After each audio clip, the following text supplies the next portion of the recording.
Hello, everybody. Welcome to Luminosity Madness here at ROK in Miami, Florida. I am Archmage here with Amber to get some amazing Smash underway here.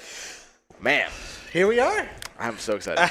Just a couple months in the waiting, and here we are, Luminosity Madness, right here in the heart of South Florida.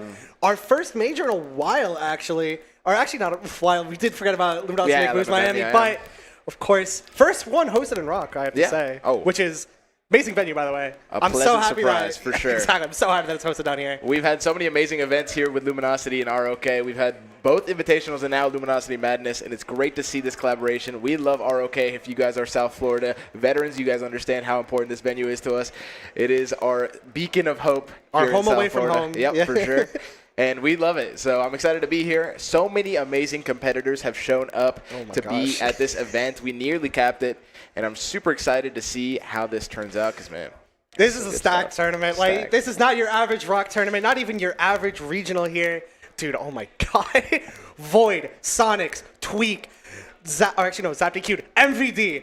Many of the South Florida PR are in attendance. Riku, Luca Cheeto, Dominator, who recently got ranked in the top 120, by the way. So you are in for a treat from now until venue closes at 2 a.m. I don't think tournament ends at 2 a.m., by the way. I hope we don't last that long. Nah. I did not sign up for this. No, we definitely will not. But we are going to get underway very soon. But before we do, we got to shout out some of the people that made this possible. But I'm excited about this conversation because, like, we have, like you said, a bunch of the PR players, a bunch of the SFL PR players, but not to mention some people from out of state traveling to be at this event, right? We have a lot of people from Georgia, a lot of people from all around the world here. For sure. It's super excited. I mean, like, it's going to be interesting to see because this is not like your typical major, right? We don't have, like, all the big hitters, but it's a very interesting selection of competitors in this pretty small tournament, all things considered, right? I mean, it's not a crazy number like 800 entrants. It's a B tier with only 128 entrants. High capacity competition here. So we're going to get some amazing sets straight off the bat. We're not going to have to go through any filler. Pools is going to be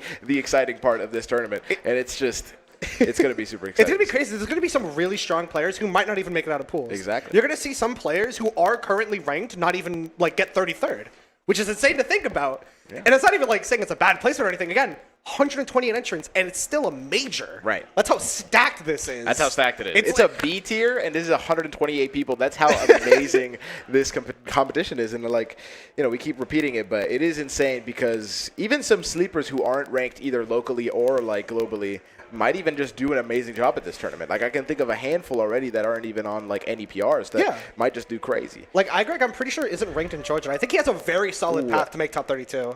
Is he ranked in Georgia? Believe so. Okay, I don't follow the Georgia scene, so that's my B. But he has a very doable path to make top 32 winners. For sure. Winners. And some people in South Florida might not even make it out top 32 losers, which is wild. Like, Soliato has a very difficult path, and he's currently ranked top 15 in Florida, or in South Florida, rather.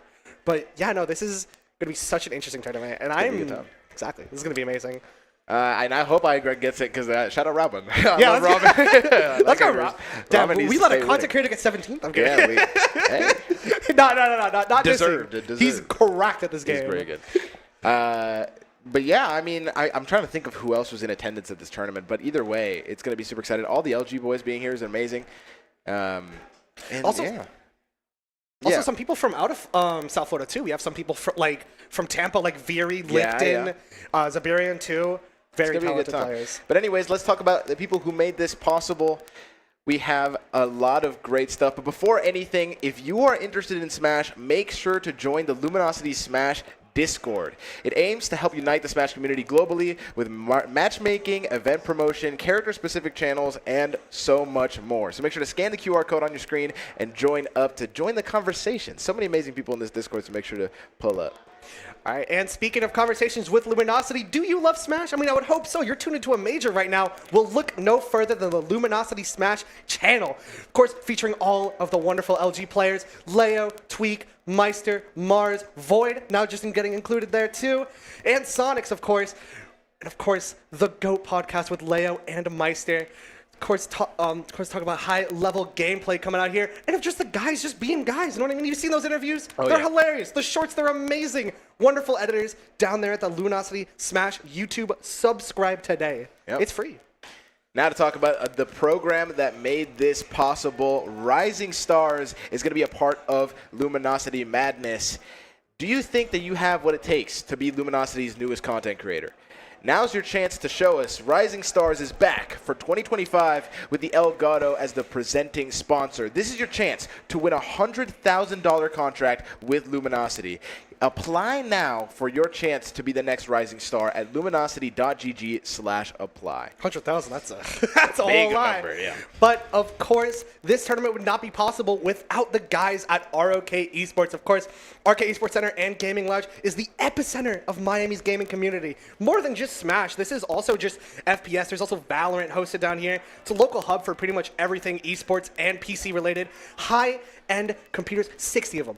60 of them, bro. That's a lot. I've never seen 60 computers sitting there all in one place in my life. That's crazy. And of course, more than just high-end computers, we also got some retro consoles down here. Also, Retro Night hosted every single Wednesday, which is such an amazing tournament. Coming down there is so fun. And of course, we have a bar hosted by our very own Cody back there. That's our GOAT.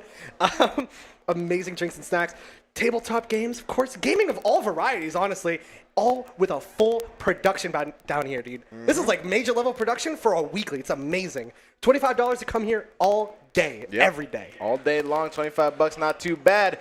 But if you're interested in another tournament, July 4th and 6th in Toronto, Canada, we have Gommel Forever. It has every game you could possibly imagine. The new Fatal Fury, Tekken 8, Street Fighter, all the fighting game goats, and even the platform fighters. We have Ultimate Melee, Rivals 2, and even Splatoon 3. Not really a platform fighter, but a classic game. I mean, if you think about it. If you think about it. Use code LG for 10% off on registration. Go to start.gg/Gommel for more information. Man, I'm actually really excited about the Undernight bracket there. That seems so. Undernight's such a sick game. Honestly, dude. very underrepresented in some of these tournaments. I'm really glad that Gommel's showing it. Dude, Like, I love seeing that really most sick. of like the majors are branching out to more games. Like, of course, Genesis having a really good Street Fighter 6 bracket, and I'm assuming Gommel's going to be just as good, if not even better. Honestly, I'm very excited to see how that turns out. I'm very excited. Yeah. I also love Rivals. So Gommel Rivals being at Gommel, great Dude, time. is Plup gonna win another? Dude, that tournament Plup gonna win was another one? hilarious, bro. I was like, dude, it's gonna be Marlon, Cake of Soul Grands, then Plup comes in like randomly, nowhere, literally out of just nowhere. farms. Like, I love it. That's the great thing about Rivals too, is that I feel like anyone can just pick up and play, especially if you have a background in the platform fighting scene. It's really interesting. But unfortunately today, no Rivals for us. We're going to be talking about Smash Ultimate, but it's exciting because I feel like this is one of these events that just pops out of nowhere and just shows us some really high-level talent, especially some matchups we might have not seen before. So, I mean, obviously we have the LG boys, we have like Mars, we have Sonix, we have Maister, all these people showing up, and these are like the top players of all time. Like, these are top 20, top 10 players. And they're showing up against people that don't get the chance to fight them very often, right? I mean, these are players that are itching for the opportunity to prove themselves, right? And that's the really interesting part, because those are where the upset happens, and those are where, like, the fire burns. And that's the real, like, beginning of this competition. And that's really the really exciting part. So I am excited to see it. I mean, this truly might be madness. You know what I'm saying? hey. Please don't boot me. All right, the door's right there, brother. No, wait, no. But no, this tournament is going to be phenomenal. I'm really excited, honestly, to just see how South Florida does against the top players. Yeah. Because very biased. You're very biased, obviously. But last time we had the LG boys down here, I saw Dominator take Sonix to Game 5. In that matchup, True. He's God. Like, what? It is the GOAT. And we're going to see South Florida hopefully dominate, no pun intended, again with this tournament. Hey, we got to get at least one of SFL in top 8. Come on. I'm not going to lie. The most exciting player from SFL that I want to see fight these top players, Luca Cheeto. Oh, my Lord. This man gets no opportunity to show himself, and I feel like now is the time. The opportunity is right in front of him, and he cannot waste it. I feel like it is so exciting. I want to see a big-ass upset from Luca Cheeto. You know what I'm saying, Dude, man? oh, my God. Luca Cheeto, I'm so excited. He is talent upon talent upon talent. Unfortunately, he is handcuffed to the state of Florida. Yep. So Not literally. Not literally. Not he's literally. Not. He is not. No, he's an innocent man. Yeah. However, he's not, of course, a free man, but not traveling. But not traveling too much. The only major he's been able to go to was Luminosity Makes Moves Miami. And, of course, why not have another Luminosity major right here in Miami? Bless. We love Luminosity. Thank you, Luminosity. So much. Amazing stuff here. And not all possible by Rising Stars. So if you are interested, I mean, we talked about it before, but if you're a content creator and you're like, man, I could be that. I could be in Luminosity. That's free. Dude, I just streamed last night. Go do it. You have an opportunity to go apply, and it's an application, right? It's not like a lottery. You have to go and apply, and if you're worthy, then you might get a chance to even further your career. So a $100,000 contract. That's crazy. Like, that's crazy. All right. But we're going to be starting soon. If you want to watch the side stream, it's going to be a quad stream with many of the other sets that are going on that it's not the main stream. Make sure to go to the ROK Twitch channel to get that side stream. It's going to be exciting. ROK or twitch.tv/ROK Esports if you want to go watch that one. And also here on the Luminosity Gaming Twitch channel, we'll have the main stream with commentary. So it's going to be some cool stuff. Also, if you're like someone that hates Twitch for some reason, go to YouTube and then youtube.com/ROK Esports as well. So hey, we were talking about them before with the ads. Go on YouTube. True. Yeah, go on YouTube. Yeah, I mean, I'm not even going to lie to you, chat. I was trying to get the link for the stream, and I got a 30-second ad, and I can't get a link while I'm watching an ad, so I'm sitting there like, man. Well, I couldn't do anything, but. Anyways, thank you guys. For right now, we're going to get everything set up and ready for you guys. Do not go anywhere because we're going to be right back with the first match. I hope you guys are excited as I am because it's going to be a great time. I'm very excited. It's going to be sick. We'll be right back.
All right, and welcome back to Luminosity Madness. Now we're going to be starting with the 8 pools now.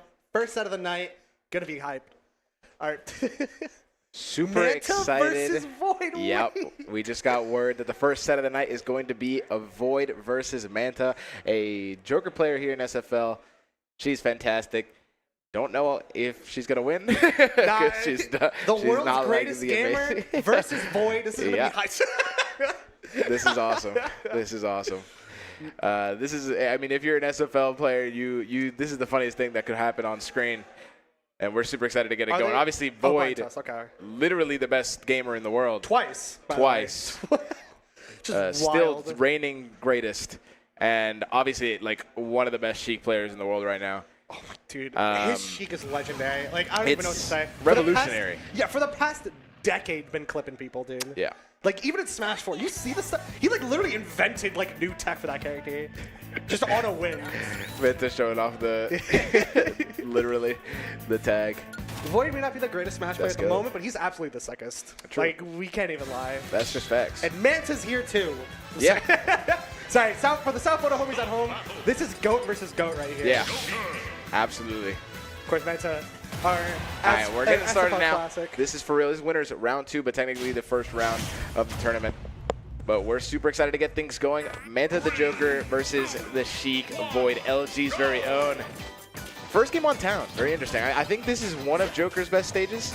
I think it's this and PS2. I didn't know it was a starter, to be honest. But yeah, we have both Animal Crossings, both Battlefields, and PS2, I believe. So pretty interesting. We can start things off. And unfortunately, for getting the double jump there, I think I can tell Nerf's got to there. Ooh, wait. Void kind of sick with the footstool for no reason, but I like it. Let him cook. Let him cook, Chad. I mean, you already have a stock lead here. You're looking good. An unfortunate SD for Manta, but still not impossible. Had a lead at the beginning of the game, and then here is Sheik. All right. Yeah, okay, I knew he was trying to set up for something sick for an edge guarding there. Try to get the regrab, didn't punish it. Really good drag down there with that forward tilt into up air. But okay, I guess the second hit in there. They're trying to find a ledge trap, but no F tilt. Love that disadvantage option there from Void. Just neutral air dodge back to center stage. Try to get that control. While Manta's still trying to struggle to find a hit. Gets the back air, sends him off stage, but not enough to get a good ledge trap. What a nice fair. The reversal fair, trying to get the edge guard. Maybe just shut up for a ledge trap here. Forward tilt, trying to catch Yoshika up. Honestly, with how, oh my god. Okay, not killing. I was gonna say, honestly, good play with that jump get up, but the back air gonna be stuffing out any option Monster is gonna throw out off stage there, and that's gonna be 3 stocks to 1 right now for Void. Void obviously looking good. I mean, this was to be expected, but an unfortunate SD definitely like ruins a lot of that momentum, and now we're getting no double jump combos here. Oh my god! Hey. 42 with the footstool. Oh okay, my god, don't do this to our girl. Come on, Void. Yeah, she is at a loss for options here. I don't blame her, to be honest. I might have been in the same position too if I was here. Yeah, that's true. Put us on the sticks, we're not going to do much better. Yeah, exactly. All right, trying to get set up for the edge guard here. Going high, feinting, going low. Oh, okay. Yo, let's go, Manta. Yeah, catching the drop down double jump there from Void, and now Manta got a stock. You can even That's hear big. I don't know if Chad can hear the crowd, but we can hear some screaming over there. And some insane drag downs there from Void, racking up the percent. And Manta's already close to losing her final stock. Low-key, that was good disadvantage. Like, I actually like that a lot. The just normal get up there and play it safe. I mean, 28%, not too shabby. Gets the Rebels guard as well. A little bit of Arsene. 108% is scary. Oh! And the sour spot back air, bouncing fish. Wow, what a first game there from Void. That was a wild first game. You can see SFL is still kind of like, ooh, Chad, this is not looking too good. Scatter. We gotta go. Oh, I didn't even realize we had the rule set on here. Oh, I don't even have mine. I'm illegally here. I don't have my badge. Oh my gosh. Well, neither does Void, so one and the same. Oh my lord. But, oh my, do you see the little Manta flush? Oh, yeah. She was showing it off at the first game. Oh, I didn't know that. It was clean. Alright. The Manta gods will bless us today. She took a stock. If she can take a stock, she can win the set. She can take a game. If you can take a game, you can take a set. Take a set, you can win the tournament. You can win the whole thing. Congratulations to Manta for winning a major, by the way. She's just one step closer. That's true, that's true. All right, here we go. We're switching up to Hollow Bastion. Pretty good counter pick for Joker, honestly, I have to say. I don't know. This matchup's weird, but like, Yeah. it's one of those things. I don't know anything about this matchup, so I couldn't tell you which stage is good. I know I've seen Choco or Sonix play this a few times, and they definitely like going here, but I don't know who favors it. You know what I mean? I think Joker doesn't do too bad, especially because of that gun, right? I mean, you have that middle platform to stay under. You can play a little bit of a safer game. Speaking of gun, I haven't seen Manta click the B button one time. I've seen a few uses of A-Hog, but I feel like gun is something that she hasn't really been utilizing too much in neutral here. Pretty poor get-up attack there, getting stuffed by that long-lasting Nair. Good roll, getting away from those up tilts, but just right now not looking too good for Manta right here, not punishing the multi-jab. Oh, still like getting stuffed out here by Void, but Void getting hit by that Nair, getting set off stage, and the trade from the Nair to the dash attack looks good for Void. And now we're back on stage. Gets the shield grab off the forwarder. Not able to get the backer, but had the right idea. Down throw into a platform situation, but the air dodge was low-key really good from Void there. Oh my god, dude, the use of the patience from Void, always waiting out for those air dodges or those panic options from Manta. It's so... not the foot Nah, okay, yeah, okay. We're safe, we're safe. We're not getting clipped. Ooh. All right, trying to go for needle up smash, but unfortunately missing the dash there, so not going to get the sweet spot that he wanted. Might have missed an extra needle there. That didn't send high up enough, but down tilt. Gonna go for the up air. Gets the last hit. Really good Manta stuck at disadvantage. No backer though. Gets the down gun. Able to make it back. 72% here. Even a bit of patience there from Manta T, trying to read an air dodge of her own, but just unfortunately Void is not giving that to her. Low-key, it's not too bad right now. Yeah, it's really, and especially down with Arsene here, and with that A-gun adding some extra percent, we might see Manta take the first stock here. Okay, I kind of like it though. Okay. Like low-key. That's like the Goryoka F smash. I could see that working. For sure, that's Goryoka-esque. Oh, the down gun gonna interrupt a little bit, and the A-gon takes a lot of damage there. Still alive. Arsene barely hanging on, Oh, but the drop down backer is gonna be taking that first stock. Still at 134 though? It's not gonna take too long for Manta to find it here. Shoot. Trying to fish for that first hit in there, or fair right there. Yeah. I think Void knows too much. I think it's too obvious here. I mean, he even has played a Joker a bit himself, too. Yeah, so sure. I feel like he definitely would know what Manta is looking for here. I kind of like this patient play. If this was like mixed in with a few guns, I think this genuinely would be a strong neutral, but like we're not seeing any guns, so like Void's not even afraid of just like waiting, right? Yeah, because there's no real risk to just staying back and waiting for her to approach. Oh, I love that. The mix. I have to say, Void's like jump and mix is like not unlike anything I've ever seen. Yeah. It really is almost like a fighting game type mix, you know what I mean? Oh. Yeah, like, that's like that Kemi neutral Yeah. right there. Oh, Sour Spot Nair gonna pressure the shield here with the up tilt, but the backer out of shield sends Void off stage. Are we gonna get a good ledge trap here? In Actually trying to avoid the ledge trap and going high. No way. Back throw? We're Wait, so bad. We got one. Manta Nation, we've never been more back in our lives. That's two stocks that have gone up now. The stocks are rising. Oh, okay, good. Oh. I think he wanted to send her downwards, like get that like untechable platform thing. Oh, Wow. But speaking of techable, right there, come on, press those little R buttons. Unfortunate there for Manta now. Void up a whole stock in this game too. Best of 3, meaning this might be the possible last game of this set. Manta's last stock here in the winner's side. Void just so much pressure right now. Already 23% gets the cross up. Crouch to, oh my god. Dude, Void has been using the low profiles from Sheik so wonderfully here. Knowing that Manta's going to be going for those back air out of shield and just crouching after every single aerial on shield just so we can just perfectly get away from those reversals. Yeah, and it's Arsene might not be enough to help here. I think it might just be cooked. It's okay, chat. I believe if there's a will, there's a way. But Oh, try to go for the Nair, not able to get in the trying to go for forward. another bouncing fish confirm, but just barely whiffing it. Even the crowd hyping up over that singular back air. Gets the Nair there, sends Manta off stage. Another ledge trap might be the end here, but no F tilt connects. Manta dashes back, trying to go for the back here. The down tilts are not connecting. Neither is the needles, but the grab gets the mix up. What are we doing here now? Void looking to end this game as soon as possible. The dash tech whiffs as well, but the sour spot there. Is that it? Oh, that DI on the fair. You can even see she was really shocked about that. She's like, damn.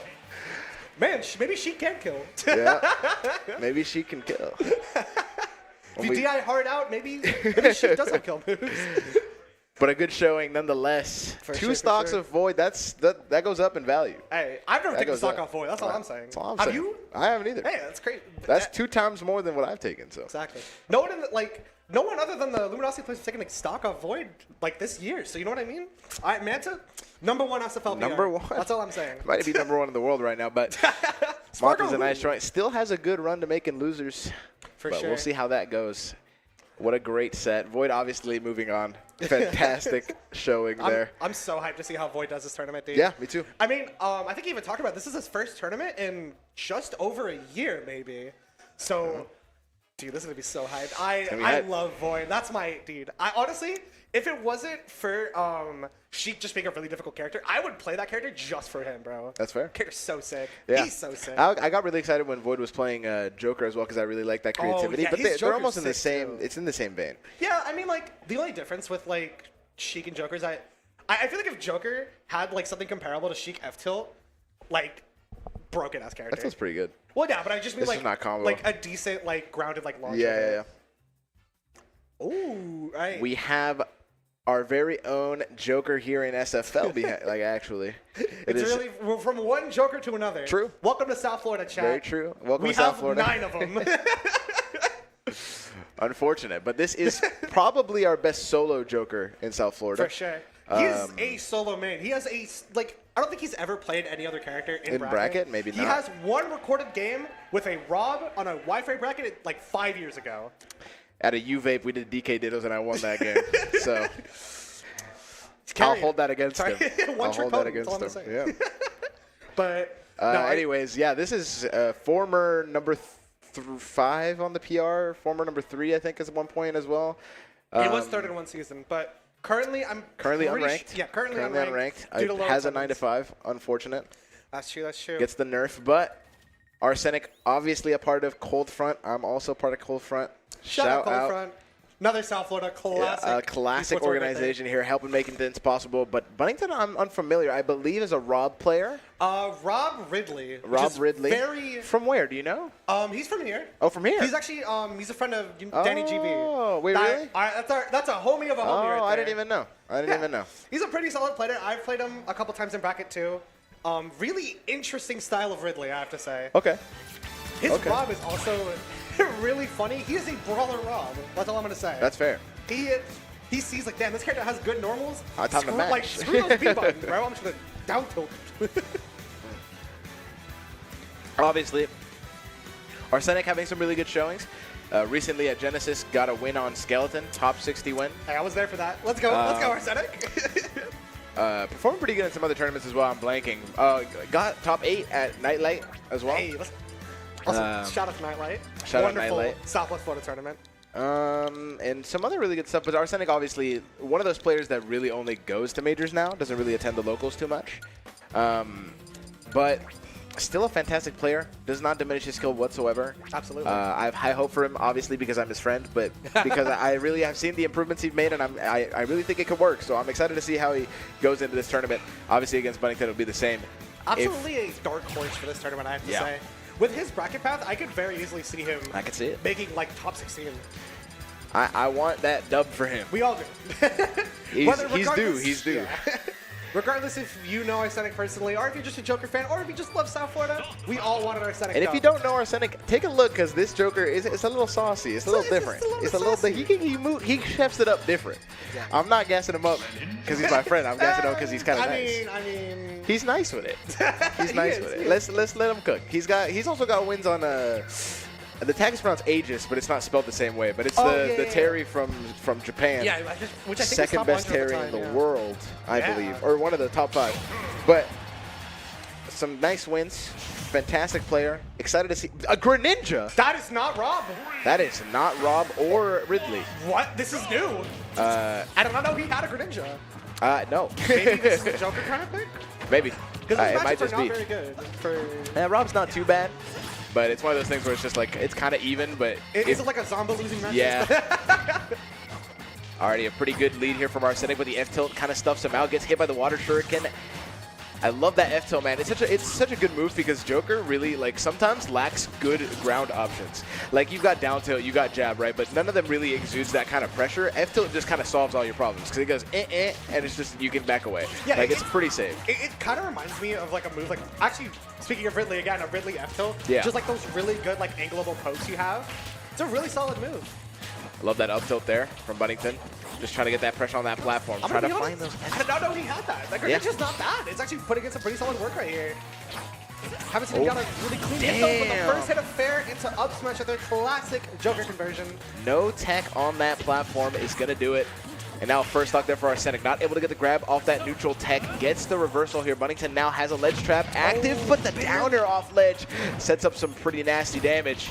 Oh, just barely missing that nair from, oh my gosh, trying to get something saucy there, but just unfortunately barely missing it yet again. It seems like that's like the nail in the coffin for him. He's getting the right like read sometimes, but just the spacing is just a little too poor. Yep. And right there, unfortunately not reading the risk reward and taking that Arsene back air to the face. It was interesting there because in that situation, Buddington was drifting out to try to grab ledge, but then started doing side B, and in doing side B, just drifted forward into the back air. Wow, I didn't Very notice that. Good unfortunate, catch. yeah. Yeah. I saw the shadow on the ground. I was like, ooh, NT. I know what you're playing. Yeah, love that NT hop dash tech. Gets the F tilt as well, and now almost a full 2-stock lead in this first almost 3-stock lead. If you really think about it. Semantics, but 80% here. Trying to find the first hit fair to even rack up some more damage or almost end the game. But Arsenic is playing such a safe neutral here, not allowing Buddington to get any of what he wants. Almost got that F smash, but the falling up air into the F tilt to send up another ledge trap. Knew the down smash wasn't going to connect. Try to find another one, but Arsenic playing it safe, playing it collected, and the drag down up smash. Yeah, dude, those drag downs, they're so consistent, man. Yeah. I feel like a lot of characters theoretically have those drag down combos, but Joker just, they're all true, bro. Yeah. It's crazy. It's all true. Like, you see those Twitter clip combos? Like, that's just his B&Bs. Yeah. It's so consistent. It's the properties of which it does. I also think up smash was a big part of it because up smash, no sour spot on that move. Really? Don't know what they were thinking when they were coding that character, but just like it's all strong. I You did just not die. know that, actually. Yeah, It's really really silly. Also, you can see Manta in the back trying to hype up for a second. Yeah. Of course, Joker to Joker communication right here. You got to support the fellow Jokers. Of course. For I would sure. support the local pits, but unfortunately, it's just me. And Riku's secondary. I think he's going PT this bracket. I don't think we're going to see the Steve, but very interesting set of characters we're going to see this tournament. The song's kind of a banger.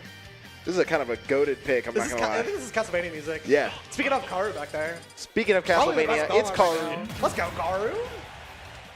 DGK has finally arrived in the building late from the Miami traffic, but I'm sure you guys recognize him. Now first game going to Arsenic. Best of 3, so this might be the last one, but we'll see if Buddington can make any adaptations here. But that first game, kind of a heartbreaker. Yeah, did not look too great for the new Greninja, apparently, which, again, did not know existed. But, I mean, I guess if you play multiple characters, it's going to be pretty easy to just pick up a new one.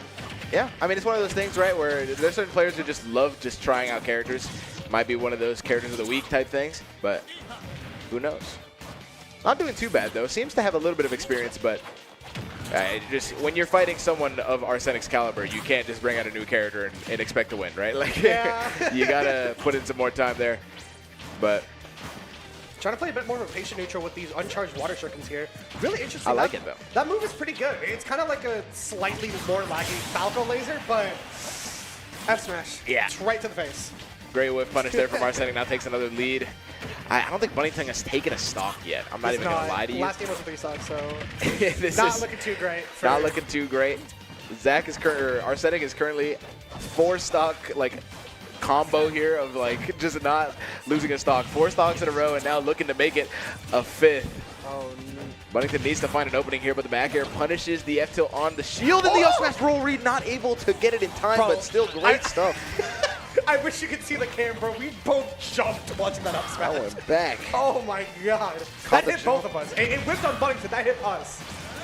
All right, trying to go for an aggressive gun edge guard here, but just barely not getting it. And that, I forget what that tech special was called. A phantom footstool. Yeah. I love it. Now another stock on the board for Arsenic, looking to might even double 3 stock this set in an insane first game here. Oh my lord. It's Oh what? my god. If Arsenic went for something else there, that would have been crazy. That was kind of like the remember like the fair dragon thing you could do with Like the fox stuff in Smash 4, yeah. What the? I've never seen that before. Oh, Oh, we're we so got back. one. We're so back. Buddington stocks are rising. You got one, buddy. These first two sets of the day have been like kind of blowouts. And that's how pools is sometimes. That's you know just what kind of I mean? how it is, right? I mean, Arsenic Oh just my putting on the pressure right now. Not even letting Buddington breathe. The dash grab punishes the Nair. Landing in the down smash with punishes the Nair again. And Arsenic takes it 2-0 in a swift fashion. You know, it was kind of like a 6 stock. It was a JV5. JV, was it? Yeah, because remember, he didn't take any percent that second Oh, stock. nice. Oh, my lord. That's GOAT behavior. That's GOAT right there. Look at him. Oh, speaking of GOAT, Riku right there in the pack. South Why Florida's not? finally Why not? tuning in. Oh, yeah. Let's go. Let's We're go, pulling SFL. up in a great showing. We tuned into bracket, but goddamn, we did not tune in on time to come Yeah, here. no, yeah, we do not appear Classic on time. Miami time. Classic South Bracket Florida starts at behavior. 2:30? What do you mean? I'll be there at 3:30. I'll be there at 4. What do you mean, bro? Yeah. But great start here. I'm excited to see how else. Well, I wanted to see how the bracket is going right now, but Yeah, because there is a side stream. Quad there stream, is a too. quad stream. There's Tune into ROK Esports if you do want to see anything like that over there. yeah. Oh, Oh, here they speaking are. of which, Oh, and Zenny. I didn't even know we had this technology. Oh, my lord. And Zenny We on set. have Hey, the my god. technology. Is that another 3 stock? What is going on? SFL Supreme. Damn, SFLP are going crazy here. Oh, And also kills him returning to...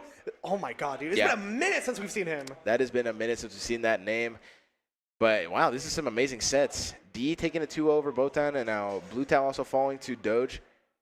Damn, 2-0. Doge is an amazing player. Yeah, dude. Happy to fantastic see that. player. Also, one of those other players, like, from outside of, like, South Florida. Yeah. I think amazing CFL Kazuya, dude.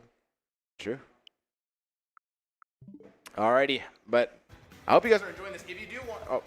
If you do want to continue to watch this side stream while the main stream is going on, make sure to head to ROK, twitch.tv/ROK Gaming or Esports.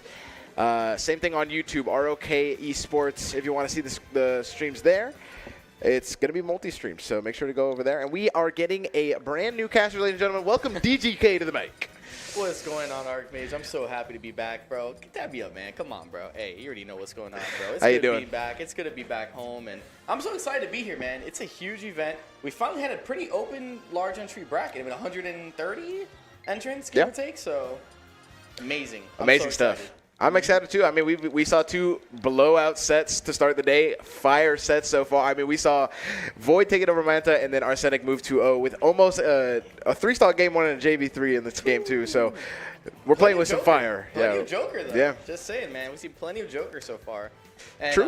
Now we're going to have Flip and the Golden Gibbous. Oh, Gibbous, sorry. These are both SFL classics. Golden Yeah. Gibbous, I believe, Ganondorf. Flip being the Falco, yeah. Okay. I Yeah, believe that's the out there, case. Classic. I mean, I've seen Flip pull out secondaries here and there, but I think we're probably going to see the tried and true Falco. Yeah. Oh, yeah, Ganondorf, like you said, man. I mean, the consensus worst character in the game. How do we feel about that? Yeah, I think there's an argument to be made for other characters, but it's pretty, like, it's a non-negotiable that this character's trash. Yeah. Like, the character's not good. But it obviously has something, but I don't think a single character in this game is unplayable. Like, I think Ganondorf it can do well. I think almost any character in this game can do well, but obviously harder than some other characters. Yeah, right? 100%. I definitely agree. But kicking off, we got PS2 Classic. No surprises here. Oh, got the drag down fair to start it off. Flip, also like a classic, I believe, currently on the PR for SFL top 15. So yeah. this is one of our best players. Fantastic Falco. Always showing us up with the combos. And some pretty interesting neutral as well. I want to mention, because I feel like not a lot of people mention it when they talk about Flip, but I feel like the way he plays neutral with Falco is so interesting because it's not really like, it's not really one or the other. He plays a nice mix of aggressive and patient, right? Like, it's very interesting to see him play, but Definitely, and wow, I mean, that's a way to kick off the first game here, taking it with the down air. I mean, Ganondorf was a pretty relatively high percent, but just caught lacking off stage. I mean, sometimes you got to be careful, man. Falco has been known for strong edge guarding. True. It's a Greeb there. Ooh, trying to go for the drag down with the Nair, not able to find it. The down tilts to try to space out Ganon here, not able to find anything. Flip is making it near impossible for Golden Gibbous to play the game. Man, I don't know if you saw that, but he did up throw into down air. And I feel like we don't see that too much in Ultimate. Usually you see like another up air or like a forward air. But that's something that used to happen in Melee. Yeah. He used to up throw, down air, and used to do the pillar combos. We ain't got no shine in this game, so we just got to take it where we can get it. But I feel like that's one of the things that recent Falcons have been doing a lot. It's just resetting with down air and then trying to read a tech chase, right? So either you tech it on the ground or you don't tech it, you get dragged down, right? It's one of those like 50-50 situations. But Falco down air, man, it's one of those moves that's heavily underrated. It's so good. Oh! And a 3-stock game 1, that doesn't count. Yeah, Ganondorf dies first. Yeah, I mean, I think Gibbous was looking to try to side beat to the ledge, but Flip just kind of recognizing it, like, ah, you know, I'll take a free win, just walking off stage, you know. We'll suicide, we'll do the dance together, you know. But, I mean, that was just excellent play there from Flip. I love seeing Falco's combo game. I feel like he's one of the few characters in this game that are actually combo-centric. Yeah. And I love it, because I love combos. True. Yeah, and in a game like this where usually, I think now in the meta, things are getting more aggressive. I think if you get a hit in this game and you're not doing 70, you're doing something wrong. You know what I'm saying? Because we're at a point where everyone has such good character mastery that any hit leads to a bunch of %. And I think Falco's always been doing that. But I think they're starting to innovate a little bit more. And I think they're playing neutral to play towards that, right? But yeah, I think Punish game, like you were mentioning, basically the game is just kind of shifted to like, how hard can you know, take a neutral win and punish your opponent? I mean, it's really hard for a character like Ganondorf to get at a disadvantage too, so it's kind of like tenfold for him, right? Because you get hit and you're stuck, right? Like, what do you do? How do you get a hit here? Find a nair, not able to get the grab though. Flip reading that with the spot dodge and continues the pressure. I love that. Just get out of the situation. Don't even mess with the up smash. Yeah, I mean, you're up a decent amount of % here. I would say, you know, just bob and weave your way in out. Try to find some type of opening in the up tilt back air will kill. True confirm there, so Gibbous got a little bit of a hill to climb now. Gets the jab there, rolls away from the side B, not gonna get hit. Neutral air dodge, gets double up tilt. Gonna continue the combo. Up air into the down air, gets another back air, sends him off stage. How are you gonna make it back? Great air dodge, but still gets caught by the forward air. Man, and some of Falco's combos are not even 100% true. Some of them kind of, you have to react to your opponent or like kind of 50-50 your opponent there, and Flip is doing an excellent job of like adapting on him. He's definitely played against Gibbous before. I mean, I feel like he's kind of knowing or understanding a lot of the options that Gibbous opts for. Oh, almost takes a sock there. Gibbous just needs one more good hit here. The dash attack not going to do it. Try to find the forward air or any aerial to take this, but the down tilt gets the punish. Not able to get the forward air and continues that pressure.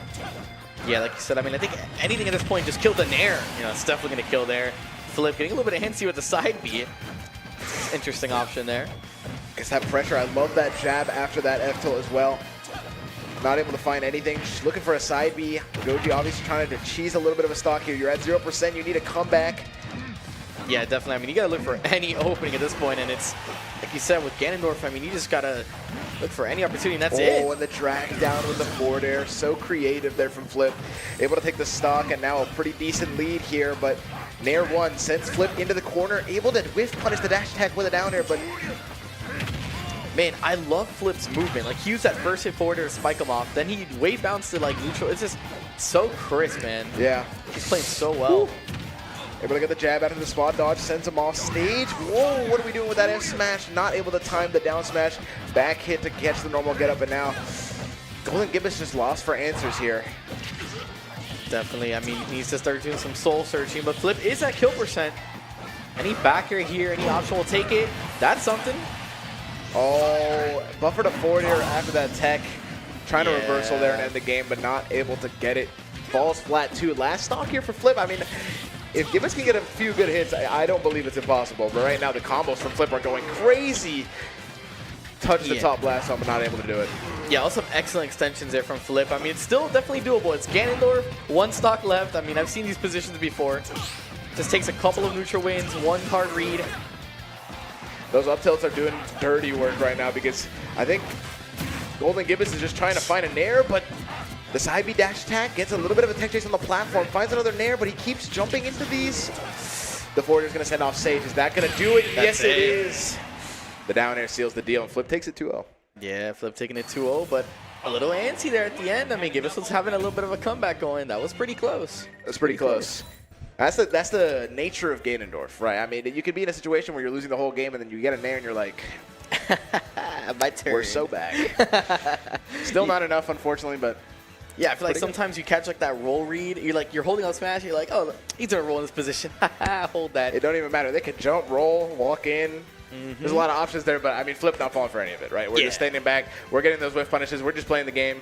Flip kind of played that like he clocked in for a 9 to 5. He was like, all right. Yeah, bro. He's like, just gotta another get it day of done. work, man. Just gotta keep it moving. Brackets gotta move on. You know, we got stuff to do, man. We got a place to be, sights to see. We're in Miami, man. Oh, yeah. You already know. Excited to see Flip and the rest of the bracket going to be moving on to winners. I think Flip fights one of the LG boys next, I think, but I'm Let's not take a sure. look. Let's take a look. Let's get some insight on this bracket, man. Hit me with it. What are we finding here? Where we're at right now. Got a peep. Let me know, chat. Who is your anticipated victor of this tournament? Because we have a lot of fantastic players. We got Tweek, we got Sonix, we got Maister. Who do you think's taking the whole thing? Because honestly, it's up in the air. It's up in the air. I mean, I saw Spargo, I think, are out there too. Right?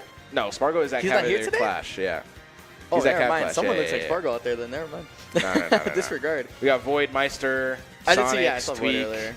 Sure Hyper. Oh, man. Sure Hyper. Yo, but Classic. Kills him, Sure Hyper, this is a good set. It's a good set. Kills him is actually pretty good. And Sure Hyper, you know, obviously one of South Florida's finest, so it's going to be a fun set. Yeah. Our PR number 6 right now, I want to say. Yeah, I believe that's correct. But honestly, not enough credit. Like, 6 does not represent how good Sure Hyper is. Sure Hyper, one of our best players right now, has been wins on number something. 1 in the region, I think, at some Multiple point, times, too. yeah. Just a fantastic player. Flip is going to fight Viri. Oh, man. I was wrong on that, Rob but- Falco. Rob Falco. That's going to be... I think Falco actually does pretty good into Rob, though. I'm not going to lie. It's a pretty good matchup. I can so believe I think, it. That's it's an gonna be a exciting pretty good set. match. I want to see Yeah. who wins that one, but let me see because I clicked on the wrong one. I was trying to see where Kevin's at. Sure Hyper. I'm trying to see how that path's looking. But I'm excited for this bracket, man. Yeah, I'm very Are you excited. playing? I mean, nah, I didn't enter. I didn't enter. Yeah, I found it. I'm retired, man. I don't play anymore. I saw you at that Flynn's, though. That was for fun. My friends dragged me out there, you know, and I had to come out and shout for the friends. But Okay, well, if Kevin wins this, Sure Hyper, right? If he wins this, he has to fight Kobe. Ooh, Kobe that's or fun. D2DA, most likely. But if D2DA shows up, I haven't seen don't know Derek yet. Yeah, I haven't Derek seen might Derek not yet. pull up. Derek might DQ, but we'll see what happens. Interesting. We have a lot of amazing sets coming up, so I'm excited to see how this goes. This is going to be ZSS versus either Fox or Wolf, or maybe Doc if Sure Hyper's feeling a little zesty. But we'll see. We'll see how that goes. Honestly, it's a coin flip. Yeah, but we'll see how confident he is. I mean, I think I don't think we'll see the Doc tomorrow. I think that's a little too ambitious here for an event like this. I think we're gonna go with yeah, probably true. the For an Fox event like or this, it's Wolf. probably going to be Fox. Yeah. If I had to put my money on anything. I'd say Wolf to start. I would say Wolf to start. I think. Watch this. Wait, I can hear it. Is there a suit? Okay. It's going to be Fox. Damn! Oh, I now you're called right. him. Now I you're should have shook right, on that, man. I should have shook. We should put money on that. But Wolf is going to start us off. I wonder if it's a matchup thing. You think so? I think it's just a comfortability. He's been playing Wolf again recently. Oh, okay. So he kind of like been dabbling in both characters. At one point he was mainly Fox. Now I think he's back to Wolf.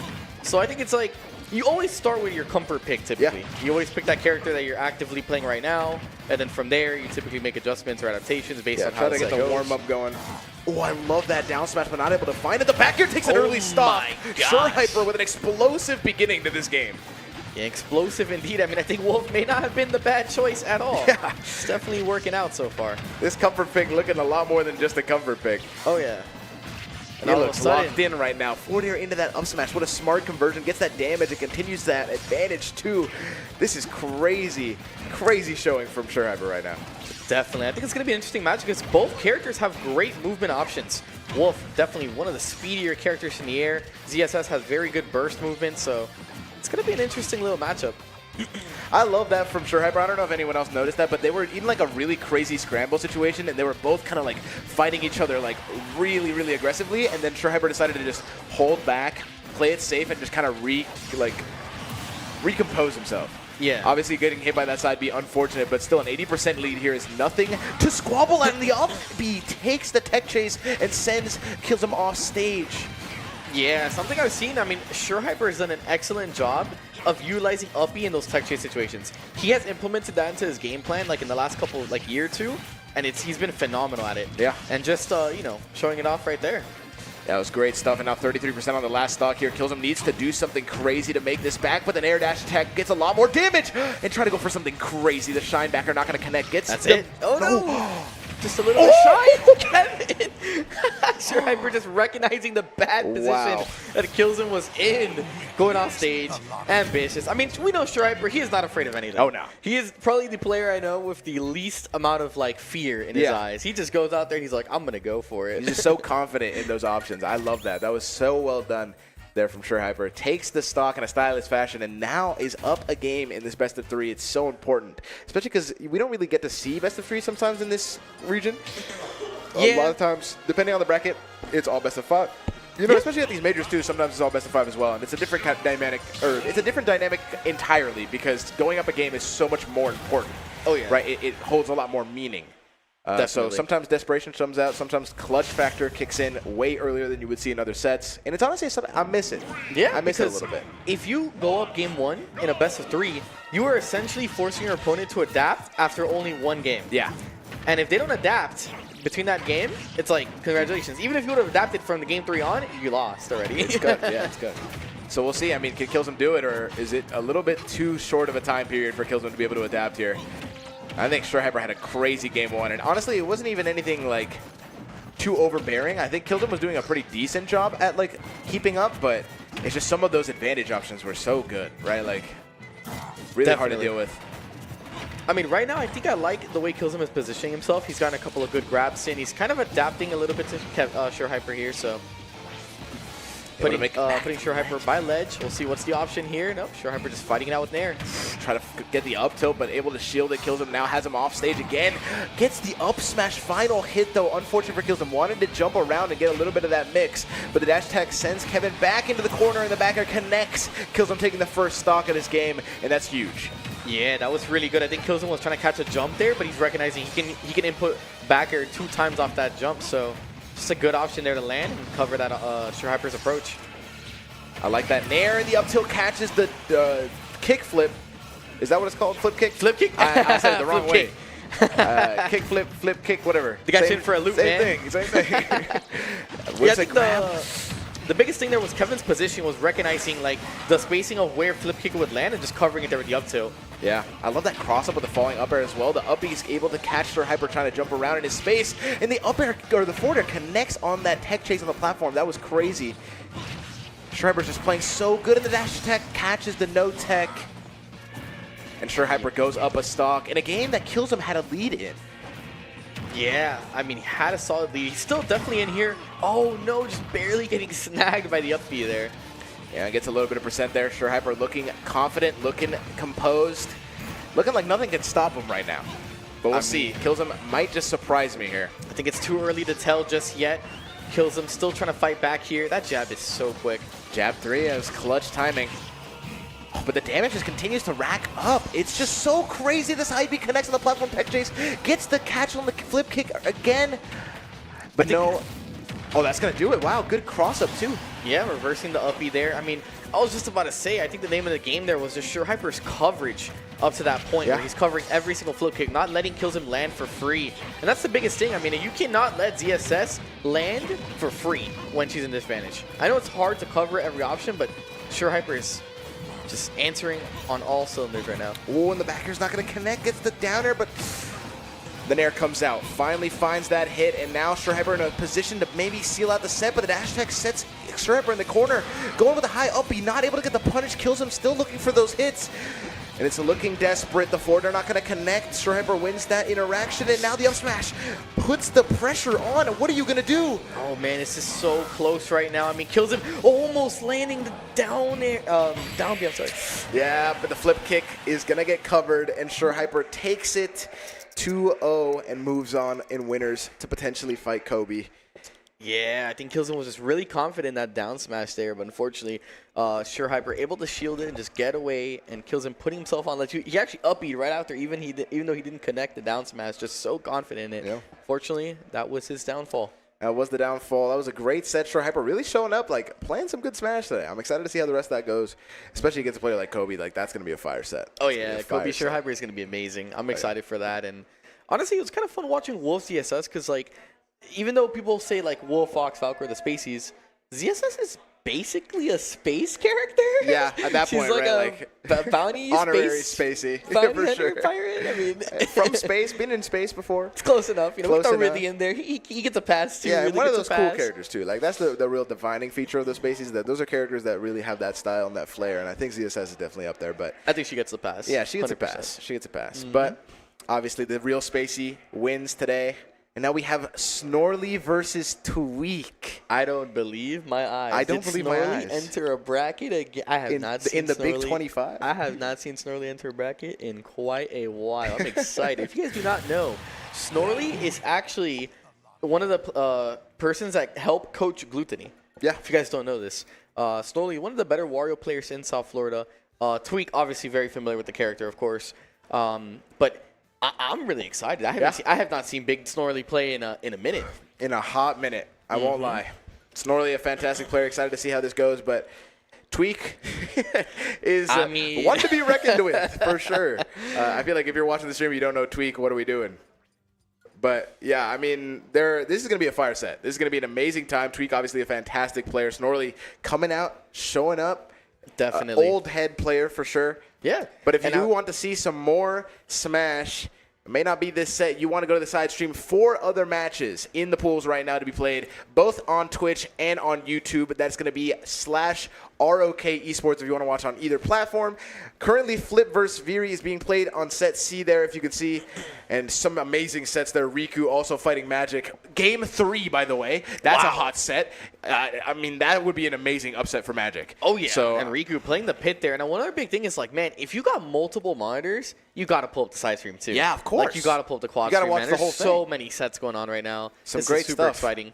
on the low, I kind of watch that. I want to watch that Riku's. I know. Hold up. Put it back. Put it back. Nah, I'm kidding. But that's an amazing set. I want to see how that ends. But if you also want to see how that ends, make sure to go to ROK Esports, twitch.tv, or youtube.com. Yes, sir. Make sure to And go to come support Luminosity, ROK Esports, all your local venues out there, man. Go show some love, guys. Show some support. We appreciate everybody who supports Smash, man. I feel like it's always like that turning table because we see amazing venues, amazing events that stop hosting. Yeah. And then obviously, there's other events that pop up and kind of fill the place in a way. But it's always, it's always a positive thing when people come and support the scene. Yeah. I love Smash, Especially man. here in South Florida, man. We love to have people here. All the visitors are so kind, and I'm hoping they're enjoying it because I feel like our community is very nice. So Yeah, and the weather's amazing too, man. Yeah. It's nice and hot out here. And what I would say was it was interesting because a few years ago, all of Florida, we kind of talked about, man, we don't really have a lot of regional events. Yeah. We don't really have, we had CEOs, our premier major. We had LMMM come out as like another secondary major, but then that was kind of it for a few years. Yeah.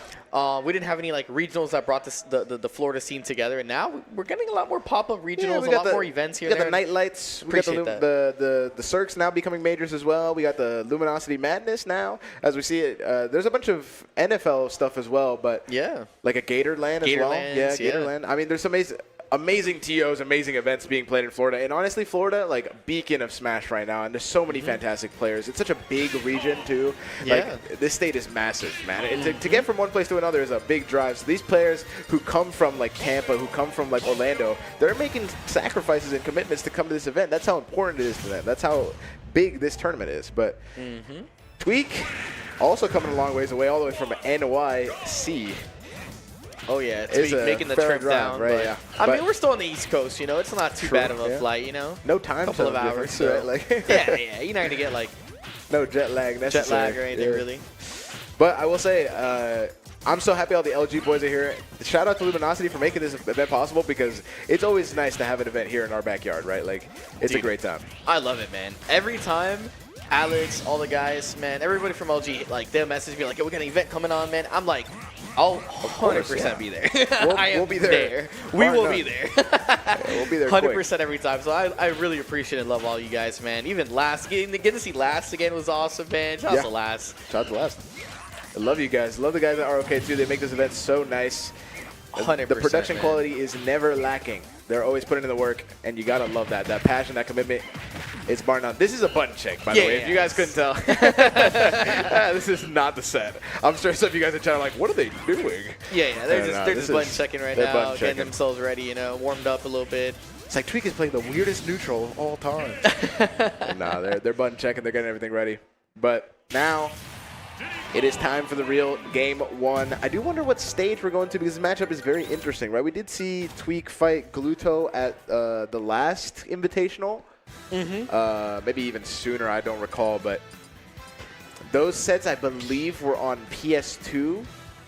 I don't remember. But, like, I know that that set was fire. It was a back-and-forth set that really, like, was amazing. And this guy, like, Snorley is the start of it all, right? Like, coaching Gluttony through some of those sets is very interesting to see the coach maybe fight, like, the matchup experience that he was giving, right? Like, yeah, like the coach is fighting the rival now. It's kind of interesting. It's like, got the controller in hand. Now it's your turn.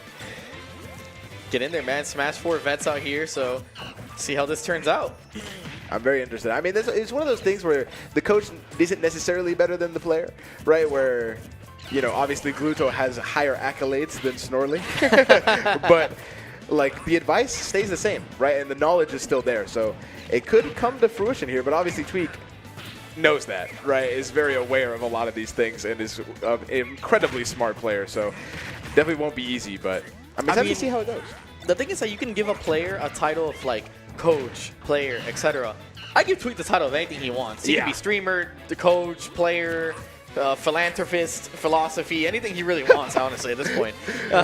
One of the greatest to ever do it, honestly. He's a fantastic player, and he's here to do his job, right? He's here to lock in and get this dub, especially for LG, right? I mean, if you get invited to an event like this, you want to win for your team, right? The name's in the tournament, right? Like, you need to get that dub.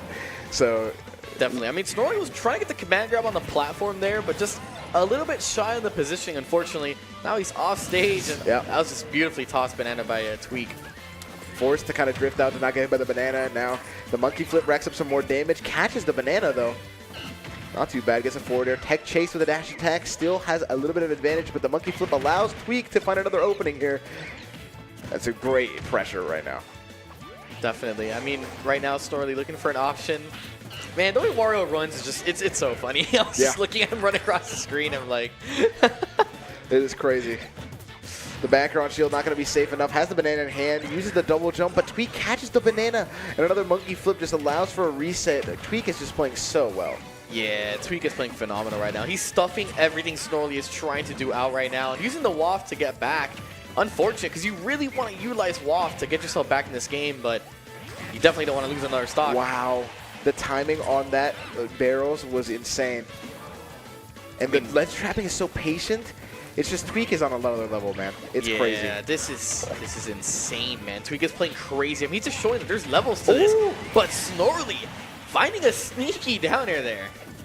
Getting a little excited, too. You got maybe an opportunity for a comeback. And we did lose Waft, but it's still relatively early in the game. We still have another stock on board, and this could go on long, depending on how it goes. I mean, we have a few more minutes on the clock, right? Yeah, definitely. I mean, you could see another waft come online, but it's going to take a little bit more than a minute, I'll tell you that. Yeah, it took a little bit more than a minute. And right now, Tweek's not even looking like he wants to make it possible, right? He wants to end this as soon as possible.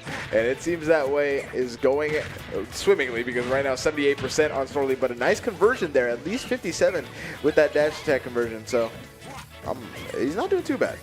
No, not too bad. I mean, a lot of little different safe options here coming out, and it's not too good, but the eye no way, that's good. Takes a bite of that monkey flip. Yeah, man, just getting a whole munch on that monkey, man. Wow, yeah, and the down tilt forward air sends Snorley off stage, gets the reversal with the banana. Get up attack saves Snorley's life, and a possible comeback is in the building, but it's going to be hard, right? Especially against a player like Tweek. Oh, man. Punishes the tech and everything. What do you do there? Yeah, gets the tech, but gets punished. I mean, Tweek just reacting so quickly. And that's like one of the things that I always, when I watch top players play, that's the biggest thing I notice is that, like, the reaction times are insane. Yeah. It's like, even though, if you look at reaction times objectively, from a top player to, like, an average player, it's probably, like, a couple of millisecond differences. Yeah. But when it comes to video games and, like, when it comes to frames, that is enormous. Yeah, it's a lot. Like, milliseconds is a lot. It's a lot, especially if you think about a frame or, like, a second being 60 frames, right? Mm-hmm. Like, if you go into the milliseconds, you're going into multiple frames, right? So it's a very important, especially in a game where frame data is like in the single digits. It's king, right? It's very hard to react to that, but if you can react to certain moments, right, it becomes very important, especially like a player like Tweek with a character like Diddy Kong that honestly can rely on reaction times a lot of, like in a lot of instances, right? Yeah. So I mean, the thing is, it's half the character is kind of reacting to things. So when you toss banana out, does your opponent shield? Does he get hit by banana? Yeah. How fast do you react to that and punish?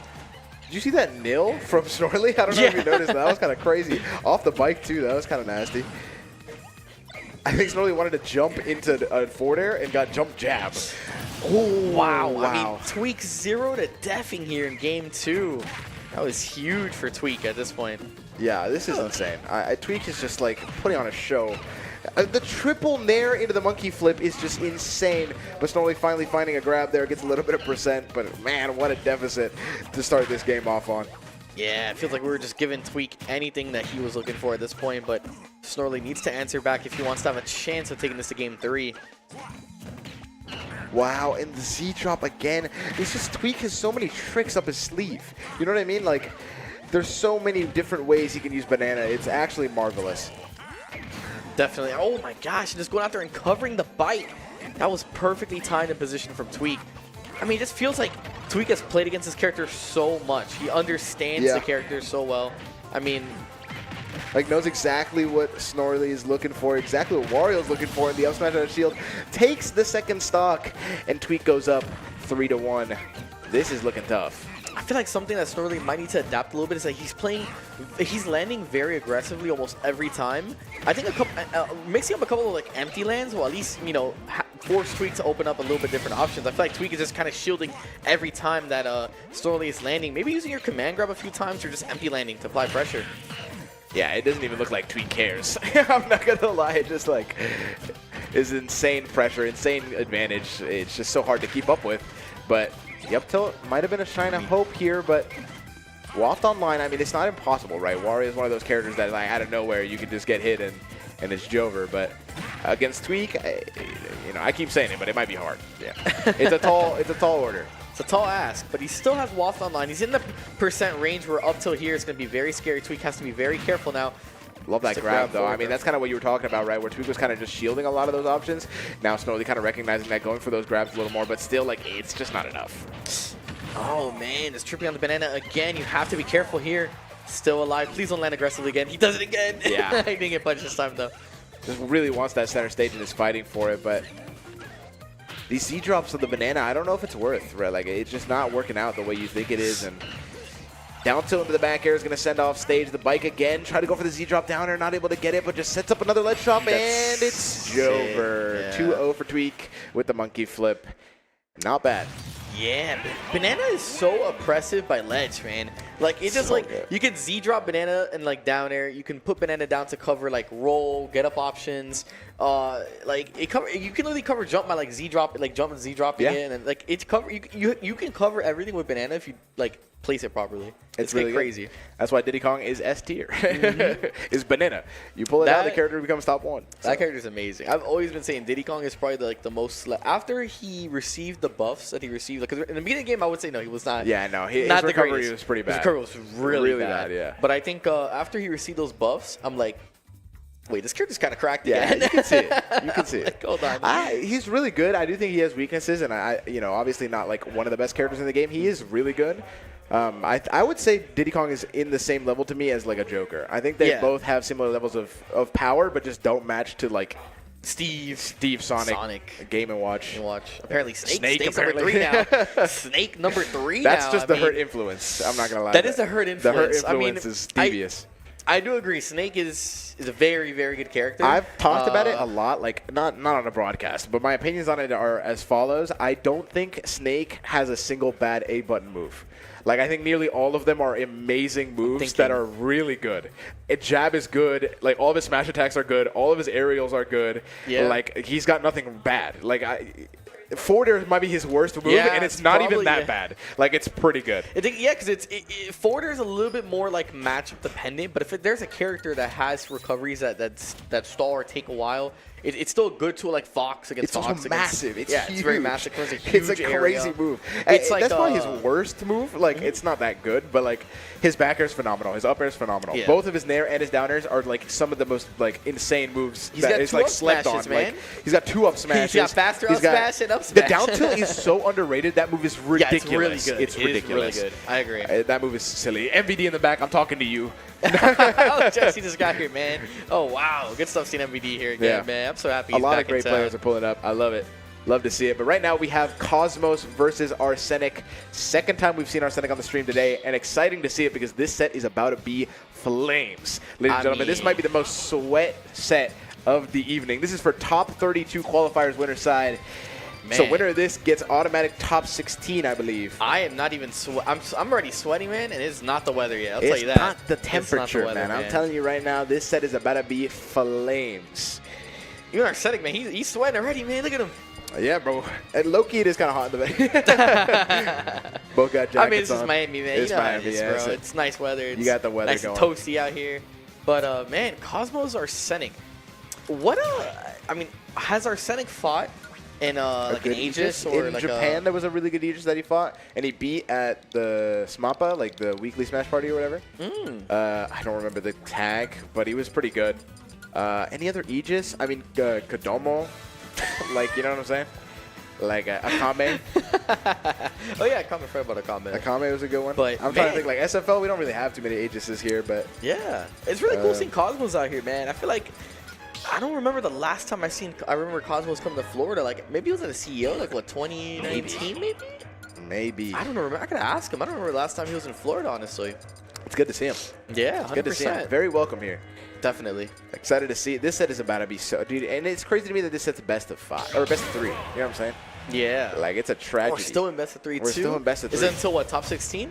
Top 32. Oh, top 32. Okay, Yeah. it's the qualifier. Basically, Yeah, top 16. yeah, yeah. Yeah, this is gonna be the last matchup, best of 3 for these two. Well, I guess not For the one of loser, these but yeah, two. for one of these two, it might be the last best of 3. But Oh, already a man. great start. Is that no jump? No, save the jump, able Oh, to wow. make it back, but 61% already. Cosmos starting fantastic. Right, that's the Mithra special, right? You get hit once, take a lot of damage, but Nair dash attack gets some good damage. Oh, goes deep for it, but save the jump, goes for the reversal, gets the hit on it, and the down tilt F smash takes the first stock. Cosmos with a great start. That was an excellent stock there. And I think both these characters are kind of interesting because they both, I feel like both these characters don't break the game, but they push the boundaries of the game. They just do what they do really, really well. Yeah. For sure. And they both have some cheater stuff, like Foresight and then obviously Arsene. The entire existence of Arsene is just ridiculous. But I will say, like, both of these characters are in the same tier as like what we were talking about before, where they're just really good at what they do, and they're both top tiers, you know? Yeah, 100%. It's kind of like in that same, like you said, Diddy Kong Like Diddy area. Kong like area, range. for sure. And I think really good patience there from Cosmos on the ledge. Did not fall for anything, and the up smash gonna whiff. Good SDI there from Cosmos, possibly. Try to go for another first hit fair, but gets the back air. Now for the edge guard. The switch was so smart there from Cosmos. That was beautifully played. And like you mentioned, he SDI'd in to avoid the confirm. That was beautiful stuff there from Cosmos. He played that entire situation picture perfect. For sure. And now the side B comes out, gets a little bit more damage, trying to catch Cosmos running in there, but not able to get the second AGA. Forward air gets a whiff punish on that Nair. Gets the switch catch as well. Gonna go for the second one, and it's gonna hit no stock yet. 172 on Cosmos, and still able to make it back. On the Mithra here, could get some good damage in the Prominence Revolt. It's 20% on the board. Yeah, Arsenic was just trying to catch that fast fall off stage, but Cosmos able to mix up his options to get back to ledge and reset neutral here. And Arsenic finally landing that back air there, so still relatively even. I mean, 90% is a decent lead, but nothing too crazy. What was that? No punish. Try to punish that get up attack with a crazy down smash, but not able to come out in time. Able to shield it and get a small punish there. The jab going to come out here from Arsenic, but the jab dash check there from Cosmos as well. I'm surprised Arsenic didn't grab the dash attack. Is it not fast enough? I thought that would be like just as fast as the jab out of shield, no? Probably just opted to go for the jab there. Maybe he wasn't confident. Maybe he saw a spot dodge coming, wanted to cover that. Yeah, that's probably what it was. The Prominence Revolt off ledge is a classic from Pyramithra here. It's super hard to deal with because you never know when they're going to go back onto the ledge or if they're going to go on stage and go for the final hit, right? But the back air connects. The reversal there from Cosmos takes an early, well, not early stock, but a stock nonetheless. I think that was kind of like the recognition of Cosmos realizing that Sonix has gone off stage and applied pressure. He's been very aggressive off stage. So Cosmos, like, you know what? If I'm going to put this advantage, I'm going to pre-place a back air. If you're not going to respect it, you're going to have to respect it now, because... Yeah, it is a humongous sword in comparison, so... I know, runs into the multi-jab there. Cosmos holding it just in time. The double dash attack not going to connect. Only one does, and the F-tilt gets punished. 99% miss input there with the up B. Gets the grab, sends him off stage. How does Cosmo make it back? Switching to Pyra now. The Prominence Revolt out of shield gets some more damage and gets rid of a little bit more Arsene. But the back airs are coming out now. This is where Joker is strong, and the F-tilt catches the air dodge. Last stock situation in this game one. 67% on Arsenic, but a nice nair starts it off. No grab there. Flubbing a little bit of these interactions, and Arsene is gone. What are you going to do now? Oh man, the foresight there coming out. That was huge for Cosmos. Able to reverse the situation here, but Arsenic is still in it. But like you said, Arsene is like throwing me off a little bit. They're the same, yeah, for sure. The F-tilt catches the jump, gets the F-tilt forward air. Now Mithra Pyra on stage is horrifying, especially when you're at these high percents. Not able to catch a roll in. Gets the gun into the grab. No foresight this time, but switching, double switch to try to get a mix up there, but Cosmos now taking 60%. It's not impossible here for Arsenic, especially because Arsene is not too far away. Definitely. And the back here catches the land on the platform. Try to go for the stock and not able to get it. Up, he's back into the stage. Cosmos is trying to find this stock with the back here on the dash attack, not able to find it. But the down tilt so far away, it might not be able to make it back, but he does. The hop is still in. What a crazy first game here. Dashes back, gets a gun, and Arsene is almost in the building. The drag down of smash, not gonna kill. I cannot believe that he made that back. That was by like literally a millimeter. I mean, this is insane. It's dead even right now. Arsene is out. But the ledge trapping from Pyra, scary, the footstool, but the back air comes out and loses game one. Cosmos with a crazy clutch in that back air. The composure was insane. Man, that was insane. Both players are probably, I know the nerves were hitting. Yeah. I know the nerves were, I mean, like you said, hot set, we're sweating already. Just like, I mean, you called it. You really called it, man. But I think overall, something I noticed about Cosmos Air Game 1 that I really liked is that when he's by ledge, I feel like this is something I don't see too much with Aegis, is that he's utilizing the up B from Pyra as like when your opponent is trying to keep you on ledge and pressure you for like back airs and different options, he's using it as like, get away from me and give me the space so I can take back center stage. And I'm like, it's kind of, I don't see that that option too often. Usually it's just to like snap ledge or to land to ledge, but it's kind of interesting, that option, you know, using it. On ledge is really strong, right? Because you have either the choice to stay on stage and go for the final hit, or to back up and drift back with it and land on ledge and reset the situation entirely. So it's strong, especially out of shield. We saw it a few times where the out of shield uppy, like it's not something you're expecting from a Pyra Mithra, and they just throw it out and it works, right? So you got to respect it. And I think Arsenic's going into this game thinking about that, right? Because like both characters, like their up Bs are you know, similar but different, because Mithra usually don't see it unless they're recovering, or if it's a combo option like at the end of to finalize the combo. Yeah. But Pyra is kind of using it a little bit more aggressively in a way, which is interesting. True. Go for the back air, up air, gets a little bit of damage here, with punishes the nair with the F-tilt as well, and Cosmos continues this lead. I feel like this has happened a lot in these beginning of the games, right, where Cosmos just gets a really good advantage state string with Mithra, right, and now 82% in Persona on stage. Pyra comes out, but I don't know if it's the right choice. I think maybe we should stay with, oh, I'm wrong. I'm just wrong. I'm wrong all the time. I mean, hey, man, that's why we're here and they're there. But also a very good conversion there from Cosmos. I mean, the switch was definitely the correct option there. Yeah. So that down air, I always forget how strong it is, man. It's just 80% you get hit by a down air and you're dead. Like that up smash is going to combo and it is going to take the stock. And now a very good lead there for Cosmos. A little bit of neutral interactions being played out here. Arsenic looking for something, anything at this point. He really needs to get something here. Has Arsene online. It's a double hit and the back air connects. Arsenic takes an early stock, and a ray of hope has just shined on to him. I mean, Arsene is just like, it's just protagonist energy put together. Like, it's just main character like syndrome right here, man. Yeah, I love it. I love it. It's so cool. I mean, I'm wearing a Joker shirt, so you know what I love. It's so dope. But the up tilt's going to connect. Lightning Buster sends Arsenic off stage. And the Flame Nova's scary, but he's still confident. The air dodge after the up air. Did not expect to get hit by that. Maybe he was even trying to tech it, but the up air did not fully connect. And Cosmos lost the stock early. Not going to die to the down tilt up air, but the second one's still not going to kill as well. Still able to make it back. Wow, I can't believe Arsenic is alive. That was crazy. And just like that, I mean, the whims of fate have changed for our Sonix here. This is insane. Wow, the shield grab on that Nair allows Cosmos another ledge trap opportunity, but the forward was so risky. The jab is not going to kill, still able to hold on to the stock at 164 against Pyramithra. It is insane, but the up B, you cannot stall that compared to the tether, right? You have no other option but to lose the stock there.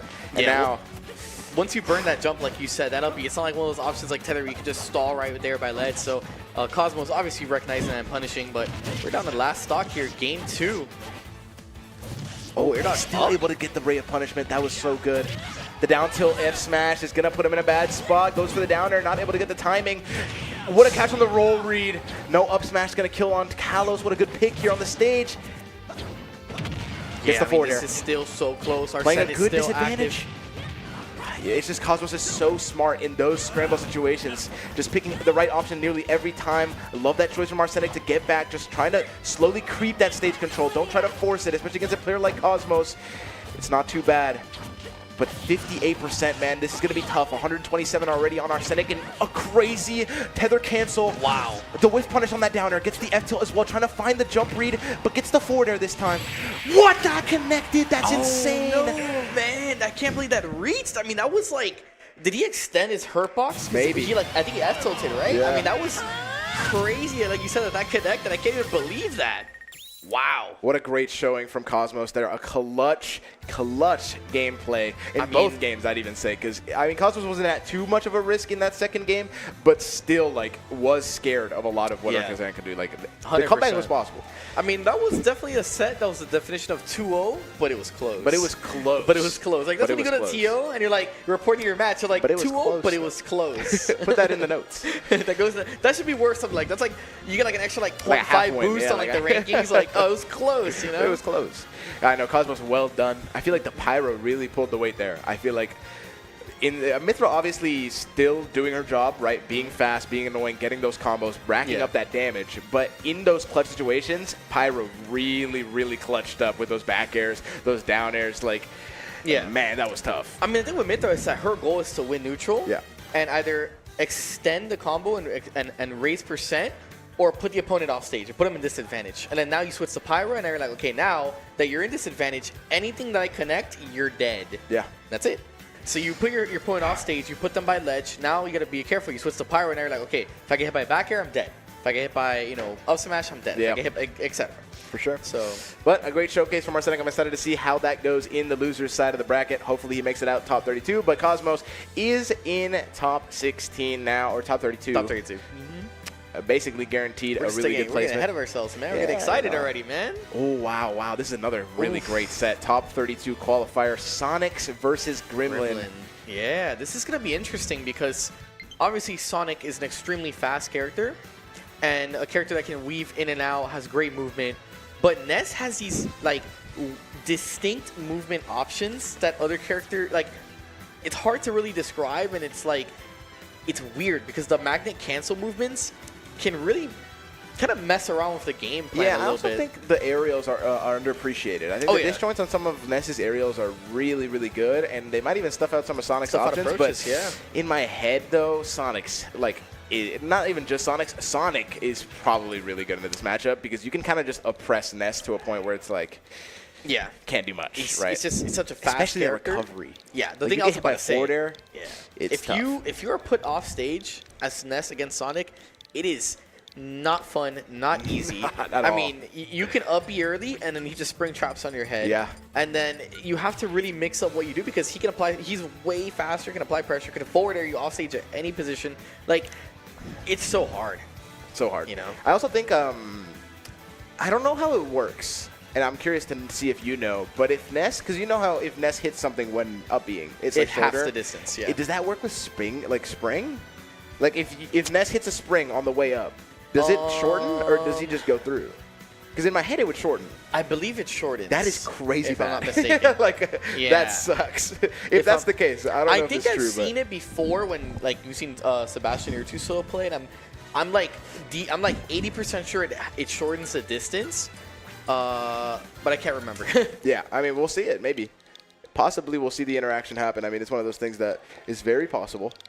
But Gremlin is no slouch. we can't sleep on the kid. I mean, the guy is really good at Ness. And one of the, like, premier in Nesses. Florida. I mean, yeah, right? Probably. I don't know where Grim is staying right now. Used to be SFL. He's in Haines City. That's where he lives. City? I know that. So he's like Central Florida-ish. Central kind Florida? Kinda. South Central Florida. Like it's like Like a Southwest Florida. those, you know those like weird parts of Florida where it's like In we the don't middle really of nowhere, know. yeah. We don't really like Kobe and those guys. Like we don't really know where we want to really designate them. But I Yeah. guess you could say Central Florida. Sure. Close I don't know enough, if Grim so. goes to locals. Sometimes. I've seen him Might sometimes be a at like the CFL. events up there. Yeah, I've seen him at the CFL stuff sometimes. He goes to Tampa too. He's on Tampa PR at one point. I mean, here now. Yeah, he just goes He is anywhere in SFL, Florida. yeah. He is a hustler. He's a grinder. He's a grinder. So A grinder. Speaking of grinder, though, Sonix. I mean, Literally every event possible, Sonix is at. the king of grinding. The king of grinding. An absolutely fantastic, like, what is top 2 player in the world? Top 3? Yeah. I feel like every time I see Sonix at an event, 95% of the time, he's probably grinding at a setup. Yeah. Like, he might be interacting for a little bit when he first arrives or just kind of catching up with friends. Yeah. But, like, majority of the event, he's just grinding in the corner. As soon as possible, just gets on a setup and starts playing. But I mean, and it shows because to be at that level, to be the best or one of the best players in the world, it takes that dedication. Yeah. It takes that level, you know. And that's something that people may not see on certain players because they practice at home, Yeah. they may not stream, they may not talk about it. But these players are putting in their due time. I mean, it's like a full-time job or more. You know, you put even more work. you're putting more work So- than a full-time job. It's true. And it's paying dividends, right? Sonix, like, placing fantastic at any event that he goes to. And that's insane to say because that is so incredibly difficult, right? Yeah. Like, as a player, to be that consistent and to be that phenomenally, like, talented, it takes so much time and effort. It's 100%. unprecedented. Yeah, I mean, even though we haven't seen Sonix win an event recently, Yeah. he's been in the upper echelon of every event I've probably watched in the last like year. So, Yeah. I mean, every time you see a top 8, you're like, oh, Sonix. No one bats. I mean, No one it's, bats an we eye. all expect that. It's Yeah. all kind Sonix of like is a on given. the list. You expect the top 8. Yeah. I don't think Sonix has missed the top 8 at like the last few majors he's gone to. I can't imagine. I'm trying to remember.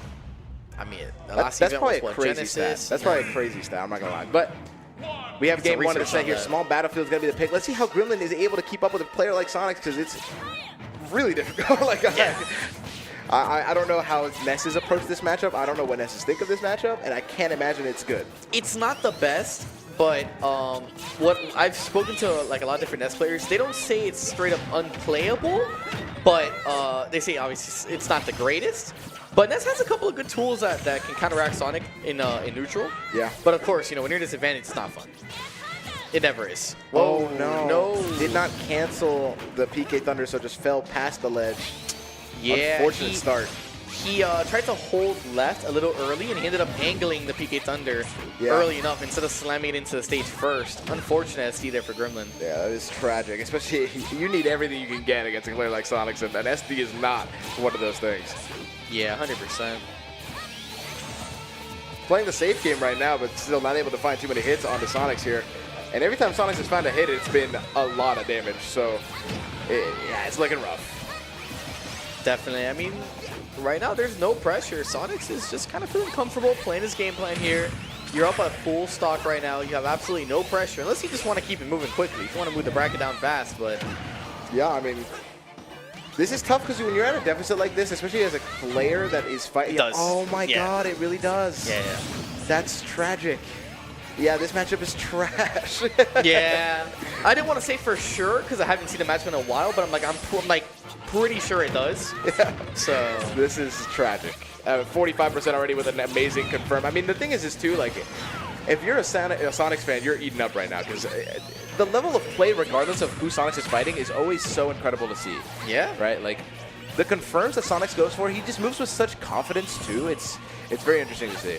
Definitely. I mean, right now, Gremlin needs to at least take a stock here, you know, swing the momentum at least going into game 2. I mean, I like that from Grim though. Like, at least using the PK Thunder 2 to like kind of interrupt Sonix's movement. yeah. But I mean, Sonix Just is doesn't not do even enough, you know? entertaining the idea. Like, The problem with PK Thunder, like, aggressively in this matchup is that you can bonk yourself and force your opponent to shield, but Sonic's fast enough to punish you. True. Like a lot of characters probably one of can't the punish only that, but characters, it's right, like you do that, and then yeah, you lower his shield, but he just punishes you anyway. So it's not even worth the trade. Yeah, oh, wow, the trade, though, that was pretty good. Oh, might have been able to find a stock, but Sonix just instantly getting off ledge there with a jump and catches the air dodge, not able to get a punish, and the back air from Gremlin takes a stock. Yeah, finally finding the answer there to take that first stock. And like I mentioned, I mean, swinging the momentum a little bit is important. Even though I would say he may not be able to take this game 1, at least you go into game 2 with, you know, you reset that mental from the SD. Wow. So Wow. I mean, it's just so smart, right? Like, setting up the position, like, I think I see a lot of Sonic players, right? And this is kind of like an analysis of like why Sonix is so much better than a lot of these Sonic players. I think Wrath is one of those two that also like it does really well. that sticks out, yeah. Ken but is obviously very good as Ken, well. yeah. Ken also like Fundy's king. Like Ken is just insane. Ken can play any character. I mean, he's been playing for years too. I mean, it's but one like of those the guys. thing is that Sonix utilizes Sonic in a way that most people don't. Because I think a lot of people play Sonic and it's flowchart. It's spin dash, it's an option, it's spin dash, it's an option. Yeah. Sonix uses spin dash as a movement option more than a move that hits. You know what I mean? Yeah. And I think that's so interesting because like Sonic's run speed and like being able to move around is already fast as is, but not as fast as spin dash. And he just uses that to like kind of apply pressure, get positioning, deal damage, find openings. It just kind of does it all, right? Yeah. And it's just so interesting that he doesn't forget that. He never like uses spin dash in a way that like I'm like, oh yeah, that didn't make sense. You know what I mean? I think what happens is that Sonix is playing his soul character. And I think when you find your soul character, magical things happen, man. I mean, he embodies the character through and through, you know, at the end of the day, so. He's just like, he's got such an amazing brain when it comes to Sonic. It's just insane. Like the time and effort put into this character is like astronomical, right? Like this is the definition of a character specialist, right? Like 100%. Even though that character might be the second best character in the game, but oh, no tech? Okay, no tech on Interesting. that. A lead for Gremlin. I feel like we haven't been talking enough about Gremlin in this set. I feel like it's just really hard to showcase your skills against a player like Sonix, where it can feel kind of polarizing at times. But I mean, Gremlin has had some amazing performances as well. Like, yeah, the thing is, like you said, it's easy to talk about Sonic because he dictates the pace of the game. Yeah. He dictates the pace of the set, so he kind of takes up a lot of space on the screen. He's the one that's kind of moving around, dancing around, and like finding all the options. So. Yeah, and Sonix is just so good at doing that, right? Because I feel like a lot of times some lower level Sonics will not know how to control the pace of the game and fall for a lot of their opponents' gimmicks. But Sonix is just like always on top of it when it comes to like being the main character of the game, right? I forgot about that's another thing that kind of stinks about being off stage is the homing attack is really good against Lucas Ness as well. I know we've seen Sonic SD a million times with that move, but in this matchup, it's pretty useful. Yeah, it definitely is one of those things where they're stationary, so there's not much they can do to avoid that, especially when they start the up B. Like, they're not going to air dodge. Like, there's nothing they can do. Like, they click up B, you can homing attack for free, right? It's one of those things that guarantees homing attack compared to other matchups where it might not be guaranteed and you might die, right? Like, yeah, 100%. It's still tough. But right now, I mean... Spraying, and now you're forced to up B, and here we are again. Okay, he's able to get it back. Sonic just kind of whiffing a little bit on those edge guards, so Gremlin's still alive here, the second stock. Yeah, getting some damage as well, 58% here on Sonix. Trying to find a back air, not able to get it, but still not holding on to the stock, and that's the most important thing, right? Man, it's that Sonix is positioning perfectly. He canceled the spin dash there off stage right before Gremlin was going to stuff him out with a forward air. Wow, that forward air is such a crazy hitbox, too. Like, that hit so much far in front of him for no reason, but... Yeah, that was pretty broken. Thunder aggressive is going to get punished. No, still hold on to that stage control. I mean, I think it's like the Peak Thunder can chase down Sonic. It's pretty quick, but it's like you're not getting a lot or too much off in those kind of scenarios. You're just kind of stalling a little bit. Yeah. Oh, wow, and the spin dash back air gets 21% there. Continues to lead, but... Oh, I like that from Grim, but that might get punished, and the dash attack comes out as well. Sour spot back air. Not able to get the F smash, but that would have been already probably the end of the set if that would have connected. Yeah. Very funny connection there. And right now, I mean, 101%. He is roughly at kill percent. Needs to get like a sweet spot back air, some type of decent edge guard here. Gremlin needs to find something. But the thing with Ness back throw is that it's very strong, but its base like knockback isn't as much I think as Lucas's. It just has very high knockback growth. Yeah. So It'll kill at earlier percents, but not like it'll kill at earlier percents in some situations. yeah, You know what I mean? yeah. You're so dead. Yeah. Oh, wait a minute. He's dead though. It was worth it. It was raw. He went out in style. Yeah, that is. I mean, you can go home to your friends and be like, "Yeah, I took Sonix the last stock. I did that." I mean, Sonix is recognizing it. Like, It's when you're true. up a stock against Ness, you can kind of just throw your body out there and you eat the just be up like, B. It doesn't really sure, matter. yeah. Like, I don't care. Like, go tell your friends I went last stock with me. I don't care. It's optimal, and that's the name of the game for Sonix. Is just picking the right options, like the perfect options. Not even the right options, the perfect options in a lot of these situations, and just continuing that long streak of supremacy. Right? Like, yeah. I think it just, like you mentioned it, like we talked about earlier, it goes into preparation. Yeah. He goes into an event prepared. He's seen probably more interactions than any player in Smash has probably witnessed. I mean, he's probably seen it all. He's probably seen it all. Literally It's like a desensitized simulation to in his head at everything, this point, you know? So he puts himself in those scenarios and he goes, oh, I remember doing this, you know, last week. We practiced So I this. gotta do this. Boom, do this again. X equals Z, Z equals you're dead. True. Boom. Just like that. And a great showcase. Sonix moves on to top 32 winners side. Gremlin's still in the tournament. Going to have to go through the losers bracket, however. But still not out just yet. We'll see if Gremlin maybe even gets a chance of a run back. Yeah, we might see a run back coming down the road. I mean, we'll see. There's plenty of talent here. Of course, obviously, the LG boys, Tweek, Sonix coming out, showing out for the fans. Cosmos, we but, saw. Fury, we saw. Cosmos as well.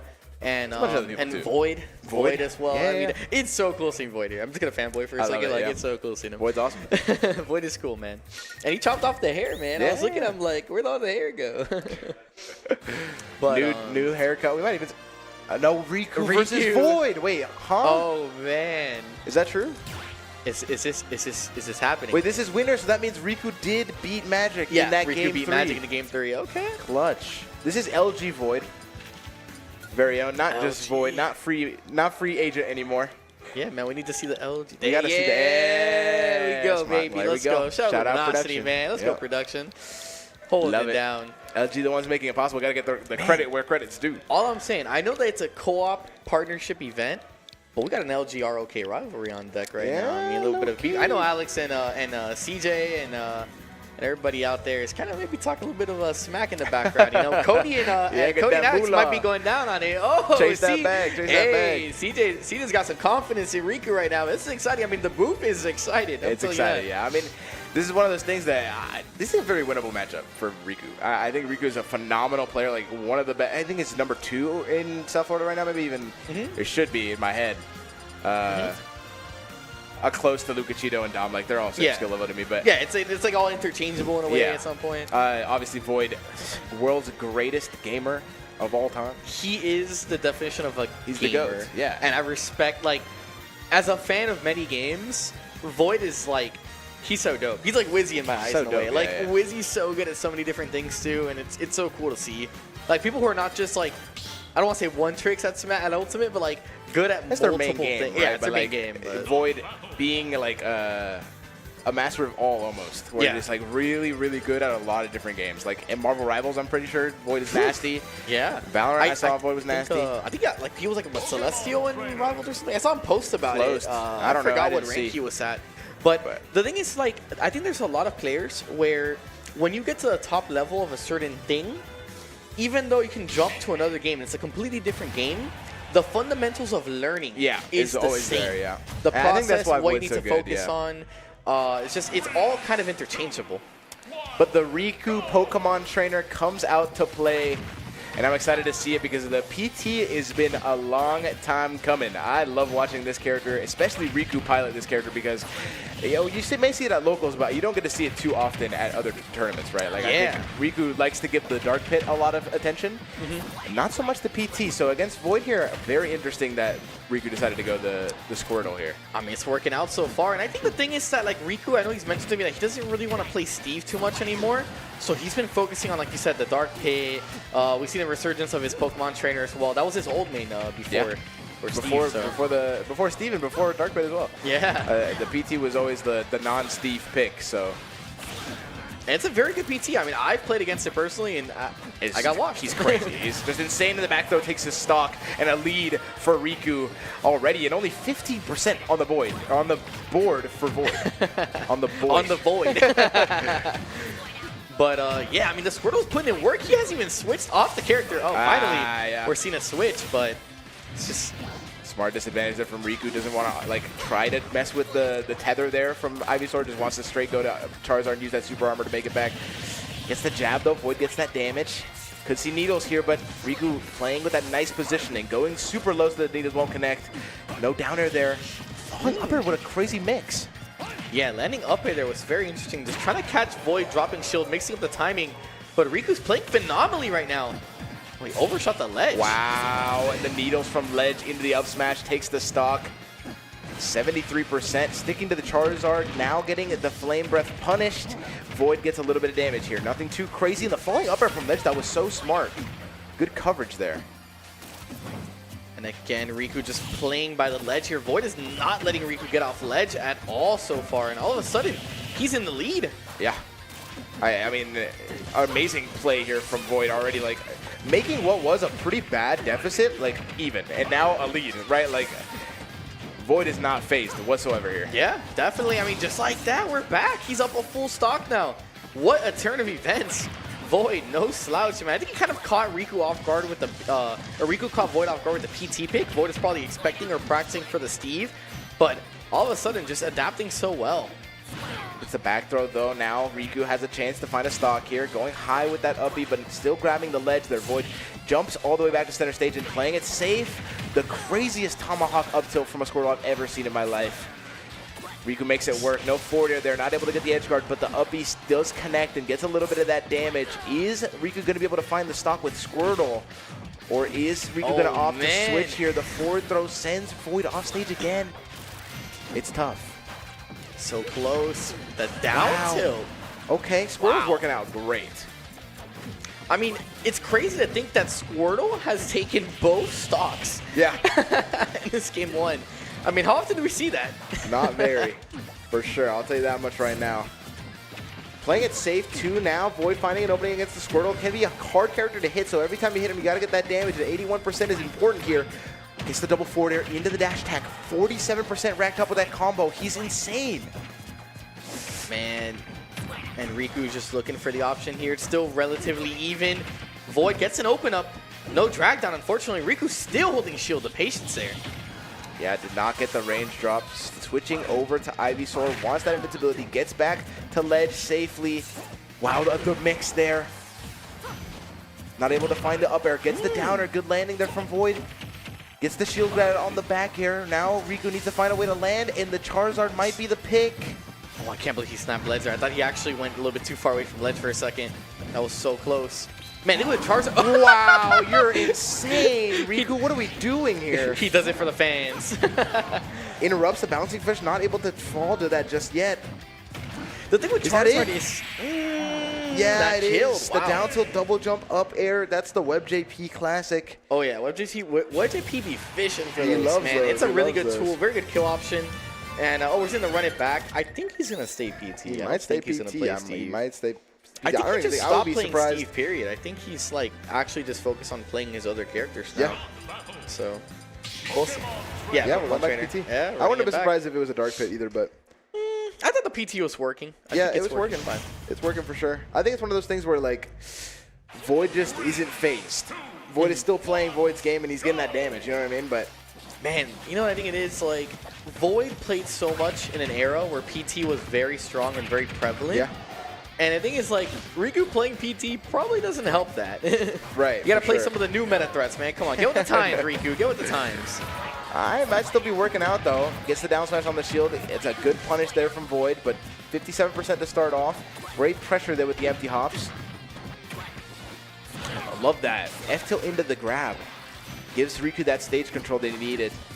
Not able to catch the jump with the down tilt, and now forces Void back into the corner.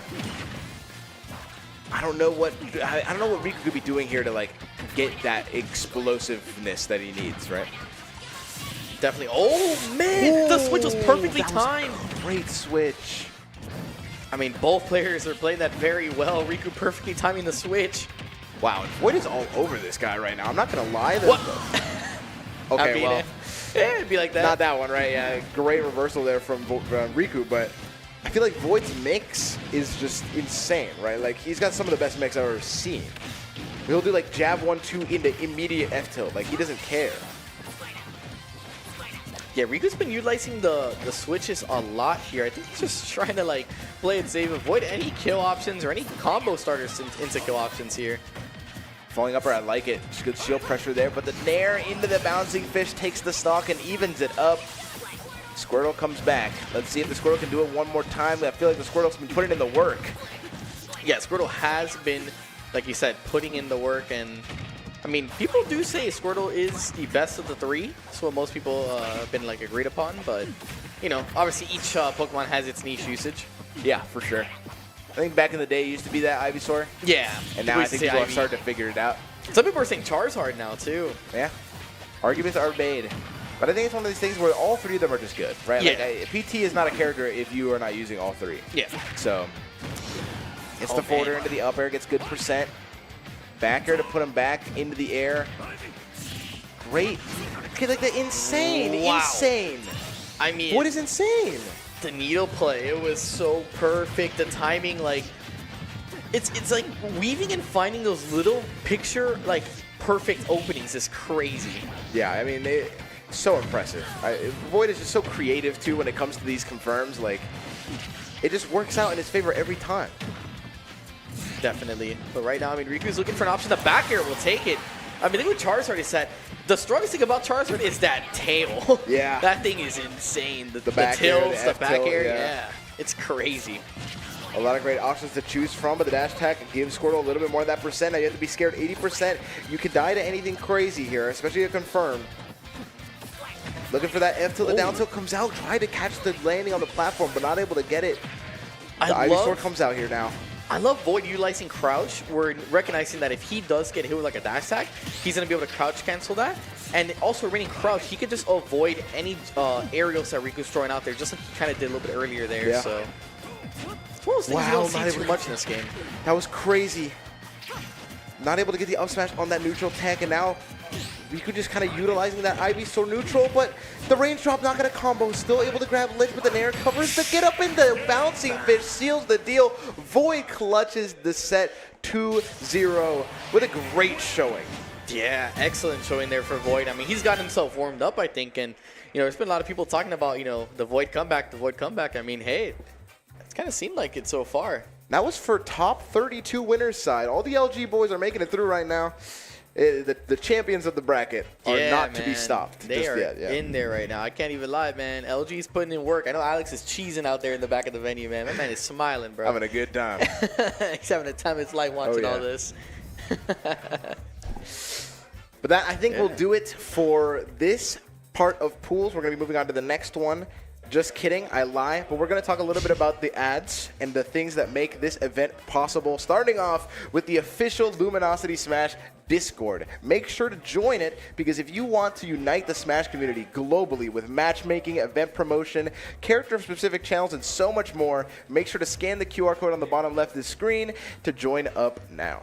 Yeah, what a roster of talent Luminosity has, man. And subscribe to LumiSmash YouTube channel, man. They be producing and posting sets there as well. Amazing stuff if you're trying to find VODs, information. There's so many content creators, too. I mean, Luminosity just kind of runs it all. Yeah. What can I say? An amazing cast of stuff to watch, so make sure you subscribe at Luminosity Smash on YouTube. Some fantastic content there, but the real presenting factor of this tournament is the Rising Stars program. Do you think you have what it takes to become a new content creator for Luminosity? Now's your chance to show it off. Rising Stars is back for 2025 with Elgato as the presenting sponsor. Please, this is your chance to win a $100,000 contract with LG. Apply now for your chance to be the next Rising Star at luminosity.gg/apply. So many amazing sponsors, including the wonderful ROK. Wonderful ROK, indeed. Our home venue here. Beautiful land center, beautiful staff. I mean, look at John there. He's just putting together, playing some TCGs. And we got everything, man. We got PCs, TCGs, games, drinks, everything. $25 all play in beautiful South Miami, or South Florida, let's say South Florida, but Miami, Florida. And what an amazing venue, man. I love it here. Putting on amazing events. You guys may know it from the LG Invitationals, but another amazing event, GOML in Toronto, Canada, July 4th to the 6th in this year. In the beautiful Canada, amazing place with so many great games to Street Fighter 6, Tekken 8, Fatal Fury, the new one, Strive, Under Night, Splatoon 3, surprise pick, a bunch of the platform fighters. We got Ultimate, we got Melee, we got Rivals, the classic trio, and we also have Grand Blue Rising. Oh yeah! If you want to sign up for 10% off, make sure to use LG in checkout. Use code LG for 10% off. Start.gg/GOML. Sign up now, man. It's gonna be fire. Man, I just gotta mention, I've personally been to GOML. Toronto is a beautiful city, and GOML is one of my favorite events every year. Yeah. Max does a phenomenal job. The entire team does a phenomenal job with GOML. It's one of the best events, one of the most fun events. The city is beautiful. The boat ride is super fun. Yeah. If you guys don't forget about the boat as well, that's always a fun time. I mean, I love that event, man. But we got Kobe and, was it what, SureHyper, I believe? Kobe versus SureHyper. I believe it was Kobe SureHyper. Yeah, Kobe and SureHyper, man. Look at Kobe, man. He is ready, locked in. He's probably the most stoic player I have ever met. Yeah. Kobe has no, like, he does not wear his sleeves on his shoulder at all. Like, you can never tell if he's, like, that is not in a to say. good... I'm sorry, I said that completely terrible. He does not wear his heart on his sleeve. His heart on his sleeve, my bad. He does wear his sleeve on his shoulders, but not his heart. I'm so sorry. But yeah, I mean, we were talking about it earlier where Kevin, or SureHyper, is one of those players that also has no fear. Right, like just goes for things that he's confident in. I think Kobe is one of those that doesn't really show his emotions, but also has that level of like, fuck it, we'll go for it, right? Like, it's just, these two are very explosive. Yeah, for sure. Yeah, definitely. I'm excited, though, because this is a hot set. Yeah, it's going to be a fun watch. I think we're going to see the Fox here, if I had to guess. Because you need that speed. I think it's a better choice, but I still think he might default Wolf game 1. Okay. That's what I think. All right, that's fair. We'll see. I think they know each other, too. Yeah, they seem like homies. Yeah, they're all friends. So, yeah, I mean, it's pretty dope. Florida, I mean, you know, we're all out here. Got the FL representation. Oh, yeah.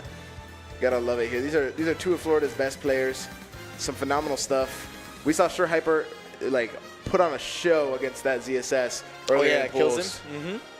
And we called this out, but I'm excited to see top 32. Like, is he playing on a wireless controller? Am I no. SureHyper was just like feeling out Kobe's controller. He's like, yeah, it's a cool controller. It's like, yeah, that Mario controller kind of clean. He's like, yeah, I got this cheat button that when I press this here, it actually it pairs two inputs simultaneously. I guess we have wave bounce boomerang every time. Don't tell the TOs though. Yeah. This is for top 32 qualifiers though, so this is also going to be best of 3. But this is exciting because being in winner's side top 32 very important, right? Especially in a bracket like this where it's kind of condensed. You want to have those second opportunities. It's almost like in a game when you have 2 lives. Like you really want to preserve that second life for the harder parts of the run, right? Yeah. But, 100%. These two are, I would say they're pretty similar in skill level. Like, I think this is going to be a close set. Yeah, I think it's very comparable. Both are excellent players.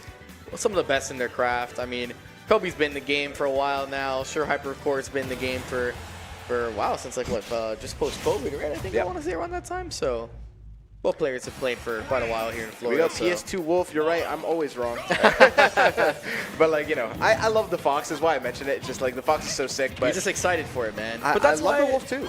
But that's why we pair together, man. We make up for each other's incorrect options or choices. We got the matchup coverage. Yeah, of course, man. You cover me, I cover you, man. That's what we're in here for. That's what we locked in for. All right, let's see how this goes, though. I feel like they're both playing a very safe early neutral here. They want to kind of feel each other out. They want to see what the pace of the game looks like. SureHyper finds the first opening here, gets the tech chase as well with that dash attack, and now just racks up the damage. I think something we didn't actually point out as Swark made to set. Wolf's laser is, was it transcendent? What do they call it? That it goes through every other Transcendent, projectile? I think is the word, Transcendent, I think is the word. So essentially, it kind of deals with a lot of Link's projectiles. You can just stand at a safe distance, blast laser, and just not a lot of pressure. Wow, I love that air dodge from Kobe. Did not want to interact with that tech chase whatsoever. Air dodged off stage and knew he'd be safe to make it back. And the up smash catches the normal getup with a great ledge trap. SureHyper takes the first stock. Yeah, that was beautiful stuff. What a great start to game 1 here for SureHyper. Like you said, he's been playing hot. They're doing a great job. I really like the way, like, you know what? And the wolf is almost nostalgic for me. Like, it's been so long since I've seen this wolf cook like this. Like, it's like a grandma's cooking. You know what I mean? It's just a warm feeling in my heart every time I watch this wolf. It's like that homemade abuelita, bro. Rice and beans. You know what I'm saying? It's just like arroz con pollo, hits bro. different, Like, bro. oh my god, it takes me home. Oh yeah. I feel like the scene in Ratatouille. With yeah. He tries a little ratatouille. He just goes back to his childhood. Sees the visions. I'm in awe right now. But I love watching Kobe play just because he's never changed characters. He's stuck to his guns. He's played for so long. I've watched him play like every CEO. I mean, he's phenomenal at what he does. It's true. This is one of the best Young Link representatives of all time here in the building. I mean, we've got Super Senbei who just made a crazy upset. Like, Young Link stocks are up right now. Young Link stocks are up for sure. Definitely. I mean, I feel like the stocks have never been bad. It's always been a pretty good character, you know? And now we're finally seeing the results, right? The dividends of the Young Link, right? So, I mean, right now, space that fair. I love the spacing from SureHyper, right? It's one of those things, like, as Wolf, I think a lot of people underappreciate is, like, he has, like, a pretty stubby aerial sometimes, but they can be spaced and like, apply that pressure safely, right? Like, you don't have to commit to the forward airs, right? Yeah, 100%. Kobe kind of brought this back, though. I'm not even going to lie. Yeah, Kobe's doing phenomenal. I mean, that's the thing with Kobe. Like, he's very clutch. I've seen him clutch out so many games. I mean, of course, I'm kind of in the same region as him in a way, so I see him play quite often. But the ball into the upper, not going to connect. Put the arrows just to get that pressure, but Kevin is not even he's not even threatened right now. SureHyper is continually getting these situations where Young Link seems like in a good spot on stage, and then all of a sudden SureHyper finds something crazy and takes the stock, right? Definitely. I mean, I think the thing is with Kobe, it's like you can't just unleash projectiles at free will because you have a good reflector. You have to deal with blaster.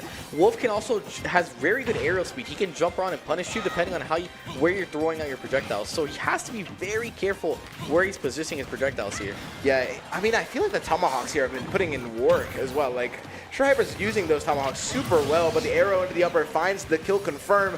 Kobe evens up the stocks, but 77 now 88%. It's looking rough. Yeah, I mean, it's still plenty doable. 98%, it's not too bad. Just has to avoid getting into like a back air or something here. Has to be careful by ledge. Wow, just a raw F smash in the corner. They're able to get the down throw up air. Looking for a little bit more, but just kicks the boomerang straight out of his face. Has the jump with the forward air, interrupts the combo. Hold on, Kobe bringing up the damage now. The dash attack sends SureHyper off stage, and now it's kind of looking like Kobe's game. Yeah, that's what I'm saying, man. You can never count him out. He is one of the most clutch players I've ever watched, honestly. Both players, honestly, are quite clutch, so. The arrow connecting, catching that landing. No, and the nair is going to go straight into his noggin, and that's a first game for Kobe and a crazy comeback. Yeah, that was good recognition, because the thing is, when you play against Young Link, when he shoots a fire arrow, when you shield it, typically your first reaction is, all right, my turn. Yeah. You know, my turn to come in, attack, and punish. But Kobe's like, no, I can stuff whatever out, man. Have you seen my nair? Have you seen my nair? Yeah. Hold that.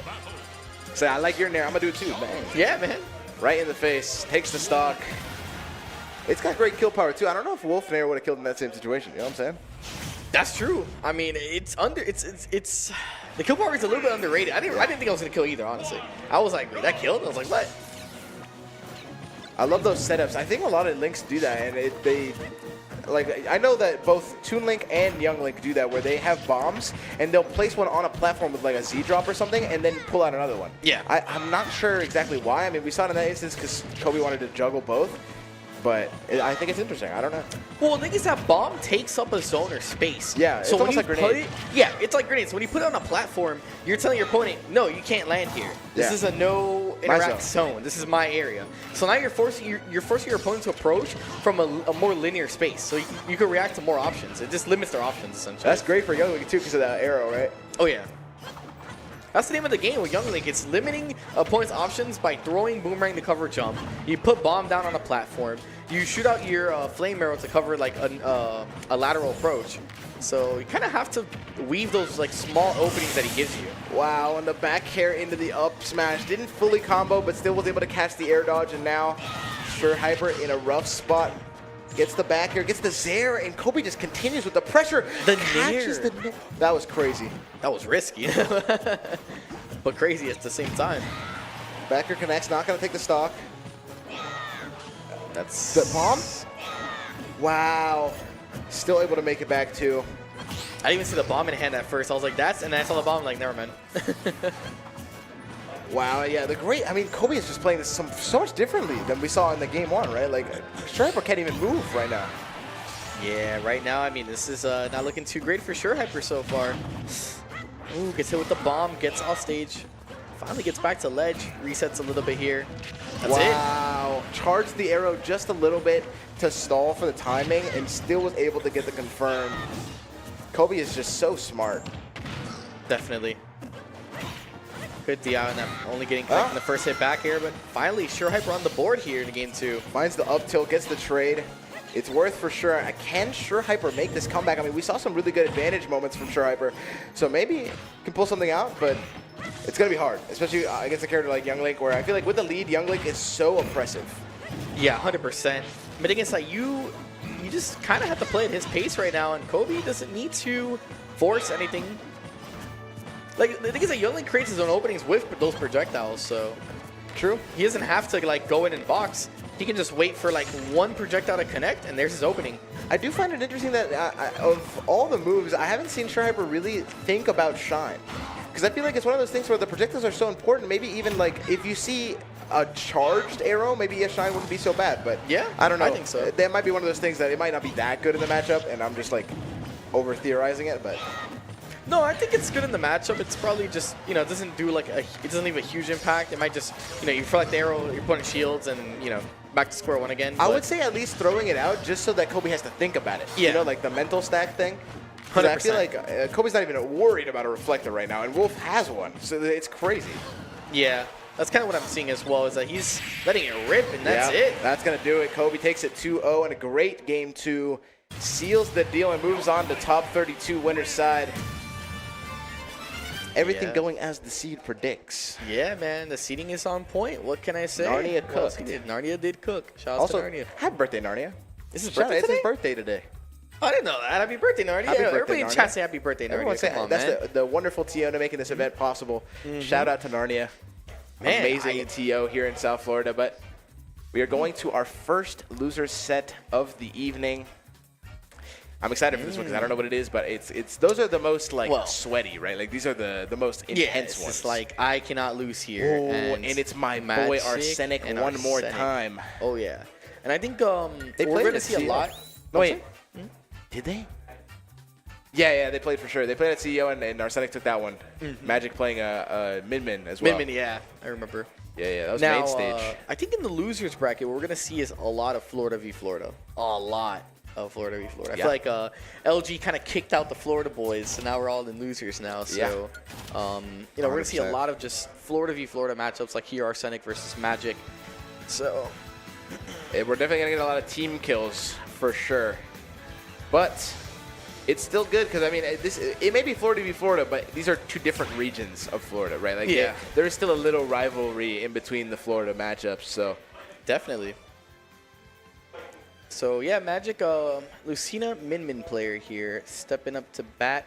We'll see how he fares up. Arsenic, of course, one of the best jokers in Florida. Yeah. If not the best joker in Florida. It's super, yeah. I mean, think, best solo I mean- Joker, 100%, Yeah. because Dom is Well, Dom. Dom is a pocket joker, yeah. But Dom best is solo Dominator. joker. Yeah, Dom is But, Dominator. He do be dominating. Which we haven't actually seen him play The yet. Joker. We haven't seen So, Dom play one time. I think Dom I'm might be in a excited to different watch pool. him. Yeah. I'm excited to but watch him. Dom you know. has got some exciting stuff in the back. We also, speaking of Min-Min, is that Unova all the way in the back I see there? Yeah. It's Unova back there. Been around- Yeah, I he haven't came seen in doing later. a fat minute. Love to see that guy pull up. Yeah, congratulations, man. It's good seeing him again. I don't think he entered, though. And I don't think he entered. I think he's just here for the vibes. Yeah. But this is going to be a grindy set. This is our top 32 qualifier of the losers side. So winner of this moves on, and the loser is out of the bracket for good. Oh, yeah. So this is intense. This is going to be scary. And it's still best of 3, if I'm not mistaken, so... I'm going to check, but I believe that their going match PS2. history is in Arsenic's favor. But they don't play often, right? Yeah. It's like they're both South Florida, but it's like very far apart parts of South Florida. Yeah, so for you sure. never really see too much commingling. So.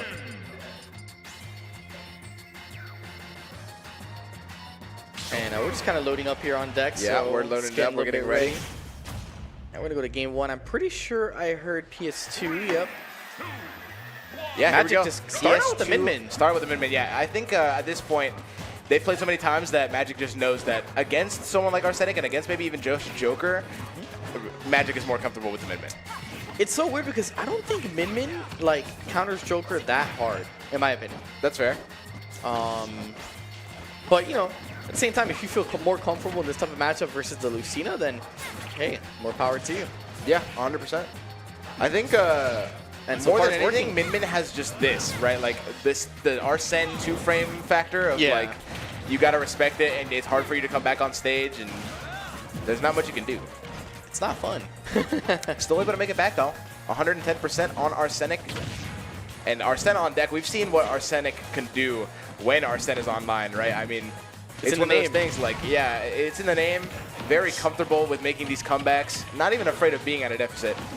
We'll try to go for the upgun to get a Gimp, but not able to find it. Gets the Dragon Arm, hold ledge, Gambit, and now the stock is man. for Magic. Yeah, that was Beautiful great. edge guard there from Magic. And we've also kind of, I've seen a lot of little things pop up on Twitter. People talking about how good Joker upgun is now. So Yeah. it's kind of interesting. We never really seen that option too much or talked about it too much, but now people are you know, discussing about the options and how strong it can be. Oh, I'm actually lying. Magic has beaten Arsenic the last, well, besides CEO, Arsenic or Magic's up 4-1 against Arsenic. Oh man, so, that is not too good. Not Yeah. showing out too well. But it's still too soon to say. I mean, we're still in game 1 here. It's only 1 stock differential. Magic, of course, at 130%. to be fair, it was a long time ago, the last time they played. So Yeah. a lot has changed for sure between these two. I love that wall jump was able to avoid the ram stuff as well. I think if Arsenic can find a stock soon-ish, you're not too bad of a deficit, right? Like, this is okay. And now it's starting to look a little bad, but No, I mean, I still think it's fine. It's just that you have to close the stock here. You don't obviously you don't want to go down 2 stocks. So, but you know, it's definitely gonna come sooner or later. Hopefully, maybe. I love that aggression though from Magic in the disadvantage. Wow, got that grab so far away too. Yeah, and catch the normal get up with the megawatt. And now a Yeah. 2-stock lead here for Magic. Playing a really good game so far. Yeah, this is where it kind of becomes a problem because when you're doing 2 full stocks here, I mean, you still haven't put yourself on the board yet. Magic's getting any type of extra credit right now. I mean, Min-Min's a little bit heavier than I expected. I mean, you get a weight check on her? I mean, Yeah, I don't know what's happening. 169% on Magic, and Arsenic is still not able to find a stock. I mean, this neutral has been playing so well for Magic. Finds the F-tilt, not able to get the stock just yet as well. Gets the gun, though. That might do it. Yes, it does. Gets the Gimp at 180%. And now you need a 2-stock comeback here. Can you do it? If there's any character that can do it, it is definitely Joker, right? I mean, I think it's in this matchup is that the factor that swings the matchup is Joker gun off stage.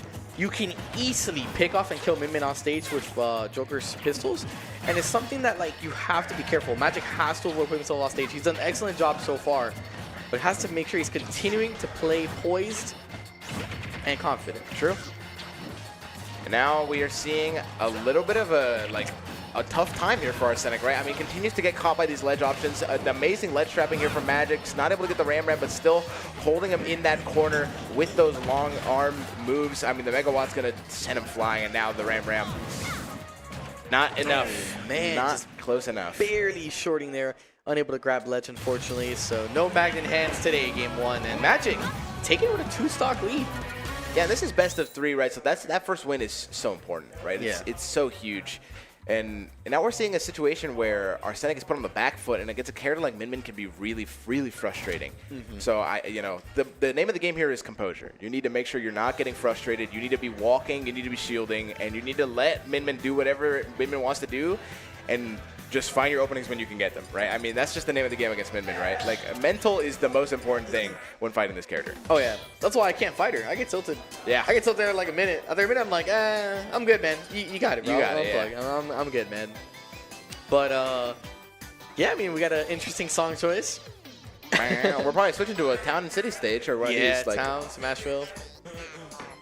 I don't remember how the set went at CEO, but I believe it was game 3 as well. So, well, you never know, right? I mean, it could be a reverse 3-0 or reverse 2-0. Yeah, reverse 2-0. But it's an exciting We'll set, man. We'll see how it goes. Game 2, stick in a jar. I mean, we're not switching. I mean, has Arsenic been cooking any like secondaries recently? Not that preparing I know anything of. for Min or anything like that? No? Okay. Just kind of curious. So, I mean, we'll see. But I think the name of the, like I said, just not getting frustrated, because Min is a character that can really frustrate people fast. And, you know, if Arsenic just keeps his cool and finds situations like this, because, like, Joker can do it. Joker doesn't have the worst matchup against Min. Joker's one of those characters that can kind of overwhelm Min at times. It's just you have to find that, like, momentum and not get caught in this, right? Because this is tragic. Blender here. Finds an opening there, finds the ledge. Very fortunate there for Arsenic. Finally gets back neutral. Just too low, not able to catch the high recovery there. Min is able to make it back, and now we're back in the lab again, and that's the stock. The Ram takes it, and Magic with another fantastic lead here in this game too. Edge guarding there just a little bit too strong, man. The fact that Mimic can just do all that without even leaving the stage. It's crazy stuff. Yeah, just very strong, man. Yeah, and now it's just Magic is in such a position where, like, you can play so safe and you'll still be fine, right? Like, oh, the air dodge. Unfortunate, right? Definitely did not want to fall short there, but maybe like the camera angle threw him off a little bit. Sometimes it happens to me sometimes when they shift the camera. Like, don't know how far you're going to go or where do you need to air dodge, right? Yeah. Great nair there, catching the dash in. Arsene comes out, not able to get the Ram. Falling nair, connects, gets the shield on the down air. That's a lot of damage, but the Ram's gonna beat out the Aegon in the projectile war, and now the nair into the Dragon Arm. Air dodges the laser, so not gonna lose the stock, but still stuck on ledge. We know how tough has been for Arsenic to get out of these situations in the past. But switch to Ram. You're not at a risk of losing your stock just yet, but the pressure is still insane. Love that run-up grab there. Gonna continue the pressure, not able to get the down smash. Magic is still in a good position, but off stage versus Joker. Are you gonna die? Yes, you are! And a lead for Arsenic in the first time in the set. I mean, I think Arsenic has done good when he's been able to get in Magic's face. Of course, you know, based on the characters, but it's been a struggle for Arsenic to find these like openings and get Magic off stage. He's gonna have to really fight for every inch. Yeah, and now, like, this is just Min gaming, right? Like, we're in center stage, we have the arms, we're trying to keep you out. If you get in, you get in. If you don't, you don't. It's feeling very polarizing here, but I start the Aegon, but the Ram not able to get the 2-frame this time. There it is. This has just been a repeated pattern this entire set of can you get back, and if you get back, you get hit by nair. If you don't get back, you die. So, like, yeah, a little too close to the ledge with that one. Yeah, that's going to do it, and that's the set. 2-0. Magic takes it, and the Min moves on. And now in top 32, loser's side, right? I mean, Magic, fantastic showcasing there. Still has the Lucina. We didn't get to see it in that set, but we'll see it later on. I think we'll see it come out. There's definitely matchups where Lucina probably has better impact than Min. Min is a character that's very strong, but kind of matchup dependent. I feel like there's some matchups that, like, you definitely don't want to opt for Min. If you have another character, you're better off just playing, especially Lucina, a character that is pretty.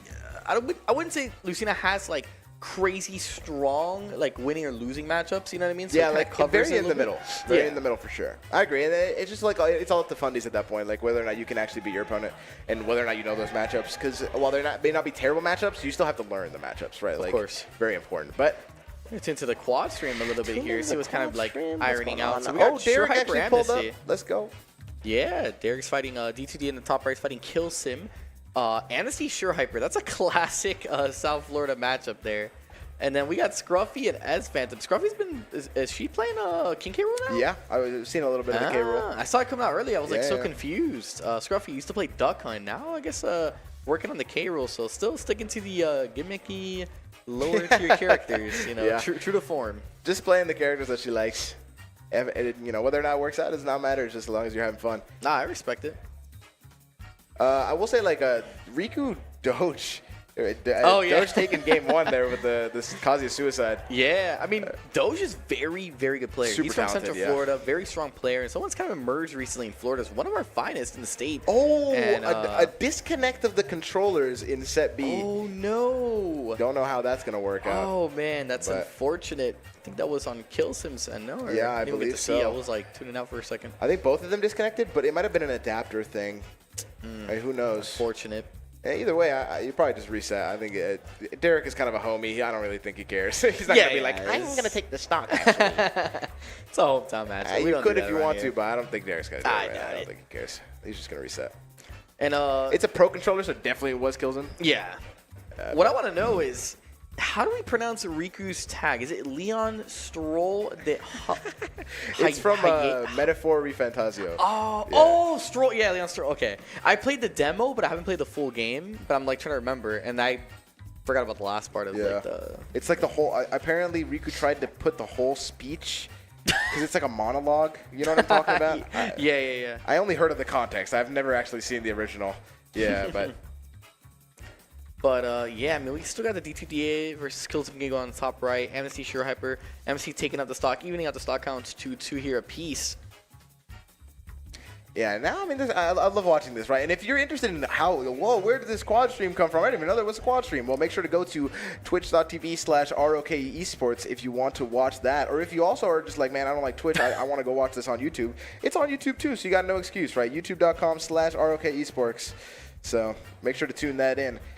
Let's quickly, if you do want to continue watching this, make sure to go to the 2 I just mentioned, but we got to thank the people who made this possible one more time. Oh, yeah. Shout out to Luminosity's Smash Discord. If you want to join the party and you want to help unite the Smash community, make sure to go over there because they got matchmaking. They have event promotion. They have character-specific channels and so much more. So make sure to scan the QR code. Join the Luminosity boys who are in this server as well. So you maybe have to get the chance to chat with them as well and ask them what you think. So make sure to scan and join. Yeah, 100%. And like speaking of Luminosity again, don't forget to subscribe to the Luminosity Smash YouTube channel. That is youtube.com/Luminosity Smash. Someone smash, man. But I love their channel. They have a lot of great content, a lot of VODs and everything on it. It's amazing. I'm always rewatching. I'm always digging through like all the VODs that Lumi posts because I'm like finding like random sets I want to watch or stuff I commentate. I like to go back and review that. So it's great stuff there. Amazing stuff on that channel. But also, this is the big ticket item here for this tournament, the Rising Stars program. If you are a content creator and want to work with Luminosity, want the opportunity to prove yourself, make sure to apply at luminosity.gg/apply for a chance to win a $100,000 contract with Luminosity Gaming. So make sure to go do that. Elgato making it all possible, being the presenting sponsor. So if you want to work with them, now's your chance. 100%. And if you want to work at ROK, our hometown venue. But yeah, man, shout out to ROK Esports for holding it down, always partnering with Luminosity in all these events. And ROK is such a beautiful venue. If you guys are ever on vacation in Miami, if you're ever in town, even if you don't play Smash, we have all types of esports, PCs, TCGs, drinks, everything. It's such an awesome time. It's like home in here. Yeah. The environment is amazing. The staff is phenomenal. I love Cody, CJ, and John. Everybody's just amazing. Yeah, they're all amazing people. If you want to get some gaming done, make sure to come down to ROK Esports. They do events as well if you want to do that as well. Like if you want to plan a birthday party and you're like, damn, I've got a lot of gamer friends, hey, make up to plan ROK. They can help consolidate that. So $25 to play all day right down here in Miami, Florida. The beautiful sunny city here. Oh, yeah, it's always hot. It's a great time. But last but not least, Gommel Forever, July 4th to the 6th. If you haven't heard about it, you're living under a rock because it's in Toronto, Canada, Canada's premier tournament. Start.gg/Gommel. When you're signing up, make sure you use code LG for 10% off. All of these games you can play and have a great time because the people there are amazing. Street Fighter 6, Tekken 8, both Smash games, Rivals 2, and so much more. So make sure to use code LG for 10% off sign up. It is going to be a great time. Oh, yeah. I'm excited for this year's Scommel, man. It's going to be an amazing time. But, wow, what a tournament it's been so far. It's been a great time. Wave 1 was amazing. I'm looking so much forward to the rest of the event, rest of the wave and everything. It's been a great time so far. It's always awesome casting with Archmage, man. It's amazing. The Static duo, man. Love casting with my boy. The Florida boys are going to have to sign out. We're taking a quick break, but do not leave. We'll be right back with the second phase of pools, so stay tuned.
Hello and welcome to another beautiful Sunday afternoon here at Rock Esports and Luminosity Madness. Here today we have Sabrik joining me. Hi. Super honored to be commentating with a legend.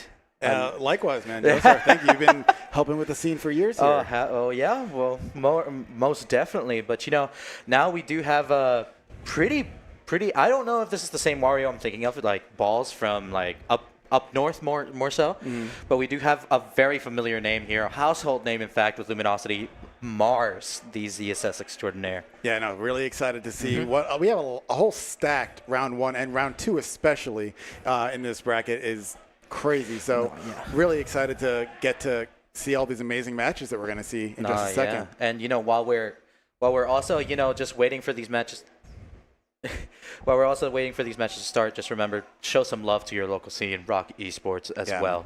None of this could really be happening, especially without them.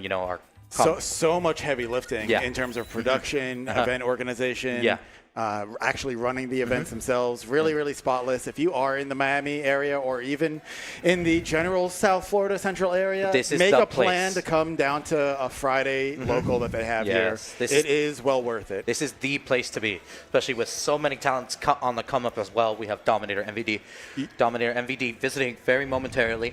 And also just many others, Soleado also on the come up too. So very strong Sora, as well as Riku, no stranger just to how meteoric his rise has been too. But anyway, speaking of meteoric, we have Mars versus I don't Balls think here. this is the This same is not him. That's not him. Different guy. Much different. But anyway, we seem to be having no character, so I don't know. But definitely ZSS coming out from Mars. Now, Mars, of course, ZSS loving those triplats. We're probably going to try to go to there. We're not going to be striking unless they're just going to straight up default PS2. But I have no idea. What are your opinions on that? Yeah, I mean, we're going to have – I'll have to see the other character to really have any kind of determination for stages and stuff. But I'm really excited. I think we're going to see a lot of patient play from Mars. I think we are also going to have a little bit of overwhelming in this early stage of the bracket. Like, he can probably get away with a little bit more than he might later on. Yeah. So I always am an advocate of making your life easier than harder. Check to see things if they work, and especially earlier in these early rounds. For sure. It's like dipping your toe in the pool, checking if it's hot or warm. Just make sure that temp is good and seeing how we just feel out the vibe. Anyway, I did hear Lucina, so not very disadvantageous to really be taking Zero Suit to triplats either, but you really don't want to take them there either, despite the disjoint you have and just being able to keep them out. So I'm actually very curious just to see what stage we're going to be starting out here. We have PS2. PS2. Very neutral pick. Yeah, pretty standard here. We're going to see some slightly earlier kills off the top, but otherwise pretty even, I would say. Expert patience coming out from Mars there, just waiting for the counter, or just waiting to react to see how balls would do.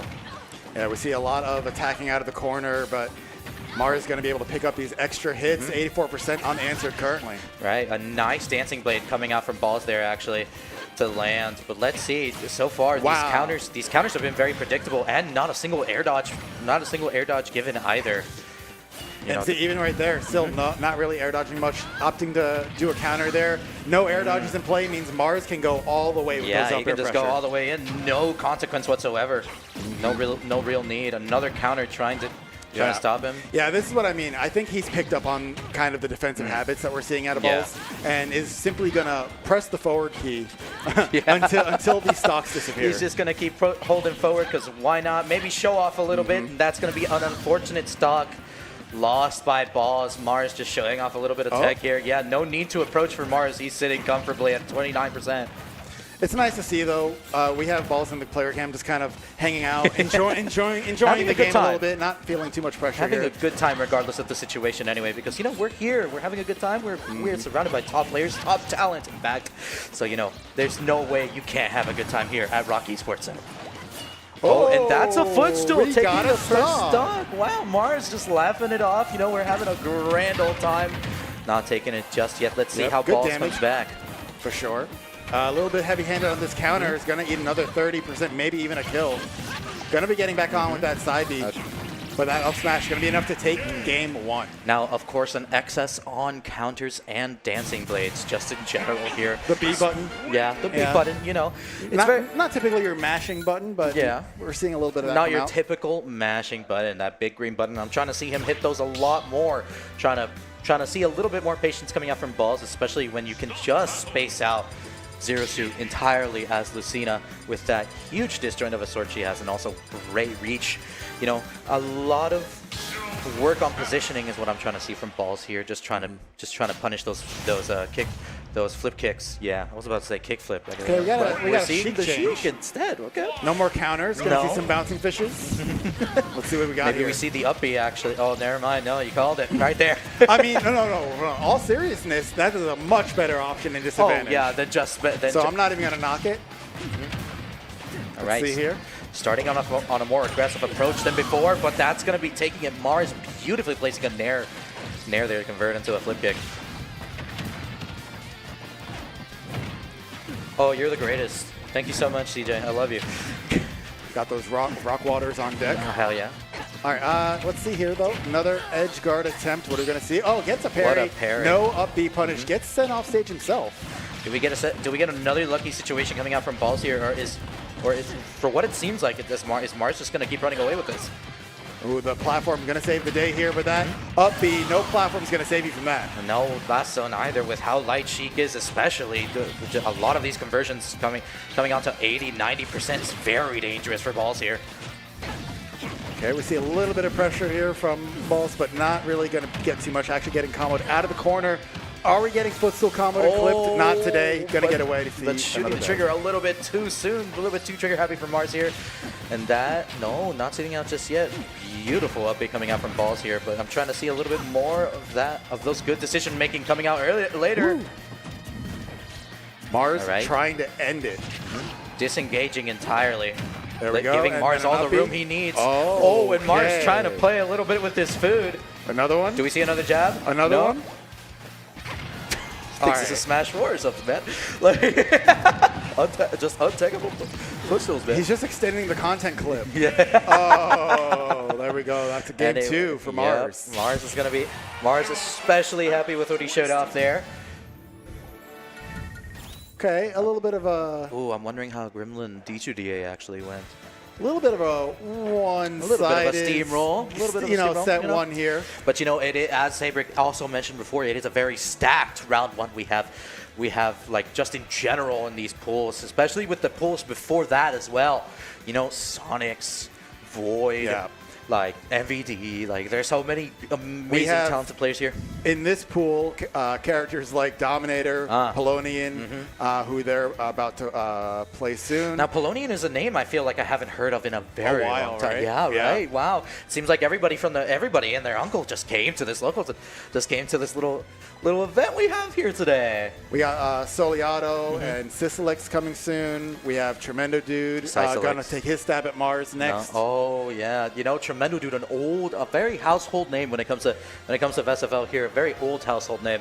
That was the Shulk Yeah. for a while, and you know, Now we don't have a Shulk. We're just down a Shulk. we're just down a Shulk. but- You know, he comes out once in a while. yeah, But hoping to see him a little bit more regularly as well. We definitely do need that Shulk practice, especially with Ranger being here as well. Right. You know, he's I don't know how well he did in this pool, but you know, also very talented Shulk in his own right. we got Javi on Earth in this pool. We got Chag as well. Oh. Lucachito. A lot of killers out here. And this is lot. just one of the 2 pools that we're going to have in Anyway, this block. actually seeing Chag, this is the very first time I've actually seen Chag play. I think he's still playing Palutena, isn't he?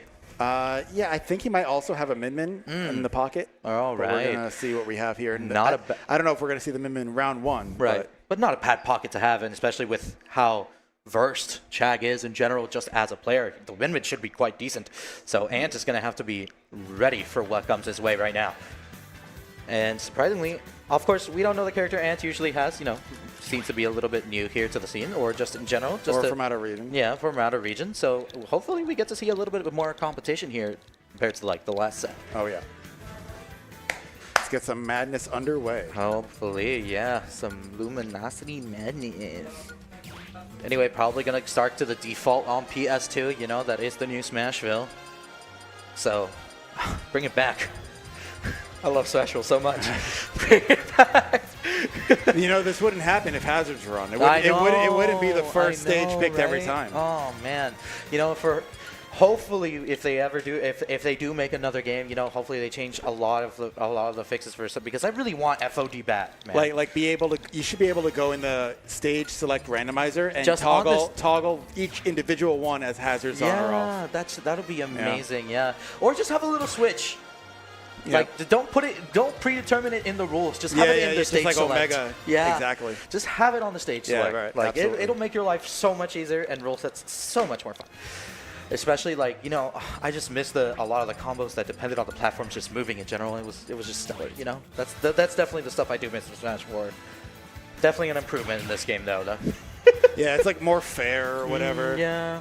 Whatever. We need a little bit more unfair in our lives. Sheik needs better ways to kill off the Yeah, side. right? We need Sheikville back. Sheikville.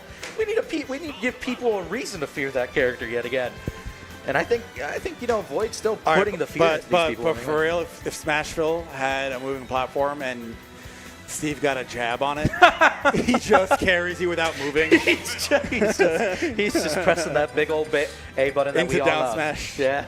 Oh Whatever. my lord. Yeah. I think we're okay without the chaos Hazards. that I think would we're ensue. okay. Yeah. You know what? Maybe you might have changed my mind on that.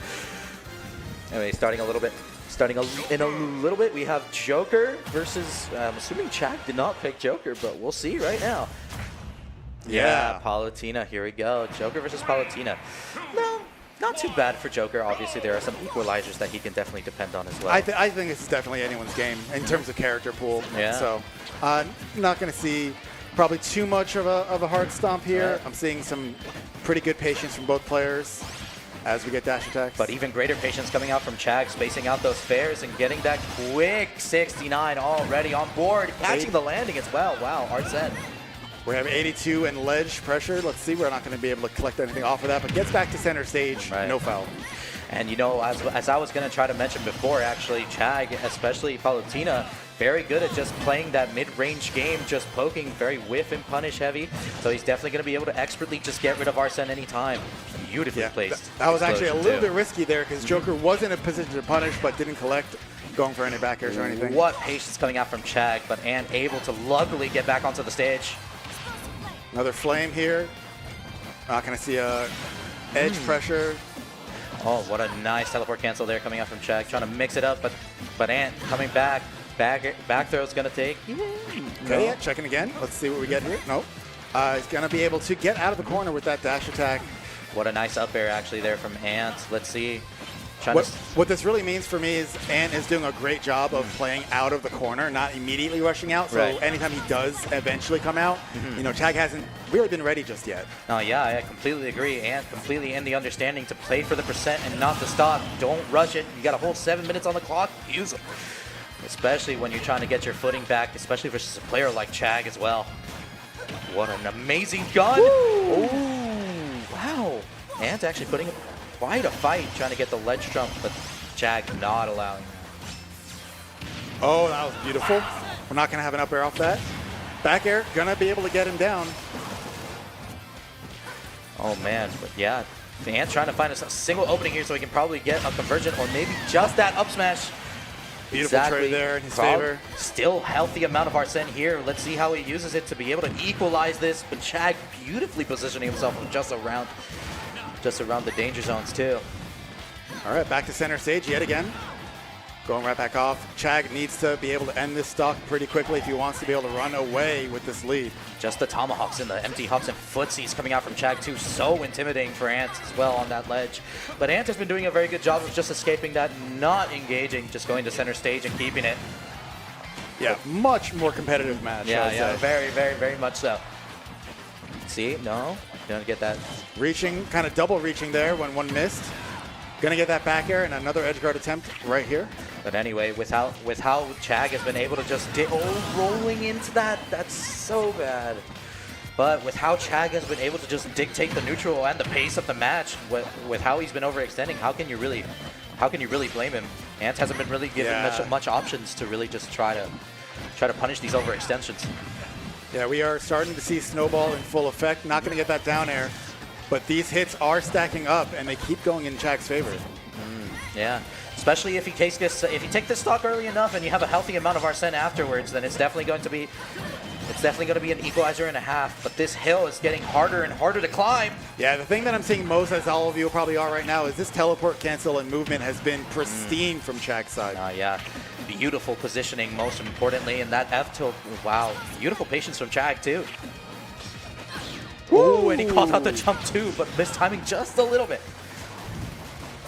Great patience there, going to be avoiding that down gun. And that's what it really is the name of the game here when it comes to Chag. It's just a lot of patience. He's been engaging and disengaging, mixing up his approaches as much as he can.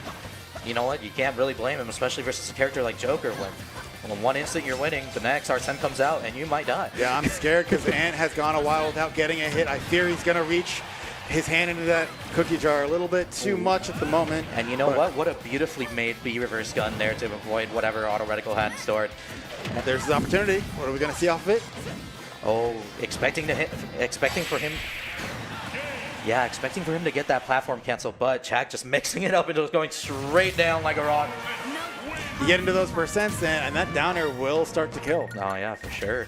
Really yeah, great move. Chag really just slowing for a lot of how Chag has been moving. He really does have a way of just slowing down neutral, just in his favor in general. You definitely saw it very early in the match, kind of holding those cards a little bit more to his chest. Yeah. Thus, like, he was fighting more out of the corner, and that's where you saw Ant get some of his hits. But then, like, as soon as Chag got into a motion of moving it just didn't stop. Not saying autopilot, but a lot more movement focused, he ran away with that real quick. Anyway, going with the small battlefield, it's an interesting counter pick, especially against a Palutena. But you know what? I get it too. Those platforms are low enough to be able to punish, so we're definitely probably going to be seeing a bit of a game plan change coming out from Ant. Great check chase here, reading the tech-ins multiple times, because people do that sometimes. Now it seems like he's got him. Now it seems like he's just reading him like a book. He's got him checked out already, knowing what he's going to have for breakfast right next week, too. Ooh. That should be another back air. Ooh, great punish. What are we going to see? Okay. That is going to work for the first stock. Lord. Let's see what Ant can do to kind of combat this adaptation. Beautifully played coming out from Chag, taking full advantage of those platforms as well. In the corner again. Going to get his grab here, but not much off of it. Now Chag taking full advantage of these platforms, just getting all that percent in Arsene That already is a lot of damage. Snowballing is definitely an understatement here. Let's see. Can he do anything with this Arsene out? Already halfway down. That's a free punish. Let's see if he's going to be able to get back. Yeah, these downers have been missing, but keeping position for the most part, but gets reversal at the end. Well, let's give Ant also a little bit of credit here. He's also been spacing himself expertly enough with Arsene to get those iframes in full advantage too. So, but a nice back air coming out. Ooh, and the teleport cancel nair. How smart! Just the simplicity of a lot of things coming out from Chag is just what's so beautiful about his gameplay right now. And another down air conversion. He's been getting away with it. Down air has taken 3 stocks now, and none of them have been spikes. All right. And you know what? Ant's just struggling to try to keep the pace or just bring it back in his favor at all. We got Arsene out, but for how long with how it's been going? Bad air dodge up. It's going to be a free punish. Yep, those iframes is going to help out, yeah. Good mix of timing on Ant's part for sure. All right, trying to get a little bit of drag down. Cheeky conversion, but Ant not going to be able to do, unfortunately. Nice. And that's going to be the set. Yeah. That was really, really powerful. So he jumps up first, makes you kind of not want to go high, and then immediately teleports down to kind of catch you off guard. And that worked perfectly. No, a lot of lead trump mix-ups coming out from just Palutena in general with how many tools she has just at her disposal, too. But you know what? Still very competitive that first game from Ant, too. He had his moments, but most definitely, I really don't think the small battlefield pick was to his favor. I think at a certain point it was really just a matter of his adaptation and being able to use a whole bunch of movement and a whole bunch of teleports in both defensive and aggressive ways. Yeah, that was probably the most impressive thing that I've seen from Palu generally in recent times. So I'm excited to see how well he does in the rest of the bracket. And from my recollection, he's actually probably one of the only Palus to be doing it right now. Yeah. From my recollection anyway. I don't know if there are any Palus still existing out there, but you know. We got a few out there. A few. Anyway, we got Rafflo, we got Louis Money. Louis Money, yeah, that's right. Louis Money does play her. Oh wow! But anyway, speaking of local legends, we have Mutace on the return here, and Cheese Capo actually a bit of a local himself. You know, coming here from CFL or like just further up I north. would say at this point, Cheese Capo is probably more local than Mutace. Yeah, honestly, yeah. You know. But you know, Mutace still on the triumphant return. It's definitely going to be tough for Cheese Capo considering Ridley is such a big body and how early he dies as well. So stage selection is definitely going to be very important here.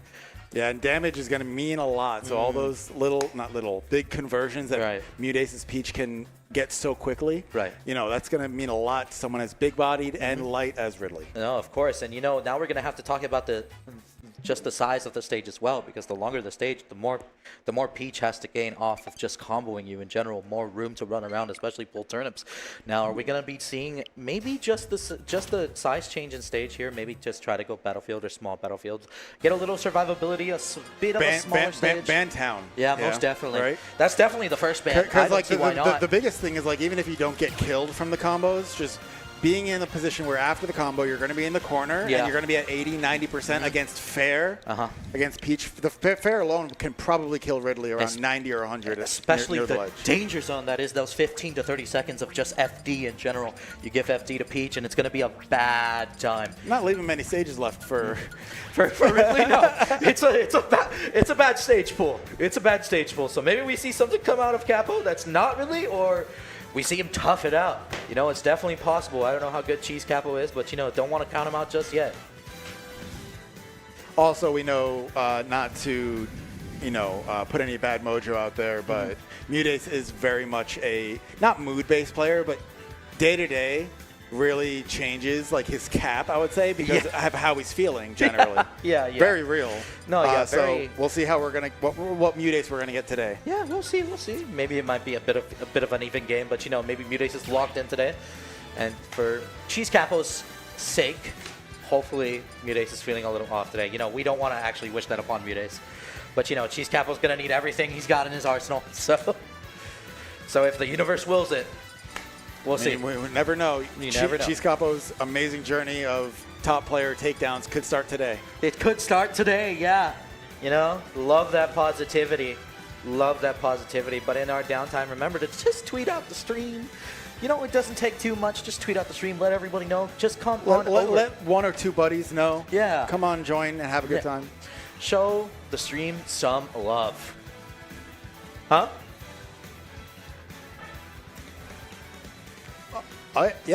So we're really happy to have ROK here. Amazing, you know, venue as always. And check out their side stream. They're gonna they have a quad stream going on right now. Not something you normally see at your local venue, but we definitely have it set up with pristine quality here. So be sure to check out that. Have that multi-tab going, like I do often at home. You don't want to miss out on any matches actually happening here look today. at just a preview here, guys. Just don't forget. You have a whole nother quad stream to check out. I think that might be, that's Charlie Karu, actually. Charlie putting up quite a fight, actually. And we have Polonian versus Dominator. Wow, Polonian. Now that's a name. Obviously, we've mentioned before, but that's definitely a name we haven't heard of in a very long time. But you know, glad to see some old heads here. Keeping it very competitive here. Wow, what a conversion coming out from Karu. But also, if you haven't checked it out, you know, there are also many Let me know, CJ, do I talk about it? All right. We also have many resources coming out from here from Luminosity as well. You know, Smash Discord. You know, their main goal is to try to get everyone better. Make sure to join it as well. Make sure to join it. Scan the QR code on your screen. Be quick. Also, the Smash YouTube channel for Luminosity Gaming as well. You know, we got people like MKLeo, Maister, Sonix, you know, Mars that we just saw just now. You get to see people pick their brains every now and then and really get a nice look into how they think about the game, the things that frustrate them, the things that excite them. Yeah, for sure. And, you know, they will say something you're definitely going to need some help on anyway. So make sure to tune in to Luminosity Smash, okay? And not to mention the Rising Stars, you know? Yeah, Luminosity Madness is presented by Rising Stars. If you think you have what it takes to be Luminosity's newest creator, now's your chance to show everyone. Rising Stars is back for 2025 with Elgato as a presenting sponsor. So this is your chance to win a $100K contract with Luminosity Gaming. Apply now for your chance to be the next Rising Star. And if you're not applying right now, then that's a mistake on your part, man, because you could be the next big thing. Even you. Even you. You at home. And not to mention the GOATs, of course, Rock Esports, for just providing us the venue and doing an excellent job of keeping everything in check. The tournament organizers, the production team, and you know, the local food out back too, you know, just the bar in general, you know, the vibe is immaculate. And we love it here. You know, again, as Sabrick mentioned, if you're just in the South Florida area and you just happen to be on US on the South Dixie Highway, please come by to Rock Esports. And not to mention, we also have GOML coming up. I'm so excited. Yeah, that's something I try not to miss any year. I've gone the last 3, I think, that have happened, and it's on my need to attend list every single year at this point. And you know, with such talents that not only we're here, but they're definitely going to be there. And it's not just LG people that's going to be there. It's also going to be the top talent in the world. In the whole world. If anybody's anybody, they're definitely going to be there, especially with games such as Street Fighter 6, Tekken 8, Fatal Fury, City of the Wolves that just came out with their beta, so you get a little sneak peek from that too. And the area is amazing. You're going to be in Toronto, a beautiful city in Canada, in the summer where it's a little warmer because it's summer, but if you had to be anywhere in the summer, Canada's pretty chill. Right. And you remember, if you want a little bit of a discount, 10% if you use code LG. So get that right now and sign up. But anyway, just waiting here on the match. Can't wait to see how it goes. There seems to be a little bit of complications, but I'm sure our production team is going to be right on it. So in the meantime, you know, as we said before, tweet out the stream, share it to 2 buds, like spread the word on Rock Esports too. Venue on the come up and an organization as well on the come up. And is that Detonator, the legend? In the background? Yeah, it is. Oh, man. Dominator's dad. I Detonator. would love to go say hi to Greg. What a legend. Just a couple of fathers, you know. Oh, yeah, Unova. Oh, man. I'm so happy for him as well. Jesus. So many people are getting, I feel like every time I look at Instagram, like, so many people that are just so much younger than me are just getting kids now. And I'm just married like, wow. kids. Yeah, married kids. Divorced. Or the other way around, yeah, who knows? Like, if you're sharing that on Instagram, then I don't know, your priorities might not be straight. Reasons for divorce. All right, no problem. Thank you for letting us know. Seems to be some controller difficulties happening right now. Brian to the rescue.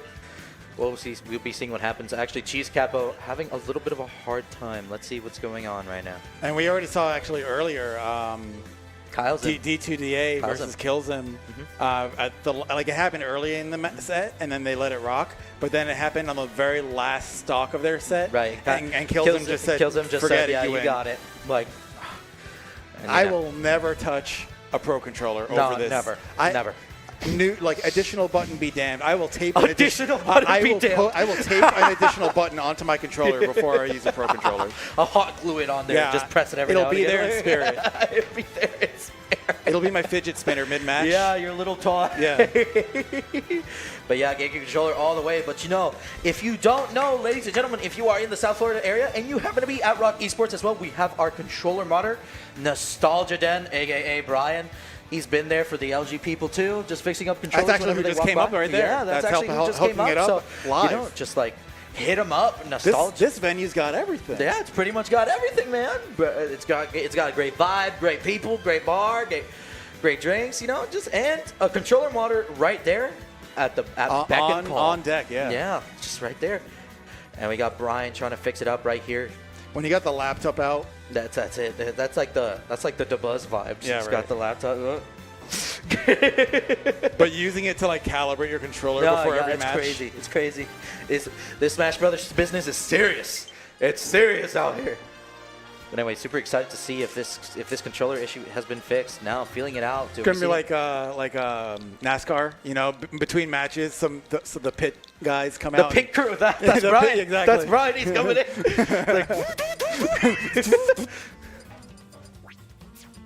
Yeah. He's got a he's like, there seems to be something wrong with the engine, Captain. His controller seems to be on fire. He is cooking too much. He's cooking too hard. Get him out the menu. It's fire hazard. But anyway, finally we seem to be good to go. We're getting the Guys, thank the you thumbs so up much from for the your production. patience while we get this next game Of course, underway. yeah. Of course, yeah. Thank you so much for your patience, and I hope you're having a wonderful time at home, folks. You know, if you got enough time, please stop by, have a drink.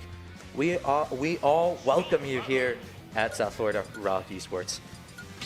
And there's still enough time, right? Like Yeah, if there's you're still enough here around the area, come through. Come through. The matches are only going to get crazier. They're only going to get crazier, and watching them live is just a real experience. And we're going to be getting PS2, actually. Now, this is actually what I just mentioned before. Stage being so wide gives enough room for Mutates to just start this. Yeah. Yeah, he's already It's at kill woo. percent. Yeah. 112. It's almost as if Cheese Capo taking the stage immediately was just his deficit. Yeah, honestly. Yeah, and that's what I mentioned before, but what a side beat, but an amazing mash coming out from Mute, just getting out.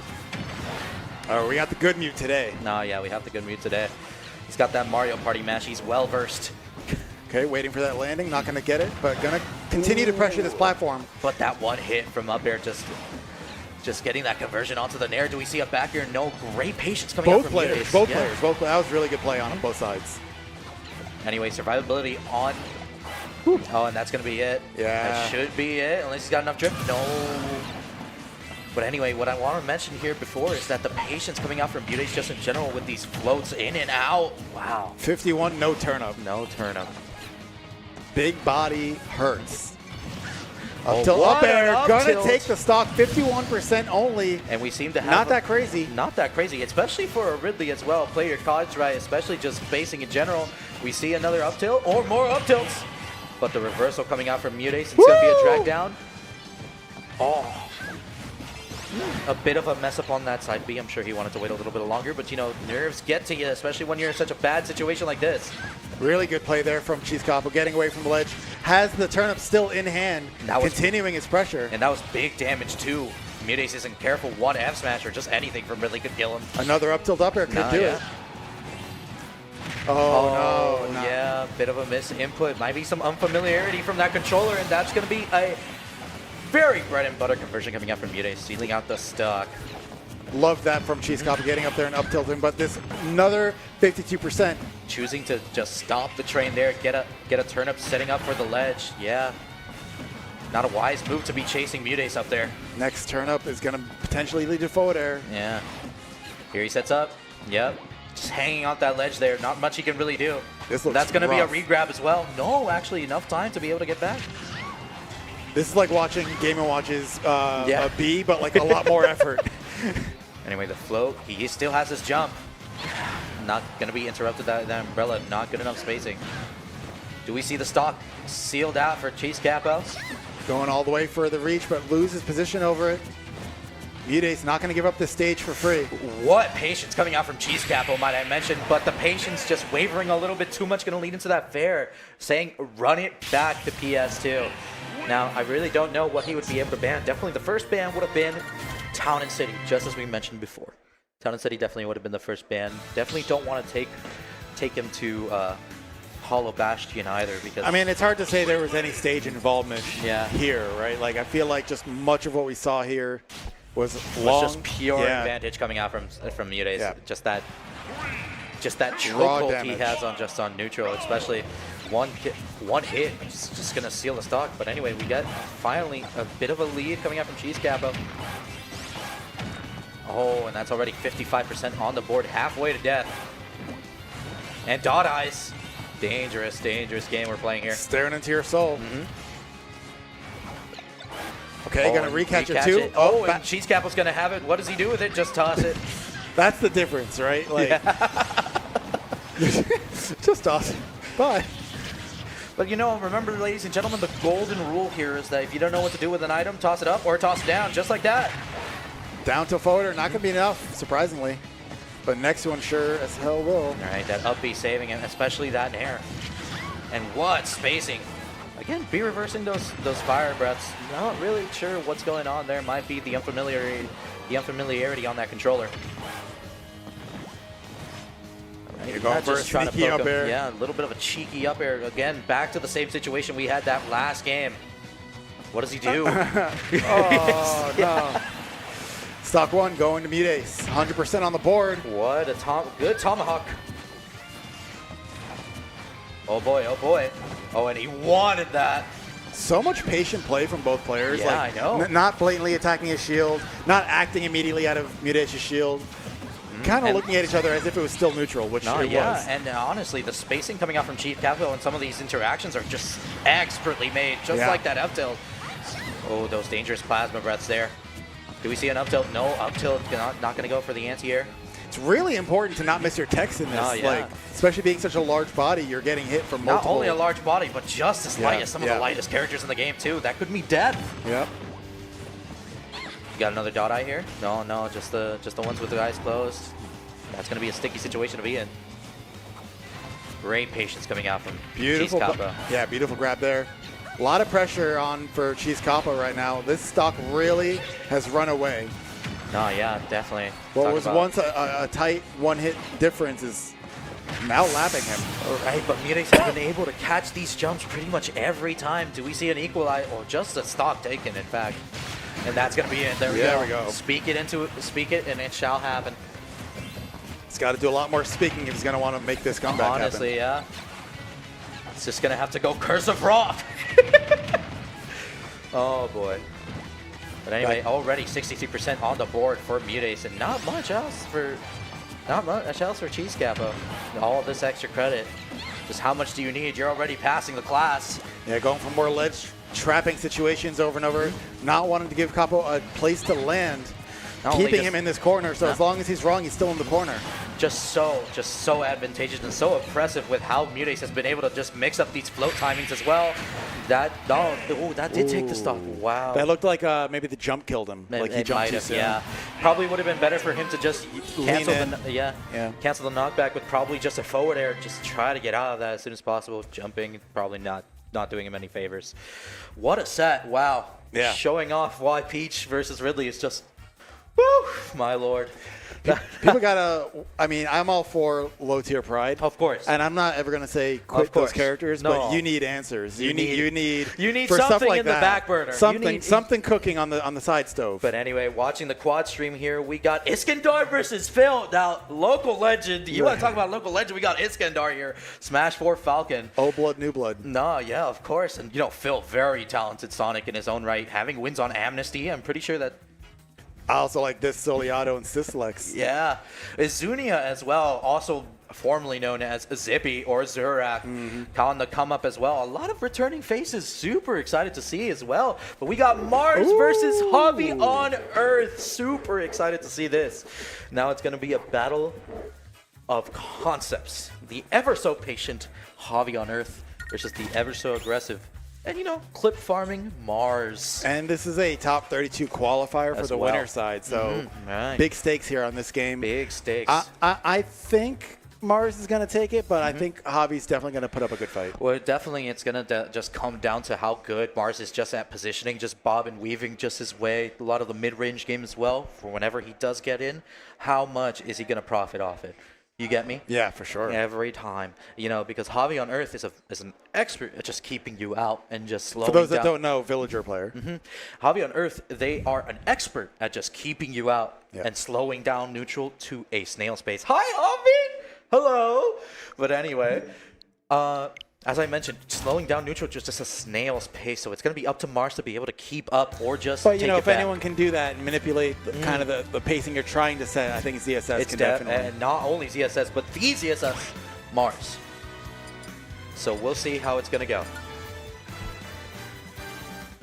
So we're going to be just checking out how it goes. Obviously I'm going to be rooting for the boy, For the local. for the they, them.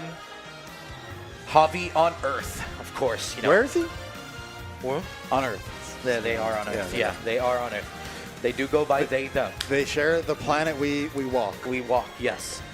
Of course, probably just definitely striking Javi, definitely, especially their character as well. Definitely going to want to strike. We're going to see where we're going. And that's... Smashel. No? I think it Battlefield? might be Battlefield, one of them. Battlefield or small Battlefield, yeah. It might be one of them, yeah, because I don't recognize this song. Oh yeah, this is definitely a Battlefield song. So we'll definitely see.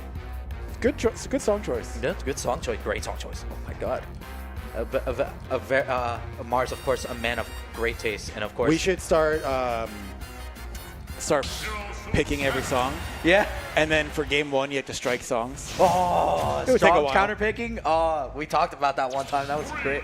Anyway, small Battlefield, good choice, especially for both of them. Anyway, yeah, just immediately running into that corner, gonna shoot out that Lloyd. Yeah, Mars not safe actually from being able to low profile these most of the time, but Javi with the expert spacing, gonna be able to just get an expert slingshot there.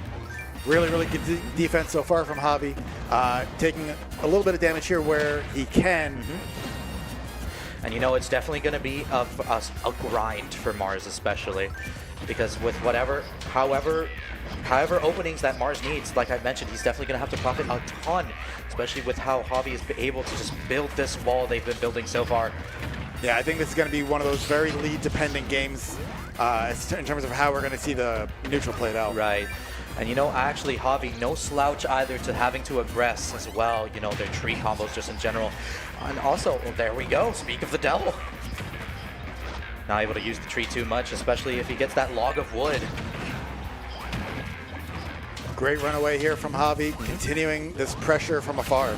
Yeah, it's going to be just wavering a little bit. Mars here. Oh, going for these up smashes, but ZSS a little bit too safe on block. Yeah, a little bit too much. That's going to be a frame 1 jab too that he just put out there. That was definitely Mars' opportunity to but get a this nice weave coming out from Javi on Earth. Not going to be able to punish. Yeah, just disengage. Reset neutral, yep. Oh, he's staling him out of the shield there. Can't make it to the other side. Yeah, and he's going to immediately just disengage again, reset neutral yet again. That Lloyd actually doing wonders. I don't know if Mars knows, but the Lloyd becomes susceptible as soon as it leaves Villager, not when it's summoned. Oh, going for this, grab these risky plays here. They both want to be the first one to take the stock, but Mars sealing it out, but you know, still not a bad deficit. Oh, what a nair, but an expert tech coming out from Mars. Chase down that Lloyd, but gonna get reversal for his troubles. Now this is where we see Javi is no stranger to having to slow it down too to try to get this stock. But you know, it seems like Mars, just as you mentioned, has been doing a great job of just being able to dictate neutral right now, and the pace as well of the match. Yeah, it's gonna be way less campy now that Mars is in control of the stock. So he's gonna be able to potentially play around Javi's neutral very easily because Villager isn't the character trying to open people up typically. And still seeing a lot of patience coming out from Mars there as well, disengaging right after those 2 up airs, hoping not to get hit by a turnip, especially a 3 too. Oh, that would have been the opening for Javi possibly, but not taking it just yet. Slowly but surely, Javi's going to be climbing up this hill. But for how long do you really think so, huh? That back air gonna be enough to take it. 6%. Could definitely bring this back in a couple of hits, but he's got to be careful not to open himself up. Right, especially with how they've been nickel and diming these interactions as well. These But nickel Mars, and dimes are adding up to $1 because this up B's definitely killing. it's definitely killing. Great catch there. Yep, the armor gonna go through. Again, I don't think he's too certain, but yeah, Mars very, very, very satisfied with just slowing this down. Every time he's gotten a hit in, it's guaranteed, and that's about it. Not really mixing anything up, just keeping the bread and butters. And you know what? Against Javi, that's how you gotta play. Whatever you can't get guaranteed, you get it. Yeah, Javi's gonna have to make some madness happen here to make this comeback.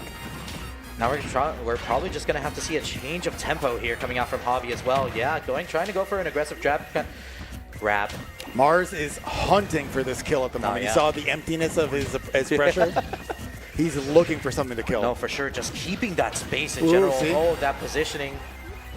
But is Javi going to be able to seal this out? No. Bad grab. What are we gonna see here? Sitting duck. Oh, gonna get by, but that down air. Not taking it just yet. Yeah, they were just able to barely get back onto stage when he went for that. You don't often see Zero Suit Tomahawk grabbing, but that Yeah. back air, 2 stocks into Mars's favor here going to game 2. Expertly done by Mars as well. Kind of picked apart the neutral, right? Like a little bit at a It time. really did seem like it was leading for Javi's favor just in general in the match, but as soon as Mars found that opening. The first deficit of a stock was like the real pace changer. Right. And that's the type of play you expect to see from a player as caliber as Mars. And you know what? Javi also playing that well enough as well, but I'm trying to see a little bit of a tempo change when it comes to these interactions as well. I need to see some aggression come out from them. If possible. If possible. Yeah, You know, right. Villager does have limited options when it comes to that. He's working with a slingshot and a dream. He's also got boxing gloves. Just think about everything in this game that they're fighting up against, and he's got a slingshot as his best tool. Just playing into Mars's hands when it comes to these interactions, holding in a little bit too much. Yeah, just dropping that shield. Beautiful patience coming out from Mars. Yeah, this has been a pretty runaway game already. Javi playing out of the corner for most of it.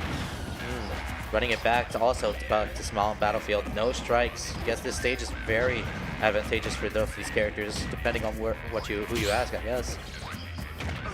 What a down tilt. That's going to be a quick punish.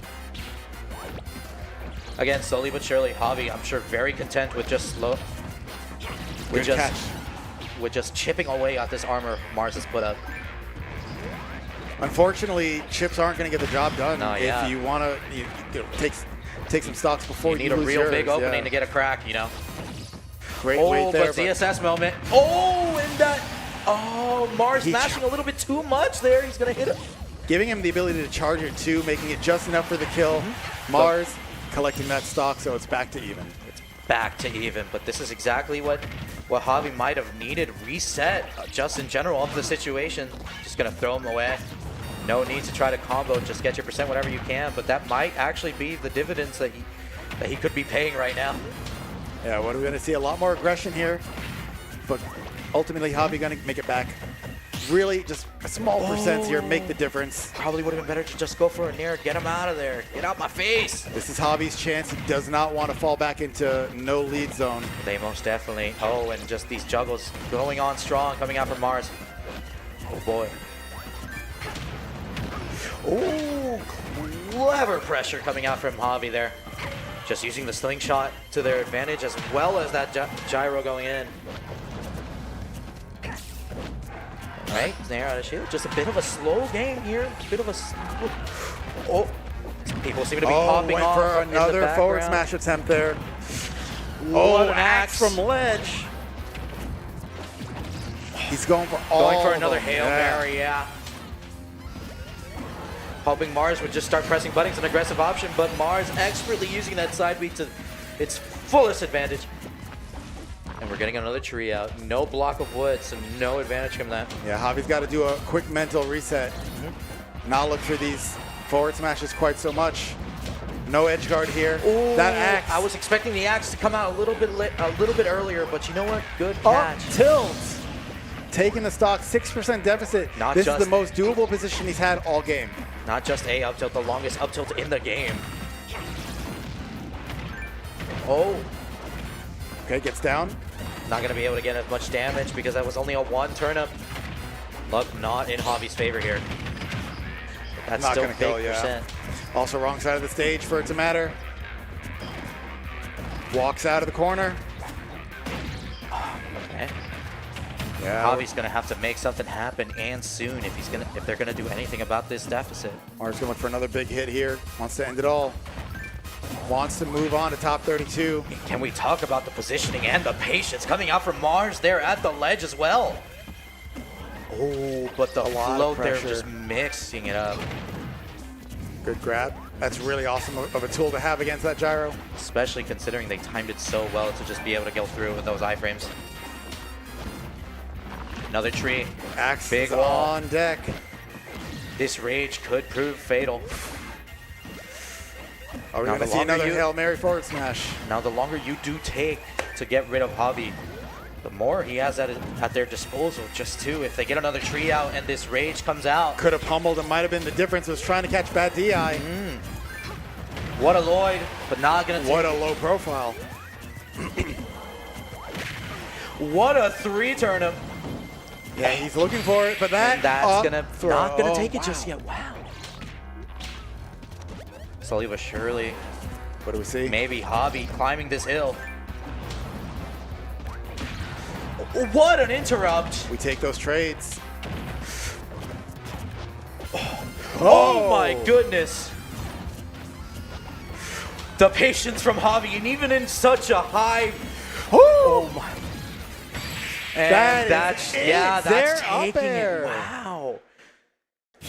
The patience from Hobby in such a high pressure situation is insane. That was a really, really good play from both players. Good stuff coming out from both of them. Oh my god.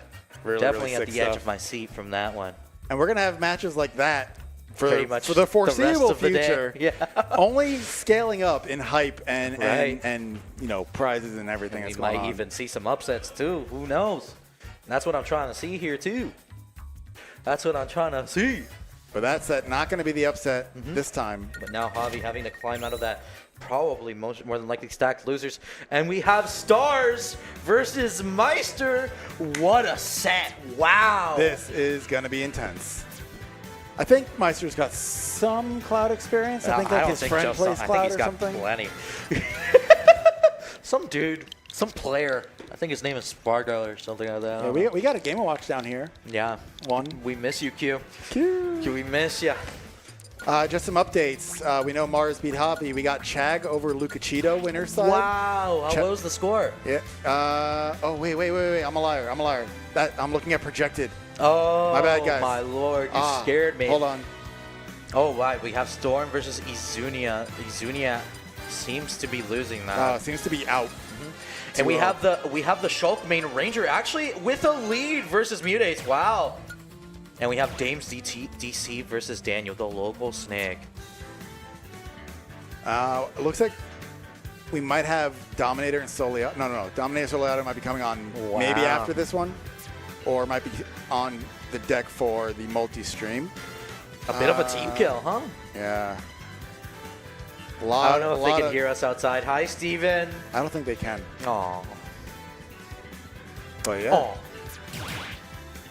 Yeah, losers bracket is a slog right now. Right. And I can't imagine the players that are there too. Oh my goodness. I can't imagine just climbing out of that.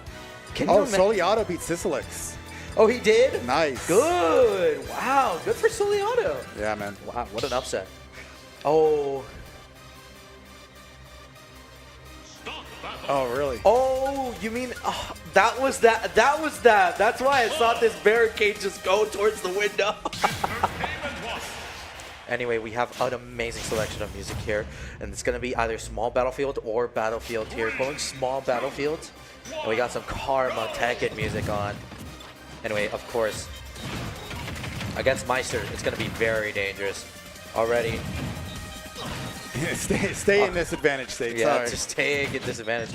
But now it's just going to matter with how Zach is going to be able to recover. And not just that, just how much he's going to be able to get off every advantage state he can get. Great patient recovery. That down smash gonna send him back up. Not out of the woods just yet. And 120 unanswered, but we're gonna get a quick That's gonna 45. be an amazing 45 there. Not going to be able to pressure him.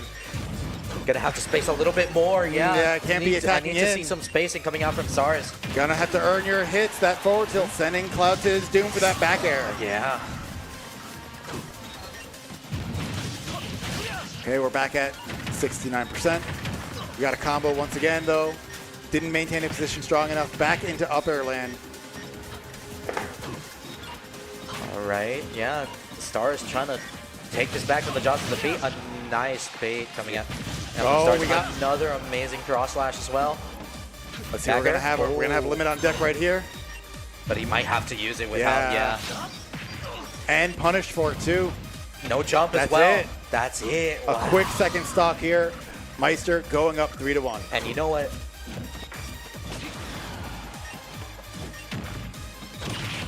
A big forward air coming down here, gonna protect Stars on that landing. That back air taking the first stock. Stars on the board. Okay, that's an expert up B, but you know, how much can he really do right now?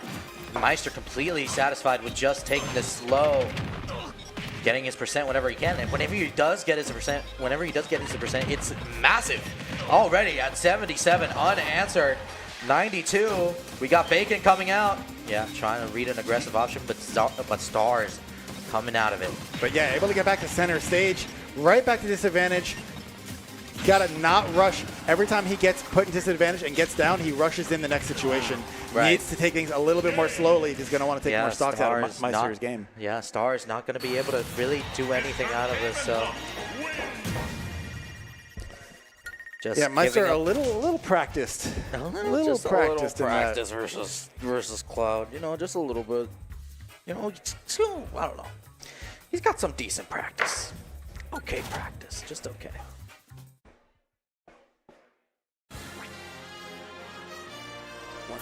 Heard.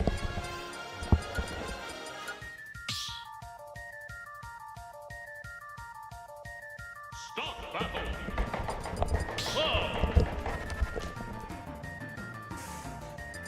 All right. What are we thinking if we're Stars? Like, I think the main thing right now, be a little more patient once you get your feet back on the ground and really feel him out. The times he was getting good hits on Maister was when he was waiting longer and getting side Bs on reaction. It's gonna be just a matter of bait and punish, just entirely. Use your range to your advantage. Try not to, if you don't think you have a guaranteed hit, just run, just hit and run, just pretty much, yeah. Expertly made Good. just by you too. A little bit better there, but right back up once again. But now is the problem that Stars is facing right now. Maister has every one of the tools to be able to aggress and stop this planet's motion.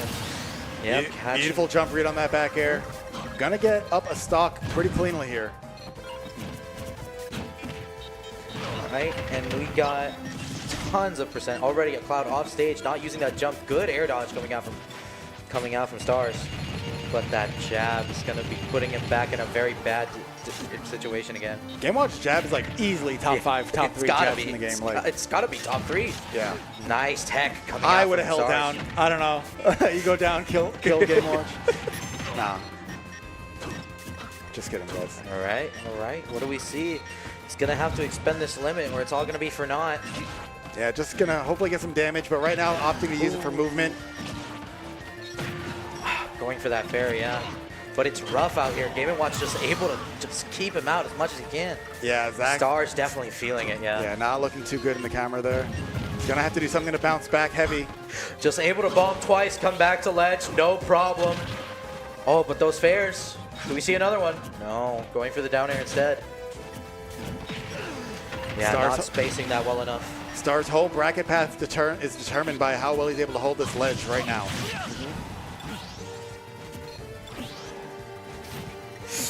Beautiful I like the reaction idea. from Maister, though. I like the idea, though.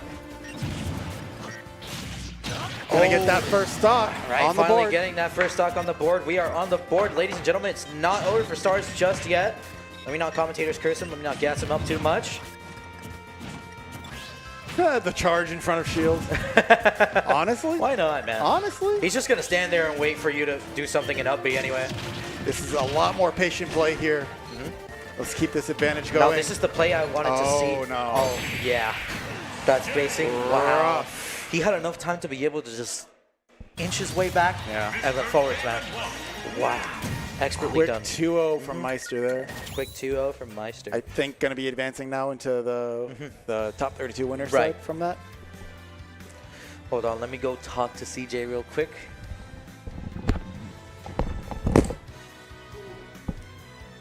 Got some more matches here on the quad stream. Danny and Half-Life duking it out. Danny taking a 3 stock there for game 1. Got a 1-1 situation for Ranger and Mudace. Mudace trying to get this kill. Shield Art on deck. Really good stuff here from Ranger. Got to hold on to this stock a little bit longer. No, I'm good.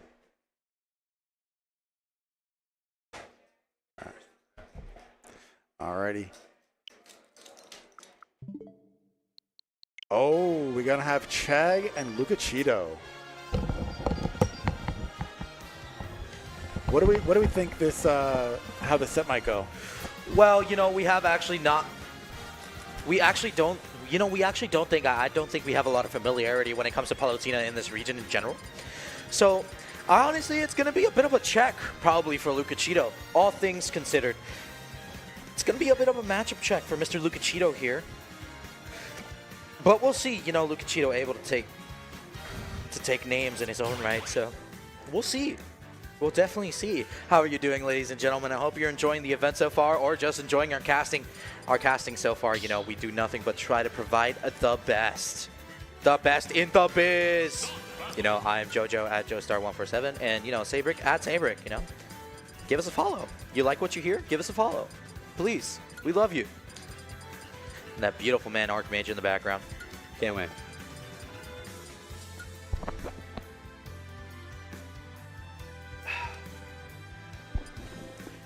But in the meantime, thank you to Rising Stars as well, and just in general to all the people who made this happen. Rock Esports, Luminosity. This is definitely an amazing event that I cannot wait to be more a part of. Starting out, we're probably starting out on PS2. Yeah, actually, very strange to be starting out on PS2 here. One of Meta Knight's better stages just in general is PS2. So we're definitely going to see how it definitely pans out. Those platforms doing Lucachito wonders when it comes to just not resetting. Not only just resetting a lot of these up airs, but, you know, just punishing in general. Anyway, Chag starting out with those downers that we did see earlier not too long ago. Already with a solid lead versus Lucachito. As I mentioned before, quite a strange. But catching that, but he's going to be able to just escape by the skin of his teeth. Good stuff so far, though. Yeah. But anyway, as I mentioned before, quite a strange pick for Chag to just leave PS2 out, considering that PS2 is actually one of Meta Knight's better stages, just in general. And I don't know if you touched on this, but context, I think Lucachito is #1 in South Florida now. Yeah. So our top PR player here, taking up Chag. Pretty even first stock for the most part. Pretty even, you know. Despite the stocks, please do not underestimate Meta Knight with Rage. Nasty business there. That's if he even gets an That's even if he gets an opening, though. You gotta think about it like that. You gotta think about it that the Chag has been very good at just disengaging and re-engaging just aggression in general. So we gotta see how Lucachito just handles all that mix that Chag's been putting out lately.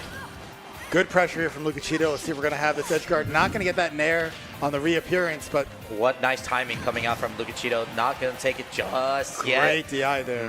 Amazing DI, actually. Going to try to reverse the situation, and that's going to be an up air, up throw, Unfortunate spacing, but nothing too short here of a possible return, I think. Oh, but this is going to be big damage. All right, Lucachito just saying peace out from that. Not going to take it just yet. Oh, Meta Knight up smash kind of suck. Kind of suspect. Kind of suck. All right, yeah. What a check coming out from Chag. I like that jab. Yeah. That doesn't work. Good stuff being cognizant and going for it, though. Having those reactions to get that grab. Now, Lucachito not used to how Chag has been able to just just mix up his...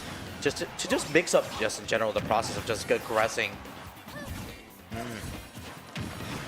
What a wait from Chag, wow. Yeah, beautiful patience.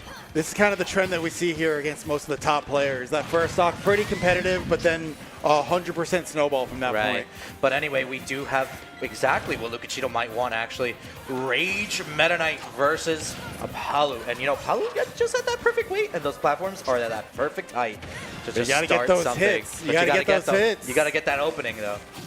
They're not going to be at handed least to you at this 20% level. on there. What do we have? Okay, but all great the way. SDI. Okay, taking the damage. But taking the damage losing your instead, stock over rushing back to center. Definitely better probably to just disengage and go back to the ledge there. Yeah, he needed to hold on to that position because now being a stock down and having rage, It's going to make this that much more of an uphill battle. But if he can seal this out long enough, not taking it just yet, but if he can Rage would have done it. Yeah, if he can seal it out and keep his survivability up, it's definitely a different game altogether now. But slowly but surely getting his footing. Now realizing he's not going to be able to punish Mr.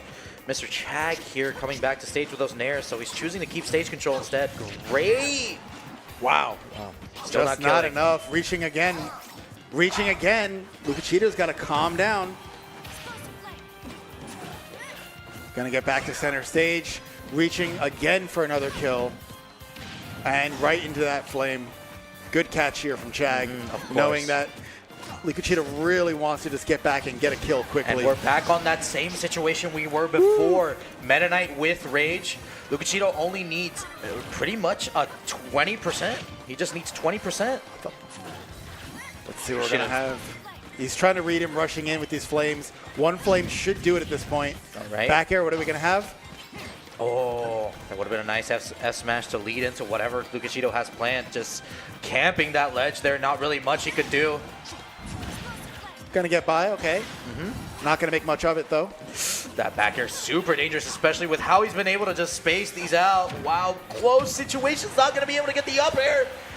If that back air was any closer to the left, it would have been curtains. Not until that fat lady sings, ladies and gentlemen. Not until that fat lady sings.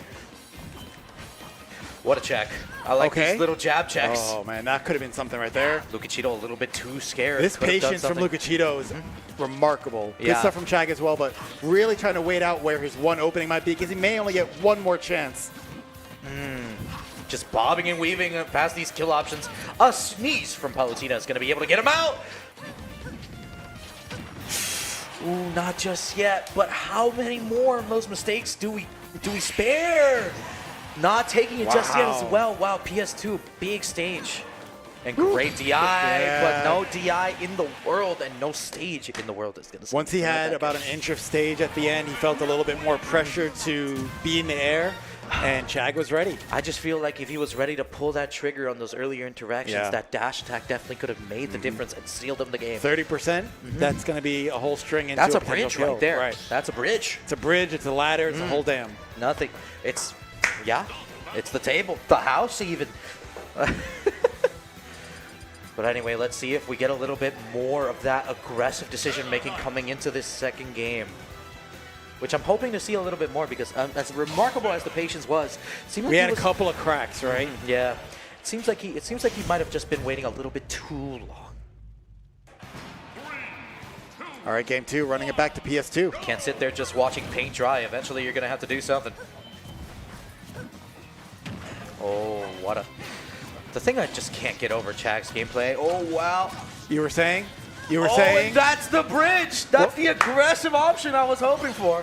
And that's a big lead coming out for Lucacheeto. First time Oh. this set so far, Yeah. so let's see if he's able to hold it on. Big is not the word to say. A huge Huge. lead, astronomical even.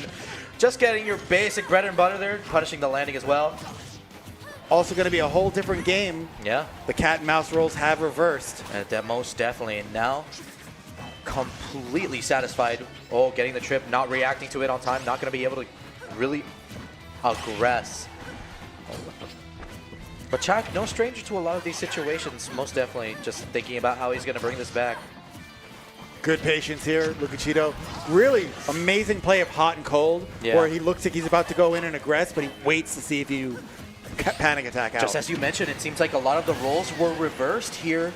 A lot of the roles were reversed here. Now Chag has been not able to dictate the flow of the match as well, especially with how he's just been disengaging and re-engaging.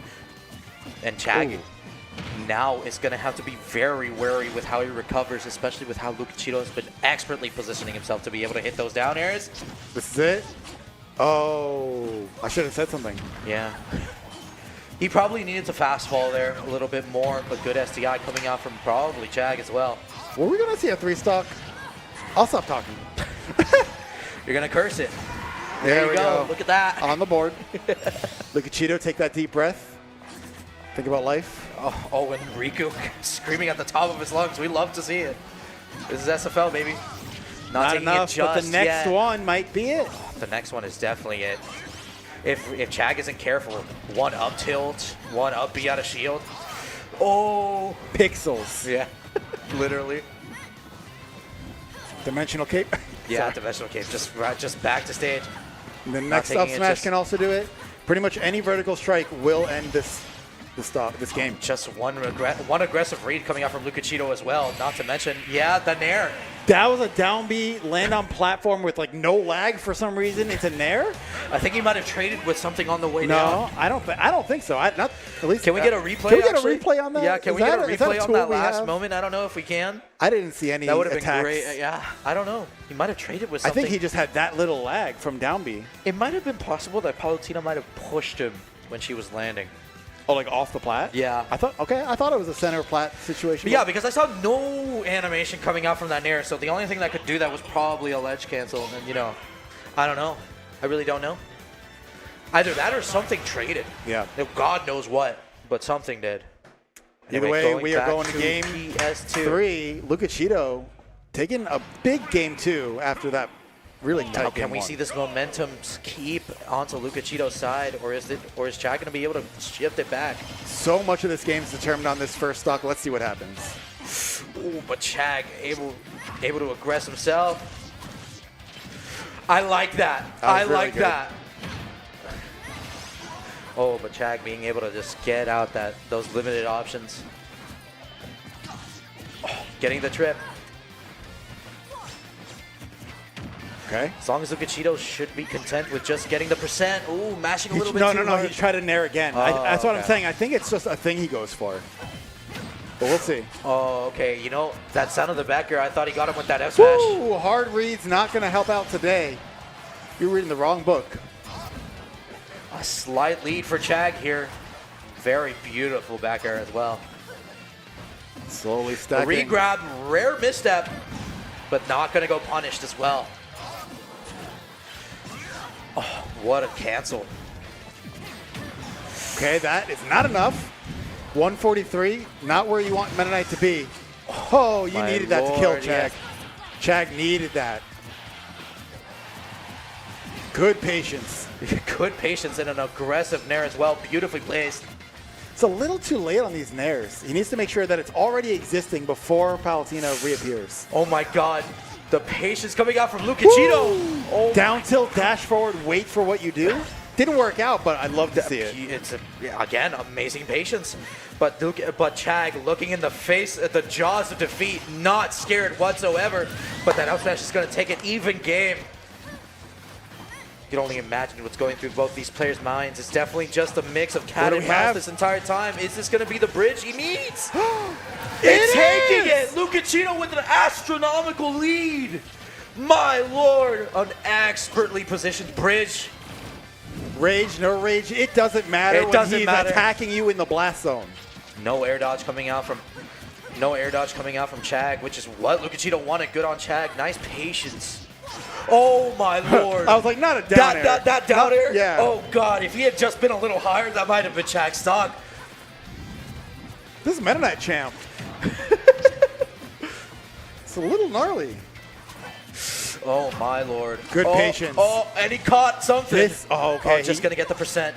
Just go for what's guaranteed. Go for what's safe. Oh, a little early on that grab. Yeah. You're gonna miss it. Chag needs something big and needs it to work out now if he wants to make this game come back. And still the patience coming up from Lucachito, sealing it out. 2-1. Wow. South Florida #1 right there. Right there. South Florida's #1 showing what's up. Not what we expected after that game 1. No, especially, wow. That momentum shift from the second game really, oh my god, it did wonders, I bet. And that bridge, can we talk about the bridge? Oh my god, that bridge, game 2 and game 3, and he was able to just bust those out. I might pick it's up nothing. like architecture or whatever Honestly, that is. That's crazy. Just architect, just have an architect. Oh, let's slide a little bit so we can get centered. Oh, sorry, guys. No worries.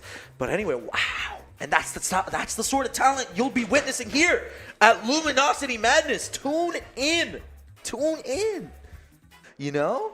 Yeah, Like, no. come on. No, I can't miss this at all. Can't. And wow, what a stacked losers bracket, huh? Oh yeah, let's check out where he got sent to. Yeah, I pray for the guy who has to run into Chag. That's all right, crazy. Chag, you have. Got to refresh here. Sorry, guys. What we got? Let's hit up the quad stream for a little bit. Let's see what's going on in the background. Anyway, but we have Chunky Kong versus Choco Taco. Now, Chunky Kong, DK extraordinaire versus the Lucas. And I mean the Lucas. I don't care what anybody says out there.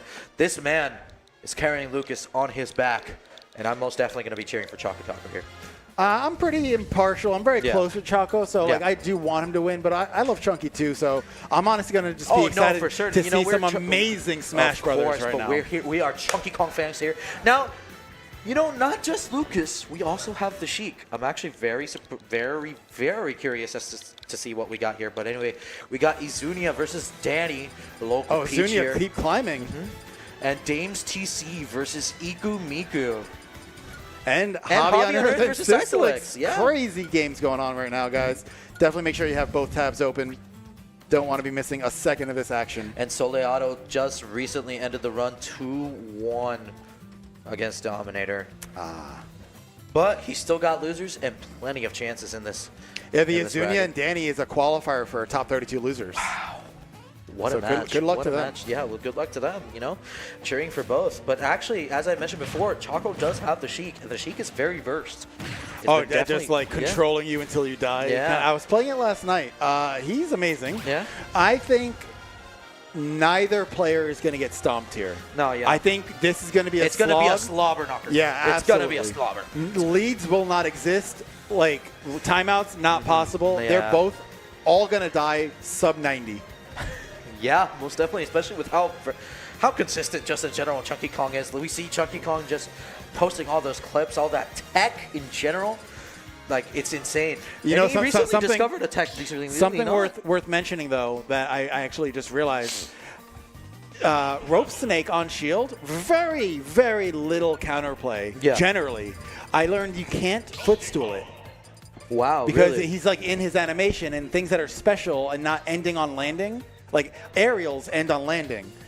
Special moves or tilts or zairs don't end on landing like in the same way, so you get the Phantom Footstool on that. But anyway, we are going Town and City and Lucas. Lucas, of course, going to be profiting a lot off this. Both very patient players, willing to walk around and wait for the other player to do something first. Yeah, just feel out the vibe, just feel out the footsies. Anyway, that could have been a great opening for Choco Taco there.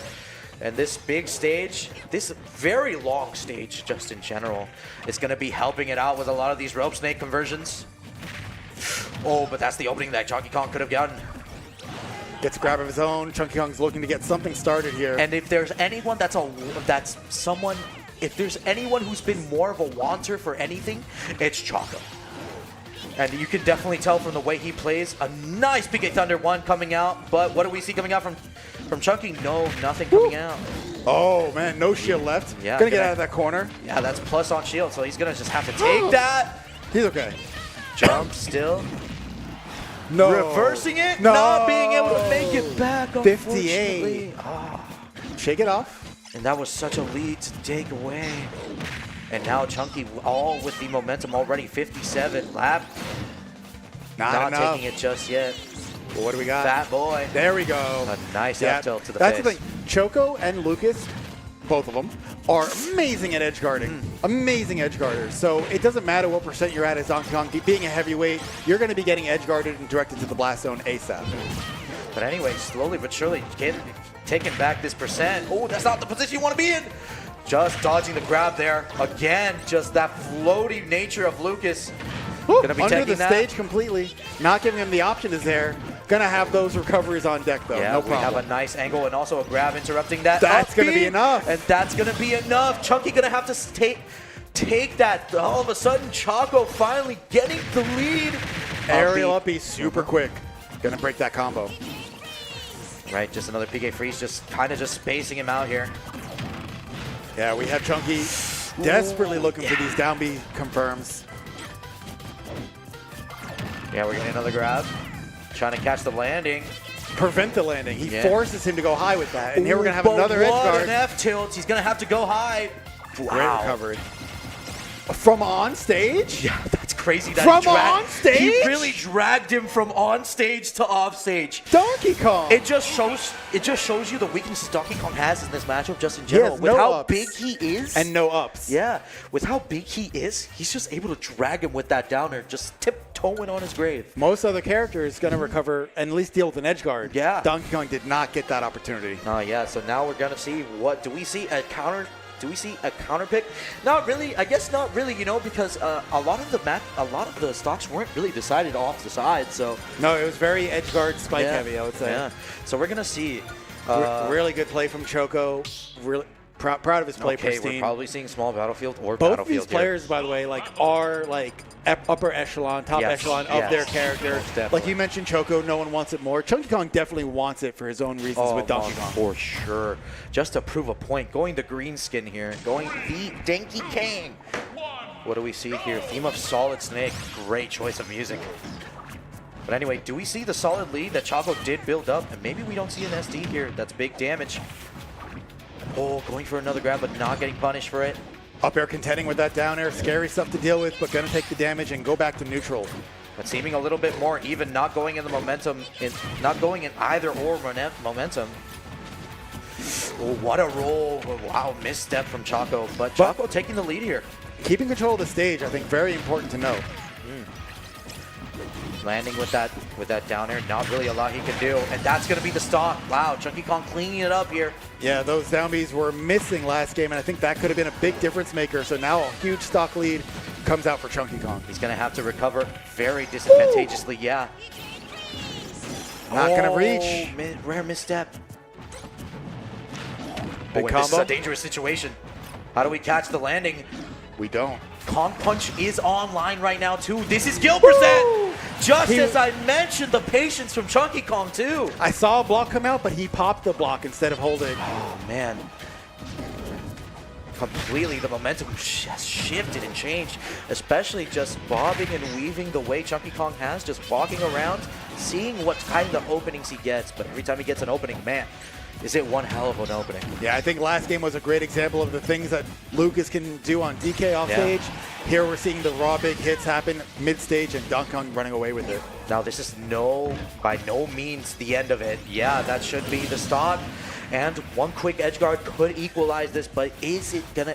But it's up to Choco to really get that situation started. Yeah, I would say we're at territory where like 20-30 more percent. Choco could be at grab kill percent. Yeah, especially with these platforms.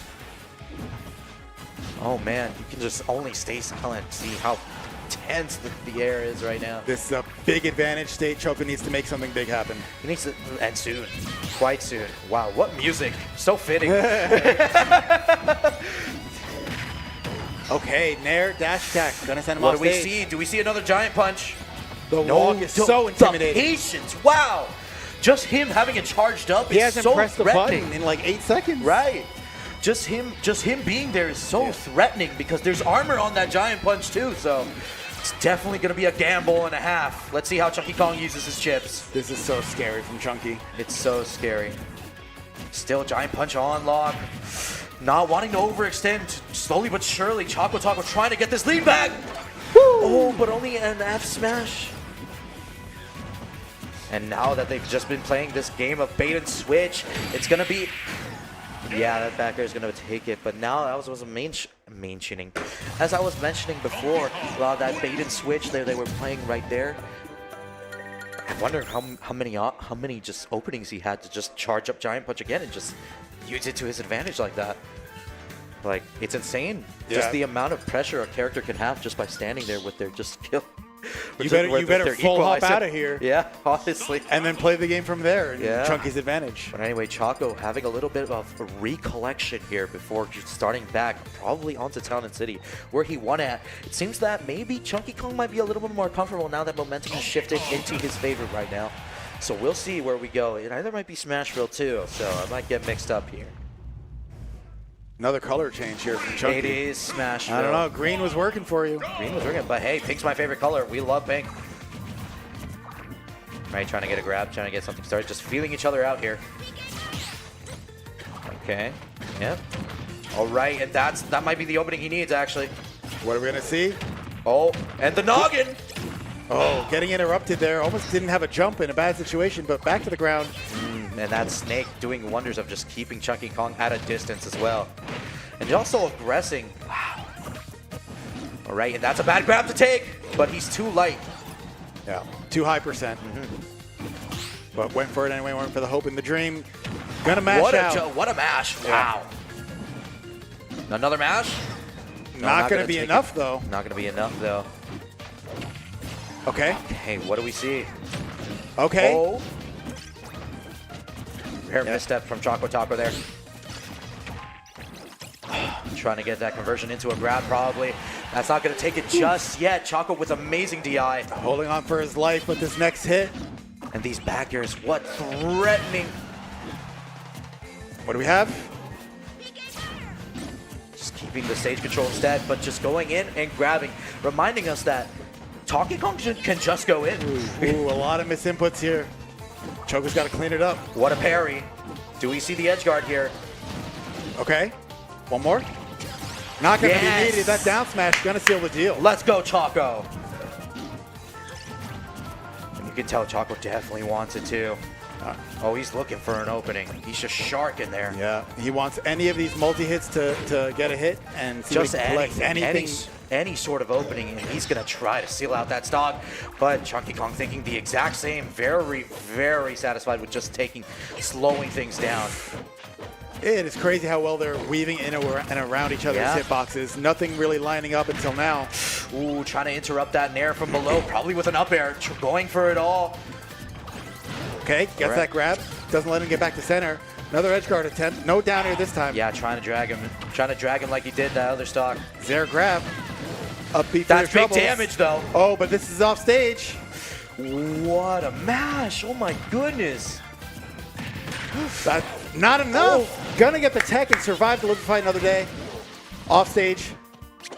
Oh, maybe if he had down smash there, that might have Or reached. forward tilted, yeah. Not Choco gonna be hitting it. himself there. He definitely just misstepped here, but it's definitely not over. He's got to be careful with the remaining low percent he has. He does not want to take big damage. Yeah, that PK Thunder 1 doing wonders for Choco when it comes to building up that damage. But this is DK with Rage. The longer you let him live, the more dangerous. He's pretty much at kill percent. Wow! And That barely didn't hit. But it's still not over. Still, Lucas with Rage is still a very dangerous tool. If he could just equalize this right now, one nair, one solid conversion. Oh, and that's the misstep he probably needed, but didn't convert off it. Oh, Chunky Kong with beautiful patience. Oh my lord! We are out of the percent window for Ding Dong to work, even with a platform. Oh gosh. But anything, a sneeze coming from Donkey Kong is probably going to be settling it right here. Oh god, these percents are making me nauseous. Honestly, I think I might need some ibuprofen without my head's pounding right now. Oh, not the trade you want. Not the trade we wanted, but good stuff from Choco. Great stuff from Choco. Yeah. Chunky Kong gonna move on. You can see the passion in Choco's eyes, just in Choco's actions in general. Chunky Kong moving on from a very stressful set, I imagine, because one solid conversion coming out from Choco Taco would have sealed that. Really, really intense stuff. Really tense It stuff. really looked like anyone that got a hit in the scramble, like they were taking the next 30, 40% yeah, immediately. right. Or like, kill. Just as you mentioned, it was a boxing match. It was Oh, a yeah. slobber knocker. No one was letting up. No. It was amazing. Great games. Great games. A game where percent don't matter, leads Nope. don't matter. Nope. As long as you're off the screen, buddy. But anyway, let's get this quad stream rolling up. What do we have? What do we have? I'm hoping to see what else do we have in store for us as well. Soliato, Tremendo Dude still playing it out. Wow. What do we have? Can do we we go have to that? quad? Is that on quad screen? Do we have that? Is that on quad stream? prod? Oh, Karu Gotta switch the tags. versus who? Who is this? I I don't know who this is. Let's Gilhue? find out. Gilhue? It's in the other pool. So this is pool B2. Is this Gilhue? I don't know who Gilhue is. This might be winners top 32 qualifier. Wow. Oh. Let's take a look. Yeah, Gilhue beat Venicky 2-0. Wow. Jeez. Oh my god. Wow, impressive stuff. And Karu over Charlie to make it here. And who does Gyokyu play, I wonder? I think we're going to see in just a second. Let's see some other matchups that we might have missed. We have Choco playing Veniki now in losers. Oh, wow. Yeah. What a match. Let's see, Stars and You're Too Slow are playing currently. Oh, we got some quad stream. Lipton and Chag. Chag using Min Min. Soleado game one. Tremendo, dude, up 1-1. Wow. Stars, You're Too Slow. Stars up 1-0. Ranger versus Dames TC. Dames TC not doing too bad. And we got my boy Lipton actually going up against Chag. But it's not looking too great. The Min Min actually coming out. Yeah, I think he's probably had enough from that Palu set winners. Yeah. Oh, man. He's like, I'm putting you in the back burner. Anyway, Lipton, let's see if we got anything good in store. Does he have Waft? It looks like he doesn't, but anyway, we got Karu versus Gyokyu. Now, I'm wondering who Gyokyu actually uses. They're probably just going to PS2. Hey, Oh, yeah. Yeah, the new Rock jersey looking clean. slick. Yes, sir. And if you don't know, you can find those Rock jerseys probably on their site. On a merch store somewhere near you. At a merch store, yeah. And if you walk in, they have it for sale too. So, cop a few, maybe a few. Please, they look clean. Always love to see the Rock representing. But anyway, just trying to see. Did you catch the character that Gyokyu put? No, I didn't. Okay, fudge. It's the fastest character picker in the land. Shout outs to Vicky Kitty being here. Next on comms. Next with on Last. comms. Wow, with last. Wow. Stay tuned, guys. Stay tuned, yeah. Comms Wow. only get better. I know they said it wouldn't be possible, but It gets better. It gets you know, better. If you thought we were the peak, which, you know, we're close, but. Oh, man. Anyway, trying to see who this guy plays. Gyokyu, or they, or them. I don't know, but they come from Mexico? Is that it? I see a Mexican flag on their jersey. I'm not embarrassing myself with horrible guesses on flags. That'll never That happen. looks like a Mexican flag on their jersey. Or Spain. No, that's a Mexican Mexico. flag. That's a Mexican flag. I swear to Are you sure? I swear. I swear. Chat, can you confirm chat? Chat, please help. Please don't make me look stupid, please. Is this a Mexican player? Because he has a Mexican flag on his jersey. Allegedly Mexican flag. It's a Mexican flag. I swear to everything ever. Anyway, we seem to be having a little bit of complication. Never mind, we are all good. Karu and Gyokyu starting out.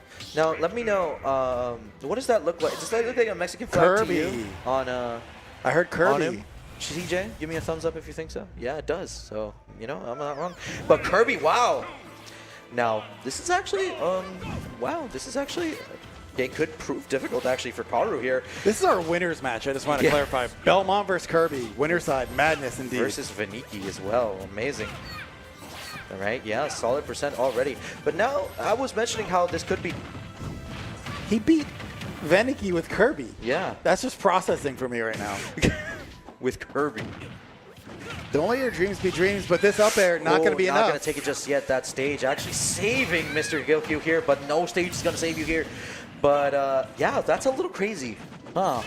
Yeah, let's see what this Kirby's got in store. Now, I Down did a say stock. that this could be difficult for the Belmonts, especially with how well Kirby is, just moving in and out of that low profile he sets up. Problem Kirby's going to see in this matchup, I think, is Getting very it. slow airspeed.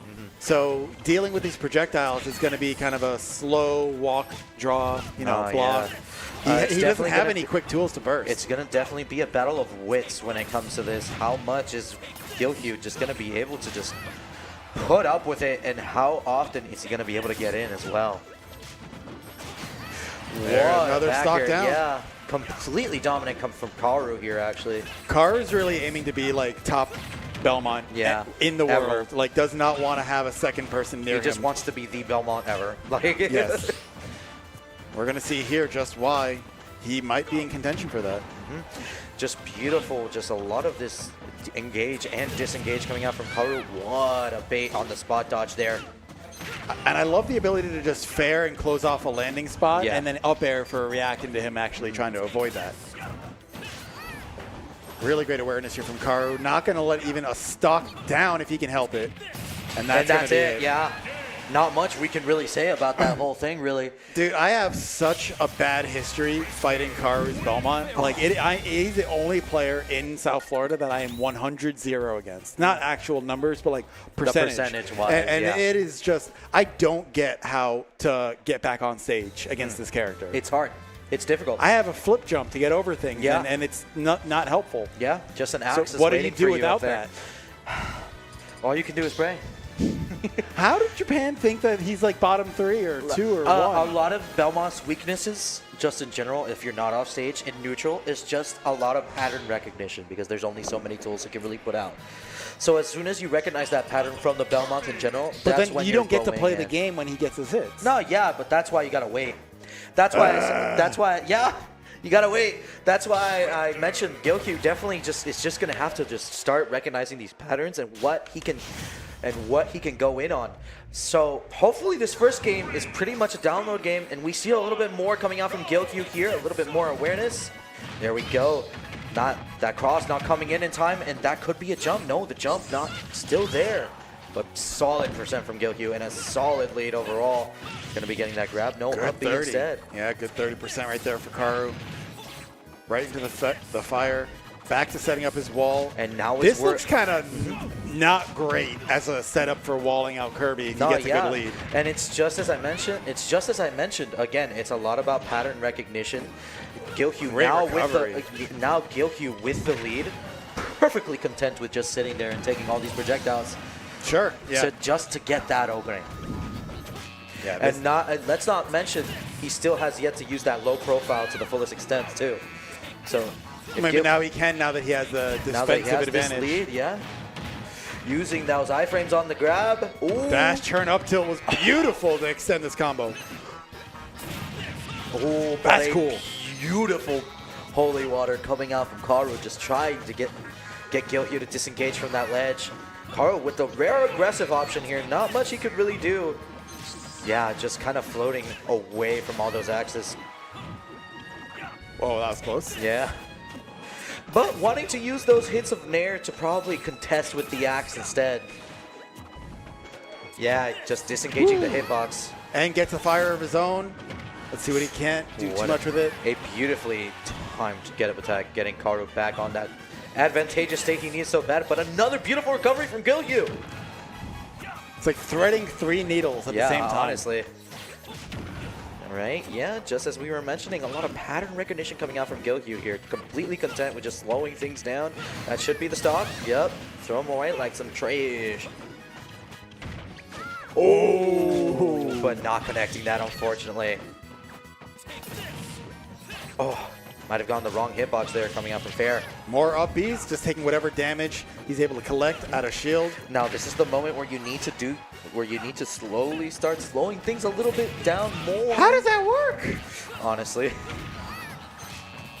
Now is your chance to start slowing things down a little bit more too, because you don't, as much as you want to try to kill Belmonts as soon as possible, this is Belmonts with Rage, and you are Kirby. This is dangerous. Yeah, it's not landed in a minute. He has not landed in the minute. He dies for it. He had no jumps either. He had no jumps. Oh. And he was in such a good position. But still not over yet. Yeah, there we go. Karu just going to have to take that with how vulnerable the Belmonts are. Karu 1 stock away from making it into winners top 32. Oh, but this momentum suddenly shifting into Karu's favor there. Already 49% unanswered. Now that's Okay, something wow. you definitely don't want, especially as Kirby. Karu with a lead, or Belmonts. More damage, more fun. Oh, and I'm surprised that that holy water didn't drag down too. I thought the spacing was correct. Yeah, this looks rough. Yeah, the positioning of Karu just in general. Rare miss space coming out. And, oh, not taking it just yet, but that axe bite. Good wait here, knowing he was going to pick a defensive option after all those hits. Karu mashing a little bit with that up B. Oh, We got hair. we got an axe. We got hair. hair.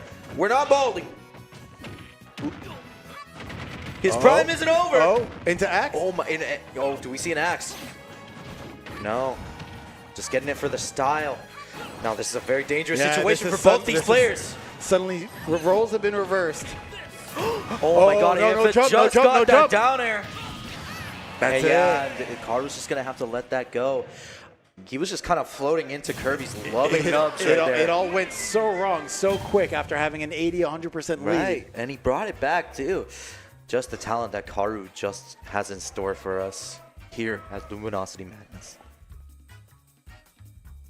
Oh man, We're going big stage, small stage, probably big stage.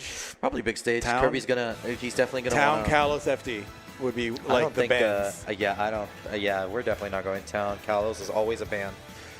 Kalos gives you at least something to land on above the fire. But it's such a... Oh, man, those walls and just in general, those height of the platforms, they're just so inconvenient for you most of the times, too. It's just so... And not only that, but the survivability doubles Yeah. on that stage. By far the biggest stage in the game, just competitively. Of course, I don't want Not to... casually. Yeah. You die later or earlier if it's casual. Yeah, if it's casual, you die way earlier. Shout out to the Elite Four there. Oh my god. Anyway, just... Excuse me. Anyway, just seeing what we're going to be picking here. And that might be Town and City. Wow. Big stage. Big stage. Left it open. Though, Kirby forward air, Kirby forward smash, you're dead. More often than not, but Karu has been doing an expert job of just positioning himself to be able to punish the landings as well, especially with the sweet spot on that whip as well, the very tip. I think we got a change. I think he was Richter last game. Yeah, We got Simon this time. going Simon now. Want to blend in with the background a bit more? The Game & Watch strat. Using that holy water, are we using it? Nope. Oh, hit him. Oh, that's true. Yeah, it's a neutral tool once it hits something. Interesting. If it hits shield, it's a neutral tool. It doesn't really favor anything. Right, trying to go for that Oh, God, burst 0% option. by the ledge. That's it. That's it. Wow. Amazing. Wow, Wow. that's it. My heart. But still, not a bad deficit at all. Oh, wanted to get that drag down, probably convert into a throw maybe. But that was big percent. Karu wavering a little bit when it comes to punishing these landings. Is Gilhue going to be getting right into top 32? We were wondering before, how did he do, how did he beat a Rob? We're seeing it. We're seeing it right now. Nice up B out of shield, but Belmont sucks, so that's not gonna that's not gonna take it just yet, especially with the high ceilings on Town and City. These attacks are just too precise to hit such a small target. Yeah. Okay. Right, nice conversion there. Just maybe we inch our way back onto this game. Okay. Hot potatoes. Okay. What do we Right, have? that's definitely the... Okay. Nice, nice. Oh, and that's the equalizer we needed. Ooh, get Yeah, out. just disengaging. We do not want to engage Kirby now. We have been proven that Kirby's very dangerous on that stage. Multi-jump character versus someone Yeah. with a bad recovery. Yeah. But that's going to take it, yeah. Covering the roll and the normal getup, both with Holy Fire. And we're at 90%, which you think is a bad thing, but might actually make him harder to gimp. No, it's definitely harder to So, get. But as long as he doesn't get hit by a big raw hit, he should be fine. Yeah, you're just going to have to get hit by either back air or a read on the jump. Not taking it just Okay. yet. Drag down. Up. Do we see? Oh, that could Not have a- killed, actually. That might have killed, actually. Oh, it definitely That's would've killed. dangerous. No tech. Oh, no stretcher. Oh, gonna make it back. I really thought That was Karu was going to go F first. smash or something. Yeah. I really thought Karu was going to go.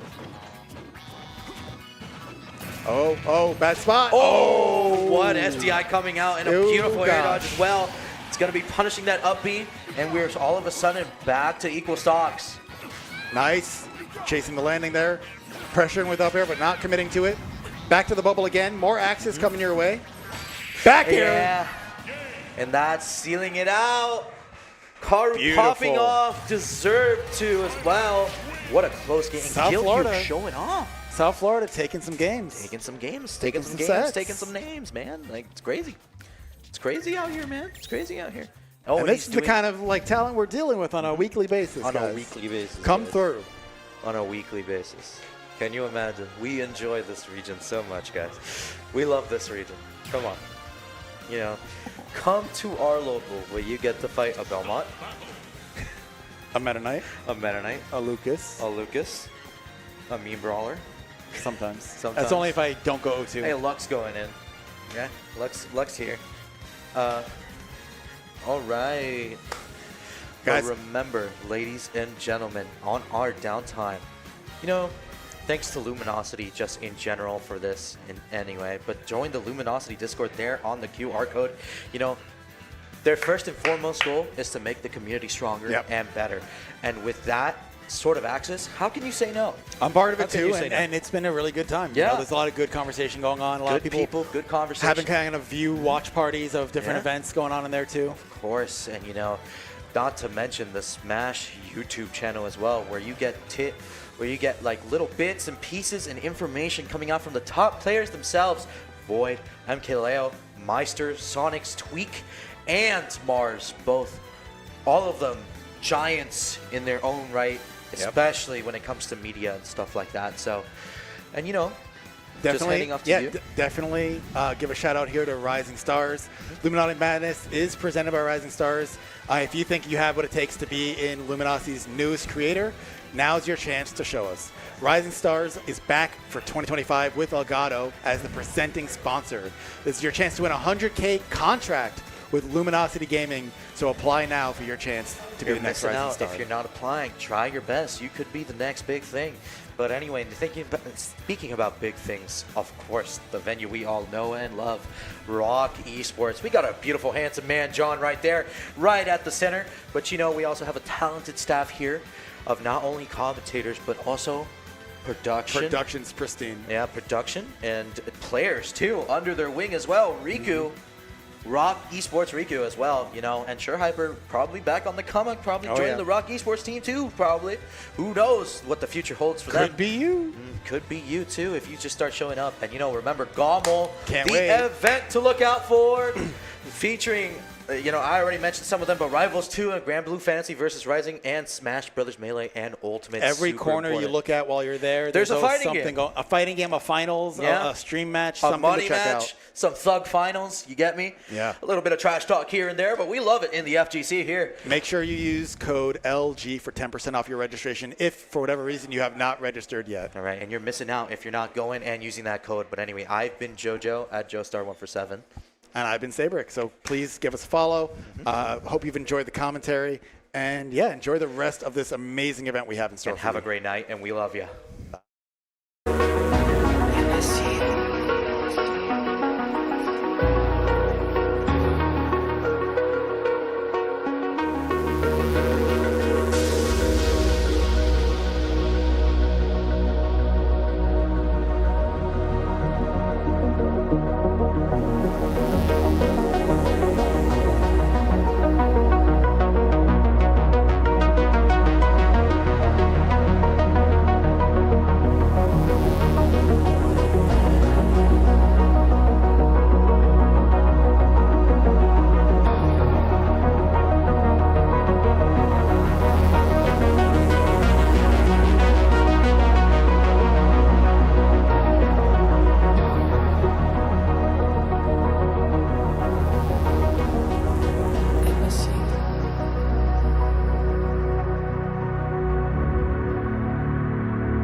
All right, what's good, everybody? We're back with some more Super Smash Bros. Ultimate, starting top 32 at Luminosity Madness.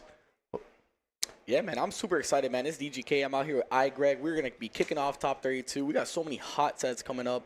Lots of Florida players, lots of top players. We're going to see a little bit of everything out here. A good mix. Yeah, no, it just seems like everybody really came out. You know, I've seen, we got Chag and Gilhue and Maister. You know, we got some in Mexico. Now I'm coming from Georgia. A lot of people from across Florida coming through, and just little pockets of the United States. You know, Cosmos, honorary Mexican as well.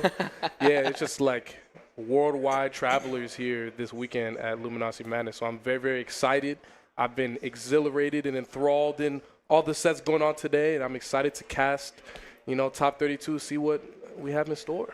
Yeah, it's going to be a lot of fun, a lot of energetic sets so far. We saw a lot of hype, a lot of crowds getting excited. We got a lot of good upsets, too. We had Lucachito over Chag earlier. We had Karu defeating Gilhue as well. Yeah, that was a good upset very as well. tight, very close game 3. Yeah, very close. That was very close. I mean, that just happened. So, but yeah, that was a very close game 3, like you said.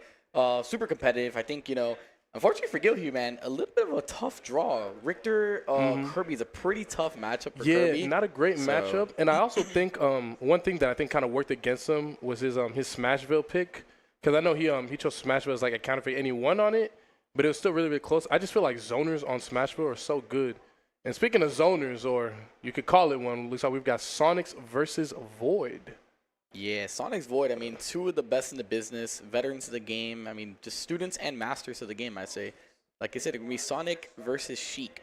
Both Speedster's characters, both have good tools. I think Sheik actually doesn't do too bad into Sonic, so I think it's going to be a pretty close set. Yeah, I think what I'm really interested in seeing is how Void is going to approach dealing with, spin charge in the corner. It's a spin charge in the corner, because I know, Void, he's got needles, and he's be able to like throw needles from like across the screen, and then like Sonix can kind of invincible through it. But I know if he has a full stack of needles, like that's a lot of needles being thrown at him. So like, does Sonic just kind of invincible through all of those on his down B, or does he need to like time it, or is it like he can't down B through like full stack of needles? So I'm very interested to see how that's going to play out, because I feel like needles and like playing around dash attack and burst options are going to be really important for challenging Sonic spinning in the corner.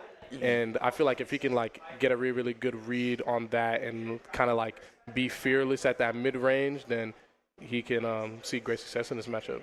Yeah, I mean, I think movement's the name of the game here. I think both characters can kind of move and navigate around the stage so quickly.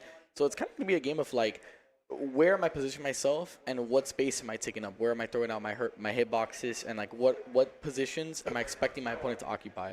It's going to be a back and forth game. I feel like it's going to come down to mainly that, honestly. No, absolutely. And like one thing that's so good, that Sonic is so good at, is he's just good at retaining and gathering information. And part of that is like the nature of his character. Sonic, he kind of forces a lot of options and responses just by being relatively close to people, because his burst range is just so large. And Sonic's does an amazing job of gathering that information and then acting upon it throughout the set. Like he is just so good at like adapting and really getting a feel for like his opponent's timings and his options. So I'm excited to see how this plays out. Yeah, definitely. I mean, like you said, with Sonix and Sonic, it's a character where you can kind of like dance around your opponent. Oh, You that's got a cute. fan taking pictures. Oh, okay. that's cute. What a fan. I respect it, man. You got Void taking a picture. Big fans. That's hype, man. I mean, these guys are 2 great individuals, man. I'm very excited to kick this off here. I think Sonic's taking off the coat. It's a little hot out here in South Florida, man. Miami's nice and toasty. Yeah, so. nah. When I got on that plane in Atlanta, I was like, okay, 68 the degrees. humidity and everything? I had my hoodie Yeah. on. I had my sweats on. I was chilling. As soon as I hopped off that plane, I felt like the wetness in the air, bro. That humidity just struck me. Yeah, it was diabolical. If you're not from Florida or you haven't like lived here or been here too long, I mean, the humidity will kill you, man. You get off that plane, you're like, whoa. You can like, Big change. it's like you can feel it like on your hands. Like the air is just moist. It's crazy. They say people in Florida, we can like smell when the rain is gonna come. We like sense the rain. I thought that was some It's a old people. crazy I thought that thing. was some old people stuff. Like No, like when it's- old people's knees start hurting, it means it's about to rain or something like that. No. There's a thing in Florida. We can smell the rain. Like we'd be like, we all of a sudden we're like, oh, it's gonna rain. Is it gonna rain today? Yeah. Is it gonna rain today? I've been outside long enough. I've been in here, Oh, man. I've been in the you're booth. right. You're right. I was about to say. Give me like 5 seconds. Let me run outside real quick. I take a quick whiff. I'll be like, nah, we chilling. Or Weatherman DGK. Yeah, I feel like you know, weather casting, you know, esports casting, they kind of tie in a little bit. I mean, I've seen like those clips of like the weathermen who like incorporate like little memes or whatever, like in the middle of them doing like the weather casting. I've seen it on Twitter like once or twice. It makes for a very see, and I can never tell if those are real or not because I know they kind of like. I know, right? They like to bring in like a little bit of like pop culture random things, but I saw one where it was like, you know, we've got a lot of rain, gonna be like a lot of skibbity toilet rain coming through, and I just can't tell if it's real or not. There's no way that's real.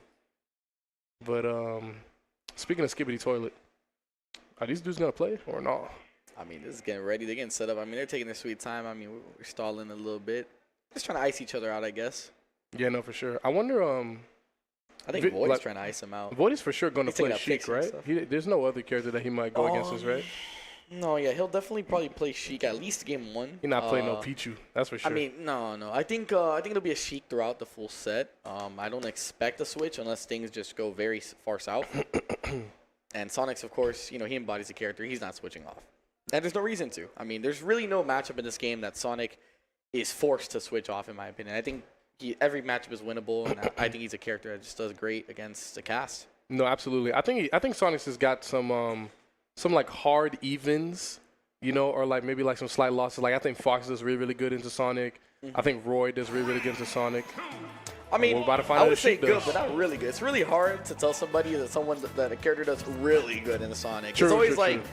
pretty good or even. Even is like pretty good, you know? Yeah, So like, we're kicking off on PS2. and absolutely, and Void, you know, doing a really good job getting that full needle stocked up and dash attack to push him off stage. So yeah, right now, I mean, Sonic's just kind of moving around. He's trying to bait or force an option from Void and punish.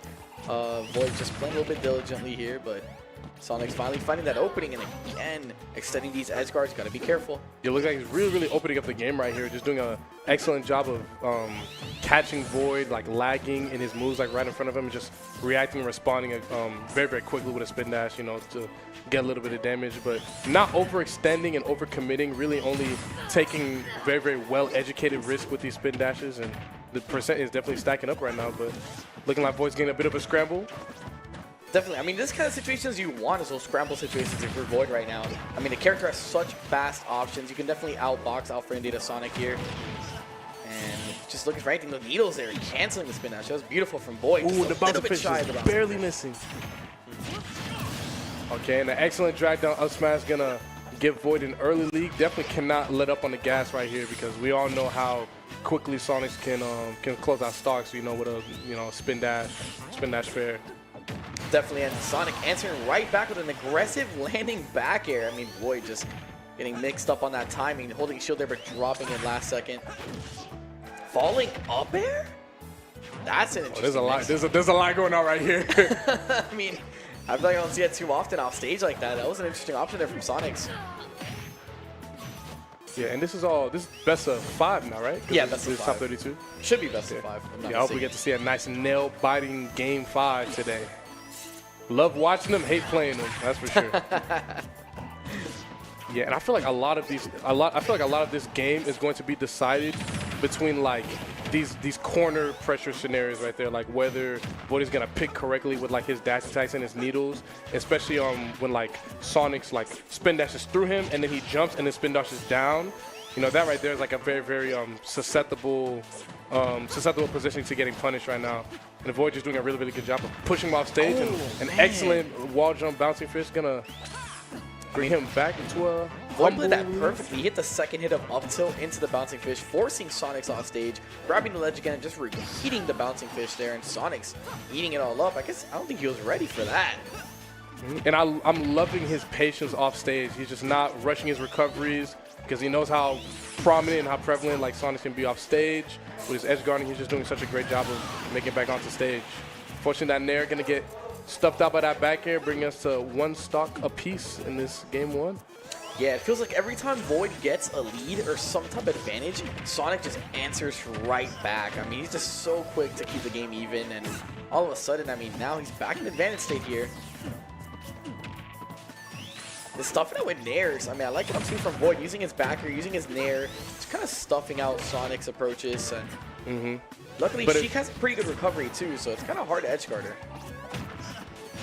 But it feels like the rising airs are, and just rising arrows in general, are just especially dangerous against Sonic because they're much more susceptible to getting stuffed on landing. But the falling arrows, you know, are much more susceptible to getting stuffed out by like homie attack or like a really, really early spin dash. But looking like that, boy looking really, really happy, emoting on him a little bit. Boy's just cheesing, man. They must be like good friends. It's like just pop it off game 1, gets a track down up Yeah, smash. no, I love the friendly sportsmanship because when I be playing, there's no smiling. There's no joy or happiness there. I be talking smack too. It's man. just me trying to smoke the other person. But I like that. I like that they're able to, you know, take the edge off a little bit playing against each other and just, you know, enjoy. You know, that's why we're all here. We're all here to have fun, right? Yeah, that's the whole goal. I mean, if you're not entertained playing the game or watching, then it's like, what's the point? I mean, the whole point, it's a game. It's meant to be enjoyed, have fun, and obviously take seriously and compete. But at the end of the day, if you're not enjoying competing, then, you know, what is it that brings you to it, you know?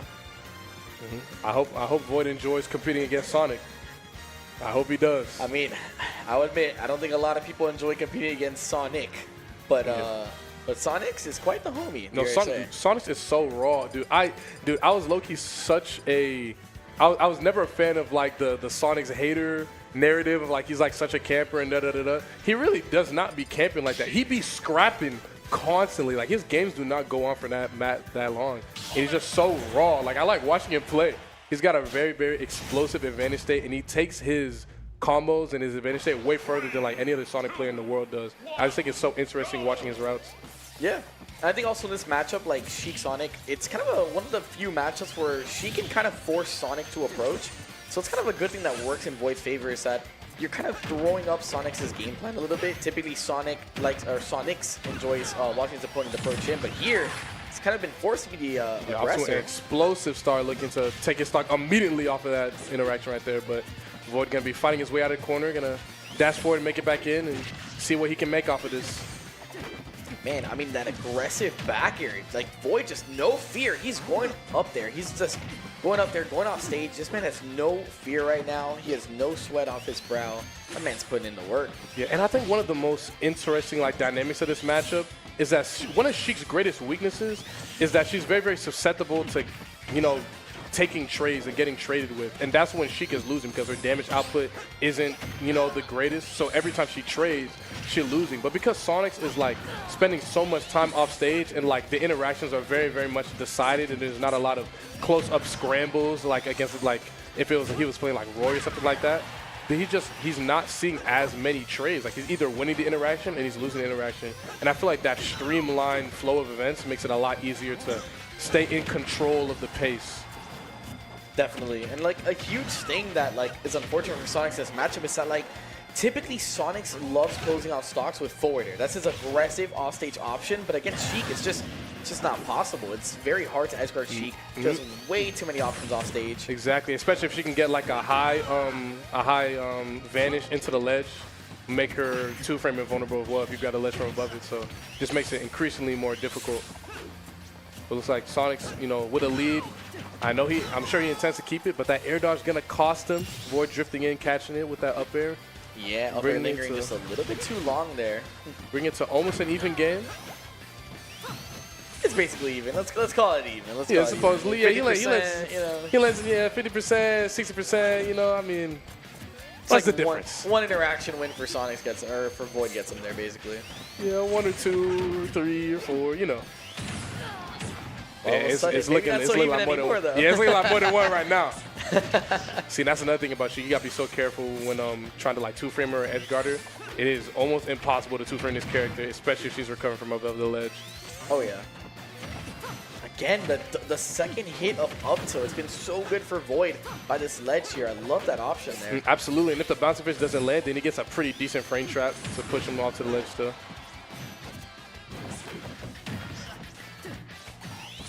See, one thing I'm liking about Void is he's employing a really, really good mix of like undershooting and overshooting. Like he's like definitely like he undershot that net right there, but he's doing a good job of like overshooting his dash attacks and stuff like that. But he's just having a hard time of locking him down compared to that first game.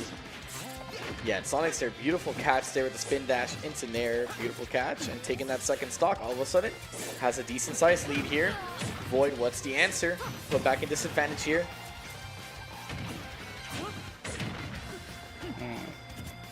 See, it's those little scrambles like that, like that down tilt air dodge, and then he gets F tilted. Like that right there, like even though it's not like a clank trade, it's still like a trade in terms of like the interaction where like she does something and then like it either misses or she just gets reversaled. And then like it ends up working against Sheik a lot of the time, especially in a matchup like this where the lead is just so important to have against Sonic because it can be very difficult to take it from him, even when you do have the speed. Definitely. I mean, the best thing that Sonix can do is just go for those ledge trap situations here. I mean, right now, Void at such a high percent. I think even an F tilt kills here. Has to be very careful. Yeah, no, absolutely. And then that spin dash in there gonna close out the game, bring us to 1-1. And yeah, what a change of pace for Sonix there. I mean, with a clean 2 stock off that rough game 1. I mean, we're going into game 3 now. All of a sudden, 1-1 tied up set so far. What's the answer for Void, man? You know, I think I'd be very interested in seeing a stage change, perhaps. You know, instead of running this back on Stadium and giving Sonic that open center, it might be a good idea to take him to like a more smaller stage or a stage with like a less open like V center.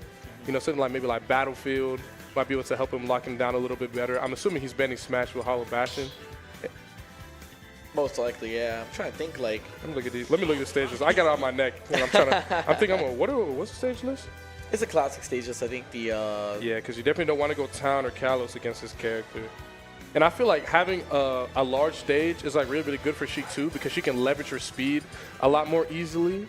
But well, the thing is, she's quick, but Sonic is even faster. So it's one of the few characters that are actually just straight up faster than you. It's kind of awkward.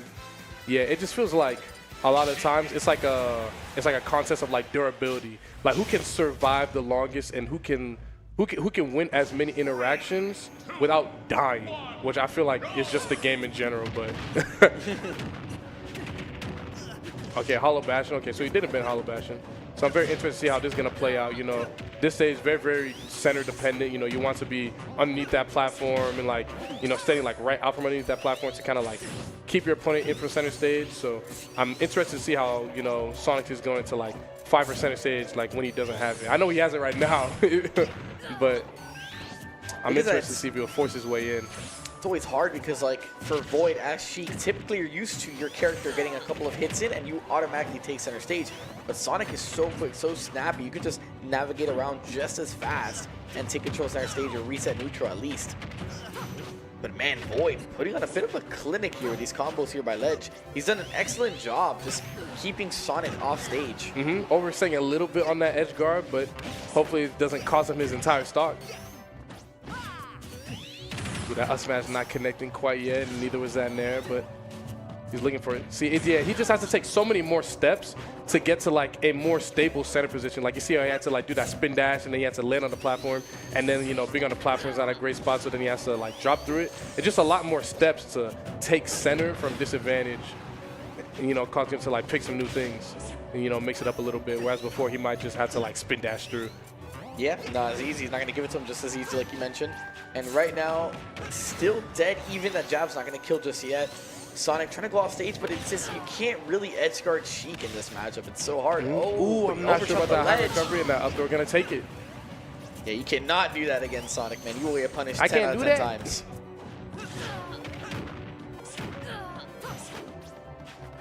So again, I mean, Void just trying to land here, just stuck on flat. Yeah, no, dude. I think one of the most like impressive marks of a top player, and it's something that I've been studying to like try to get better myself, is like watching how they land, because they're so good at like not landing in like the same place or landing in the same place but at a different time. Yeah, mix up the timings. That's a huge thing. Like, I think timing is like one of the biggest things that like isn't talked about traditionally at like lower levels and stuff, and like timing is everything. I mean, you could do an option that's like quote on quotation mark inferior, but if you're mixing up your timings, like you can get away with it. It's so Absolutely. important. Top players are such masters of tempo changes as well, because like you can play. You mostly want to play with a quick tempo in order to like quickly like smother your opponent, like make use of like your win conditions, and force your opponent to play your game. But like when you have information, that's when you want to play it on slow tempo and like use slower options that are more curated to exactly what your opponent is doing. And the top players just being such amazing information gatherers, they're just very consistently able to gather information and play at these slow tempos, which throws people off a lot. Definitely, and just like we saw there, Void taking that stock. Unfortunately, Sonic's unable to play tight in that corner. You gotta be careful against Sheik. She can apply pressure from quite the distance. So Sonix, I mean, it's not gonna be as easy, man. I know he's still up a stock, but you can't be no slouch against this character. And ooh, he's almost dying jumping into that. Does not have his double jump, and a really, really good. Yeah. Instead, he actually got the edge guard with the forwarder. That was good. I mean, catching the air dodge. Sonic played. I mean, he played that basically perfectly. An entire situation. I mean, fighting edge guard against Sheik is not easy business at all. Yeah, no, it is not. You need to take a resource from Sheik, and he took that resource being the double jump with that back air that Void tried to jump out of, and just a really, really good frame trap into that forward air to close out game 3. I just heard Dark Samus. Am I bugging? I don't even know. I was like, okay. I swear I heard Dark Samus. I was like, wait, no way. well, it might have been Void Switch, but Siski? hold up. Siski look a little different. I heard Sonic. Oh no. Okay, wait. So they're back. They're back. Yeah, So it's like it's gonna be running it back to Hollow Bastion. Just throwing down the needles. He's slowing down the tempo of the game here for game 4. Now, it's, how much is that really gonna pay off here? Sonic's just keeping the gas on the pedal right now. Yeah, absolutely forcing Void to play on like a bit of a slower tempo because he's definitely got a lot of information. Yeah, he's got to be careful with these aerials, right in front of Sonic because, getting hit by these spin dashes can be extremely costly if you mash or press too many buttons next to him. Like, like right there, instead of like, jumping back, going to the ledge, he like landed with an aerial and got caught. That's one thing that's so devastating about Sonic. Like, he can just be there in time to punish you for like so many like undisciplined reversals or aerials on stage. Man, a little bit of spaghetti there from Void. I mean, I see a couple of like little bit mistakes in his play. I guess it's been it seems to warm up a little bit. Maybe he took too long of a break. A little bit of a couple slip ups there, but luckily he does not lose the stock just yet. If you're a Void fan, man, he's hanging on to that first stock, 154%. How often do we see Sheik at that percent? Yeah, not very often. She is awfully light. And I like that advantage, using it to catch him landing onto the stage. Unfortunately, going to get reversaled and F-tilted off to lose his first stock, but we'll see how this game progresses from there on. Yeah, and right now, I mean, Sonix again. Sonix with a lead is like one of the scariest situations, scariest players to match up against. I mean, and it's racking up to a sizable lead. I mean, absolutely. And the more this lead compounds, it's just an exponential, compound. Like the more percent he deals at this lead, the harder and harder and harder it becomes to bring it back due to the nature of how this character works. I think Void has. Oh man, I mean, this is just getting rough. Sonix is just adapting so well. Void needs to get a hard call out here, catch a jump, any option at this point. Yeah, I think his in right here would be like a full needle into like an up smash or bouncing fish right now, but it's gonna be extremely hard to get a full stack of needles with Sonic on top of him constantly. Yeah, I mean, Sonix is just kind of forcing the approach. Void's holding forward and is getting punished immediately for it, but he has to do something. He can't just sit around. He's down 2 stocks now. I like that dash attack though. I was hoping to see a little bit more dash attack, to cover, the graded option. It can be a little scary, but against Sonic especially, you just need to be extremely confident when it comes to your burst options. Like, you cannot undershoot anything because he will always, if you give him enough stage to whip punish you, he will do it. But if you can chase him all the way to the end of the stage and literally give him no space to do it, a lot of times your moves will hit him. Yeah, I mean, that's the name of the game with Sonic, is like whiff punishing, like you said. Good way to hold down there. He's going to crouch cancel. The back air still not going to kill. Just barely not going to kill. Very unfortunate. I guess they're going to have to buff that move again in the next game, man. Yeah. Take some notes. Yeah, better luck next patch. Oh. Next patch. Man, I don't think there's been a patch in this game in like 4 years. Crazy to think about. Yeah. All right, gonna land a nice little mix up with the jab back here right there. Gonna take the first shot, put him on the board. Now, a very, very difficult to surmount challenge, but certainly not impossible, certainly not doable. Don't want to count him out just yet. Yeah, definitely not. I mean, there's always a realm of possibility, but just not seeing it right now. Sonix is playing way too tight. Yeah, absolutely. And, you know, he can't really afford to take many more hits at this point. No, just jab, run up jab. I mean, okay. It's a really good timing mix up on shield. You know, whereas F tilt, you know, like it's strong and it's like will more consistently kill. It's got like a much more obvious parry timing than jab does. Definitely. I mean, right now, Sonix is looking for a kill option. I think he's just going to resort to F tilt, honestly. It's just one of the safest options. Yeah, you know? it's got to be a straight hit because none of his kill confirms are going to be connecting at this point. Yeah, definitely. Avoids will. Ooh! I like that bouncing pitch off stage, just barely missing him. Yeah, it was close, but right now, again, Void needs something immediately. Sonix only at 57%, still up an entire stock. I mean, anything kills. Nair kills. How did that happen? I swear he like rode behind and then he was in front of him. Yeah, I saw it too. Void still, again, trying to climb this mountain. Ooh, if that Nair sent him out, that would have been the most perfect bouncing fish right there. That's so unfortunate. Yeah, he had to get the read on the air dodge there from Sonic, but unfortunately Void made the wrong call out. Yeah, The Nair will take it. Yeah, Sonic's going to be taking that 3-1. Very consistent, dominant, and solid showing from Sonix.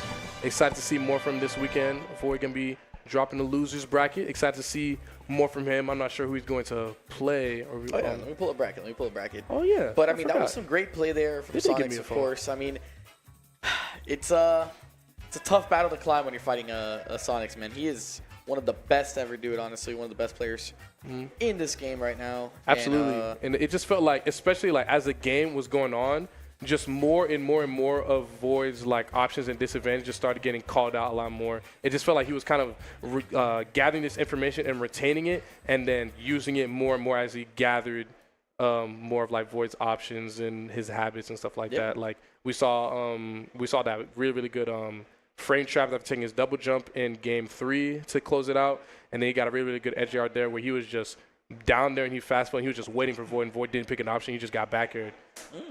You know, so he got a little bit comfortable with you know, not pressing anything because he wasn't getting edge guard at first. But then Sonic started, you know, taking advantage of that and kept that, you know, for like that last game to really help put the nail in the coffin. And let's take a look at that bracket, and Sonix will be fighting against winner of Cosmos Kobe, which is going on the quad stream on ROK Esports.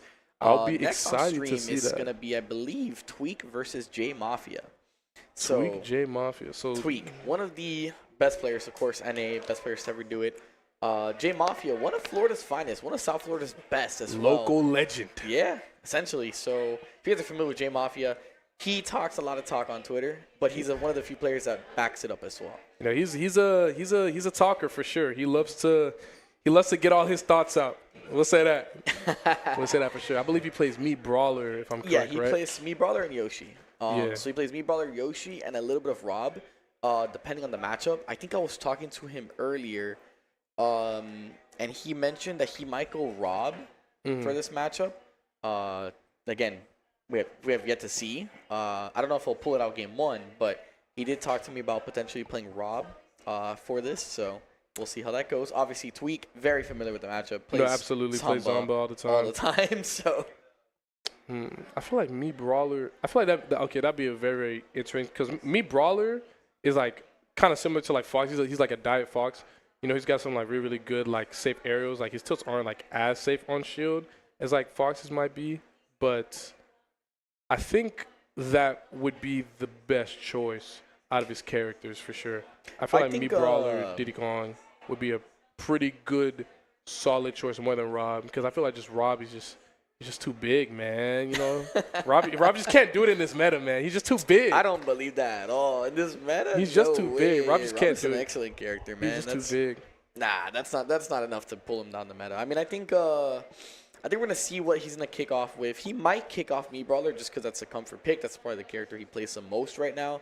But I wouldn't be surprised if he plays Rob. I mean, he straight up told me like, you know, he probably will play Rob. And I was talking to him, I'm like, I'm pretty sure Tweek has a lot of good matchup experience. He goes, yeah, man, but it's still Rob. And I'm like, I mean, yeah, I True, guess. and obviously, I think it's important to just, whatever you think is best, to just commit to it and to just give it a try, like regardless of the opponent and the opponent's like experience in the matchup. I think it's always, you know, the best decision to just go with whatever you think is correct and to not let those outside influences, you know, impact your decision. So Yeah, and If J he- Mafia switching to the plastic foldable chair, man. He's trying to handicap himself. He's like, I don't need comfort, man. I'm locked in. he old school, or sometimes the chairs can be a little weird to like lean back in. Sometimes the old barbecue chairs work out just as fine. Hey, man. I look like they're gonna be starting off. The real question is J Mafia might be in the cookout chair, but is he ready to cook? That's the question. All right, so we were both wrong. Looks like he's going to be Yoshi. playing Yoshi. Man, He's he going to lied. be starting up on small battlefield as well. He lied to me, man. He told me he was gonna play Rob.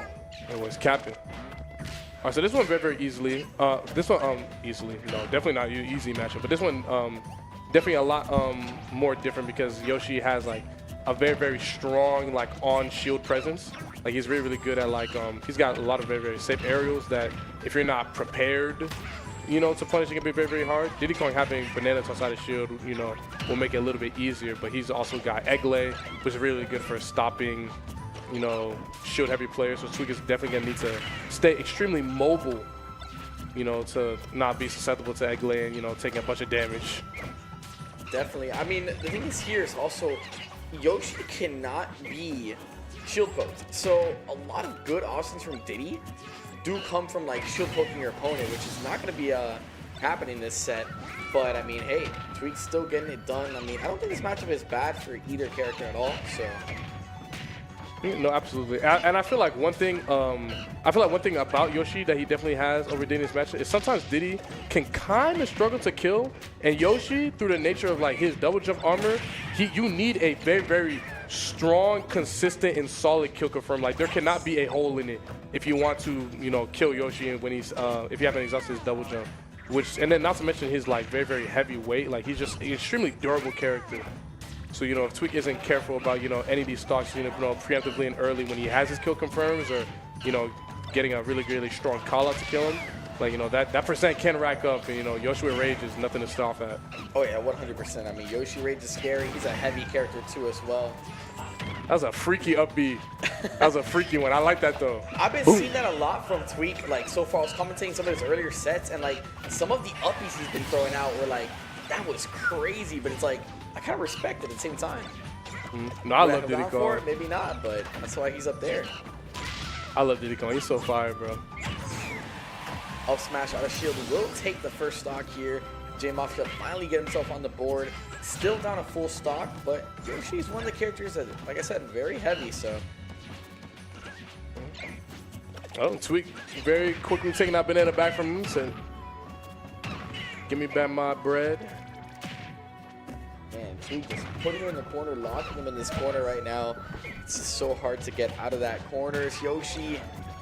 Yeah, no, he's Trying to doing use an that amazing double job jump of like baiting out these double jumps and just whip punishing him very well right now. All right, J Mafia finally getting out of the corner, trying to get something started. Gonna get a humble little jungle situation. Ooh, okay.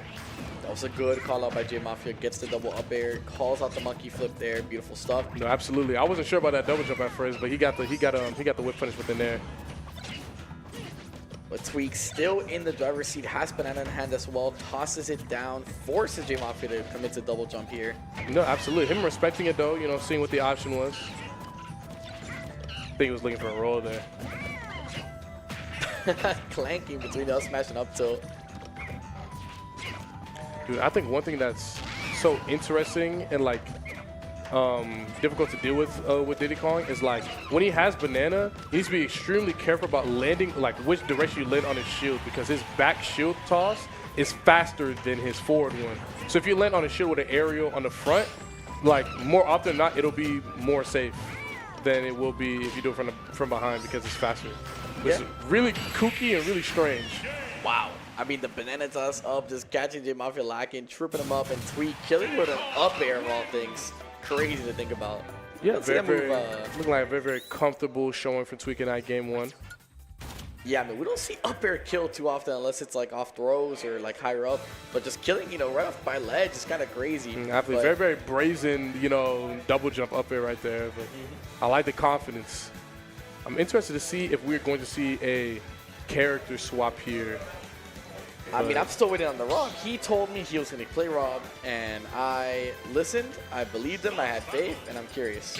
Rob. Rob. All right, Yeah, there it is. All right. I Game called time. it, man. He told me he's gonna play Rob. He looked like he felt confident in the Rob, so That boy hopefully- loves to win. That boy likes to win. I respect it, man. Red Rob coming out. The Red Rover. But again, this is a matchup that Tweek is very familiar with. I mean, and you gotta be careful because Tweek has very good item play, so it's like you No. don't want to give him gyro either. You do not want to give this man an item. No, he is actually messed up with his item play. It's very, very strong.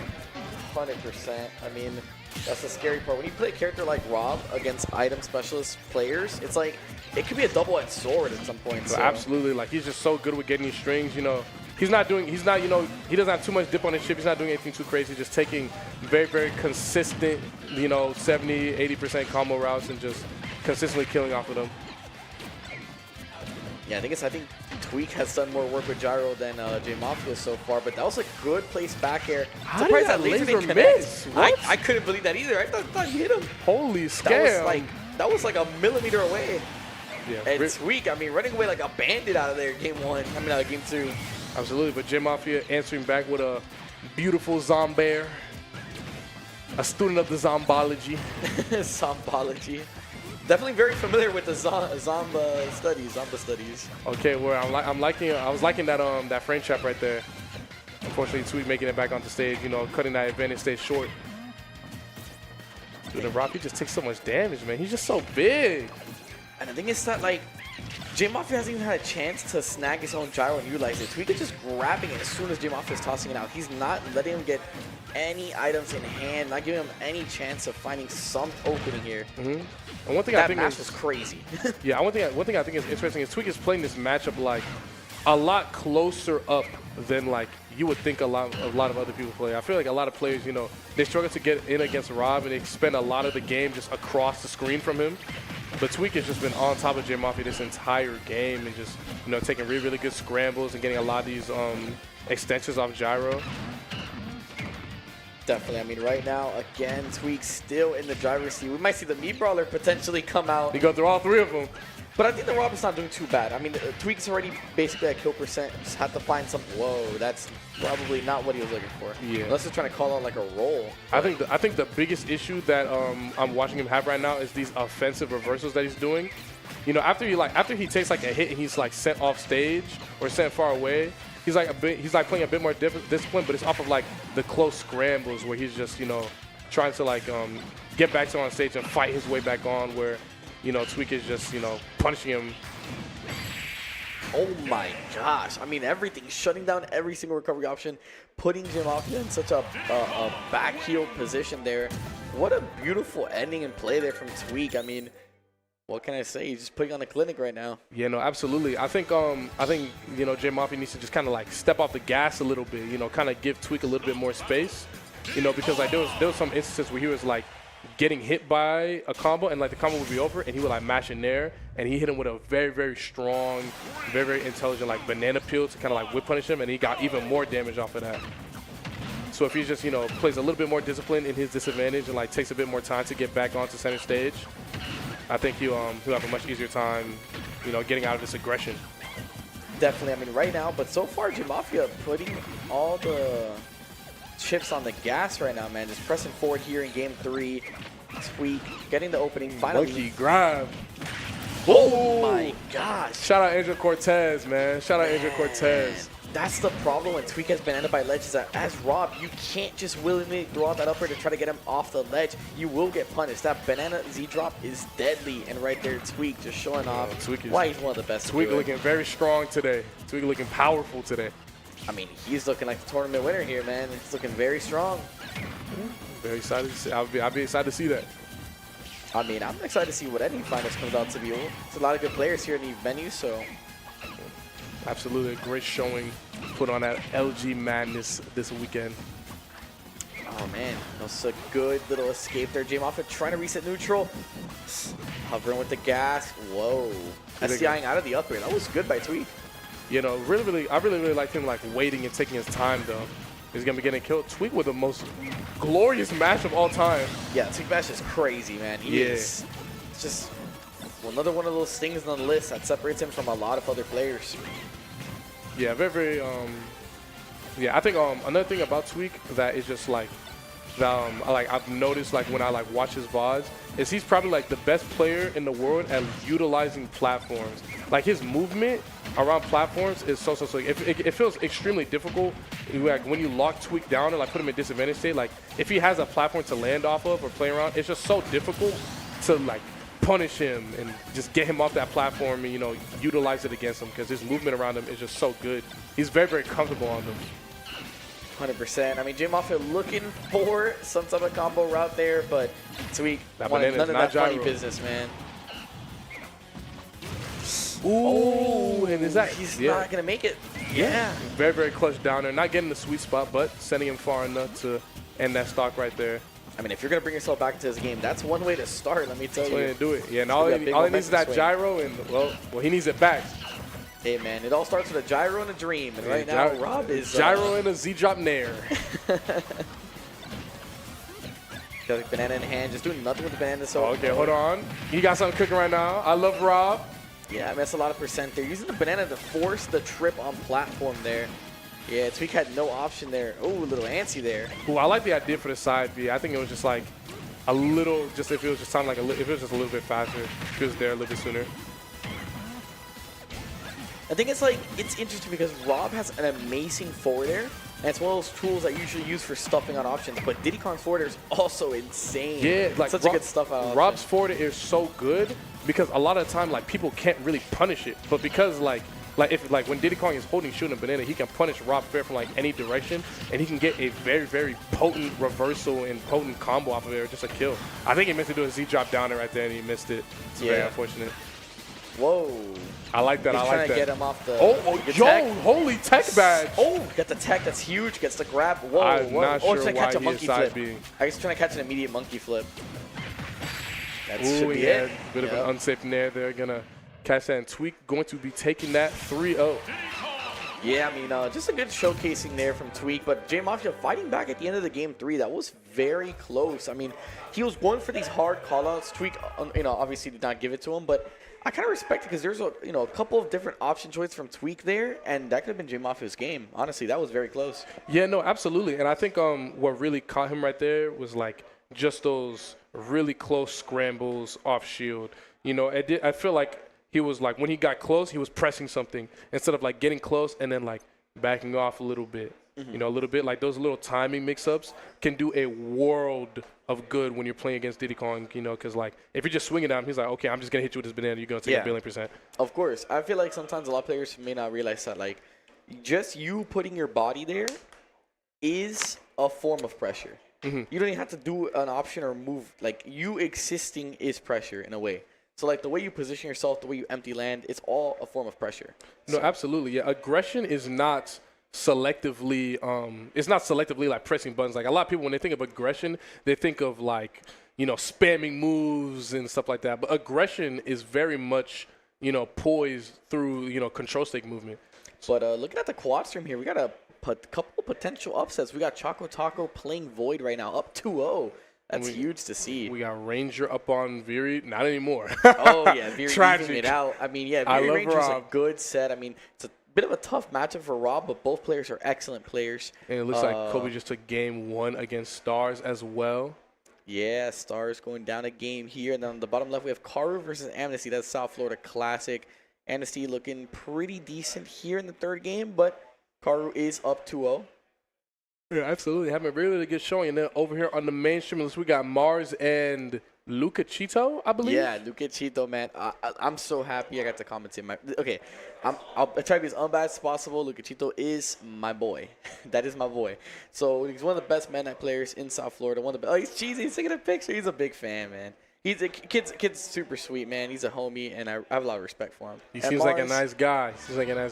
Yeah, he's a nice guy. And Mars, Mars is one of the nicest people in the scene too. He's been in the scene for so long, and talking to Mars is always a funny experience. Like anything that comes out of Mars's mouth is half the time hilarious. I talk to him, and every interaction is always funny. Mars got a funny speech pattern. He's just got a goofy cadence. Yeah, and like the way he talks. It's like his aura. It's mad funny. Speaking of aura, I love that Meta Knight skin. Yeah, it's pretty cool. All right, looks like Meta Knight might be short, but he's got aura too, man. You know, absolutely. Now, I'd be lying if I said I knew how this matchup normally plays out on average. I mean, the thing is that, like, ZSS has a lot of good ways to move around or navigate, but if Lucachito gets a hard call-out, she will just die. Yeah. If she tries to, like, flip kick her way over Meta Knight, if he calls that out, he can kill her easily. So if he positions himself, he can get a forward smash, he can up B. He's got a lot of different options to call out flip kick, so he has to be very careful. Back air is obviously very strong as well. We're seeing that on display right now. Yeah, and I think one like pitfall a lot of characters have against Meta Knight is like they just get edge guarded or are really susceptible to being edge guarded because they're air drift or like they're like recovery pads. But Zersu extremely versatile in like the paths of recovery she can take. She's got just like up B, she's got down B that she can use to get around. She's also got tether. She can use all of those in conjunction with her double jump. So I feel like it's gonna be that did not grab him. That did not hit. Oh, gotta be careful with that. You can't be committing too much there. Meta Knight can punish from ledge. One of the few characters that can punish very quickly. Even if you think you're safe throwing out like a neutral B, you're really not against this character. No, he's got some freaky moves that like, you know, that ordinarily when you look at them, you're like, oh, how laggy that is. And then when the move's over and you try to punish it, it's like, nah, there's no lag here. Eat this nair. Like, Yep. F Smash is one of them. F Smash definitely one of them. Every time I see it, I'm like, oh, I can punish. Oh, no, surely not. Psych. But right now, I mean, Lucachito's still hanging on to his first stock for dear life. Mars looking for an open up. Has the opportunity, tried the B reverse there, but Yeah, Mars doing an extremely good job of playing like, nasty roll in read with that down smash. But he's doing a really, really good job of like avoiding the dash attack. You know, he's like playing very, very anti-dash attack, like that up smash, a little bits of an overcommitment, but he's doing a really, really good job with these like falling stairs. He just did it again. random up smash. I mean, just hard calling out a jump there.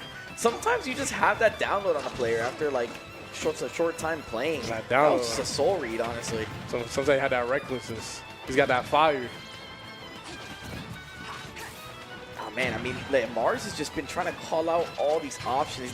He's kind of like using or opting for very hard callouts, but they're safe callouts. So that should be it. Absolutely. Like aside from like the up smashes, like the F tilts are like call-outs because you know they're stationary, they're a little laggy, and if they miss, like he could be susceptible to getting whip punish or just eating some sort of punish. But like a lot of like his neutral is like characterized by like these falling zairs, these falling side Bs, the nairs as well, just barely undershooting it and like not getting down so unless we got hit by that dash attack. The weird thing with Meta Knight too is that like he has like wings and he's like a flying character, and typically those are pretty strong in the air. But Meta Knight's not really that threatening in the air. It's rather just like the ground speed, the dash attacks you have to be aware of course. Yeah, he So, doesn't have like the most amazing like air to air. He's kind of game. slow. That's the problem in the air. You know, and his airspeed isn't stupendous, but his ground speed definitely helps compensate for it. Where like if he's not able to get to you in the air, he can like touch the ground and then just use his initial dash or his run speed to then jump and do something. Yeah, and his edge guarding is excellent. But ZSS one of the characters that is best at not getting edge guarded, so No, should absolutely. be a kill there. Yeah, a lot of his threat comes from his his down tilts and like his dash attacks and his dash grab. That's where a lot of Meta Knight's threat comes from. His F smash. Definitely. I mean, as long as Mars doesn't That collapse. boy, that is a Yep. Yeah, you just cannot get hit by ledge. That's an instant kill option there. Even at early percents, I mean, it's threatening. And I think the big thing with Mars right now is that he has to basically avoid the combo starters. Meta Knight doesn't really do great at like playing that straight hit game. He relies on getting a combo starter. Yes, he's looking And- for very, very specific things. Yeah, he's looking for like a down tilt trip. He's looking Yeah. for a dash attack. He's looking for a dash grab. Or like first hit back air to like slam them down and force a tech chase situation. Like those are things that like Meta Knight's really looking for. And as long as Mars keeps an eye out for those niche, like those specific moves, he can avoid. Because Mars doesn't mind going blow for blow, straight hit for straight hit. That's kind of what ZSS does a lot of times. So. And if you look at where he's positioning a lot of these like falling zairs, is he's doing a lot of them like outside of like that initial dash range, because all the things we just named, like the dash grab, the down tilts, the dash attack, they're all something off of like an initial dash. So by positioning yourself like outside of initial dash or positioning yourself in a way where he needs to like run and then pick something to hit you, it makes playing against Meta Knight a lot more simple. So He's just playing like a lot further away. And then, you know, getting his, you know, little scrambles with F tilts and down smash where he can. Oh my God, you heard That's that? a pop-off, yeah. That is Somebody back there was popping out. That man. is the crowd pop-off going of pop-off. crazy. Was that Gremlin? I'm It not sounded like sure. Honestly, I'm not. Oh really my too God, sure. stop SDIing in. Okay. Excellent back in from Mars, closing out that first stock. Going to put him in the lead. Yeah, but still, I mean, this is very doable here. Mars has to be careful again. Just don't get any risky connections. I mean, you could just kill off the top if you're Luchito. Jab's gonna put him off stage. Also, the edge guarding is scary. That Nair off stage for Meta is super threatening. Yeah, no, it's scary, but Zersu is just able to like. See, that's like one of the hardest things about Zersu because she has down B and she has her airspeed and like her double jump, which can like help her land on stage and like leverage a lot of movement in the corner. But she can also grab the ledge from so far away. It's just yeah, like very rarely do you see like are we seeing Mars like actually boost kick to the ledge. Yeah, and I think Mars did a great job of just getting off ledge there again, resetting neutral. Luchito not respecting the flip kick. The back air will take it though. Usually you don't see back airs killing, especially like center stage, but at that percent, I mean, such a light character as well. Absolutely. See, and see, there goes that position with that Zaire. He needed to run and then pick something, and then that right there is just too far of a distance for him to cover, and you know, not like take a risk and like be punished for it. Yeah, I mean, ZSS Zaire is very good as well at stuffing out options or approaches, so kind of seeing that here. And this time, Luchito opting to go a little bit high there, kind of risky. Oh, the 10! Hit the first hit back air. Yes, very clutch first hit of that back end right there. Mars overstaying a little bit with that down B.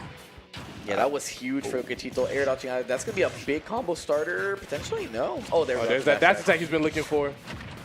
Oh, an excellent dash attack, but Mars responding accordingly with a get-up attack of his own. I mean, I think it's even though Mars is losing here, I feel like he hasn't done bad at all so far. Like, it's nothing glaringly incorrect that he's doing, but Luchito's obviously playing very good. That back air was clutch. No, absolutely, yeah. That back air just ended up, you know, just stealing that stock at like 0. Like, Yeah. you're correct. He hasn't really like. I mean, yes, the made, eye like, has been good too, so. Yeah, he hasn't made like an egregious error. He just died at 0. It'd be That's like that. tough. That's tough. That's how Smash is, man. Good call on the landing, barely killing. Yeah, I'm surprised that boost kick killed right there. His DI was on point too because he went straight into the corner. Yeah, now look at Cheeto all of a sudden losing momentum here, losing ground. What's the option? Yeah, finding that down to right there. But I think if we can see Mars, you know, continue to like, you know, not get flustered and just play very disciplined and, you know, take his CQCs when he can and play with his fallings there as he's been doing. I think it's that. Oh no, that's it. Ooh, and a very undisciplined down B right there. Gonna get punished by that down smash. Very unfortunate from Luchito.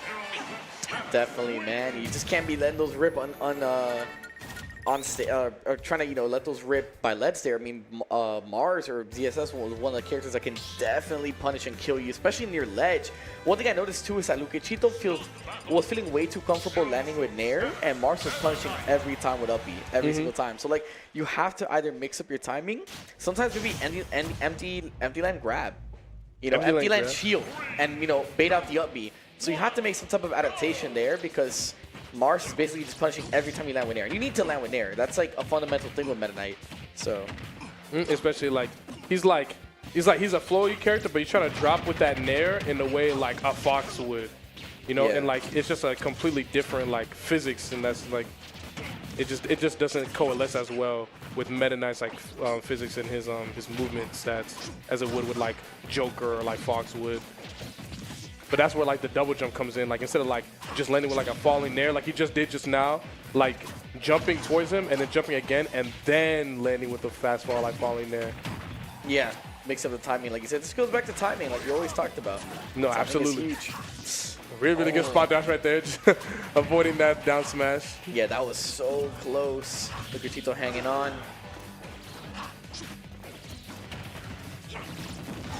Okay, humble tech chase on that side platform. Again, another up smash. It's gonna be a little bit stale there. It would have killed if it wasn't stale. Go, I'll do it again. Another up smash. And he just does it again. He just doesn't care. And answering that was right easy. back is Luchito. Both characters dying off the top. This right here, this the danger zone. This is the Sky's danger the zone right limit, here. man. This 0%. This is the danger zone right here. You get dash attack, you get dash grab, or you trip off a down tilt. It's tough. Oh yeah. It's like I'm watching Top Gun, man. They're just playing off the ceiling. Flying around. It's still even so far. Absolutely, but look at you just having a very, very hard time, finding his options. Definitely, but that's a good option. Ooh, and he there, took the plenty double jump right percent. here. Ah, see, that's another thing with Zersu, that tether is just, man, it's just so good. Yeah, Lost his double jump right there, no fear. I'm just gonna press Z. She's got all the options in the world to get back to stage, and that's working out huge for Marcy, but that's a good edge guard position here. Is gonna drop down there? Okay. Usually Meta Knights like to drop down there to cover like the ledge, and it kills as well, but they're just not gonna opt for it. Yeah, I can't help but feel that he kind of letting an opportunity potentially slip away from him with that edge guard, but looking like he's keeping Mars in the corner right here. Oh, this game is horrible. Wait, dead. Wow, Oh, I mean, okay. what was all that spaghetti? Just a lot of characters just falling out of everything. A couple sloppy misses here, and I mean, look at Chito with deep sigh of relief. You gotta feel amazing after that. Yeah. A little bit of a spaghetti there. Yeah, a bit of little spaghetti scramble, spaghetti Yeah, shuffle. Some Campbell's, man. Yes, sir. All right, off topic, what's your favorite spaghetti noodle brand? Spaghetti noodle brand. Dude, I'm not gonna lie, That's crazy. Walmart is just so good. Like, no more Great Value spaghetti. Dude, it's so good, bro. It's So different. good. I'm about to make some when I get home after this. My man's starving out here. Oh, And right yeah. now, I mean, I think Oh, yeah. Chito's hungry for this win, so he's looking Starving for a something, man. dub. The Liquid Cheeto fandom is starving for a dub right here, to bring us into a 2-1 for, game 4. But it's looking like he just might do it. I mean, this game so far is looking pretty good in his favor. He has a decent-sized lead here, lots of good percent. Oh, that's scary. I thought he died there. But very, very disciplined of him not to just immediately try and burst into him after getting hit. Him double jumping and then repositioning himself. Yeah. Now, Upso gonna take it, but Yep. definitely still anybody's game right here. Man, Mars has been egregious running up in this up smashing. I respect it. It's such a good option. This up smash is incredible. Is he dead? No. Still a little too early. Next one should kill, though. Oh yeah, no, absolutely. Yeah, this game has so many fake kill screens, man. Like, I'm so used to it at this point. I kind of like it though. I like the cinematic kill screen though. Like the other day, I was watching old Smash 4, and then like something killed, and the game just ended. It just game. Yeah. It's like, just man, so what's much more all the hype? anticlimactic. I guess the fact that sometimes when kill screens aren't like 100% is kind of funny because like, oh, will it kill? It's kind of like the excitement of it. And then some things don't kill screen. Like no, they're just so obviously dead. Obviously. And look at Cheeto right now. He's kind of collapsing. Hopefully the nerves don't get to him in this game 3. He wants to get himself on this board right now. Mars stuffing out the jump. Beautiful stuff. Oh, that was so dangerous, so risky. I think dead. he's alive. No, Yeah. what? Yeah, no, good DI even with that rage. survived that. I actually thought he was gonna die because of the rage, and that's it. Mars Why going would for you the do down that? air. Why would you So- do that? Why would you do that? He's such a freak. I mean, why would you do that? He reacted to the side B, so once he committed to the side B, that was just kind of it. Mars knew he had him dead to right, so that was a good reaction there from Mars, and he's gonna move on with a 3-0 win over Luca Cheeto. But not that sloppy. Let me tell you, man, that was very close game 3. No, it was a very, very good show. Like 3-0. I feel like that set count doesn't greatly encapsulate like how competitive those games were. Yeah, 100%. It was like me and RB talked about it earlier. It's like 3-0, but it was close. And The it's like 3-0 we always talk about. It's like one of those things when you go to the TO and you're like, hey, look, it was a 3-0, But it was close. But it was though. close. You I know? get it competitive. I took it in the last hit. Yeah. Give him like an extra point. Like on the rankings, like you're looking back comparing players. You're like, man, these guys got the same amount of points. Oh, but he had a close one. They should All right, bring there you back. They should bring back Area 51 and make it Oh, like yeah. but Forgot about close. Area But call it but close. go. But close. The top 200, but close. But close. Yeah, something like that. I think Instead of putting like HM or whatever, just put like but but close. close. That'd be so BM, bro. That'd be BC. funny. I would mess around with it. Yeah, but I love watching that. I love watching that. I like that matchup. That matchup was surprisingly a lot more, interesting than I thought it would be. Yeah, I it's thought it pretty would just fun be to a, watch. like a whole lot of camping, but it was a lot more explosive. Yeah, definitely. How are you liking the venue so far? How are you liking Florida, man? Talk to me Okay, about this the is my event, this is my Florida. first time at ROK Raiders of the Night. Raiders of the Night. Yeah, Is that what ROK. it stands Yeah, we for? got Rock. ROK. I'm messing with the venue. It reminds me a lot of like 404. It's Oh, definitely, yeah, I remember it's definitely a little 404, bit. It's definitely 404. a decent bit bigger, but it's just nice to see like these tournaments and these venues, survive like throughout this game. It's nice to see that ROK is still here. After such a long time. One of the Yeah. last bastions of Florida competitive Smash and just competitive gaming in general. So Yeah, shout out to ROK is- ROK Esports Lounge for putting on this beautiful tournament. 100%, man. It's an amazing, beautiful venue. Shout out to all the production team, SW Terra holding it down, CJ, everybody in the booth, man. Much love to you guys. I love you. Okay, so we got Cosmos versus Sonix. Okay, if memory serves me right, I believe the last time they played was at I can't remember. I think the last time they played Cosmos won. And Yeah. I remember, I think it was at. The thing is, Aegis is pretty good into Sonic. Yes, I think what tournament? It was at that tournament that Shiny Mark won. I think it was Smash Factor. I think the last time they played was at Smash Factor last year or 2 years ago, and with Shiny Mark won. But I think Cosmos did take a set off of Sonic, so he lost in a run back. I may be misremembering. I'd have to pull it up, man. Because I just remember like Cosmos being off stage and was about to die, and he had the most insanely psychotic down air with power. Like he was just like all the way up in the sky in Battlefield, and Sonix was like up being to kill him, and then he just down aired him. It was such a psychotic reversal. Smash Factor 11, yeah. Yeah, Cosmos Smash won that, Factor correct? 11. Negative Cosmos, Sonix. No, Sonic's won. Sonic's won? Yeah, I was like looking at Sonic. So Sonic's beat Cosmos at Smash Factor 11. What is he like the head-to-head? Let me pull this up, Bro, real quick, because man. We gotta do some I research swear, here. no, I know I'm not being gaslit because I remember that downer. It was so crazy. He might have won like the run back. Let me see if I can pull up the head-to-heads. I'm trying to see. Placement wins. I'm trying to remember like to pull it up. I barely use the app. Oh, I'm go to trying like, versus. find- Yeah. Go to Gotcha. versus and then there we type go. in. Make a search. Wait, is a search? It should be like a search bar. It is a search bar.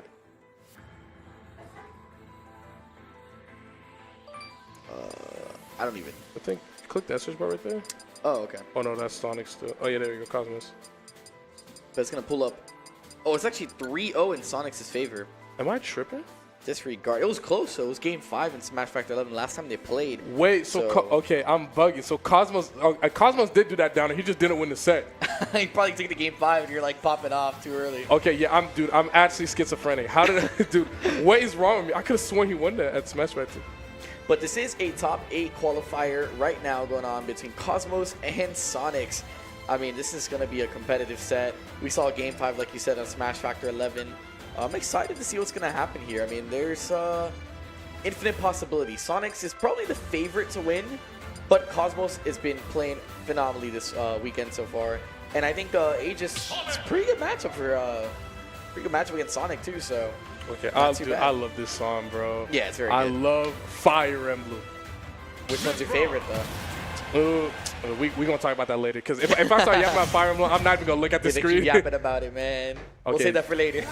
See, this is one of those fabled even matchups that Sonix has supposedly. I'm not too sure, but we'll have to see. You know, I'm Mithra, convinced it's even. Yeah. Or maybe slight Aegis. obviously Sonic the fastest character in the game, but Mithra definitely has the speed to contest, you know, Sonic, as well as like probably like the best burst option in the entire game with Mithra dash attack. Yeah, good disjoints, good everything. I mean, it's just very solid all-around character.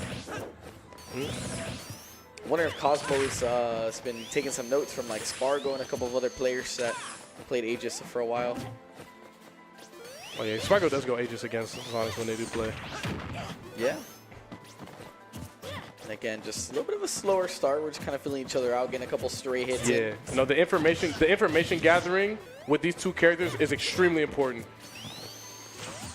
Because like Pyre Mithra, like Pyre Mithra can kind of just like run at you and just do things, but Mithra is way more potent when she has like when she's on like the back foot of like whiff punishing and like dash backing, and just like finding those reads and whiff punishes and catching people like undershooting and overshooting.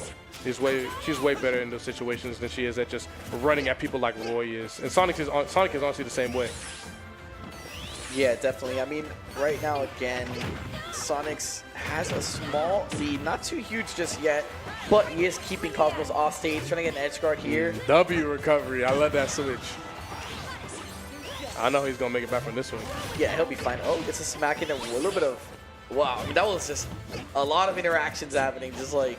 Man, you know The your character spring. crazy when Mithra can foresight a move and you don't get punished. I mean, there's so many moves that like punish the entire cast except Mithra because of foresight. It's so crazy to me sometimes. But you know, it's part of what makes a character good. And that dash attack just barely missing right there. But I really liked it. I really liked it. That one right there was really, really good. Ooh, almost snapping there with the down air. Again, he's just trying to time the down air. Again, gets it with the up air. Cosmos, first strike in here, first blood. And all of a sudden, Sonix looks defeatable. Yeah, so it's certainly some chinks in the armor being shown right now. I think one of the most important things in this matchup is like you need to not be afraid to just like to do these dash attacks and to burst into them. Like you can't be right every time, but if you just allow Sonic to just spin charge in the corner the entire time, you're literally never going to hit him. Like he's just going to spin dash through you and go to the other side of the stage. And, like you need to respond and punish him some way. Like or else just nothing's going to happen. So good on Cosmos for just being, very willing and like to just take these risks. Yeah, Cosmos is not letting Sonic spin dash for free. He's punishing him every time. He's doing a great job supplying all the pressure, not letting Sonic feel comfortable or breathe right now. I think that's what's basically working out for Cosmos, but Sonic's finally getting an answer. Ooh, an amazing, very, very clutch double jump side B. Had that side B not hit, he would have been dead as hell, but... Yeah, I mean, he even parried the spring and everything, and now all of a sudden, that's it? Yeah, that down air gonna cost him. Pyra in mid-range against Sonic is a lot worse because like even though her moves are bigger, they just last for so long, and it just like gives Sonic, it just makes her really, really susceptible to getting spin dash and just punished like he just did to lose the last stock. That's why it feels like Mythra is selectively better in this entire matchup except for like at the ledge. I think by the ledge, sometimes you can stuff up Sonic approaches with like side B and things like that, but I would say, yeah, overall Mythra is definitely the big difference maker in this matchup. So, absolutely, and off stage because Pyra's recovery is slightly better than Mythra's, or it's definitely a lot easier to use because it snaps a lot easier. Yeah, it goes a bit higher. She can drift on the air, it's a little easier. And all of a sudden, I mean, off stage, this is dangerous. Recovery badge. Oh, the reverse on the neutral beat. That was beautiful stuff by Cosmos, but not enough to kill. Unfortunately, Sonic's barely making it back. I do not know how that grabbed, but I'm not mad at it. I mean, hey, we'll take it. And Sonic's just retreating back to the other side of the stage. I mean, Cosmos needs to find something, some type of back air, something. He pushed him into the side. He locked him in. Dude, and that was such an awkward timing mix-up to have to play against. Like that little like walk in, dash in and out, and then he side beat. That was really smart. I love that. Man, Cosmos is putting up quite the fight, man. It's just crazy. No, absolutely, man, dude. Cosmos, one of my favorite players personally to watch. And this matchup also being, something I enjoy watching a lot. I love seeing those matchups, Sonix versus Spargo as well. Ooh, I'm not sure about that nair. He's just looking for anything. Sonic's calling out the uppie there, man. That was funny. I think Cosmos is looking for anything on ledge. He's just shooting, throwing out something and hoping for a prayer, man. I'm trying to think what would be like what the stages kind of look like in this matchup. Well, you because he's definitely not gonna leave Smashville open like ever. Yeah. That's for sure. I wish I could see what they were banning. Look into their mind. Yeah, and just get an idea, right? What's the song? Hold on. Yeah, I don't don't even know what song this is. I'm trying to think. Yo. Does anyone on production know what song this is? This is bumping. Yeah, right? I was like, I'm here listening to them. Like, I don't think I've ever heard this in this game. Oh, it's going to show up as the start of the game. Yeah, it'll pop up. I'm like curious. I'm like, I don't ever. Well, this is fine. We're going to see right now. Game 2. Oh, what stage we're going to? It looks like poolside. Oh, I'll look it up later. Where's that from, though? Yeah, I'm like curious. I don't think I've ever heard that song. It sounds like some Tekken side stuff. It looks like they're going to be running it back to small battlefield. Probably is from Tekken. I'm kind of curious. Ooh. Ah, it's from Tekken. That's why. Yeah. And I mean, all of a sudden here we are at game 2. Sonix again running with a head start here. Yeah, no, absolutely. And I think okay, I like that nair. In the overshoots. Yeah. It just feels like a lot of the time, like when like Cosmos is doing like a nair and it's undershot, he's getting punished by like a spin dash. But like whenever he's doing some sort of like option that's like where he's like doing it completely all the way into the corner, he's like finding a lot more success consistently with those. Man, it's crazy that Cosmos got punished for dashing back. And it's like, that's one of the only characters in this game that can probably punish Aegis dashing back. That's crazy to think Because about. Mythra's initial dash is just so crazy. Yeah, it's like one of the fastest in the game, but Sonic, so quick. I mean, it's the name of the game here for him. All right, gonna be putting him at the ledge right here. Ooh, okay. I like the S smash, you know, quick answer. Yeah, that was a good reversal there. Cosmos putting himself a little bit of a lead. Sonix has done a good job of not getting like killed by those Pyra downers. He's been like reversing back to the other side of the stage to avoid any shenanigans, but still, Cosmos able to take a lead. That's huge. I saw that spot dodge. I think he was trying to get a foresight.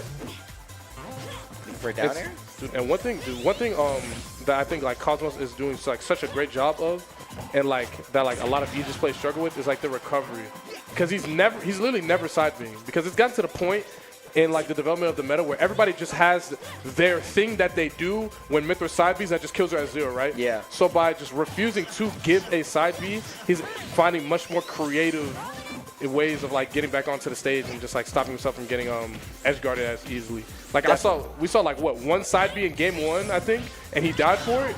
And then I feel like I haven't seen one since. Man.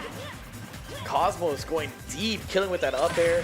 A little bit of shield taunting going on. I respect it, man. And one of the things about Aegis, you know, like when you like their recovery, you know, very susceptible to being edge guarded, you know, if they take certain routes like with side B. But if you have to fight them on stage and kill them on stage, this character becomes a lot more durable than people realize, because she's just so hard to lock down. And you know, like even with with foresight, sometimes your kill confirms won't work.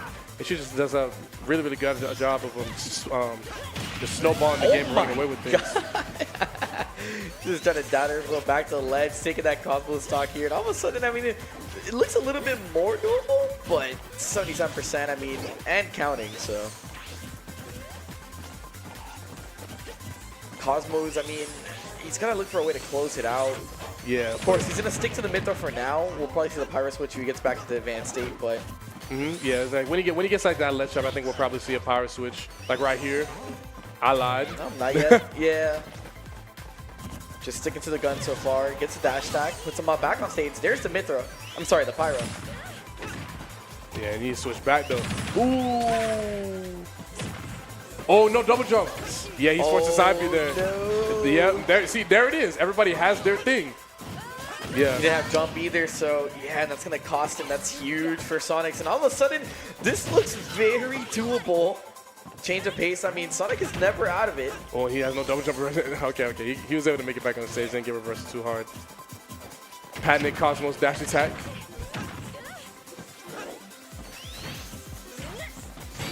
The dash attack will close it out. The tried and true Cosmos dash attack. Yeah, I mean, Cosmos just catching the landing there. Sonic lacking just a little bit. So all of a sudden, I mean, even upset count, we're going into game 3 now. This is still best of 5. So a lot of adaptations to be made, a lot of Smash to be played. Yeah, no, absolutely. And I think, like, despite the game, like, being pretty close, I don't think he was playing that matchup like, I don't think he made as many mistakes that like normally would lead like a game to being that close. Like, it feels like he just kind of like, he exhausted his double jump too earlier, and then he just died, at 30 or whatever it was, because he was forced to side B because he lost his double jump. But other than that, he was playing the on stage really, really well. And he was playing the recovery really well because he wasn't forcing his reversals onto Sonix. He was just kind of like going to the ledge or leveraging his emerald ability and his dash speed to kind of like go to a platform and then slowly make his way back to center. Like, I feel like a lot of time, especially against Sonic, which is like how he gets a lot of players, is people try to force their way back onto stage, or when they get hit, they're constantly looking for like a reversal. But Cosmos is just playing so much more disciplined. Instead of getting hit and looking for like a how do I kill him now kind of thing, he's like, okay, I got hit. How do I get to play neutral again and not die instantly? And I feel like that mindset is helping him like stay a lot more durable and hold on to his stocks for a lot longer. Like, we saw him living to like 150 last game. Definitely. And we're going to game 3 here. We're going to PS2, so a little bit more room to work with. Absolutely. I definitely think this right here is for sure a Sonic favorite stage. Because I would say so as yeah. well, yeah. Because in a matchup like this, like where you have speed and Sonic will always have speed, right? But like, ooh, that's A critical area there for Cosmos. It wouldn't be a Cosmos set without the Cosmos dash attack. It wouldn't be a Cosmos set without the Cosmos SD, man. You live and die by the Cosmos game plan. No, absolutely. But yeah, I mean, Sonix with the lead is probably one of the scariest positions to be in. It's so hard to like come back from a deficit against his player and character. No, absolutely. See, no side B. No, Excellent. definitely not. Very You disciplined. just die at that point if you get side beat. You gotta be very careful there, very patient. Cosmos is a good switch. But again, Sonic off stage applying so much pressure. Yeah, and I think his like defensive switches are really good, but I think his switches when he's trying to get back to Mithra, or like when the advantage stays over, is getting him punished a lot. Ooh, he tried to catch the landing again. So Cosmos has been trying to do it all set. He's caught Sonic's landing a few times, but right then and there, not it, unfortunately for Cosmos. And still, just what a deficit. Sonic's going right off stage, looking for a pressure. See, that's a scary reversal to do. Like you can kind of react, and like if the first hit of the up B hits him, then you can just do the rest of it and kill him or whatever. If that first hit of the up B misses, man, that's terrifying. Yeah, very good F2. And Sonic's just running away with this game right now. I'm not sure about that one, but yeah, in that position, I mean, you can't just side B in that position. You're a little bit too far from lead, so you're forced to air dodge, and that's just crucial air because against Sonic, if you are forced to air dodge, you're eating that F tilt 10 out of 10 times. No, absolutely. Okay, very good up smash right there, catching that forward there. All right, stalling here, really wasting a little bit of time. Sonic taking his time, gathering his information, formulating the game plan. It's the knowledge, man. It's the knowledge.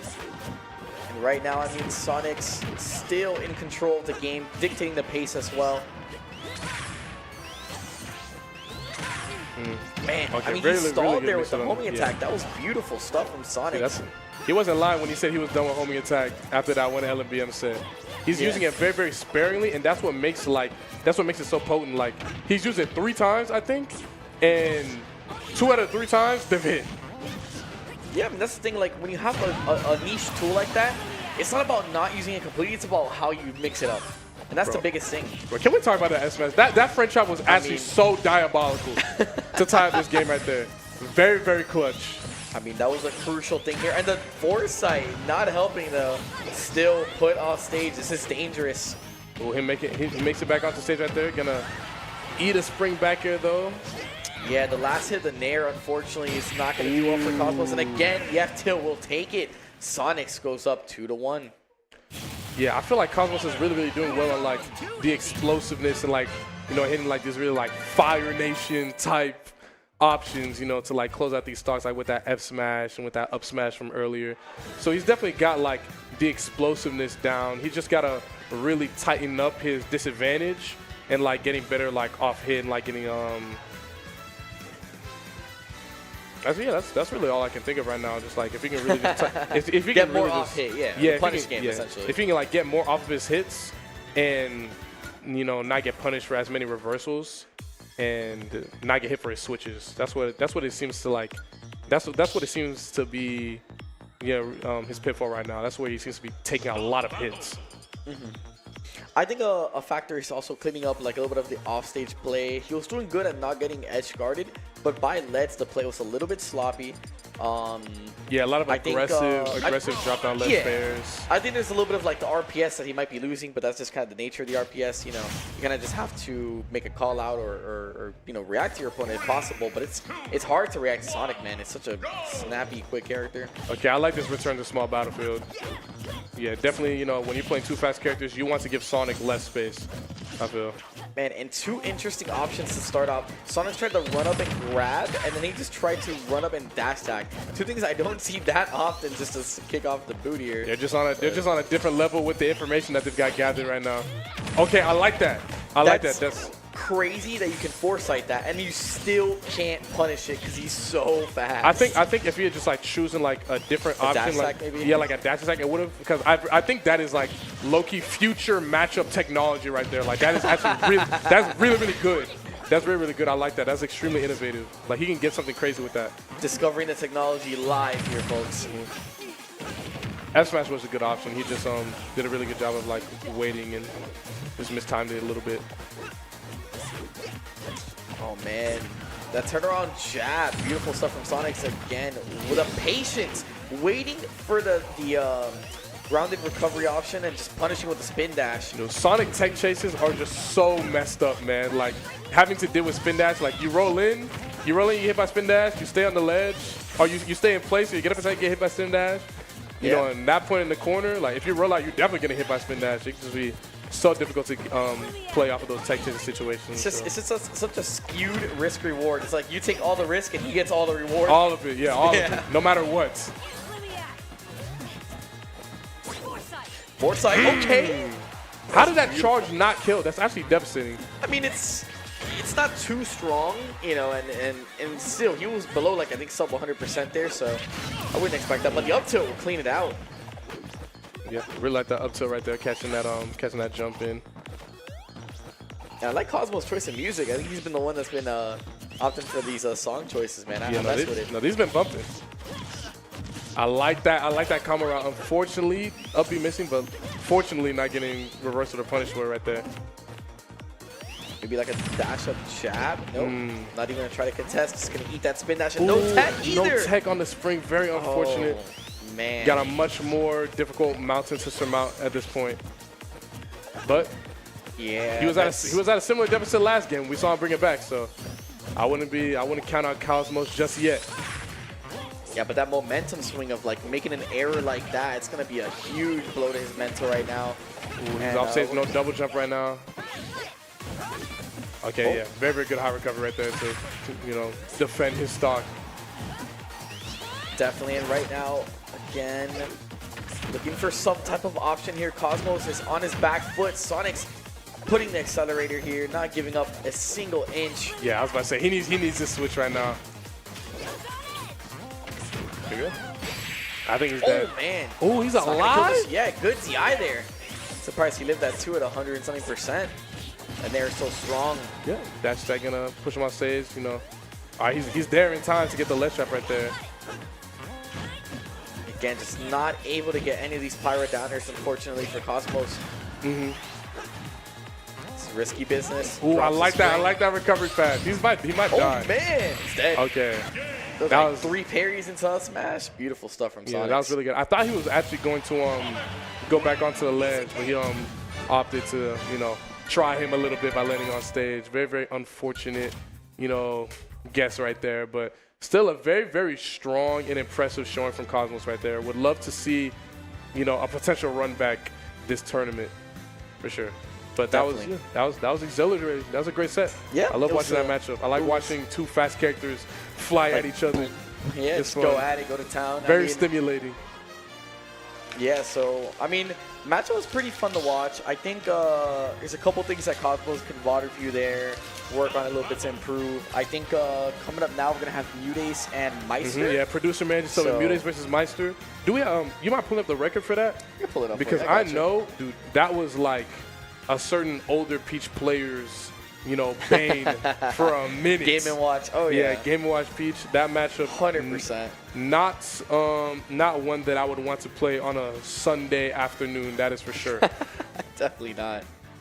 Mutace and Maister, man. When was the last time they played? I'm trying to think back. I couldn't even tell you. So right now it's actually in Meister's favor, 4-2. Last time they played was actually recently at Genesis. No, I'm sorry. That was just last year's Genesis. Excuse me. So Genesis X last year. Meister taking it 3-1. But Mutace did win the set prior at Luminosity Maister Miami, 3-1 as well. So and he won at Genesis 9. It's been kind of even. I mean, Meister won the first 2 sets they played, but then ever since then it's been kind of back and forth. They've been beating each other 3-1. So are we gonna see another 3-1?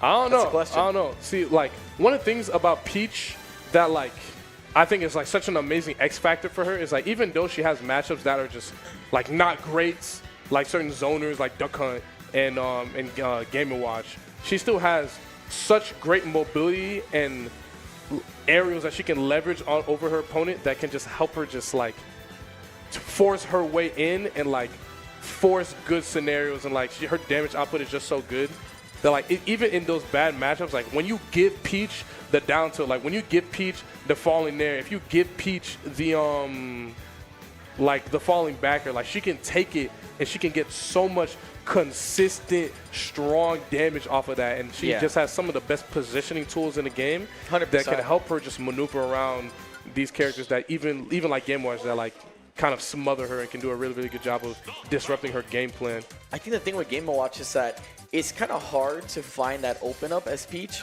but once you do, of course, Peach is one of the characters that's very strong at exploiting those open ups. So it's going to be kind of a game of like, can Maister keep Mutace at bay? Keep Mutace away from those strong combo strings and getting those kill confirms. Just because a lot of times Mutace finds that one open up and he'll convert, you know, turnip toss combos to, you know, different type of kill options. He can rack up percent so quickly, so it's gonna be a pretty fun watch, I believe. Yeah, I think whoever's like striking second will definitely be the victor here. Like whoever's like trying to be on the front foot and will be approaching first, I think is gonna lose more interactions than often. And I think Game Watch has an easier time to playing against it. Like I've had like recently I did like a lot of studying on the character, and I've kind of like simplified it to like this arc, like a protractor of like Game Watch's burst range. And where, like, if your character, the music just got mad loud. Yeah, Am I tripping on that? I did turn up the sound a little bit, so that went up a bit in the volume there, man. We got a very loud game on you. Yeah. But I think what happens to a lot of swallows is that Peach has, in comparison to Game Watch, a lot stuffier hitboxes. So Game Watch can stuff out a lot of approaches. And we're probably going to see that, like, especially like Game Watch back air. It's so disjointed. It's insane. No, absolutely. Oh, but the open up. Nasty down to a turnip toss. That was beautiful. But yeah, Game & Watch, he's got this like arc protractor type of burst range where like he's got like that dash, short hop nair, and he's got dash attack. And if your character model is within that arc, that's when you start playing like a lot more risky and you're a lot more susceptible to getting nared and taking a trillion%. But when you're like constantly putting moves in that arc and repositioning yourself, you make yourself a lot more susceptible to like, ooh, that dot has been doing a lot of First damage. turn up. I haven't seen that interaction. I don't think I've ever seen that interaction. It's a little funny, quirky interaction. It's cute. Oh, dot eye too. That would do a lot of damage if it hit. Oh, man, it's barely missing that dash attack. And right now, I mean, Mutace is still in control. Puts Maister off stage here. What's the option? I like that burst. I like that burst down there. It's freaky option. Yeah, definitely interesting option there. And Mutace able to drift away, avoid any of those up air shenanigans. Gets the down tilt. It's not going to kill just yet. Yeah, it just gets punished. That back air is so disjointed. If you try to pressure Game & Watch with his back turn to you, will get punished. You know, right now he's just got to be extremely selective of when he puts himself within that Game & Watch burst range. Because the risk reward when he's in there is just so much more skewed in Game & Watch's favor. But a great two-frame down there to take that first stock of the set. It's funny, man. Down air by ledge, it's good in this game. It's good in Melee. I mean, it's good in, like, it's been such a good option. It's just a good move, man. Yeah. Across the ages. Move been good since I was born. 20 years Ain't that later, something? and that move is still incredible. Yeah, do not fall into that up smash, please. Definitely not, please. Don't even try it. I think that's another dot in his hand. Oh, man. It's because he swings his head back on the initial animation, so he got out of the hitbox that he was trying to put out, and then just punishes him there with the up smash. Oh, is he Now- dead? Oh! That one didn't know. Okay, I like that. Yo! Dude, it's so fun watching Mutace, man. The combo game is beautiful. His punish games are incredible to watch. Absolutely. Who would have thought that Z drop up air would have led to him dying instantly right then and there? That was such a great conversion. Definitely. I'm just a sucker for parasol punishes, man. I think it's so cool. Yeah, and I think one thing that like, oh yeah, he's about to take a trillion%. I think Mutace is doing a really, really good job of like weaving in and out of the arc of that burst range that Game Watch has. And like really only entering it with a hitbox of his own to kind of contest Game Watch if he nairs at him or dashes in. Exactly. You don't see him just, you know, being in that space without like having a hitbox present like these back airs and these down airs. Definitely. I mean, right now, again, Mutace is looking for something, gets it down, so no punish. Maister even gave him the air dodge and everything and still no punish. Yeah, I think that was like an information down. So he's like, okay, you air dodge, I'm gonna remember that. Yep. Oh, Mutate's no float now. Oh, okay, I actually lied. He definitely still had it. Ooh, now he barely don't got hanging it. on, And he's still expending surviving. his double jump as well. Interesting side B. So risky. Absolutely, but excellent, recovery getting back onto stage. Even just finding his way back down. He's definitely well on his way to taking this game now. Throwing down the turn-ins, not going to hit. Clanking with the up B. I mean, Maister's got very good recovery. Game watch is amazing at that, so. But Mutate 16's one good hit, one good forward. That's not going to kill, right? Oh, wow. Yeah, Stronger than I thought. Yeah, no, and He's there's over right there. range, so. Yeah, like that's one of the things about like these early up Bs, like you can get out of the pressure immediately, but then it's like, what's next? Like you can go for like a more like disciplined, slower path back to center, but then that would be more susceptible to just getting hit and just dying instantly. Whereas the down air, it's just like a lot of fast tempo options, like the up B, I want to get out of the pressure now. And then the downer is like, okay, any move that's coming at me right now will get hit by this downer. But then if they pick the slow option both of the times, they wait for the up B and then they wait for the downer, that's when you get the dash attack, to close out games like that.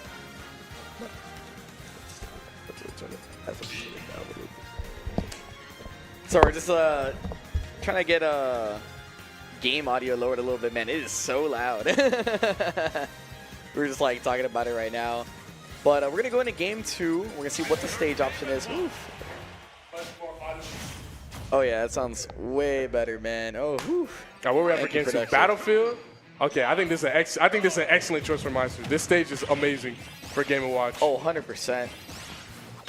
I mean, having that top plat is huge. And Peach right now, starting off strong again, just like last game. Mutate finds a decent little open up.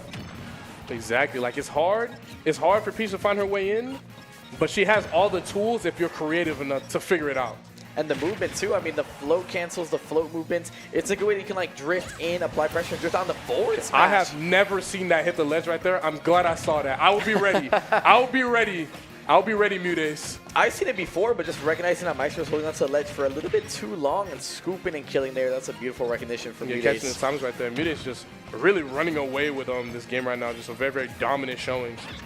I like that float cancel, tomahawk grab. That was very beautiful. That was hot. I like that. I'm just taking a look here at the bracket as well. So we still have so many sets to be played, so much Smash to be played. And I feel like he's getting a lot. I feel like Mitch is getting a lot more confident with his approaches, like him doing like these dash attacks and then following it up with just like a jab and stuff like that. He's getting way more comfortable playing in Game Watch's burst range. And I think if he's not careful, that could, be a pitfall of him as the set progresses. But as of right now, he's doing a good job of just not getting hits. Oh yeah, definitely. I mean, right now, Mutates is playing phenomenal.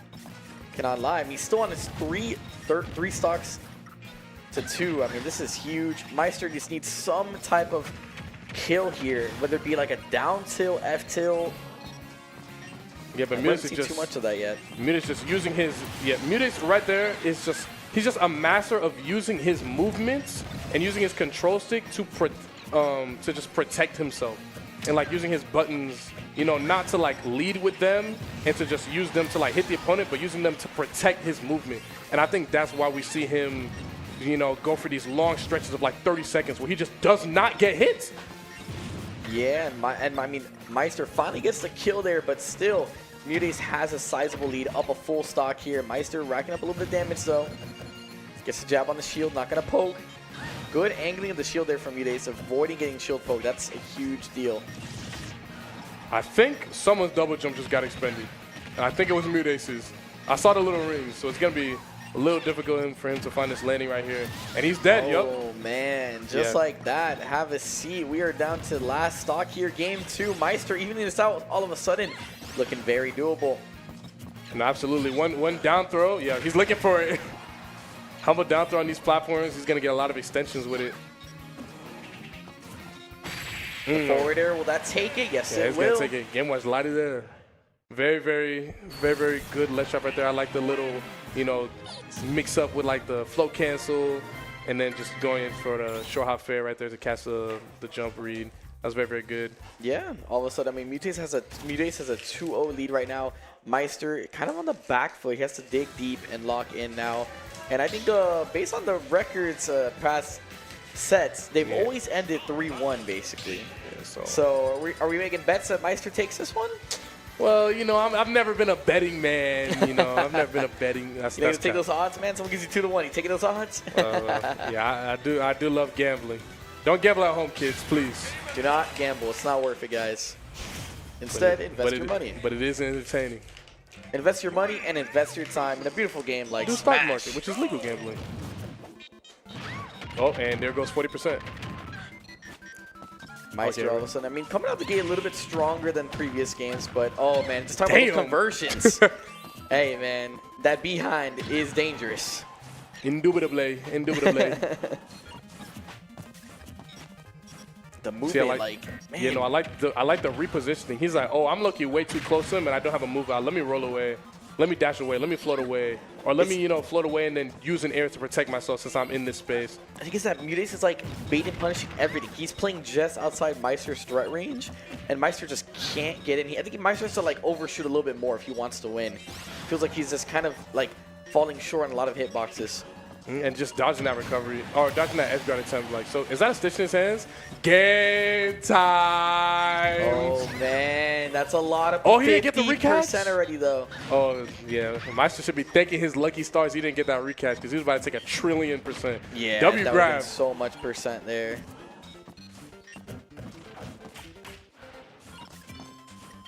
I'm so bad at like seeing which turnip it is. Like, it's so hard to see it sometimes. For me, it's just like for me, like, because obviously, like, when you're playing against Peach, you can't keep track of every single turnip face because a lot of them don't matter. Yeah. You just need to Look for, like, recognize, Stitch yeah, and you things just like need to that. recognize the ones that Dot eyes. that look weird. Like Dot Eyes looks weird, Stitch looks weird, and obviously a bomb looks weird. Yeah. So, Well, like, bomb is the easiest way. yeah.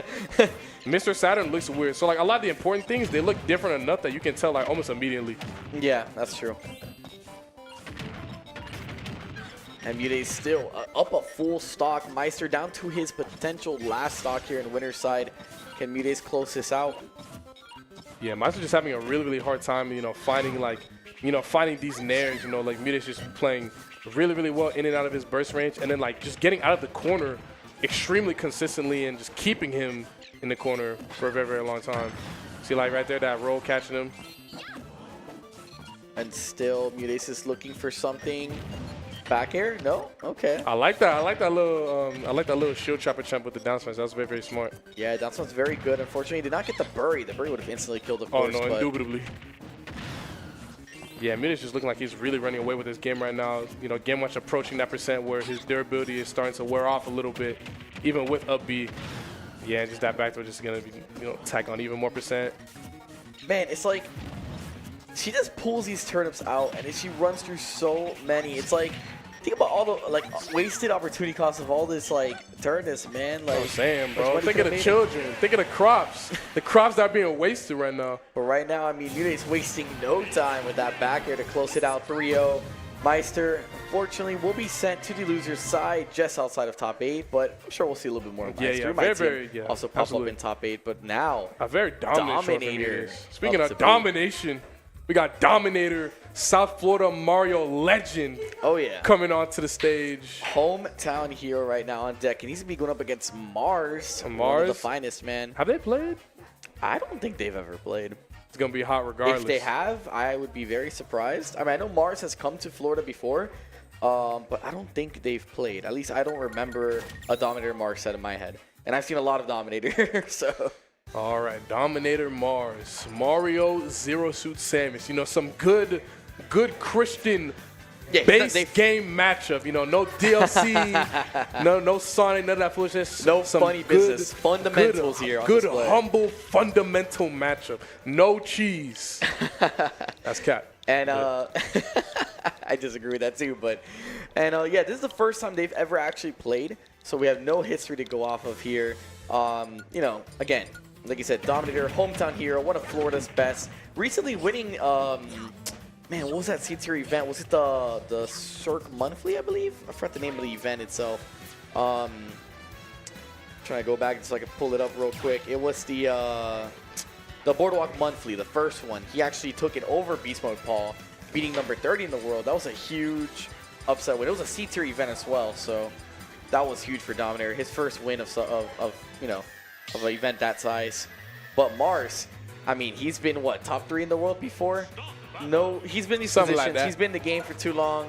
My man is cool, calm, composed. He's got no fear. He's got nothing to prove left in his eye. He's just having fun out here, man. Yeah, there's something very, very powerful about just the experience of being in these bracket scenarios, you know, like the composure difference between like newer top players and like old school top players is like night and day. Like they're just so much better at like not crumbling under the pressure and being in these, you know, high octane, quite quick, high pressure scenarios. Definitely. And right now, I mean, Mars looking a little bit strong out here coming out the gates, stuffing out all of Mario's inputs. Mario's got a little bit of a stubby hitbox problem, but Mars feeling very comfortable and just taking advantage of that. That Zaire is so strong against Mario. It's really hard to approach against that. Oh, he baited that. Baited something out, and that was And crazy. an interesting start looking to opt for Pokemon Stadium 2. This stage, really, really good for Mario. You know, in my humble opinion, he can just like, he can get a lot of leverage off of these platforms. And these platforms are like the perfect height for his Not only his for Mario, combo but routes. Dominator loves PS2 himself. There's like a little saying in South Florida, like, we don't let Dominator go PS2. That's like, he will always try to go PS2 for you. We do not let him go there. But Mars, Absolutely. looking very good that first stock. Just are really, really good on PS2 as well. Like a lot of the really, really fast characters in like the top tiers. Well, Zero Suit isn't top tier. Let's get that straight. But like you like the characters that like get a lot of their openings off of like a falling Nair or like a falling Zaire, kind of like Joker and Fox. They succeed a lot on these stages with open centers because they don't have a platform in their way stopping them from using their most potent aerial and their combo stars and stuff like that. That's why I feel like, you know, this stage isn't that bad of a pick for Mars either. But I just feel like, you know, Mario's combo game on this stage, at any point, like, there you go, he dead as hell. Oh, I lied. Oh, yeah. Almost, man. Mars breaking just free, and like ZSS has some quick options, good escape options as well. Dominator just hasn't been able to get some type of confirm here. He needs something and fast. Another big thing is that you got to be able to call out those flip kicks for like an up smash. That's a huge thing in this matchup. Absolutely. I think like a really, really good trait for a character to have against Zero Suit is if they're able to shield flip kick and she does that little weird like bounce thing. Oh, if you're able punish. to punish that Yeah. bounce, you're looking pretty good. You're I golden. feel. Man, but Mars is playing phenomenal right now. Yeah, This is no, the best absolutely. I've seen Mars play in a while. I'm not going to lie. No, I'm not gonna No lie. shade to He's out Mars. here. He's out here in this top 8 qualifier winner side right now. Just a content creator though. Just a content creator though. Just a content creator. ZSS still sucks, guys. Don't be fooled. No, absolutely indubitably terrible. Ooh, The I like that jab. grab. Yeah. Finally finding a back air. Dominator finally finding something to take Mars' first stock here. And honestly, it's very doable. Mario is very good at Mario's killing off of like 1 or 2 neutral wins. Has great combo game, great ways to quotation mark cheese your opponent. So. Okay, it's slowing down the tempo of the match a little bit. Trying to find an open up. And I Dominator finally think gets the open he's up. dead. Oh, this is scary. Okay. Good DI in right there, you know. You know, if he DI'd out, he would have been a lot more. I think the fair not only would have been true, but it would have, you know, it would have spiked him and actually killed him. Whereas if he got hit by the fair right there, he wouldn't have died. He would have gotten spiked. Yeah, it would have just slammed him into the stage. So. Yeah, but Mars' combo there is really, really good. Like, even when Dominator is finding these, you know, like straight up airs and these hits, like, he's just not able to convert them into a kill. Man, Dominator barely getting back. Is he dead? Not yet. Oh, not quite. Going straight into the corner. Stupendous DI. And again, Dominator needs to find something. He's going to throw him off stage here. Is he going to charge Flood? No. Not going to utilize Flood just yet. The up smash, though. Calling him out there. Beautiful This stuff. is a little scary. This is a little scary. doable. Mario max raise down there is incredibly strong. Very. This Just is have very to get the doable. right And if he position. was a little bit closer, getting that whip grab might have been a death sentence. 100%. Ooh, and that jab gonna break him out of gonna- that grab. Yeah, I mean, Dominator looking for an open up. He needs to get something. That's an open up here. That's huge. Good percent putting Mars back off stage. Still, he needs to be able to get a ladder combo off. Just needs to rack a little bit absolutely. more percent. That is his in right now. some sort of like landing back air. Oh, there it is Or right fireball as well. That's it. Mars taking game 1 with the up smash, just landing and up smashing. I mean, it's a good call out, catching Dominator jumping. there. Yeah. Looks like they're going to be running it back to Pokemon Stadium as well. I saw him do the Yeah. patented run it back simple. Dominator will play a whole set no matter what on PS2. If you give it to him, he will run it back there all day long. And if Mars just won, there's no way he'd ban it. So All right, so let's see some adjustments. I think one of the things that was really catching Dominator in that game 1 was some of his offensive reversals. Like we saw him tomorrow take his second stock. He did like a bit of an undisciplined double jump off stage, causing him to get back aired. I think if he, and he didn't do it again for the rest of the game, which obviously the mark of a good player. So I think if he can just continue to stay calm and disciplined when he's like off hit, just going to the ledge and taking his time to get off the ledge and just not trying to force his way back to center or like find a hit every time that he gets hit himself, but just trying to find like the neutral reset. I think he'll have a much easier time, surviving and being more durable. definitely, I mean, we're going to see here going to game 2. What are the adaptations? What are the changes? I mean, of course, if you're Mars, you don't have to really change too much. You're doing pretty well, but Dominator still had a little bit of fight and barking him at the end there. So we'll see how this game 2 goes down. Oh, they are not on stage. Battlefield! Wow. Oh. I know he's something like to run it back, but I guess Mars decided to not to ban run it Stadium back, in so- favor of Battlefield. Now, me personally, I mean, giving Mario Battlefield too? I mean, is that... this seems like a statement. He's like, I'm gonna beat you on Battlefield. Yeah, I mean, hey. Not I as respect egregious it. as Yoshi's U-to-V, but still a nasty stage for Mario. Oh, A yeah. diabolical one might Little devious, dare I say. indubitably. Gets an open up again. Oh, no punish on that up smash. Dominator Yeah. just walking away, not reacting to that. Yeah, Dark Wizzy Punish is coming out right now. Oh, he's dead as hell. Yup. Never mind. I take it back. My fault. I take it back. Go. I mean, and just like that, you could just explode in this matchup. All of a sudden, Mars on the heel here, game 2. I don't know if that ambitious Battlefield choice was right, but we'll see.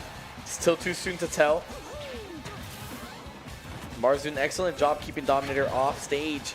Still unable to reset neutral. Dominator he still is. kept in disadvantage. He That'll was- reset He it. was locked in that corner for a minute. Ooh, that air dodge could have been very, very costly had he drifted in a little bit more. Definitely. I don't think he expected the air dodge there, but he did give it to him. And oh no, he's And he's dead. dead. Oh no. Oh Just my God. perfectly DIing You just can out even- of that. man, I mean, I can that hear the was South scary. Florida crowd coming alive right now every time he lands a hit. I love it. Yeah, we've seen those too many times. So once we see those like landing up airs there by ledge, man, and that grab. See right there, he's doing a much better job getting back to stage. Just going to the ledge, calmly. Oh, really, really good mix up right there on that up air. Not getting the punish. That would have almost taking killed on there. damage Just right need to there. connect another time. Ooh, very sneaky tether cancel up B, or down B rather, from Mars. Now Up B there's out of up B. shield, we'll take it. Yeah, just covering the landing there. That's beautiful stuff there from Mars. Classic. And for Mars here, I mean, still doable. Just have to play the keep away game, rack up as much percent as possible. Gets the open up off to Zaire, and Zaire is huge in this matchup. Absolutely. Like, especially like Falling Zero is really strong at like stopping Mario from hitting like these like short hop back airs. It hits in like this area where it's like it doesn't come out very high, but it comes out low to the ground and lasts for a long time. And like that height that it hits is like very much directly in Mario's short hop burst range. Oh, So it's yeah. really, really good at covering that. And Dominator, I mean, what an excellent up smash call out there. He's still holding on to the stock lead, looking for the open up, gets the grab. That's huge. He might be dead. Uh, Welcome to Battlefield. Hooray! Oh man, all hail the ceiling. And I love leaving Battlefield open against Mario. That's my favorite. yeah, That's my favorite. I definitely disagree with the stage bans from Mars. I think Battlefield is kind of like just an automatic ban there, in my opinion. But He's a content creator. He's giving us content. I mean, He's he's giving us doing content. it for the clips, doing it for the culture. Do it for the That's clips. See, what a kind and charitable and philanthropic Mars is young for the lad. people, man. Giving He's for the Dominator people. that awesome humble clip to tie this setup 1-1. What a great He guy. does it for the fans, man. He's gonna make a video later, like, yeah, I'm gonna force a game 5 for the fans. What you a know? great guy, man. What a great guy giving us Nah, this. but I'm not gonna discredit Dominator, man. He played that phenomenally, regardless of stage pick or not. Just good adaptations overall, and just Yeah, playing a no, lot cleaner there. Yeah, no more aggressive, fishy reversals, and he was just going back on stage and he was going to ledge and then taking his time to get back on stage and get his neutral resets. He's playing a lot more discipline. And all of a sudden, I mean, Mars was stuck there by ledge for a minute there, but able to get out, resetting neutral here. Damn. I mean, it's kind of hard because I you think have to play so perfect. He's not dead yet. It's just going to slam into stage. But it's a lot of percent racked up. Got to be careful now if you're Mars. Absolutely. Right here, it's gonna be hard for him to find like some crazy kill option right here. Like now that he's reached his percent, he's like kind of leaving like the combo route right there. Oh. But he can't get a tech chase off these falling airs. I think he didn't have faith. He expected Mars to tech there instead. He could have had a jab lock S smash kill, but just not enough faith in that. So expecting like a roll in. Oh no! My God, that hit him. Yeah, that's crazy. Just how like on the edge of that hitbox. But he's not gonna die just yet. But that back air That will back air take gonna it. close that stock, giving Mars, a little sliver of a lead right here in this game 3. Yeah, I mean all the momentum just shifted over for like a 5-second time span. That was crazy. Absolutely. And now Dominator is gonna need to find some sort of stray hit. Oh. Like the one like a soft back air or like a nair or something. Ooh, gotta be careful there again. Mars I think he's has dead. been excellent. No, not yet. He's been excellent with those down smashes, man. I've seen him hit that like 5 times already in this like tournament so far. Yeah, no, especially against like top players, like it's really, really hard to get away with neutral getup and get up attack because like ledge roll and a delayed ledge jump is just so potent and so powerful off the ledge. If you ever play against a top player, chat, play with ledge jump, play with ledge roll because it's impossible to cover both of those at the same time. Like you can cover roll, neutral getup, and get up attack at the same time, or ledge jump, get up attack, and neutral getup at the same time, but you can't cover delayed ledge jump and roll. Sorry to cut you off there, man, but Dominator barely edging out with that back here. He almost died to the up smash, but able to just kind of edge out there a couple frames early. Up throw's not going to take it just yet. How do people DI the up air in time? Like every time I see Zersu it's up so air, it's like fast. instant. It's just so fast. Maybe I'm getting old. Maybe it is, man. It's time to retire, man. Start collecting them AARP checks, my boy. Oh no, God, bro. I'm about to start collecting Social Security. I'm about to start paying taxes. No, not the taxes. Speaking of taxing, Mars taxing his game 3 off of Dominator right now for that clip that he just got. Yeah, I mean, gave him the clip, but now, oh, that's an open up. It's a little bit of damage, but nothing crazy yet. That's a good, oh. He's dead zone. I lied. That's also a good SDI there from Mars, just putting himself in a way better position, avoiding the spike off stage. So Mars is keeping himself alive, and that's huge. I mean, the best thing, the biggest thing against Mario is that like you can't give him those early kills, man. That's so detrimental. No, absolutely. It's just like it, not only is it kind of tilting, but like that lead just kind of compounds on itself because if you give it to him like on accident, and then you give it to him on purpose, or you just like get frustrated, it just stacks like so hard because he can just make your stocks disappear. 100%. Dominator just doesn't have an option to punish there, unfortunately. Mars playing very safe, very poised. He's looking very good here in game 2. Exactly. Not overcommitting on any of these tech chases. Just doing a humble, undershot down smash. If it hits, it hits. If it doesn't, then I continue my advantage state. Yeah. I mean, the thing is that he doesn't have to force anything. He's up a full stock. Dominator's already at kill percent, so Yeah, that's he's looking like a locking safe down option. center And really well. back air is it. Yeah, and that ledge jump getting stuffed up by that back here. Mars just doing a really, really good job of locking down the center.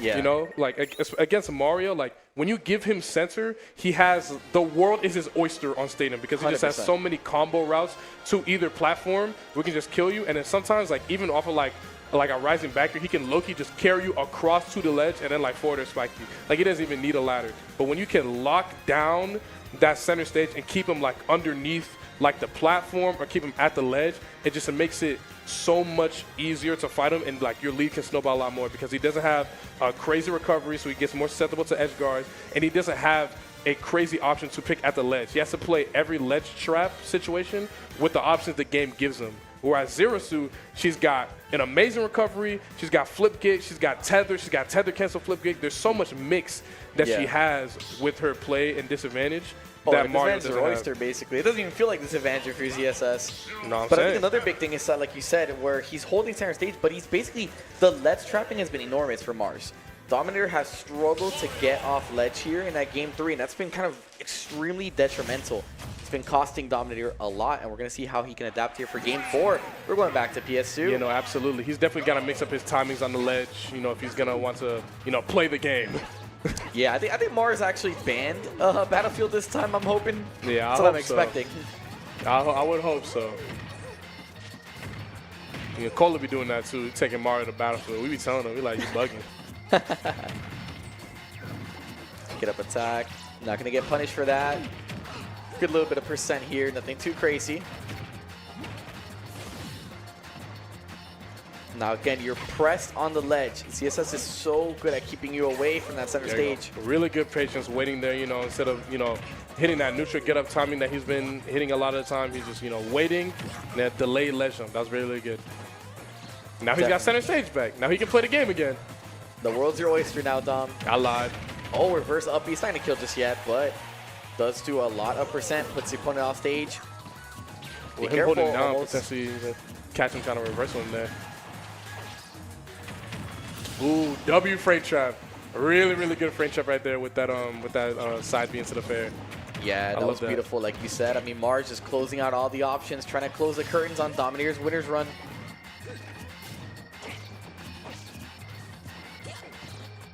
Yeah, he's just having to take so much time to get in. He's just like accruing a lot of percent, getting hit by these like nair up smashes and these zairs right now. He's like, it's tricky against ZSS because you can't approach the way you want to.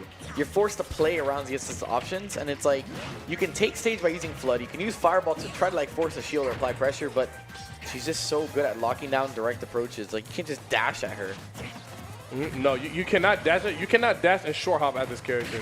Like you need to full hop and like, you know, put yourself in like a very, very like precarious spot if you want to like really find your way in, because she locks down the short hop range so well. 100%, and Dominator all of a sudden on the same stock, but much higher percent here. So Mars still has a solid lead. Yeah, this range compounding though. If he can get, if he can get it down there up, if he can get that down there but a little bit higher up, he might honestly kill him right now. It's gonna take at least a few more good straight hits or one strong combo here. He needs to find and open up and extend his combo game. That's gonna kill Mars. Still up a stock here. Dominator potentially on his last stock in winner's side. They're doing a really good job of catching these landings right now and locking down center. But Mars with that patented dash up Mars up smash. Definitely an, oh man, Ooh, Mars the is flip kick going just for barely it missing. all. Looking to go clip for clip on Dominator. You got your clip, it's time for mine. Ooh, Oh, he just that did almost not press killed, anything. too. That fireball though, that's huge. Oh, He's I trying to like get the left back jump air. there. Yeah, but excellent. Yeah, that was an excellent up smash, catching him, looking to protect himself with that back air from running off the platform. Really, really good. And now Slick, very winnable. Winnable, winnable. 100% winnable. I mean, this is very close right now. About a 50% difference or so. Dominator's looking for something here. He's so close. Tries to air dodge. He expected like some type of up air there. All right, there you go. See, you know, one thing I've been noticing, he's been getting off the ledge a lot easier this time. He hasn't been getting ledge trap as hard. Yeah, 100%. He's been mixing up his timings from ledge and not getting punished. The jab there, though, it's so quick. You know, he's doing a great job in this disadvantage. And it's doable, but the gap is kind of just closing. Mars is running away, but Winnable, here's an open up. winnable, Here's an open up. Winnable! Oh, man. Oh, shoot. I thought he was going to go on away. stage and forward there. Oh, the No way he did that. No way he did that. No way he did that. Oh, my God. No way he did that. No way he did that.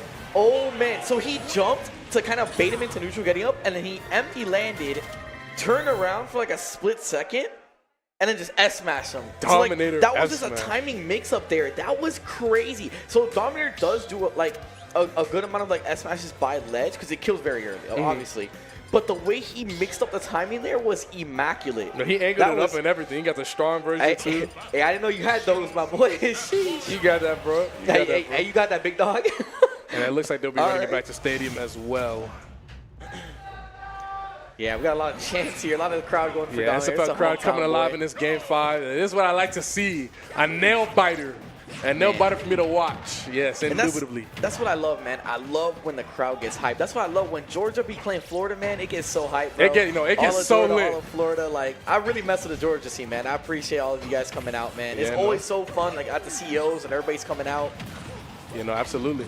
I'm excited to see how this Game 5 progresses. Dominator clutching that game from the jaws of defeat right now to bring us to a very, very even Game 5. There you go. Really. See, he's just like, he's just not getting ledge trap nearly as much anymore. He's doing a great job of mixing up his timings and his options, you know, mixing up where he is landing as well.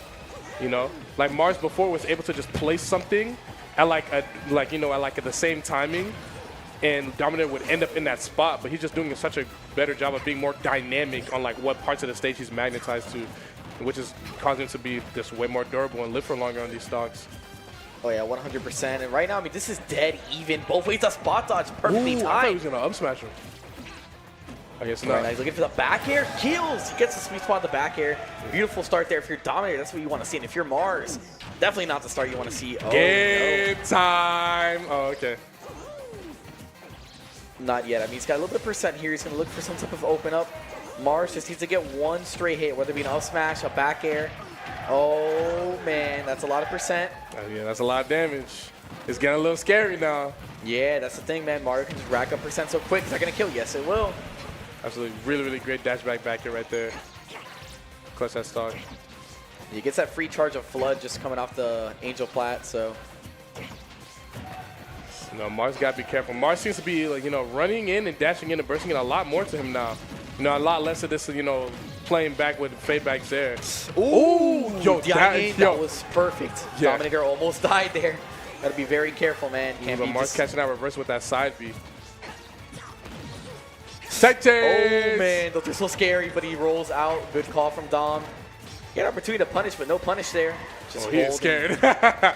Oh, that was scary, just charging in that down smash. Man, Mars is going for blood right now. He smells it in the air. Nothing, no out smash there. Interesting. Oh my God. This is so Dude, the longer they go without hitting each other, the more tense I'm getting right now in this He booth. fished a grab out of that. That's crazy. I mean, that's got to take some guts just running up for going for a grab like that, especially against ZSS, man. Oh, Mars. That was such a freaky ledge trap. I love that using that down B mix up to cast and neutral get up. Oh, yeah, the timing on that was perfect. Opting for the attack option on the down B, it was beautiful. But still, anyone's game, it's too soon to call. No, absolutely. Mars, you know, getting his chip damage a little bit. Dominator looking for this up smash. I can see it. Yeah, he's definitely looking for it. Gets it right there. Dashes up. Unfortunately, Mars, I don't know if he meant to S-smash there or if he was maybe trying to call out a spot dodge. He's dead. Oh my God, he's alive. We're living. Jumping away. Doesn't want any of that funny biz with the down smash. This is last stock game 5 right now to make top 8 winner side. This is insane. Dude, slick. This might as well be last hit. The last hit of the downer, that's crazy. Mars, unfortunately, dropping shield a little bit early. I think he might have tried to parry it as well. Oh, no. This is so scary for Mars. Okay, yeah. Not giving him that air dodge, thankfully. Yeah, he just gets away there. But this is still, this is basically even. Has to be careful here. What's the option? This ledge trap right here is everything. Yeah, Mars looking for that back air. Gets up back here, puts Dominator off stage once again. He's still in that let's trap situation. Good roll in. Oh, man, and open up. Ooh, if that last upper hit. Ooh, gets the up air again. This is still so close. Dominator's looking for any opening here. Man, this has been the most intense game so far. This is crazy. DF still keeping Dom away. The air dodge. Oh my God, Dom just like, dude, he's doing such a good job of playing patient at the ledge right here. Oh no, that's so scary. Now it's a reversal situation. Now Mars is in disadvantage. Resets again. ZSS so good at resetting out of disadvantage. Gets the grab. This grab finally gonna get a ledge trap scenario of He his own. parries. He parries No. it. He does Oh, not man. find it. Dude, unfortunately, he does No not punish. find the up smash there. Oh, man. And Mars With the doing the up B. beefy up B, hitting him a little bit. And Dom, He's dead. he got it. And that's it. Oh, man. And Dominator takes it game 5 over Mars. What a set. The pop-off, the entire crowd going crazy right now. Dude, and what in a... He landed, he up smashed. He tried to catch a jump out of Mars. Mars opted for a forward smash punish, but he was able to shield it. I mean, unfortunately, Mars just short on the timing and SFL chants are coming out. That's a huge win for Dominator and a big upset here. Dude, it makes me wonder if Mars had opted for like a dash forward up B, if that would have been a lot better at like punishing that option right Definitely, there. But yeah. That S smash just much more laggy. And, Yeah, it was. I mean, because like you said, if he would have up B there, he could have probably retreated to ledge even if it whiffs, or even if he was able to shield there.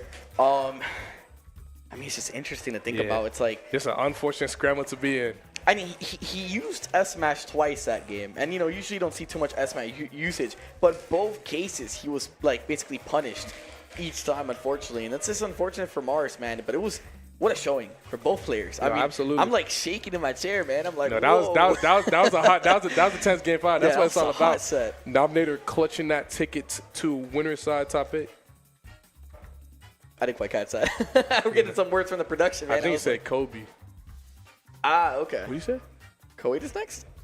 You said Void and someone. Oh, Void and Kobe. Oh, Kobe. Oh, yeah, because we're going to Void. be pivoting over to, I believe, the loser side, getting closer to top 8 now. It's going to be Kobe versus Void.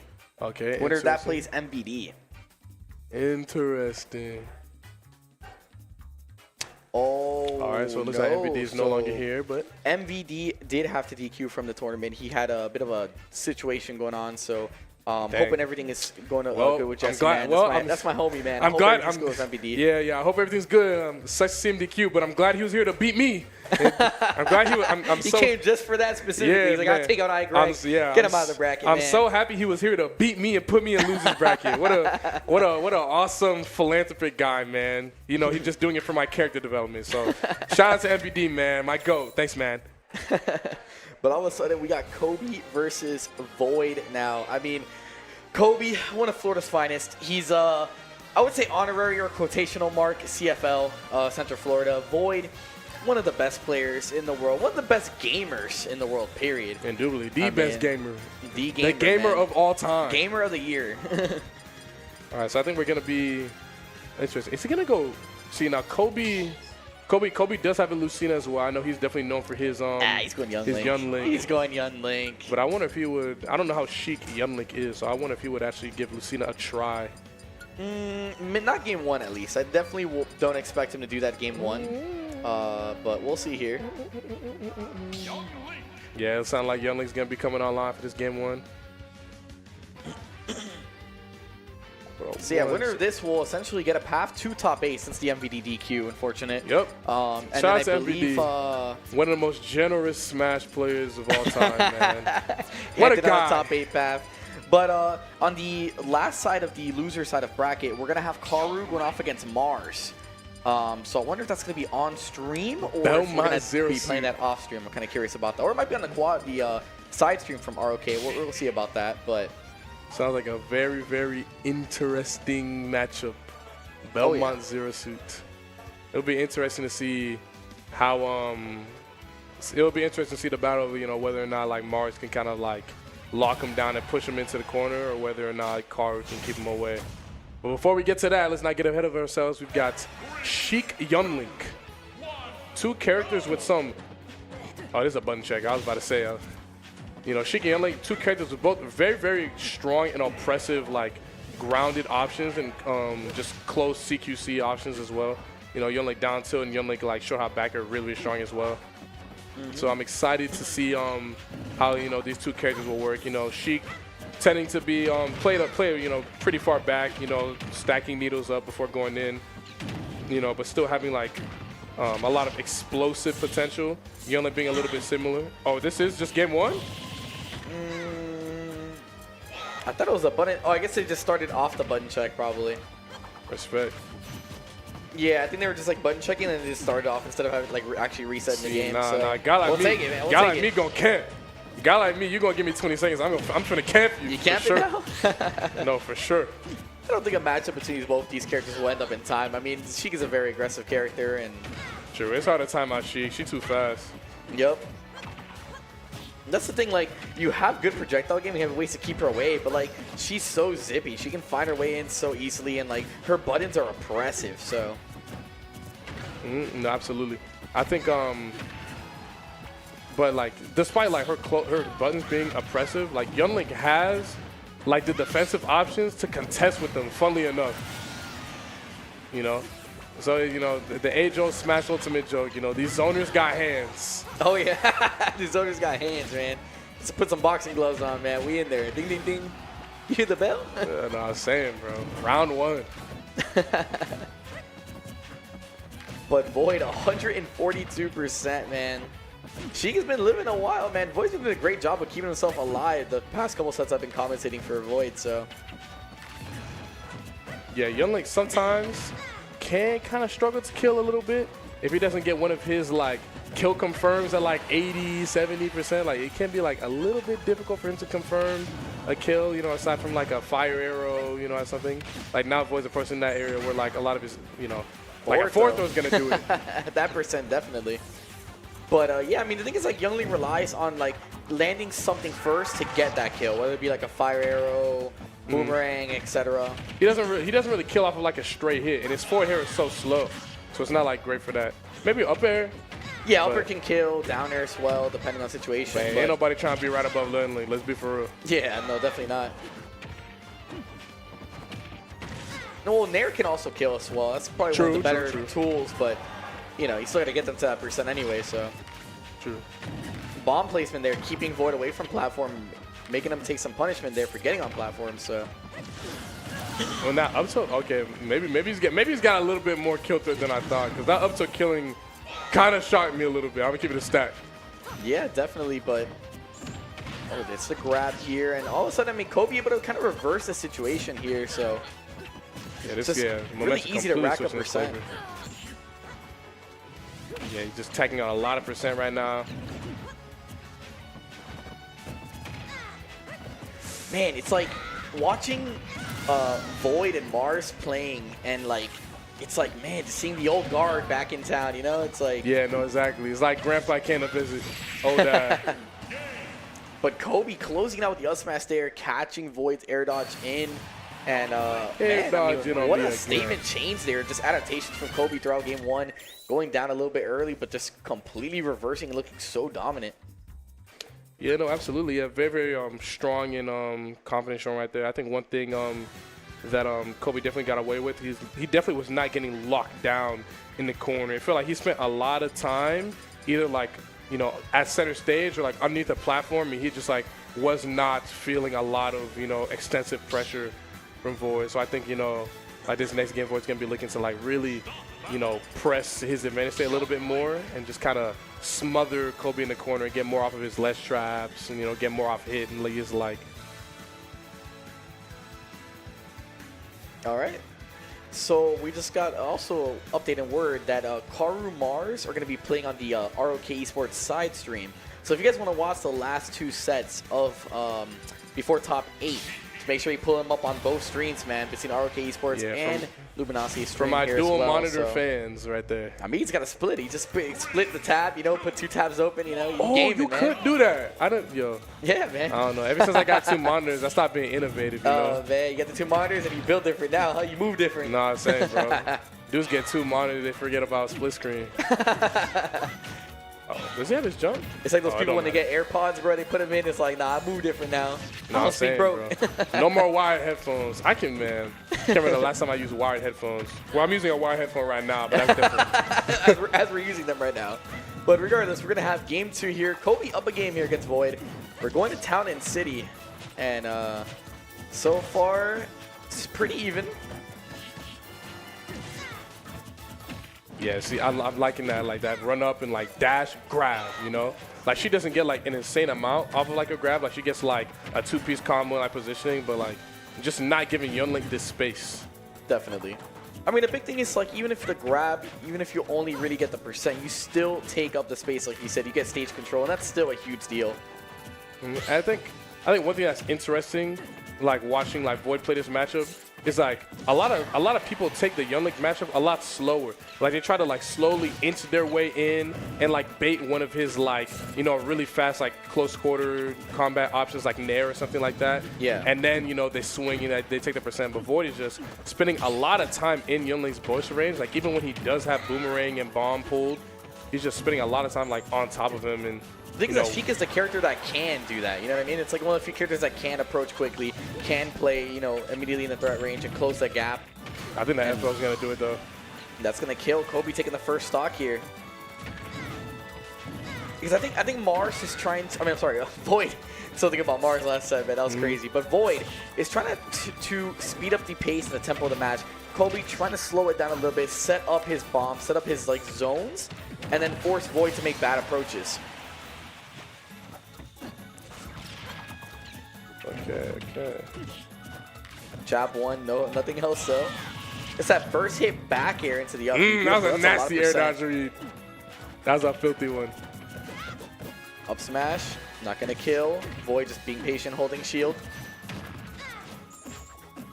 See, this right here is one of those matchups, you know, that we were talking about earlier when we were watching Void versus Sonix plays, where like, you know, there's not a lot of trades that happen in that matchup. Like Sheik either's just getting hit or she's getting her combo.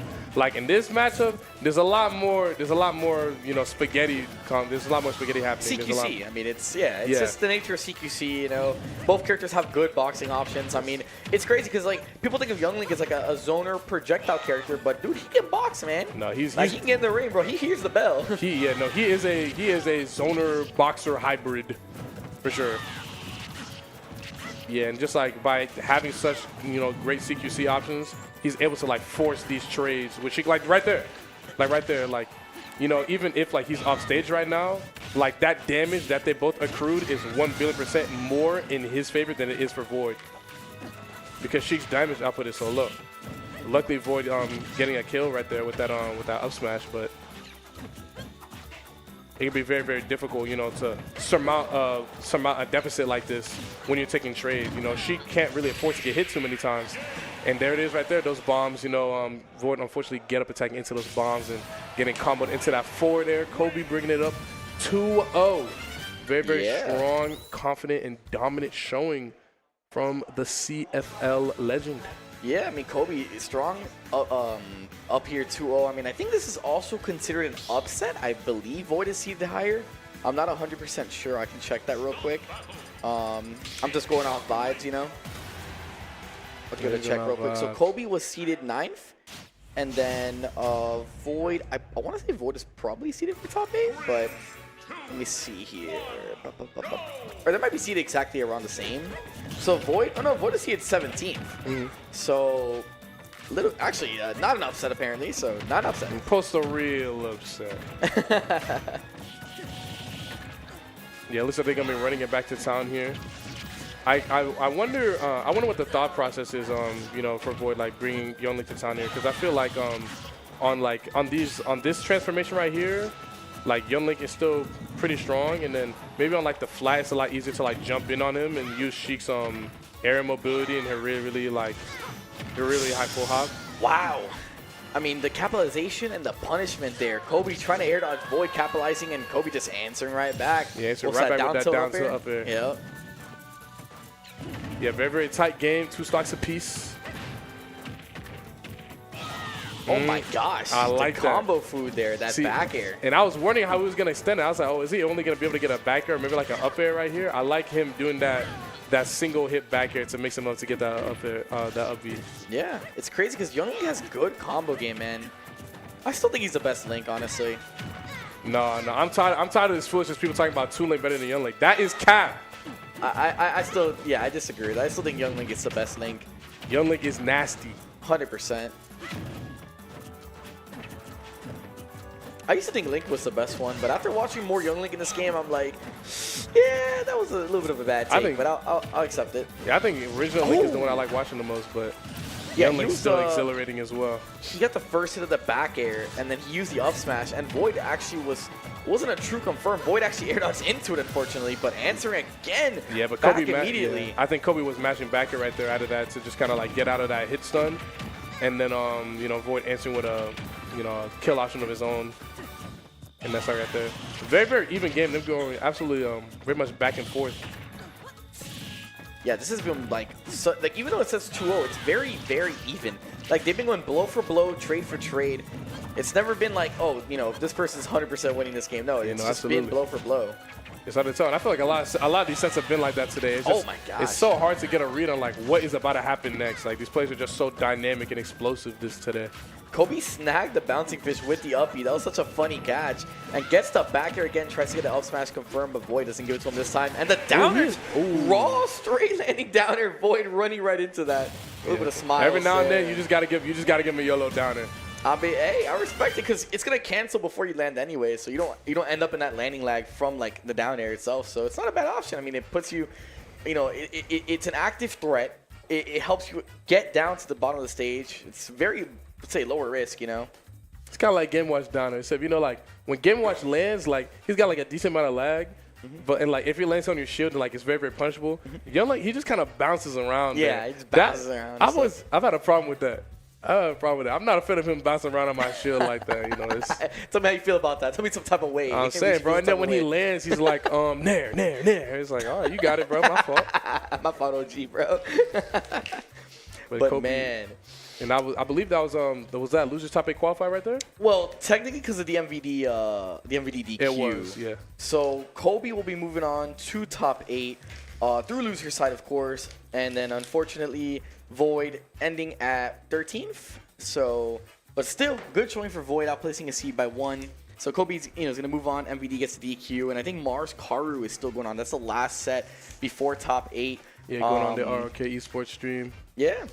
Oh look, and here we are. It looks like Mars and Karu are game 3 right now. We're gonna tune into Mars Karu. Yeah, like you said, game 3. This is like last stock. This is Let's crazy, trapping. Man. Karu from I'm South not sure about Florida that as X. well. Just one of the better players in South Florida, local PR player as well. So putting on a clinic right now, going toe to toe with Mars. That's huge. This would be a huge win for him. Yeah, he's actually doing a great job because I imagine this matchup cannot be that great for Belmont, but he's just doing an excellent job of like, making it back on stage right there. Like down there a little bit risky, but I like sometimes you need a little bit. You need a little bit of risk, taking, a little bit of fire. Oh, and he catches him with the up smash. Mars clutching up game 3. Karu's got to feel that one a little bit. Yeah, no, that was actually a really good F smash from Karu. Like reading, like the dash forward movement. Yeah, but it's got the word that we're gonna be kind of tapping out the stream here, prepping for top 8 now. I'm so excited again to commentate again. It's been a pleasure, Greg, man. It's so nice to hang out with you again. Been a pleasure with you as well, Mr. But DGK. before we tune out, man, I want to shout out to everybody. Shouts to ROK, the beautiful venue here, hosting amazing events in South Florida. Shouts to Luminosity and just everyone behind the scenes, man. All the production, Alex from Luminosity, the whole squad, CJ, Cody for letting us stay, man, John, just the whole team, man. Everybody, appreciate you guys. Much love. Thank you so much for having us, man. Yes, no, absolutely. I've been having a great time. Love the opportunity to cast and watch some very, very high octane and entertaining Smash. Been having a good time. For those that don't know, make sure y'all join the Luminosity Smash Bros Discord. Got a lot of fun and interesting stuff going on there. Aiming to help unite the Smash community globally with matchmaking, event promotion, and character-specific channels. So make sure you guys join the Luminosity Smash Discord and, begin trekking on that Smash Bros journey so you can be like one of these GOATs, one of these 6 greats up here. Yeah, don't forget about their YouTube channel, of course, as well. Luminosity Smash on YouTube. They got whole tons of VODs, great content to watch. I mean, they get even funny, good comedic content as well. They got all types of content for all types of players and influencers, man. It's amazing time over there. Yeah, moving forward, we've also got Luminosity Gaming's Rising Stars campaign. For all of those content creators out there, all you need is a computer or a phone or some sort of electronic device in a dream.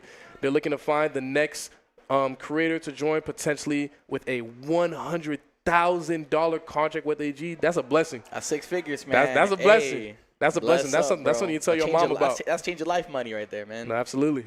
But again, like we mentioned earlier, ROK Esports Center, beautiful venue, the premier space here in South Florida, in Miami. Appreciate you guys. Love the team. $25 play all day, guys. We got games, drinks, TCGs, everything, man. And Gommel. Talk about Gommel a little bit. Okay, so this Gommel, I'm actually looking to try Gommel. I've never been to Canada. I've never been to Gommel, never been to Toronto, but I really want to go to this Gommel because this has been one of my favorite tournaments to watch growing up. Let me give you the rundown. Gommel, I've been there personally. Amazing venue. Toronto's a beautiful city. It's amazing. And I just want to mention as well, use code LG for 10% off registration. I very, very highly recommend Gommel, guys. Yeah, no, absolutely. And hopefully I'll see you guys at Gommel. This has been Greg at iGreg7. And DGK, we're tuning out. Have a good night, guys.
guys, we're back and we're madder than ever.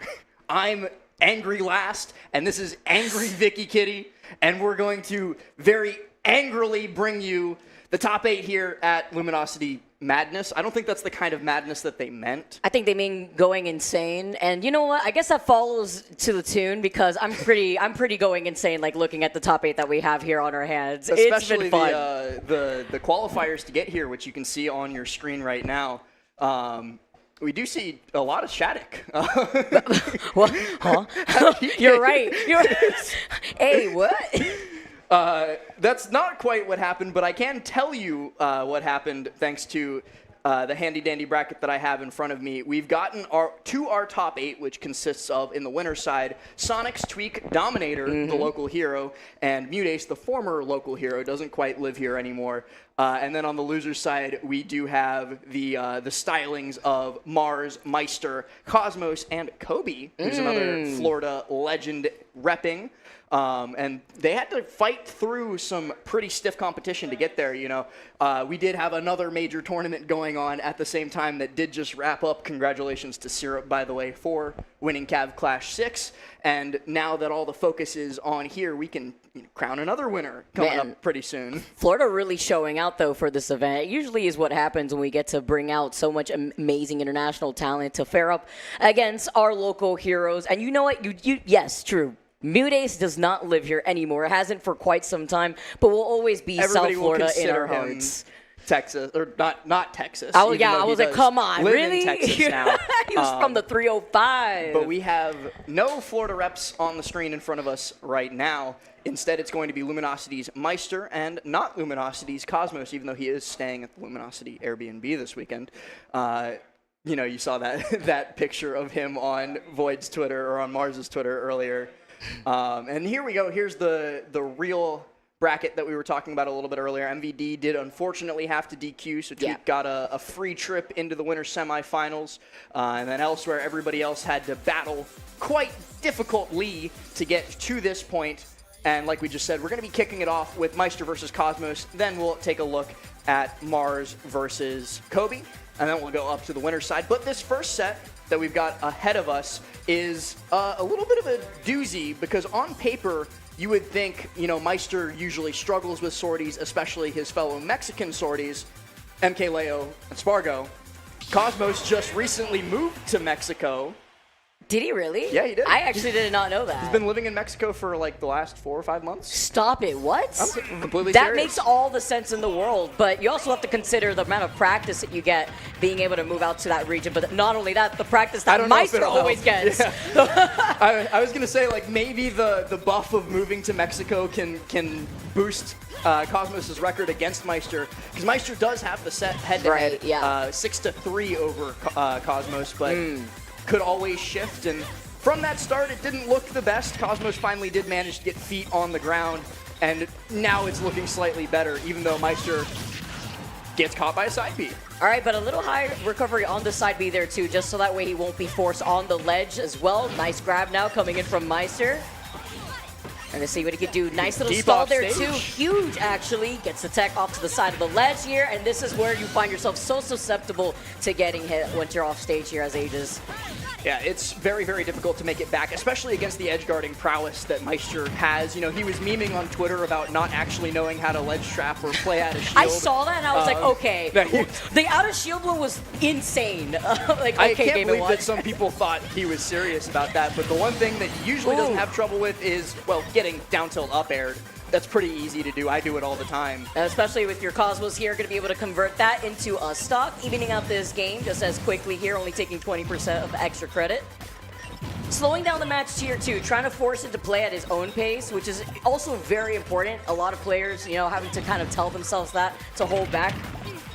And that's the thing, we were kind of joking about Maister playing out of shield, but he's really good at it, and so too is his character. So Cosmos has to stay back a little bit more, because if he's constantly the one jumping in, getting caught, he's going to get blown up. So now you see him playing a little bit more on the back foot, playing a little bit slower and trying to stuff out when Maister approaches, and it's working out pretty well for him. He's going to be able to get down from that juggle thanks to the foresight, gets underneath platform, Meister's able to just jump away while he's stuck in the very minimal end lag of that up tilt, and now we're on ledge. Off that parry there too, he's able to get that punish. Nice little swap up, being able to get the high recovery so he gets the hit in too, so he can make his way right back to the stage. Not going to be jumping around Maister. You know that something else that Maister loves to do is the up smash out of shields. It's not just the up Bs that you usually see. It's the up anything except tilt. That move is bad. It's one of Game & Watch's few bad moves. They're certainly not one of those. Sending Cosmos deep out, and he can't even use the up B as a quick ticket back on stage. Maister pops him out to the left and then edge guards him for the stock. He's looking very comfortable here, especially getting that falling nair. This is going to be so much damage before Cosmos can get back down. He managed to make his way back, at least only taking 30% right there, but he had to force his way and jumping right into that nair here too, having to be careful. Gets the grab out of the bomb. Ooh, and Cosmos landing with the dare. It doesn't get the right hitbox to kill Maister in that spot, but it puts him in a bad spot. Wow. Maister doesn't even care about the bad spot. Cosmos side being high to force Maister to go low. Maister gets back on stage first, though, so he's able to position himself for that grab, and we're just going to rinse, repeat here until Cosmos cannot spend any more resources. He used his jump, he used his air dodge, and once it was all gone, Maister was waiting. Exactly. Like, what do you do in that case, right? You have absolutely nothing. You already used the swap there, too. And like you said, no jump as well, so forced to air dodge right into the loving arms of a Maister for that first game. Ready and waiting, seeming to continue their previous set count. You know, every single time these two players face off against each other, there's always actually like a rather big gap. This is probably the least amount of gap space that we've had before these two players have met up with each other since it's been like, what, July 11th at the pre-Smash Factor 11. Oh but my before gosh, that, it was a while whole ago. 2 years since they were able to face off against each other. So it's always like one of those reunions whenever you see Cosmos and Maister facing off against each other on stream. And you know, Cosmos has been on the struggle bus ever so slightly recently, you know, not placing quite to his standards, and those are pretty high standards. Like, Cosmos' bad placings are some people's career best, but even then, him being back in a top 8 here is very nice to see. It's just a little unfortunate for him that Maister went down to Mute Ace when he did to now come stuff him out at a potential 7th place. And an insane 3-0, by the way. Just had to put that in. Took a break, came back, now he's machine gun mute for sure. Machine, that is actually perfect. I love that last. I stole that from Lima, I'll fully admit All it. right, I was going to say, you know what? But I was going to give you credit, but shout out to Lima. But we also have to talk a lot about the fact that we're on FD. There's no more platforms to mix up your recovery. And now the opportunity to try to find your footing. It was already hard before because of those up airs, even harder now. But the same goes both ways, right? Like, the pendulum does swing, and so Meister's going to have a little bit more difficult of a time, especially post-up B. Like, if Cosmos puts pressure on his shield, Maister up Bs to get away. Now, how does Maister land past Pyra up air stuff? It's a lot more difficult now, but Maister seems like he's not all too troubled by it. Parries that landing aerial, mixes up positioning with the bucket, but still does die first. Cosmos not letting the bucket mix up, face him, pops that up B, gets the stock. Very well played. Nice spacing on his end there too here. Side B the bacon though, because I'm able to get the recovery from right underneath before jumping into the chair. Take a seat. Dash attack here too. Cosmos building up a lot of damage, but Maister somehow managing to drift out before the second hit of Ray of Punishment connects.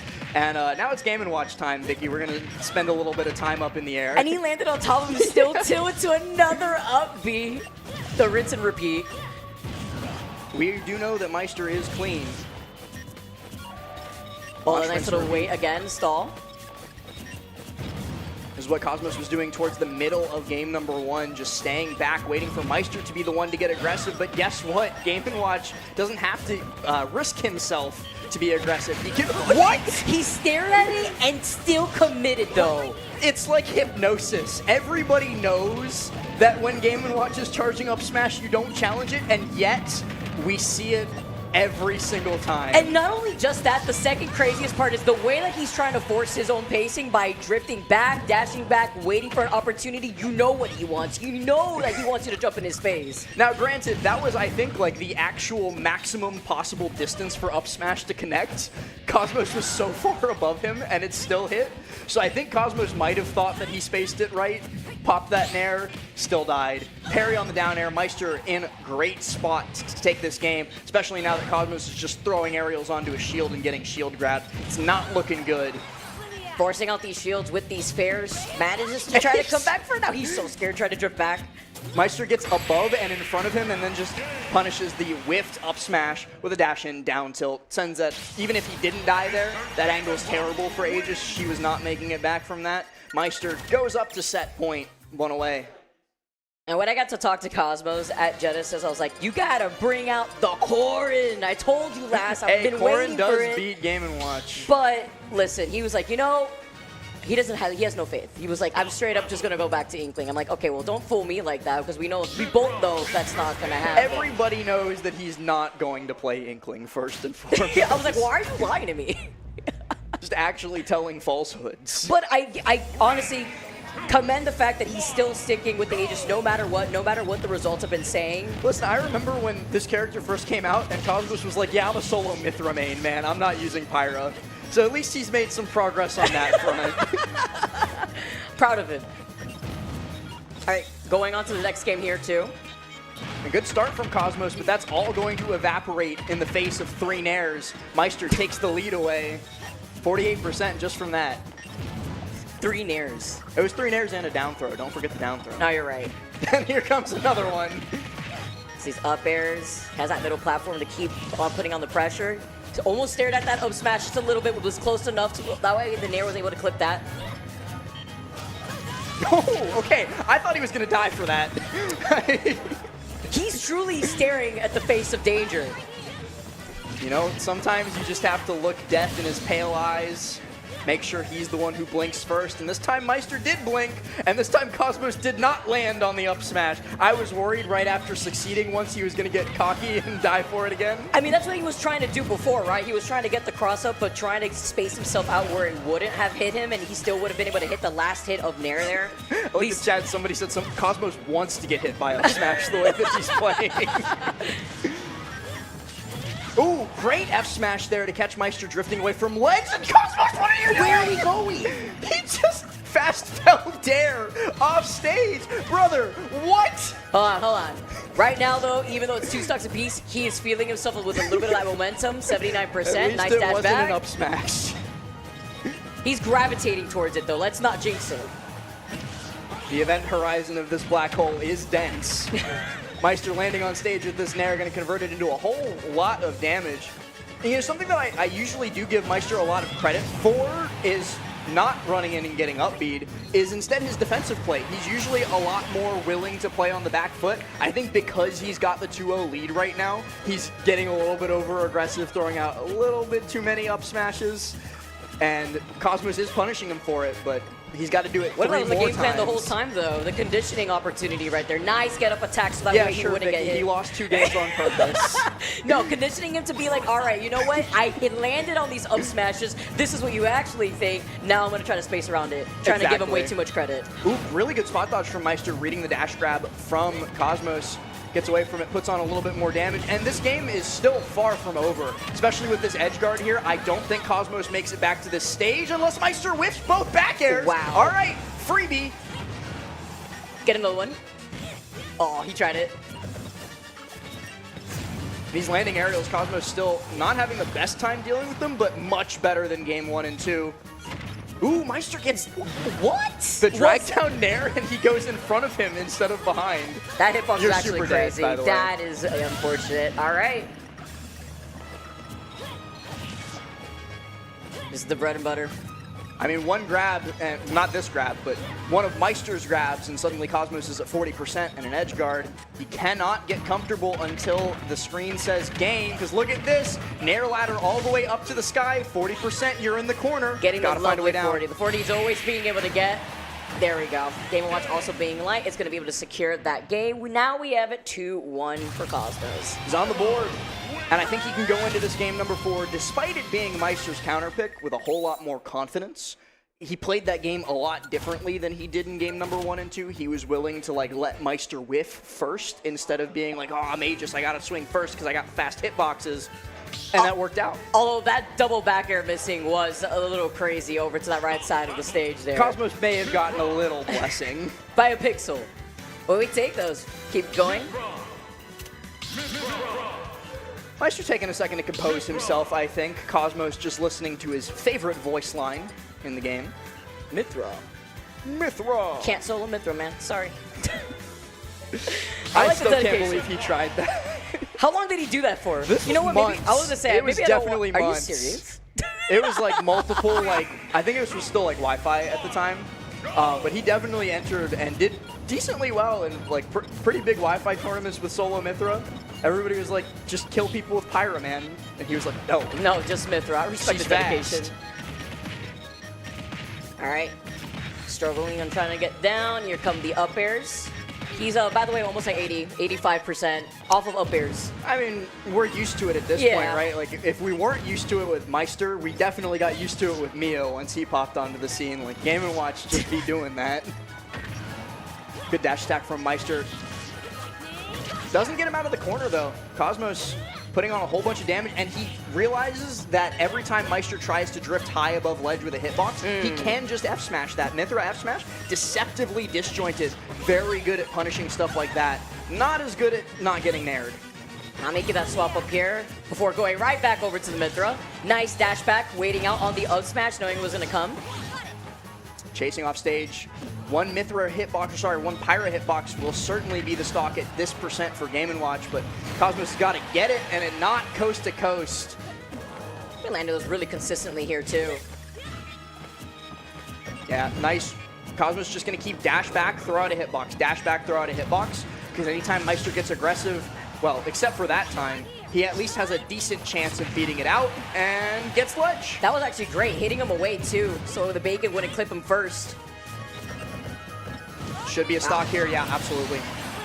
Love that. Waited out on all the hits to finish off on his shield. Just waits again. Knows he wanted to come down from the heaven platform to try to go in for another up smash. Has been getting a lot more punished now with those up smashes this game especially.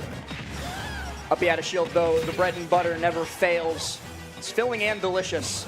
Oh, and Maister misses. Cosmos barely gets back to the ledge. Gonna have an opportunity to build up a whole bunch more extra credit. This dash attack doubles it up, too. Give it to the next person. Well, not that down air. Oh, yeah. Key to success, at least here for Maister to hold. I really like Cosmo's spacing right now, though. The way he's dashing back, waiting for Maister to throw out that first hit, but landing with a nair. You know, a few more coming in with these up airs. One of the biggest things about this character as a whole, Mithra has the fastest initial dash in the game. Now, that's not the fastest dash speed. That does, of course, go to Sonic the Hedgehog. But when she's moving immediately from like standing still to a dash, Mithra's faster than anybody. So Cosmos can use that to micro space around Maister and make sure that it's a whole lot harder for Maister to get aggressive and even harder for Maister to get off the ledge as Cosmos is there with the Pyra F tilt. Now down an entire stock here, gets that run-up grab. Spaced himself out. He tried. The spacing's bad. It's not good, Vicky. Oh, man. No, good as in Cosmos making his Cosmos way was back. great. Yeah, the way that he was able to come back right there, too. Not so great in terms of spacing from Maister, but he tried the down tilt extra damage. Cosmos turning this into some clutch most situation.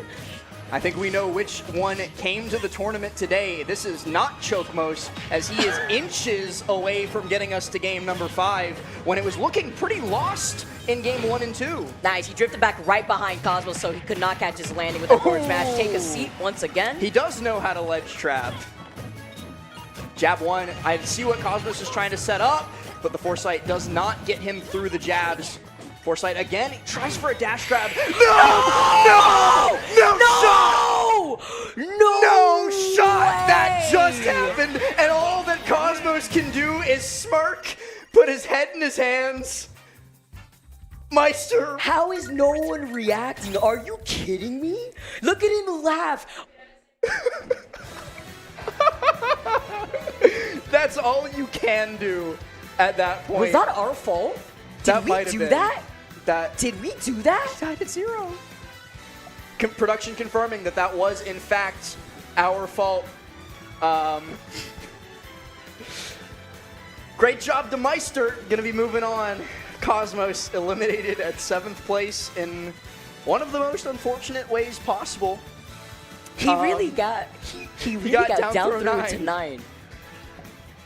Maister's been doing that to people like in pools for years. But in top 8, when Cosmos was about to win a game to push us to game 5. And we're like, you and me are just supposed to move on from that to the next set like nothing happened. I don't even know. I think even Mars and Kobe are laughing at what Mars is like, I hope I don't get hit by a 9 hammer. Oh my. You know what? He knew what he had to do. He knew what he had to do. He did know what his win condition was. And the RNGesus came through. All right, we're going to be moving on into our other Losers 8th match between Mars and Kobe. This is a first set. These two have never met in bracket before, which, you know, at this point in Ultimate's lifespan with players as storied as these two, it's kind of a rarity to see. Kobe, maybe not as well known as Mars in the global scene, you know, Mars being a Genesis champion and all, but everybody who knows ball knows who Kobe is. Oh, yeah. Kobe coming through from Florida to represent again, but Kobe's always been able to put in the results when he goes to some of these big events here, too. Now on his home territory this time around. Kobe's been on a pretty strong run, too. I think he did go down into losers at the hands of Cosmos in a really close Game 5 set. And that was actually Kobe's Lucina, by the way. A very hot Lucina. But he's back on the Youngling for the rest of this bracket. And he's going to catch Mars low, but Mars is able to flip kick back up. Most other characters, they might die there. Not ZSS. She's just peachy. We'll be seeing that a few more times here as the set progresses, I'm expecting here in this matchup. Ooh, catches the bomb too, but does blow up while in his hand. Mars not able to fully reset here. And he's going for these down smashes a lot against Kobe. I think trying to catch him landing in front of him with some... Ooh, and he misses the up B. Only Mars could do something like that, The double I think. parry to not even hitting him with the up B in the right direction. ZSS sucks, what can he say? Right. Actually, they wrote an air dodge there too, almost getting propped up by the platform. Ooh, fair one, but no up smash afterward. Kobe's able to tech roll in to get to safety. Mars just turns his back to him, also looking for either the reverse side B or the back air, and it's reverse side B that takes the stock. Mars draws first blood and then gets away from Kobe. Kobe tried to get really aggressive off that Angel platform while he had invincibility, and Mars was just like, yeah, have you seen my movement, bro? Yeah, he was ready for it in that moment. Gonna try to scoop him up. Oh. Off the air. Oh, no. A little bit higher percent, and that definitely would have confirmed Kobe just getting a little bit unlucky that Mars got tumbled and then fell down onto this, the platform. Another grab for Mars going to put Kobe back into the corner. These Zers not been serving Mars as well as they usually do. Yeah, but they're still doing really good at controlling space. He's been able to at least retreat right back to the platform, but the Zer's also covering not only that top platform, but right below it here too, having to be careful with the boomerang stuck on the ledge. Zer, okay. Another down smash. Nice stall. Yeah, Kobe's just going to stay low for that. Really, really smart use of the Youngling tether, and then the double Zera puts him in the corner again. Kobe spent the vast majority of this game, I think, in the right corner, and look at that. Another one done, not connecting. These parries are not very nice. Got to find some way past the nairs, and just rolls on in and up tilts. Mars at 190 now. The Youngling up throw is going to kill him. But Kobe, the damage has been done. The bleeding is not good. He shut him up with that one. Put that up B away. We try to snipe him too with that Zera. Something that I think is really interesting that I'm already kind of noticing in how this set, in this first game of this set is going is Kobe's doing fine in neutral versus Mars, but he's getting nothing off of punishes. He wins neutral and he gets one hit for it, whereas Mars wins neutral and he gets 3, 4, 5, maybe more. Well, racking up a little bit of that damage, you know that Young Link has that opportunity to try to get some of these stocks early, especially against ZSS. Also, not getting anything when Mars misses. Mars using his movement really well as defense. No, Vicky, it's 2025. We're not getting their flip kicks. All right. 38%. Nice slowing down the pace, though. You can see now Kobe trying to force him to play at his pace. That parry, though, actually allowing Mars to get a lot of extra damage. Ooh, the turnaround, full hop back air from Mars there to punish Kobe's jump get up. Mars now getting a little bit saucy in the corner, looking for that spiking dare that he does love so much. Oh, nice. Gets the grab. F throw here will set him up for it if he really wants to. Actually held on just a little bit, so that way you can try to clip him by the ledge here. Gets the grab instead. The Link special. Props him up. Mars has been playing around these bombs also very well. Mars, again, his movement just so clean, and it has been all day.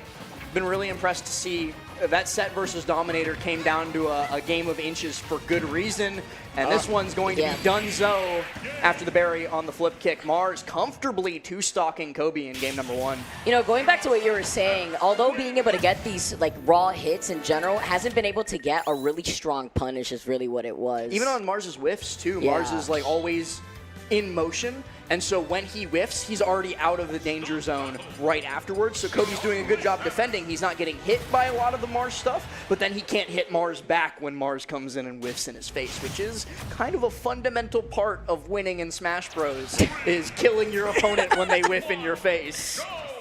Maybe a little slippery here. He got hit one of up smash, which is the drag down hit to keep you in the hitbox, and it just sent him sky high because he popped out after. It literally came in swinging the moment you saw it go on screen. The parry now, gonna try to go in for a fair, but misses out again. That was a stressful instance of scramble there, and it's Kobe that comes out on top. He gets the rapid jab to send Mars into the corner. Down tilt nair pushes him even farther out. Mars finally gets back up on to the grassy greens though. Well, he's trying to tilt his shield here too. Gets that grab. A necessity against both of these characters actually. You gotta tilt against ZSS and you definitely gotta tilt against Young Link or you are getting poked. Ooh, sends it right back. Nice weight right there from Mars. The way that they're both, whether it be the fire arrow or the Zair coming out from Mars. Oh, but the fire arrow does better, and Mars waits. Beautiful weight on the get-up. It's not going to get him away from the second dare, but the fact that he escaped death from the first one is still ever so impressive. It was beautiful, but the punish wasn't kick there. Fire hitbox doesn't kill. Mars chases all the way out with the Zair. Kobe tries to pop the bomb to save himself. I was going to say, that bomb that was right there could have been the insurance policy that he needed. And it usually is off stage, especially if you decide to go very low. I think in that instance, Kobe could have drifted left and fast fall so that he gets way lower than Mars could have easily gotten to quickly. But in that instance, Mars was just too fast, too on top of it, got out there, got the edge guard. Let go of shield a little early right there in between the jab.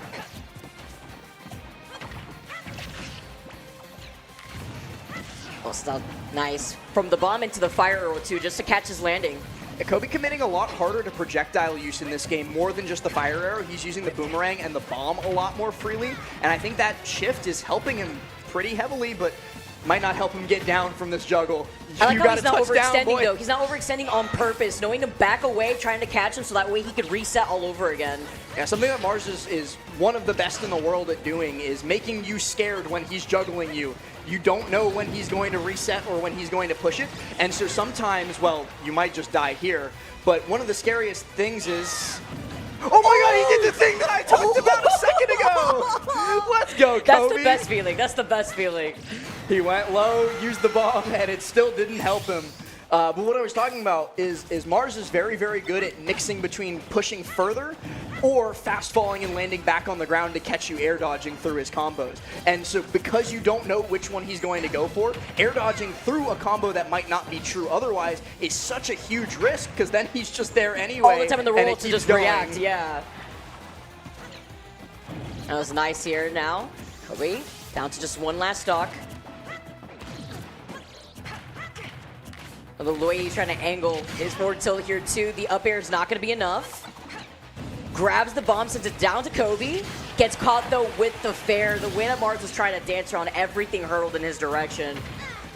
We did make it the last stock, but Kobe having a little bit of a hard time getting down here, but the dare, the lingering hitbox of it makes Mars hesitate just long enough that Kobe can touch down. He then gets sent into the corner though, where Mars can pop that down air. Spikes him into the base. We take a quick peek at the bracket too, just to remind you where we are. Loser of this gets 7th. Yep. In this madness of a top 8 here, still another game here on the board for Mars. Man, that's why you saw Mars go so deep, though. When he pulled out that bomb on the right side of the stage, he went to the depths just in case it would prop him up enough. He would still be right there with the flip kick to try to catch him. And you know what? Kobe still made it back to Yeah, stage. and he still made it back. We've been seeing a lot of people earn their recovery badges here at LG Madness. I love it. Doing a good start from Kobe. Gets a grab, converts, but Mars is able to air dodge through, gets to the ledge, and then pops up. Ledge drop jump with ZSS is like one of the strongest options off ledge in the game. She's so hard to pin down in those spots. Oh, man, gets caught by the bomb, but again, flip gets spread out to the middle of that stage. Kobe making the mistake of putting himself in lag when Mars is anywhere nearby. Nice little wait here, too. Oh, no! And this one hits, but it's not enough to kill. Kobe's got one chance to make it back to stage, pops the bomb out there so that Mars has to run away, and then just flies on back up. Really, really smart recoveries by him thus far, and it's still not enough to get him back to center stage. Well, you felt the field shield pressure right there, too. It was slowly deteriorating right before his eyes, even angling it upwards here. He had to commit to an option there, but jumping right in Mars' face when he was throwing out those back airs were not going to be it. Mars just running up and jab 1, 2, 3 twice in a row. Keeps Kobe on the back foot. Kobe not able to get the Tiki Torch pop. Air from Mars there, hitting a little bit farther away than I might have thought, but it is a disjointed move. Kobe is so scared to get into Mars' face unless he's already been hit by a projectile, but guess what? When you've got as many as Youngling, Mars falls out of fair one. And that was from avoiding not just the boomerang there, too, but the fire the second time around. Double bomb? There's so many projectiles, and Mars is getting hit by none of them. He is playing Toho, not Smash Ultimate. I was just saying, it looks like we're at the circus right now with the way that he's juggling these bombs. Welcome to the madness for real. Nice. Their dash Convert that into attack the puts dash Kobe attack. into the corner. These spots for him have just been consistently bad. He has trouble getting off platforms versus Mars. Mars gives him a free ticket because he knows he's been struggling. These upbeats, man, it pains my soul. I think he's like 1 for 7 on them. Sounds about right. This little turnaround, quick little dance. I love our little pivot dances. Ooh. Bomb drop nair doesn't connect. Usually a surefire thing in the corner. Mars just barely missing the fire from her heel. Literally, like, it looked like the cooked heel Youngling. just bashed with his head, but it did not hit him. Look, another unsuccessful upbeat. How many? I wonder if we have a counter yet. Too many. Ooh, Wow. Kobe, you got caught charging a projectile. Mars gonna use that empowered flip kick. The second button press to KO there. Sends him out high. Kobe's got one last chance to make this happen. Not the best start to the stock, but Mars at least doesn't get the up smash. Has to opt for that frame, I think 2 jab. It's really fast. I'm able to get that second time around, though, now, even things out. Oh, and another Nice commitment punish. from Kobe. Punished by an up smash from Mars, but he's able to get down before getting caught by too many up airs. Kobe holding down on a lot of these aerials. Mars expecting him to survival DI instead of combo DI, and so it doesn't quite follow up. But it's 2025! Well, I'm sorry, Vicky. I was wrong. Listen, lass. You were right. You can only do it so many times before eventually it happens. And you were just talking about different DI, right? Like the combo DI, too? Oh. I think he did hold out on that one, and that's why he got hit by Nair flip kick. Oh, what a time to be alive in this year of I the bow Ultimate. down before you. Sometimes history repeats itself. It's just as good as 2019, all the way in 2025. These matches have been fantastic, been very been funny. entertaining, actually. It's very hilarious. That also means that Mars will be moving on to the losers quarterfinal. And I say this with every bit of love in my heart. Unfortunately, we'll be fighting the loser of Sonix Mutace, which is a rough draw either way. But that set does have to take place first before we know who goes into Mars, and that won't be happening first. Instead, we're going to be going to the bottom set of winner's side, one of our winner semifinals, Dominator, the last remaining local hero now that Kobe has gone down. Going to be taking on Luminosity's Tweek, and again, a set that has happened before. It took place at Luminosity Makes Moves Miami, the most recent one where Tweek did win 3-0, and then right before that at Cirque, where Tweek won 3-1. The stats don't lie. Tweek is quite comfortable against Mario, but Dominator's on something else today. It's always great to see Dom coming up and really feeling himself at events like this. Every time I feel like I see Dominator up here on a really heavy-hitting matchup, it always brings me back to the time when I saw Dominator and his dad walk into our local in South Florida. One of his first times ever. Was he like 6? He was literally, I think he was like, if not 10, maybe like 9 years old, man. I kid you not. And he was recording all the sets. His dad was there with him recording his set when he was competing.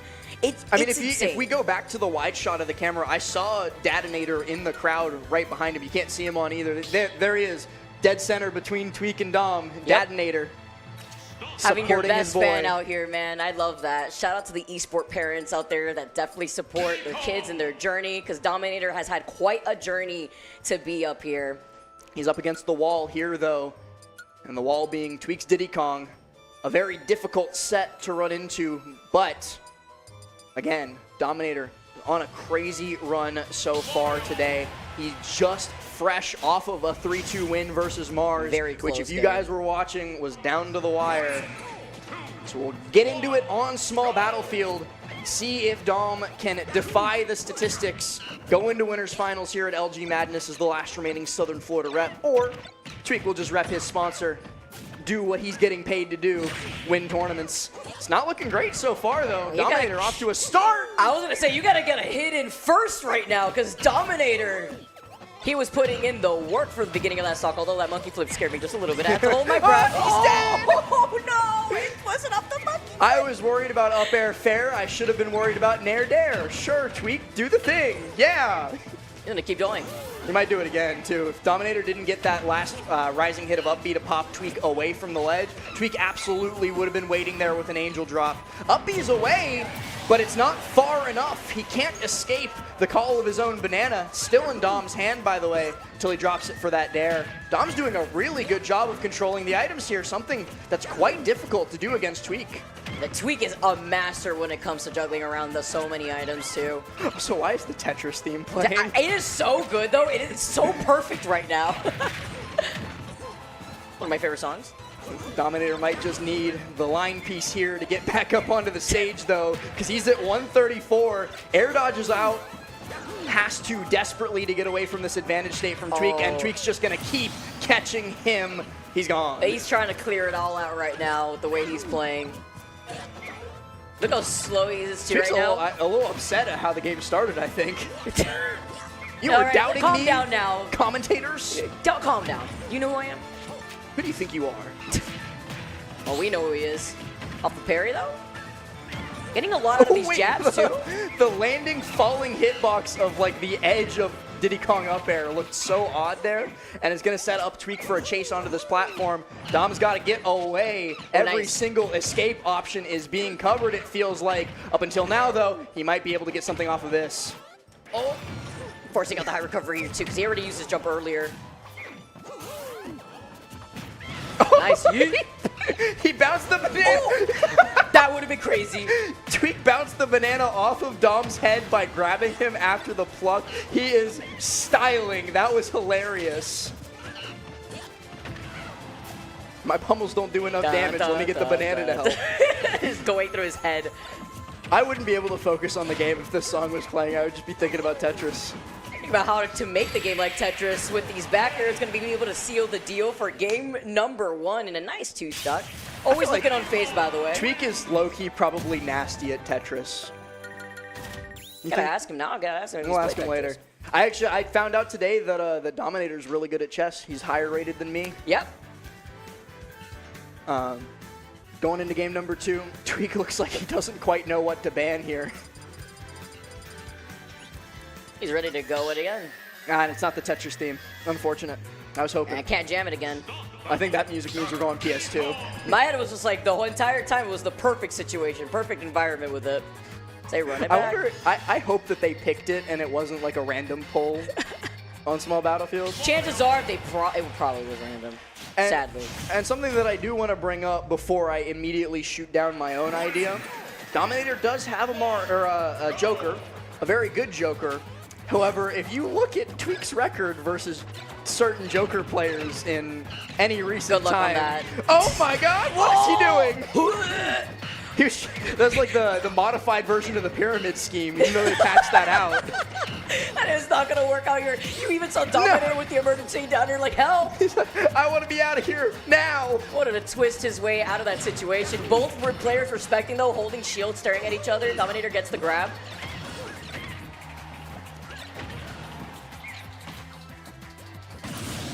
Oof, all right. Down goes the first stock. Tweek practically untouched at this point, and the Z drop puts Dominator right back onto that platform.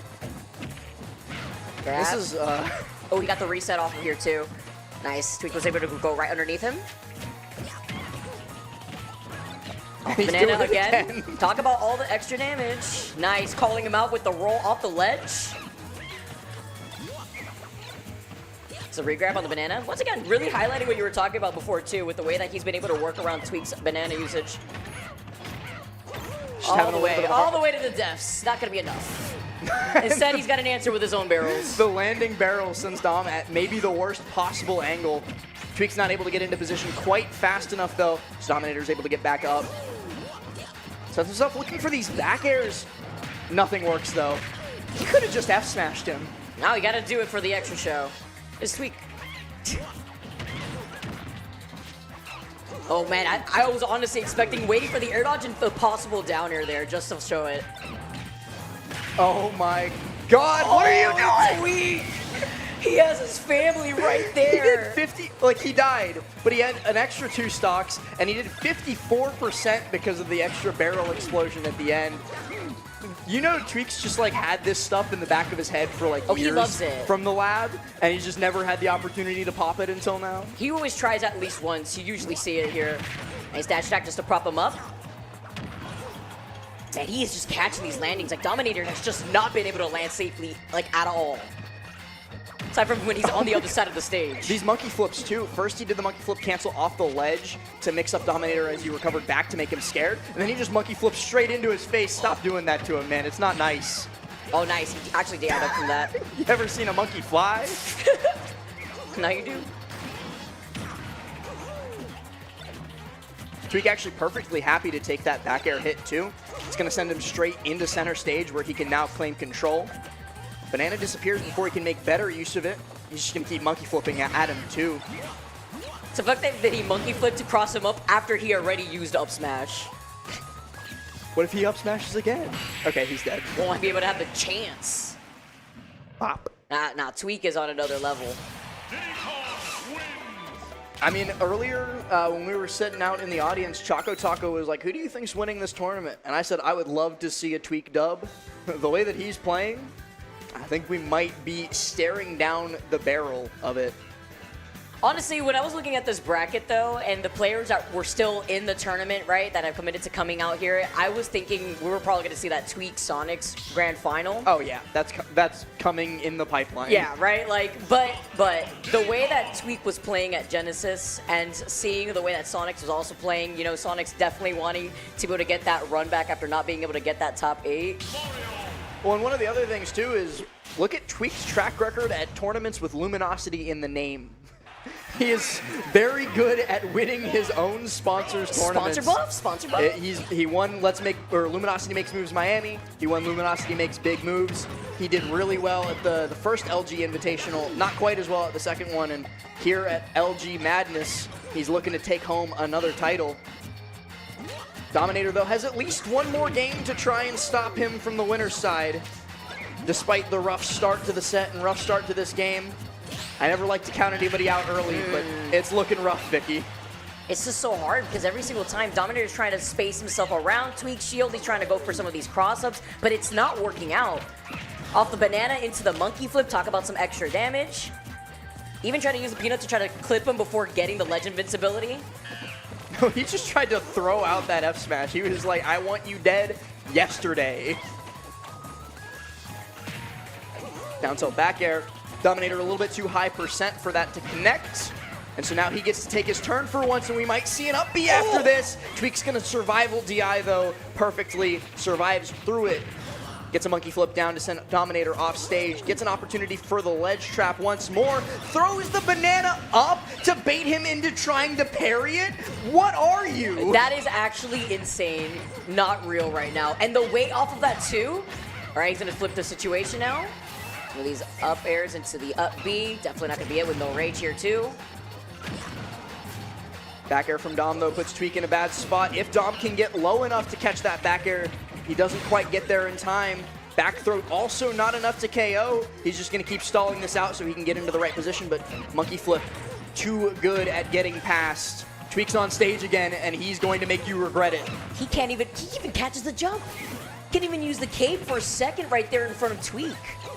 Oh, triple jab. He doesn't quite get the down air off of the banana drop. And finally, Dominator connects with the back air in the corner. Tweek goes down to his second stock. But man, he did so much damage in the process of losing it. I'm in danger. The situation that you're in right now. We all could be. Okay, nice. Getting down here there so that way we can just get him off of him. First time we get to really see Flood utilized, by the way. Just to keep him off his side. Time. He hasn't been able to breathe. And that was one of the biggest factors in Dominator's set versus Mars, was when Mars went away and was doing the Mars thing of using his movement as defense, Dominator was like, cool, I will charge Flood. Awesome.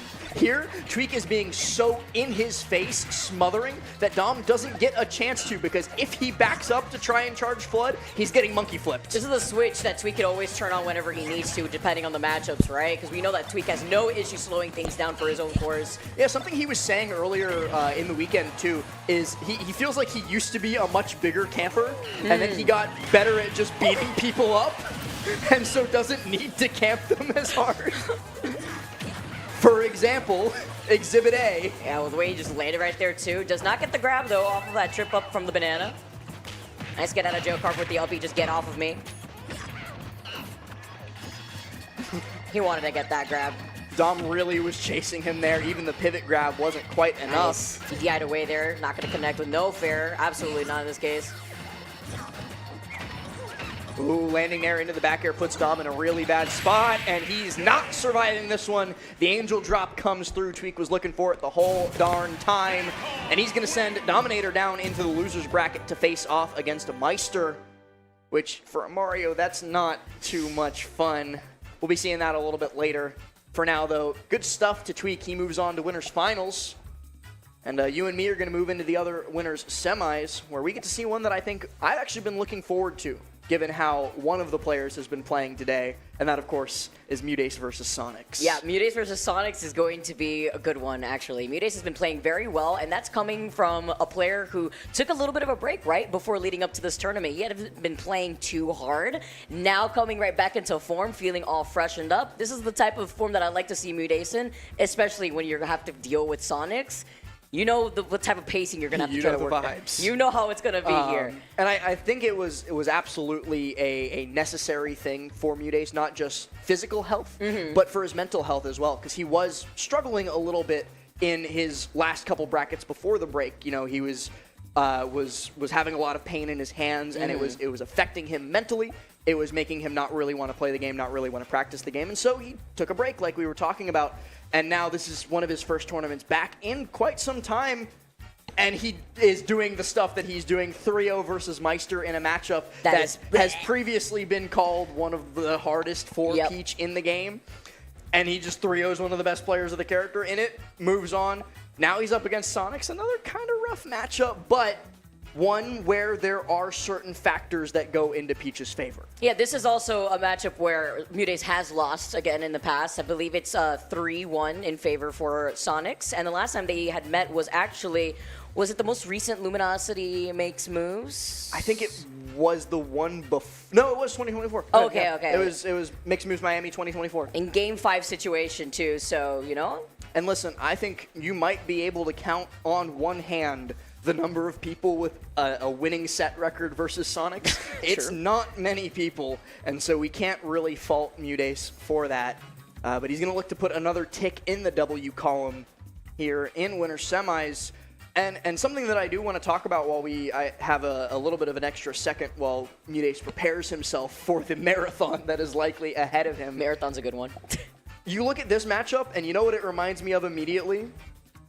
Peach Puff in Melee. Because it's so much slower paced compared to the quote-unquote normal matchups, guess what Peach gets to do a lot of, Vicky? I bet you know. She tries to do a lot of these stalling with floats. Plucking turnip. Yeah, favorite thing that Mutace loves to do too. Farming And RNG. his RNG's incredible. The amount of times I've casted over Mutace and the amount of times he's been able to pull Stitch Face off the rip. I mean, we saw him get a good amount of He damage. got like 2 bombs in one game earlier, I think. Like, it's actually insane looking at the way that Mutace, his turnip RNG just plays out in so many of these tournaments. And we know he's back, so the RNG rule has reset. That's just how it is mentally. The statisticians will tell you the law of large numbers always comes into play. The more turnips you pluck, the more likely you are to eventually pull a bomb, to eventually pull a Stitch, to eventually pull a Mr. Saturn. And that's when things could get a little bit rougher for Sonix. So Sonix has to be careful, has to use a little bit more controlled aggression to stop Tony from just going under a PS2 platform and plucking turnips for 20 minutes. He actually has to commit at some time. All right. But Sonix, one of the best players in the world, full stop. I could just end the sentence there. But I will add the qualifier that he's one of the best players in the world at picking his moment. He's so good at knowing when to run in on you and when to disengage. You know, we were talking about that with Tweek and the way that Tweek could slow things down if he needs to, or if he needs to start actually playing at a different pace to really speed things up, get into your face, suffocate you, depending on the matchup. He can, but the other player that could do that easily is Sonix. And when you're playing Sonic... And you know what? I'm honestly really scared that during one of these games, we're going to get a last stock, last hit timeout between these two, and my heart's going to explode. Because we all know about last hit Mutace.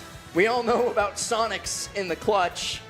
So which one of them comes out on top? I think only time will tell. Nice to see Mute right back at home, where his family lives out here, and also in a great situation in bracket. Yeah, coming all the way from Texas to cause a little bit of discord in the LG members' runs through the bracket. So looking at Mutace with that Discord shirt, it reminds me actually, you guys should definitely join the Luminosity Smash Discord. It aims to help unite the Smash community globally with matchmaking, event promotion, character-specific channels, and more. Make sure you guys scan that QR code on your screen right now to join the Discord. Nice little plug-in right there from Mutace. That's why I pay you the big bucks. All right, Slide Vicky. that in, man. I love it. I love being able to be out here too, seeing some heavy hitters at our locals. Yeah, this is literally like, what, half an hour from your house? Actually less. Yeah, actually a lot less. I work together actually with Florida International University, and we partner a lot with Rock to bring a lot of events that they also host, because we have a really great Smash scene over at FIU. So. And speaking of Rock, this venue is just the bomb. Every time I've come here for the various Luminosity events that they have so graciously brought me out to, it's been an amazing time. They take great care of us, and it's always a really, really fun bracket that somehow manages to manifest here. As we're, I think, moments away from getting into this winner's semis. Sonix got the double headphones on, it seems. I think he's got one for noise canceling and one for game sound, maybe. Dang, he is in there. But that's how you lock in, Vicky, is 2 headphones, not just one. We're waiting to get it started. Yes, is what the sign that production is holding up for us right now. Sonic's trying to time us out before we even get in the game. No, I'm joking. He's now picked the character. There's the customary fist bump, and after a little bit of a delay, we are now off to the races in one of the most fast-paced sets of our top 8. The foot race begins. Perfect song, by the way. You're on some stuff tonight. Yeah, no, honestly, for real, it's just you have to think about the pacing of the match and then the songs that they play, how it goes in tune with the match. I think it definitely influences them too. Is it's influencing Mute to get those machine gun blows 89% onto Sonix. He's got to find a way back up onto stage, but does just get that ledge drop jump air dodge to get through him. Mute can't quite get into position to punish, but he's got a massive lead already. This is not what I was expecting this to start out like. Sonix might be dead here before too much longer. Yeah, Mutace is locked in. Get ready for the race. Oh, but the homing attack back air. Whoa. Inches away from death. And Sonix still looking to steal the stock away. Hold up now. Goes for the high recovery with the side B. One other thing, too. that I forgot until I just read it in chat. Sonix lost to Umeki at Genesis. There is recent good VOD footage for Mutace to study of a good Peach player, Daisy in Umeki's case, winning in this matchup versus this player. Sonix got to be careful. That was streamed on Gak's channel too, by the way. Shout out Gact. Gak the GOAT. He had put on a winking face earlier too, by the way, here in the situation. Wasn't able to get much off Somebody of it. in chat, do me a favor and On take turn of the RNG Kurnops, pools, yeah, right? Nice dash back into dash grab. And you know, despite the opening from Mutace, Sonix not just takes the percent lead, but also draws first blood, takes the first stock there with a back throw or back air on Mutace's getup, and now Mute's got to fight back from the corner, not just figuratively, but literally. He gets pushed back there onto that platform. He really wants this landing there. Oh wow, he chased him all the way down below too. He knew he was going to try to hang out by the side of the ledge. Oh, these rising up airs. So the rising nair just to get some extra damage in. A little footstool too, okay. It was a phantom, so I don't even think it helped him that much. And okay, Sonix definitely knows the vibes in this case. He's just going to go back underneath these platforms, restrict Peach's options to go at him, but Mute does have a Stitch Face in hand, and he's going to get the kill with it. Both of those would have killed, mind you. It's got a checkmate. Nice wait and shield. He still dropped it on him. He still got the free 28%. And even more, he's going to combo that up air into a fair. Mutace has taken the percentage lead once again, and he's going to try and keep piling it on. These dares at ledge are so good, the long lingering hitbox, but Sonix is just going to get around it by aggressing horizontally with the homing attack instead. Wow, off that parry there too. That could have been real nice, but his shield was looking very small too, so he really had no other choice. Sonix just opting to cancel that charge instead. Now that Mutace has taken the percent lead, though, Sonix has to be the aggressor. The onus of approach is on him, and there's a bomb! But, okay, I thought Mute was about to blow himself up. The weight right there, too. I was looking at Sonix and his positioning by the stage in that case. One of my favorite sets of all time in Smash was the first Infinity Con post-quarantine. It was Mutace versus Ned. Mute pulled a bomb, and Ned just Sephiroth side beat immediately, and Mute died. Up, yep. Yeah. I remember that. That's a throwback. It was one of the funniest kills I've seen. Nice nair. That one, nothing funny about the nair. Not gonna be able to take that stock. It was also very scary too, because there was a situation where he could have actually tech chased underneath the platform to get that stock earlier, but was able to get it that time around there too. And again, now that Sonix has to be the one going in, he is at the mercy of Mutace's defensive wall, one of his best features as a player. Like, everybody talks about, you know, the Mutace combos when he gets into advantage, the turnip trains and the like, but it's so hard to hit this guy when he doesn't want to let you. Ooh, nice. Air judging right through the up air. No sharking here. Look at me just playing this mid-range away from Sonix. Not letting him have the time to charge any spins, not letting him have the time to reset. Oh, but Sonix does finally get in with that spin charge into a fair. That's going to take the stock and only 33% of extra credit. See if it's enough right now. He is going to be able to start racking up some more of that percent. Beautiful, another second grab here on the platform. Oh, the stage spike! Okay, Mutace isn't able to get into position to get the nair, but if he had gotten down there to nair that, he's going to be able to back air off the whiffed homing attack. It's looking like this might all be coming up Mute. And it went all the way around town to get onto the other side of that stage. Wouldn't you? Yeah, Mutace is on the right side, get to the left. Gotta find some way back on. Mute just lets him. No pop of anything there. He's gonna wait. See if he has, has a chance to pull up the turnip and still gets punished. Sonix not out of the game yet. Or that switch that we were talking about, by the way, when it comes to Sonix and what he needs to do. Look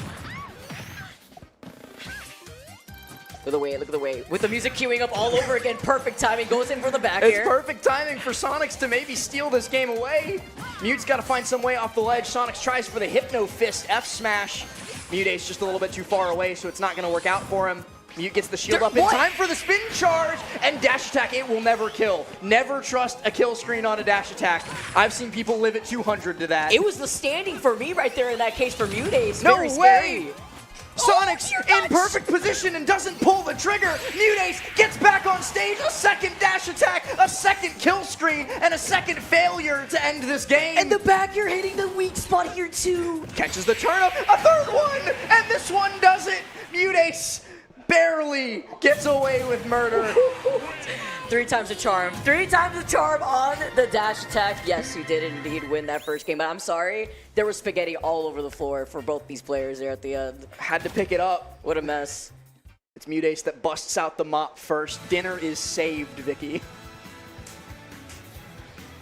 I cannot believe that that's how game 1 went after we were locking ourselves in for maybe a very different kind of set. Well, you know, you did hit at something that we saw it play into fruition for that first game. You know, at One one stitch point, and one bomb on. It's the stitch, the bomb, but it's the turnip, right? You're cycling through these turnips, and in that case, when you're Sonix, you don't want to take what that 28 free percent that the stitch phase that lands on you. That's it. That's free damage. It did get Mutace one of the stocks in that game too. It wasn't just free damage. It was the second stock. And Mute was able to recycle that turnip too to, like you said, get that extra damage once Sonix came off the Angel platform. It's the dangerous game that you have to play when you want to slow roll Peach. Sure, you're going to play the timer. Sure, you're going to spend some time, and maybe, especially if you have the lead like Sonix did at points, she's just going to farm. Keep pulling them out. Clock into work. All right. Let's get it going. Game number 2. We go to game number 2. PS2 is the choice of Sonix using his counter pick to take us to a larger stage. Wants a little bit more horizontal room to work with, and he's already doing some work with that. I talked about clocking into the farms, but Sonix is clocked into the mines. Mutace's actual spacing is beautiful. The way that he's also avoiding a lot of these back air attempts, his Spheres too, just trying to move him all the way horizontally on the other side of the stage, has just been fantastic. And look at this, Sonix untouched. And still yet to take a single percent of damage. Mutace finally gets that hit of the dare, and it's not enough to get him out of disadvantage as Sonix connects with another back air. Jab 1, 2, 3 pushes him into the corner, and Sonix continues to chase, but for once, finally, we reset to neutral, and Mutace gets to play the game for a little bit longer on this first stock. Nope. Wow, well, maybe not for that much longer there. Only did 6% that entire first stock here. Tries to get the string going, though. Dash attack isn't going to connect. Neither does the second one. Oh, Mutace getting a little bit scared there with the spot dodge after the turnip pluck, but now has that interaction locked into his memory stores. Maybe next time we'll pop the grab instead of the spot dodge. Only time will tell. Well, this is a scary situation for Mute, because now you have Sonix that has a whole stock lead. Now you're forced to play at his pace. Welcome back to it. Spending some time in the scenic wilderness is Sonix here. Has no issue, just And waiting honestly, patiently. what does Mute do here? Like, sure, you do get time to go pluck turnips, but you do have to worry about getting spun into when you take that time. And now that Sonix has the lead, what does Peach do to get in? You also risk taking even more percentage at that point, too, right? Because Sonic has no issue trying to cross in that distance so that way he could get that punish off the turnip pool. Did catch Sonix getting a little bit lax with his landings there, so the up air drag down got Mute a little bit of damage, but he's unable to convert it into anything more. He doesn't have float, but Parasol is just barely enough to get him back up to the stage. Nice, avoids that grab, jumping, just landing with the nair. And he's trying to cycle through. Also trying to snipe Sonix out there too. Can't discount the pain that a turnip to the jaw off stage brings. A great opportunity for Mute, but he's just not quite quick enough on the uptake, and really, who is there? You had a split second to react to the whiffed homing attack. Oh, he is slippery. The spring's not going to be able to hit him either. He's going to be able to get right up to the ledge, and the nair is just going to be enough, but you've already taken 146 here on that second stock. I was about to say it's just rage, but never mind, Sonix just killed him immediately. Now they both have a turnip, and one of the other things that we didn't get the chance to mention yet, it's really hard to get Sonic to drop an item. He can hold onto it forever if he wants to, because spin doesn't require a Z-drop catch. Nice, must be nice. Yippee. Oh, we're trying to clip him with a down air here. He I love cannot it when, find these hits. when top players do this thing where like they have a really close game one, they lose, and then they lock in and just eviscerate the opponent in game number 2. And try it differently with a bit of different scenery here and music, by the way. We need to bring back Tetris. Nope. Reset on the platform here, too. I cannot land on him like that with the back air. Surprise, Vicky, 73%. Already. Boo. It's a lot of these hits, too, that he's just getting away with. Nice. Finally slapping him back with the fair. Ooh, the fair does connect. Sonix, though, tosses out a fair of his own to clank through that turnip, and it's such a valuable tool off stage. Doesn't really risk anything by throwing out that fair, and it keeps him safe from turnips. Yes, please. Wow. Miss has out on the grab, even though he was right in front of them there. Icky face with some extra damage. Doesn't get a follow-up, though. Just spin a Rudy. 4? Give me another couple nairs. They're going all the way around town. Oh, okay. Nice Mute answer. does get the counter hit nair instead of Sonix connecting with the up air off of the spring. And Mute brings us to last stock. Is that a Stitch? Yes, it is. I can't Yeah, tell still. yeah, it's a Stitch. Okay, But he can't doesn't even get to use it. Sonix saw that Stitch too and was like, no, no, no. I mean, it was like, what, 2 minutes, 25 seconds on the board? He would have had enough time if he was really scared just to wait if he really wanted to. I would not have given Mute that chance. If you have the opportunity to kill him, do it. Do it. Because he might kill you instead. Especially when he's cycling through, you just got that Stitch face. Tying this up and changing exactly what we had witnessed in game number 1 now into game number 2, switching things up for us. Mute's got a very pensive look on his face, too. He's either heavily considering the music choice. I think he was heavily considering the music choice. There you go, there you go. He clicked onto it right as... You can't see it, but Vicky is dancing right now. I appreciate the effort when players really try to lock in with the game music. Yeah, it definitely helps, and I love the certain players who have like their song to lock in on, you know, like Mars with Valedictory Elegy. It's very nice to like have that like extra layer, and I think it's kind of cool. Tekken music goes hard. Tekken music does. Heat Haze Shadow is my game 3, game 5 music. All right, we locking in now. Back on on to Small game number Battlefield 3. as well. This is the stage that Mute won game number 1 on. It feels like so long ago. A 5-minute game, Vicky. Yeah, but you know, honestly, just looking at the cadence of it, didn't really feel too long just looking at what was happening and transpiring. Especially with the way that Sonix has tried to flip the script. I said switch, but switch also works here too with the way that he's able to turn it on. Switch, anything you want to flip. Because it's starting out the very same way that we saw for that game 2, at least for now, but not losing out on his stock this time around, is able to answer back. Sonic's having to up B high, gets the air dodge too. Sonic air dodge, can we like talk about like all the other stuff that this character has? He's also got a frame 2 air dodge, by the way, that goes so far directionally. You don't have to make me more upset, it's okay. Got everything, man. Talk about how the fact he's pulled out another Stitch face. Wait to see how he could use it all, but he doesn't even get the chance. So eager to see if he can make a play with it. Instead, falls and loses out on that first stock. And it's exactly what you were talking about a second ago, Vicky. Sonix has the option to run away when Mute pulls a scary turnip, but instead he's just like, no, I will kill. Now you got the whole stock lead here too. And you're still racking up enough of this damage percent.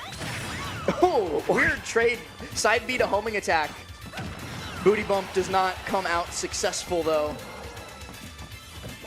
I thought he was going to go for the grab right there too when he stopped from the float. You know what Mute hasn't done much of at all, Vicky? Grab. He's letting Sonix get away with shield for a lot of the The set. last 2 times he tried to go for a grab right in front of him, it just whiffed. So maybe that could just be something in his head at the moment, but I'm expecting that we could possibly see it here. Got to find some way to take this stock, though, before Sonix takes another. He's positioning himself for it beautifully, but okay, the Parasol does save Mute for at least a moment. Oh, nice. Wow. Parasol just being able to hit him. Jumping away out of position. That was a little scary right there, too. Sonic's getting custom with it right now. Maybe a little too good. No, Mr. Saturn! And nope, he does not want that right now. He's so cute, though. Not cute enough. Now these backers come through, and still a stock lead here for Sonix. Cuteness doesn't win championships. Exactly. Lock in. The fire and flames instead now. Mute getting put in the forge. I don't know if it'll be his crucible though, because it might just destroy him. Finds a way back up onto stage, gets the side B out too for a little bit more damage. But every second that goes by, Sonix just makes it worse. All the way. Nice rising nair. Does not catch him with the fair. Uses that platform just to reset instead. We bump this time here with the back air. Sonix so good at, first of all, that footstool down smash! No way! And what he wanted to do was ledge jump into back air. I was about to give Sonix a ton of credit for drifting so far to the right to get underneath stage so that Mutace couldn't snipe him with the turnip. Sure, that was really smart, a really good player moment, and then Sonix immediately overshadowed himself. Honestly, the most upsetting part is when you have a plan thought out, you're in the process. We've all been there, right? When you're playing, you have a billion things that you're planning out and mapping out on doing. Your hands work finally in tune with your brain, and the moment you start going for something, that happens. No plan survives first contact with the enemy, Vicky. And That that is one crazy. certainly got ripped up and put into the shredder. Classified documents up in here. Mutace has one more chance to push us to a game 5. And Sonix is not going to give him many chances to win neutral. You see the way that Sonix is waiting for Mute to commit to the first button. Ooh, okay. Nice little wait there too. Again, doesn't go for the grab like you were talking about. Instead, trying to space out with the down tilt. Turn up toss again, but look at that, Sonix. Like I was talking about, going so far underneath the stage that he's going to hug that ledge and get to the point where he's shielded by the top, by the ledge that the turnip can't get him. Oh, wait. Straight up spacing in neutral right here too. You want to inch closer, you can take one of these with the fair. One other thing though that we didn't really mention earlier, Sonix, like the VOD reviewer guy, whenever he loses a set, he will immediately make sure he doesn't lose the same way twice. And so I know after he lost to Umeki at Genesis, that VOD has like at least 50 views on it, you know, on the Genesis channel, dang. and they're all Sonix. He's exposing himself out here. Making sure it never happens again. So he's one of the best. Gets to this point for a reason, but Mute, for the moment, Nice. doesn't That was quite beautiful. get the stock. Doesn't get the stock just yet, but just in general, the way that Mute is playing this game, in terms of his positioning and his spacing, is real beautiful. Look at this, just waiting for Sonix to be the one to commit first, but then Sonix at the same time is dashing back because he's trying to punish Mute Ace moving forward.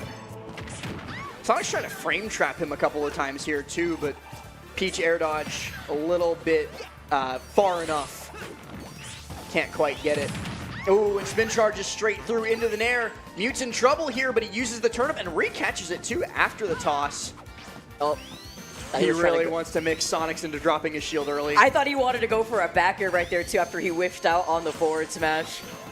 Mute is so mysterious. He's ambiguous. Gotta find some way to take this stock though as Sonix starts creeping his way towards 200%. And I don't know if the bomb helped him. He put a bomb into Stitch face. Can I have your luck, Mute, please? He's got to play his hand to the lottery or something. That's crazy with the way his turnip RNG works. Not too surprised, right? It's Mute, and now he's got the stock lead. And Sonix does not want to deal with this. Look at him. He's just spin dashing from platform to platform. Like, stay over there, nuclear bomb. The way he was waiting, that the was way a he tried prime to. opportunity. Yep. He's waiting to convert again. Run! Can't keep that shield fresh forever. Oh, that nair actually hitting him into the down air. Misses out on the Stitch face 28% opportunity. After all that, Stitch didn't even get a hit. Mute refuses to use bomb, refuses to use Mr. Saturn. Stitch face got thrown away. It's like winning a scratch ticket and then throwing it in the trash, man. Jerry, you keep a look on that timer too, by the way. Yeah, 3:30 on it as both of them now. Mute joining Sonix on his second stock. I think this absolutely goes to time unless something wild happens, Vicky. Let's see where it takes us, you know. Talk about some more extra percent now. Rising up there, jumps right out of position. Mute's so good at using those floats defensively, though, it's hard to catch him up high. Sonix used to getting those big nair kills or those big up air kills off of the spring. Mute just not giving it to him, but Mute giving him a whole host of other opportunities to kill him with. 98 on him now. Well, he's got to be the one to try to find some of these hits in now. You're at 2 minutes, 50 seconds. There you go, into the fair. Sonix going all the way around town. All the time it takes. Ferdinand Magellan circumnavigating the globe. He might die here. Oh, Catches wow, the turnip. nice catch. The one scary thing, though, and I think Mute definitely tried to take advantage of it there, when you have turnip in hand, you can't catch a second turnip. Didn't quite hit him with the second one, though. Ooh, good tech. He's got answers for days. Whether it be off the tech, boing. being able to use their fair to negate the turnip, to grab it. 2:17 left. Oh, and down goes Mute Ace. Sonix now, pitch a tent, run away. Otherwise, you might get back aired. Machine Gun Mute taking aim in the corner. Not quite able to get the fair. Sonix doing a really good job of whiff punishing, too, in addition to playing this spacing game. Whenever Mute does get aggressive, Sonix is there to get a couple percent. Wow, all right, the moves he's between the alive. up air to the back air. And he clanks out the turnip, too, with Bear. Mute tries for dash attack there, but does get trampled by the spin dash. It's actually crazy how Sonic actually has rocks in his shoes. He lives forever. 164% too. It's a momentum thing, I believe. The winky face. Oh. It's enough to send him horizontally here. Tries it again. Nice, another catch. But finally, Mute Ace does get the nair as they float back to that side. And Sonix, he's fully aware of the timer situation. Waited that extra couple seconds on the Angel platform. Every moment worth its weight in gold.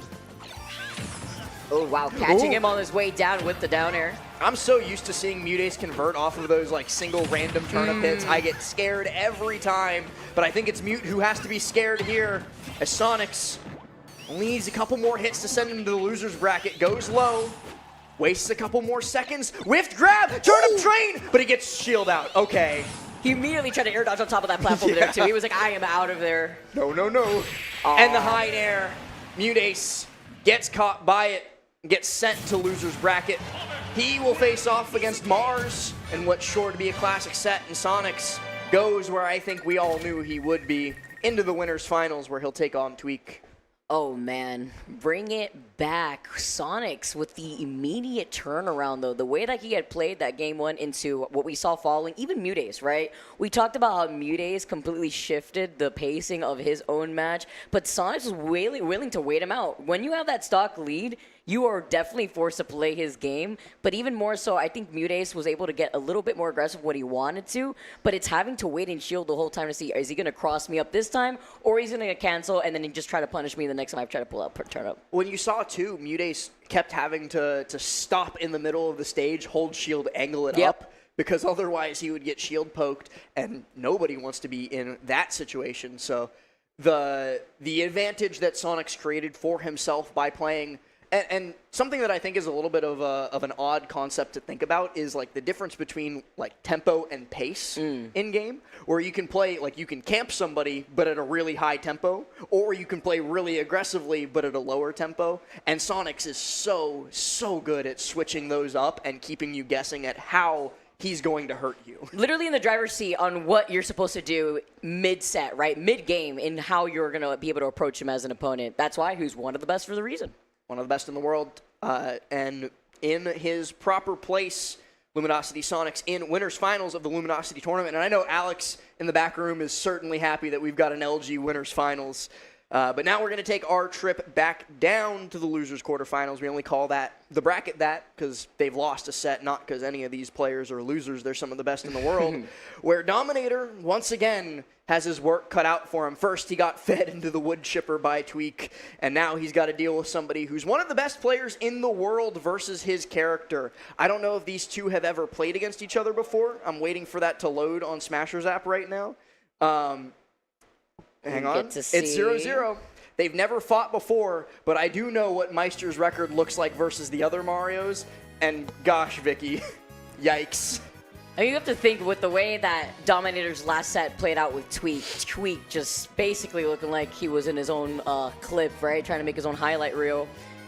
Now facing off against Maister. If you're a Dominator, what's the reset that you got going into this?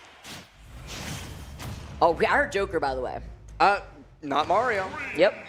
Dominator does have that Joker in the pocket, and I did mention it during the set versus Tweek, but I said it was a bad idea to pull out Joker versus Tweek because of a player named MK Leo. Guess who else it's a bad idea to pull out Joker versus because of a guy named MK Leo? Maybe one of his practice partners, LG Maister. Very unlucky situation.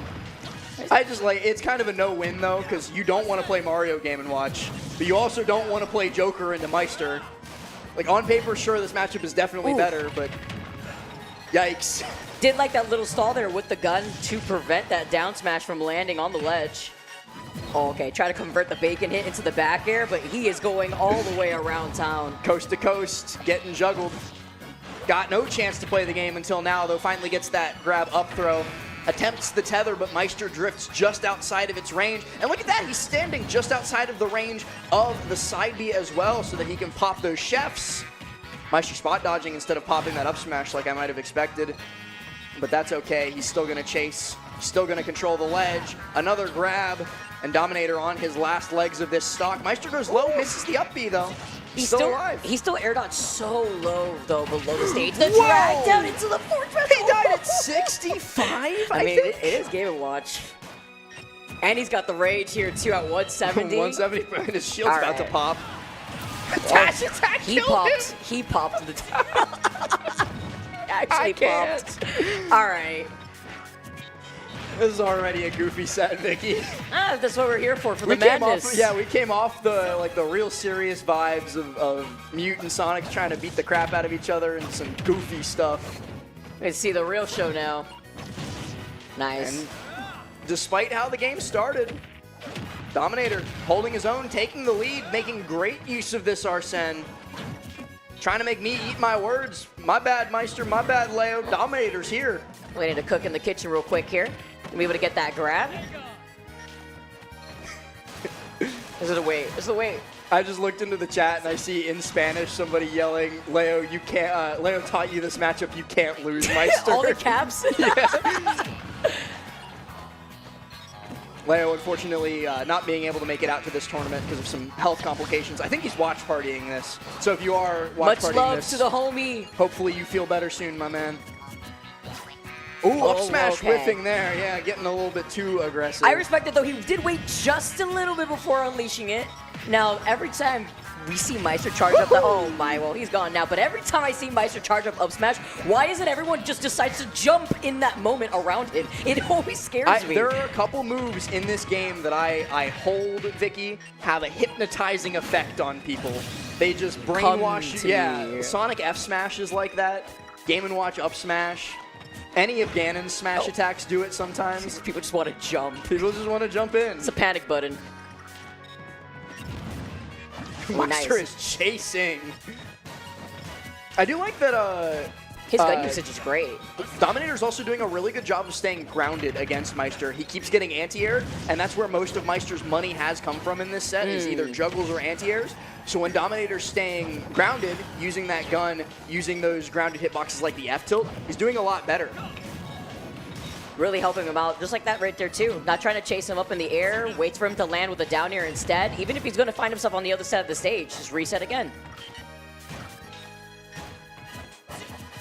going up onto that platform, but gets caught by a dash attack as he comes back down. Gets the shield out just in time to avoid the down smash. And Maister actually in a little bit of a precarious spot here in the corner. We saw Dominator convert that first stock from a drag down fair one into an F smash, and he might just get it raw. Shoutouts to Goryoka for that one, but it's not enough yet. And Dominator holding shield off the drag down too to avoid the up smash earlier. Nice run up and grab.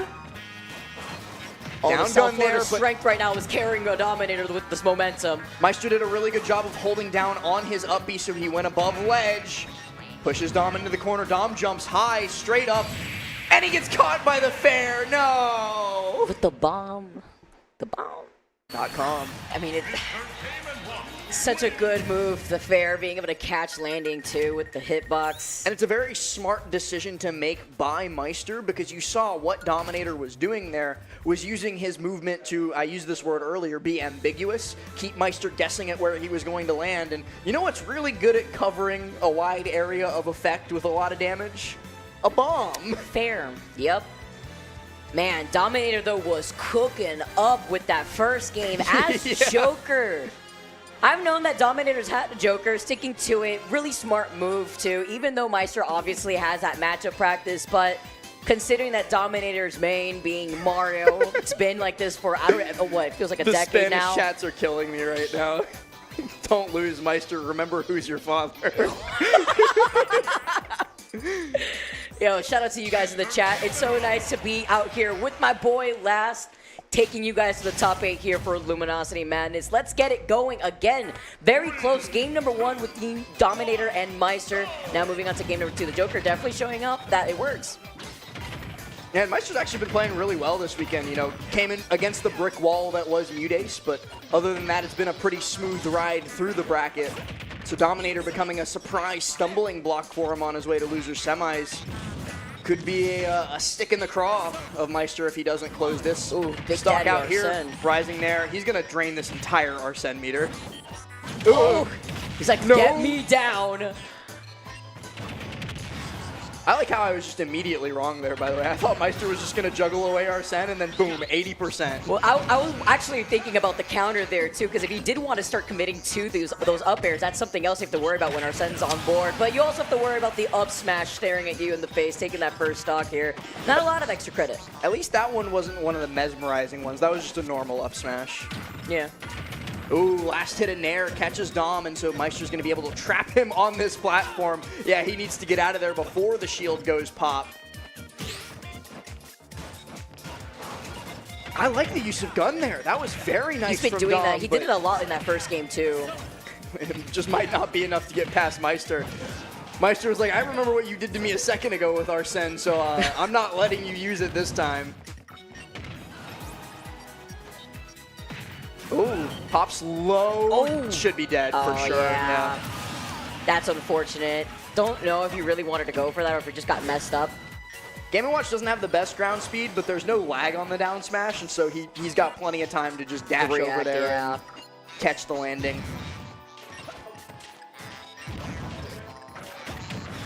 I ain't going to be able to use that dash attack. Entire 2 more stocks to go through here is going to be difficult. He's got no Arsene meter at the moment. If he gets one more Arsene, the problem with making this huge comeback with the comeback mechanic that you have in your pocket is you've got to use most of it to get through this second stock of Maister, and then guess what? There's another one. Well, here he is to play.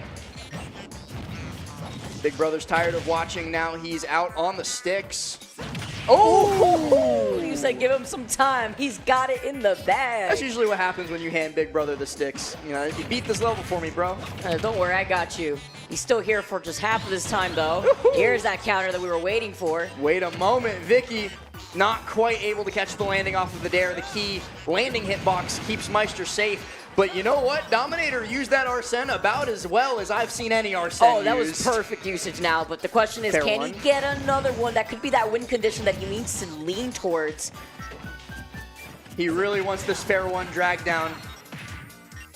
Maister's gonna punish this time, pops him up, and the bomb saved his life. He whiffed a grab right in Maister's face, got hit by bomb, and it sent him away, and he grabs through the up smash. Oh, that was actually a little scary I'm right terrified. there. Wait, he's jumping a lot around Meister's space here, too. especially when you know Meister's waiting to pull the trigger on the smash, but if that gun stopped him right there. Wait, Vicky, he's one hit away from Arsene, but okay, that's not the hit that you wanted.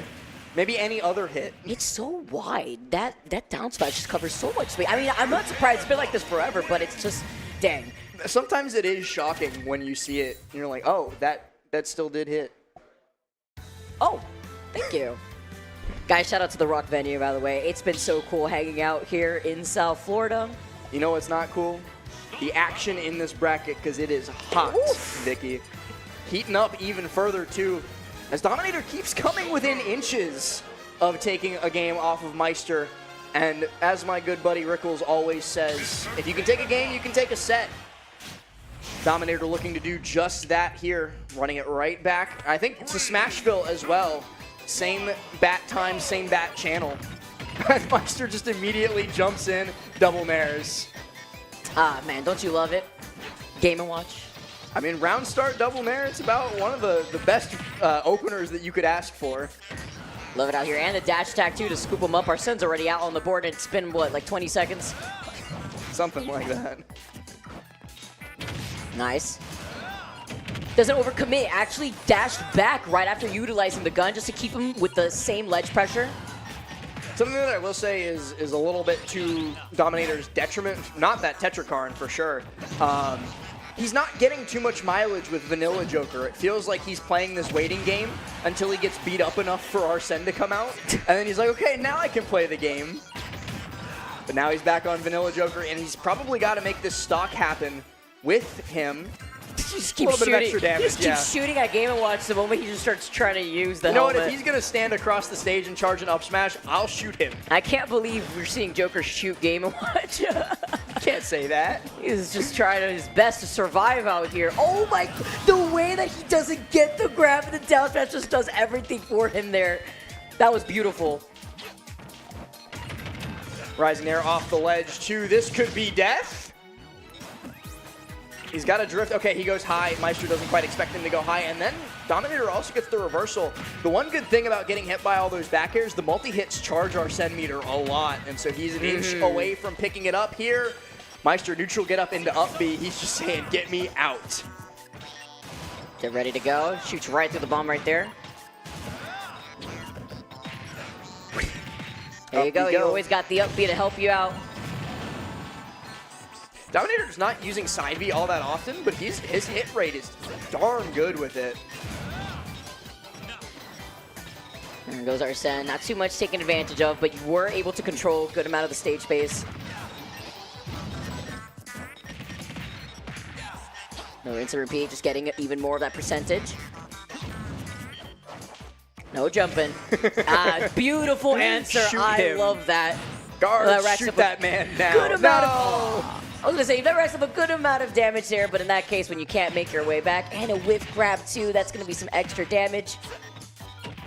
Ooh, fair one drag down, but Maister was a little bit too high off of the ground, so he's got enough time after landing to get the shield out, and even shield grab too, which is the crazier part.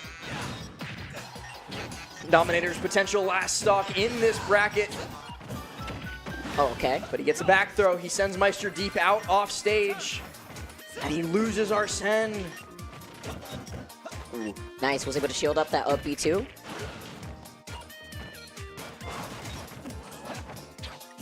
Meister's just waiting right now. Saying nice spacing though from Dominator's able to get that stock. He pops out the Rebels guard too. He's like, maybe a little helping hand would be nice here. Send back up, please. Need assistance with the bomb. So gonna do it just yet. Yeah. I hit him with like the headrest of the chair. Like literally take a seat here.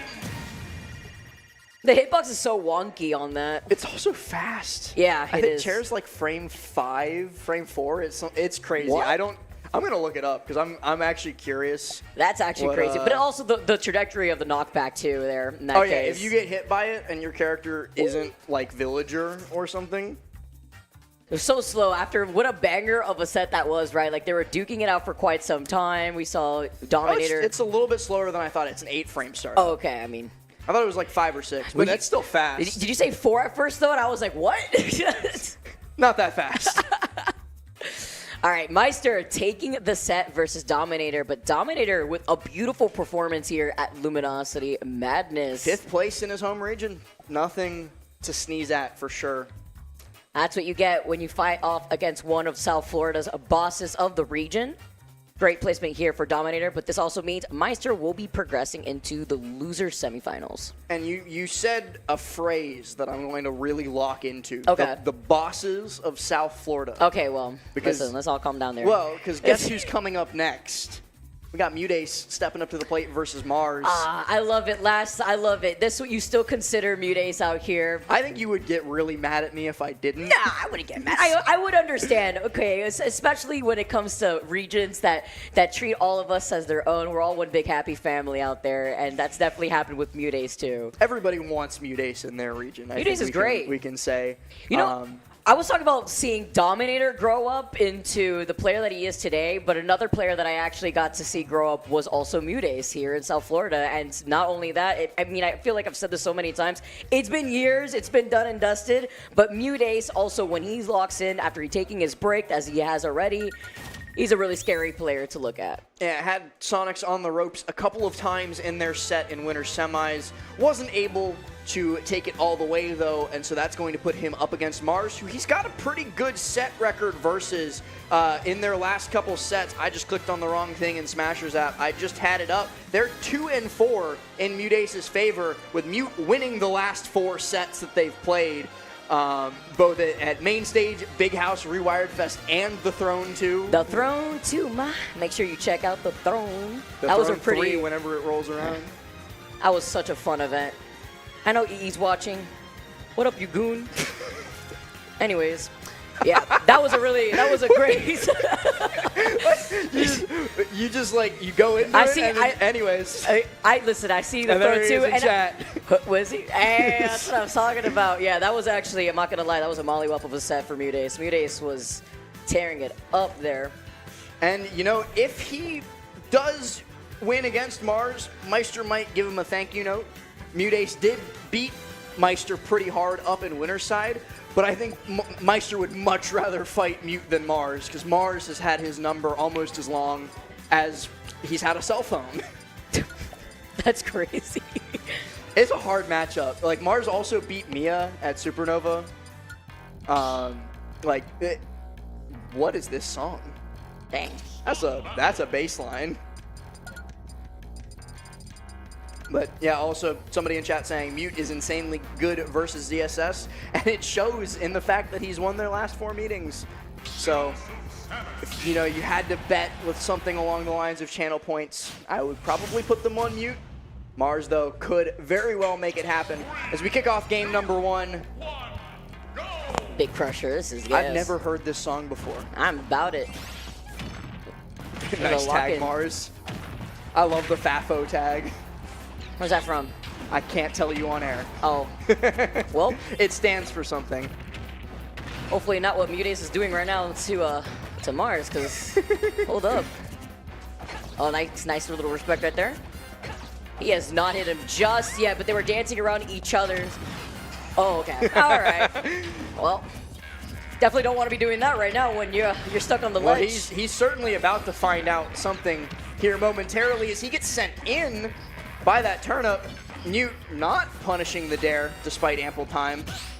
Thanks, chat. I found out. Oh, wow. That actually whipped over his head because the side B put him in low profile. This is gas. Nice. Rising Nair. Gonna be able to be the nail in the coffin.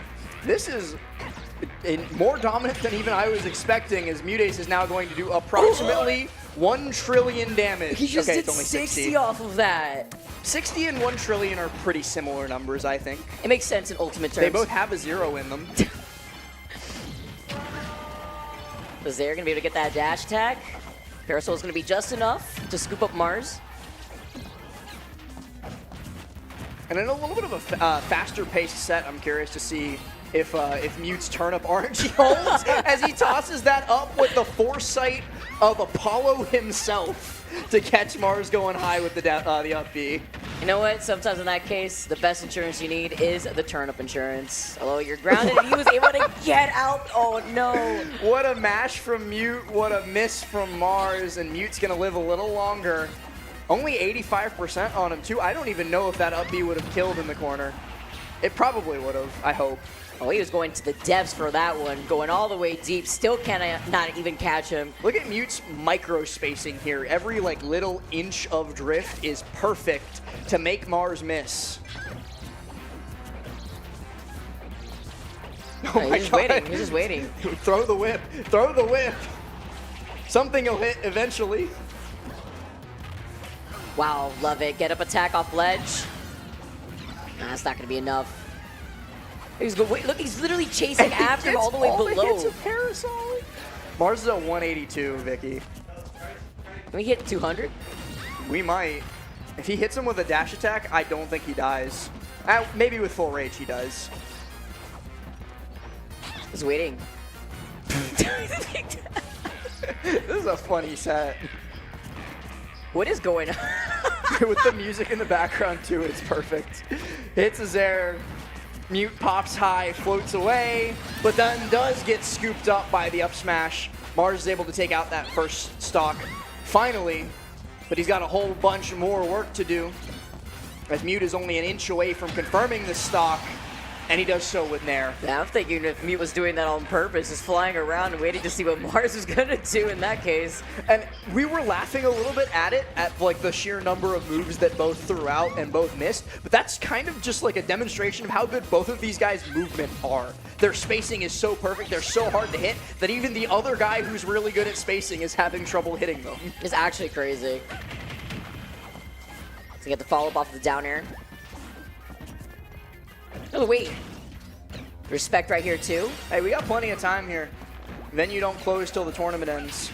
Oh. Oh, that's unfortunate. Sent. All that to lead it into that. Mars does not look happy. Sent just far enough off stage by the turnip. Can't quite get to ledge with the up B. Mute gonna take some consideration on which stages to ban. I love it when... I'm trying to read his lips. I don't know what he said. I think he said small battlefield. Okay, I was going to say, I really love it when tournaments put the back of the starters and counter picks on the Chatter, badges. what does that mean? Mars looks like he's in Florida right now. Sure, man. Wow, that's crazy. Accurate.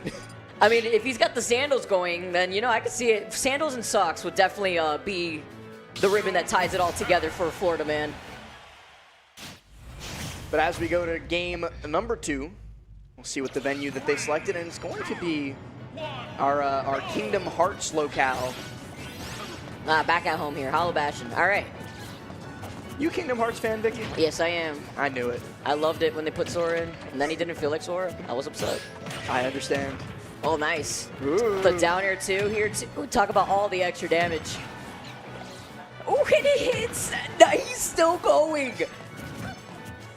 All of that down tilt, he took 101%. And that's why they call him Machine Gun Mute. Actually blew Ooh, up. he low-profiled the neutral B because of the hitbox shift on fair. That was funny.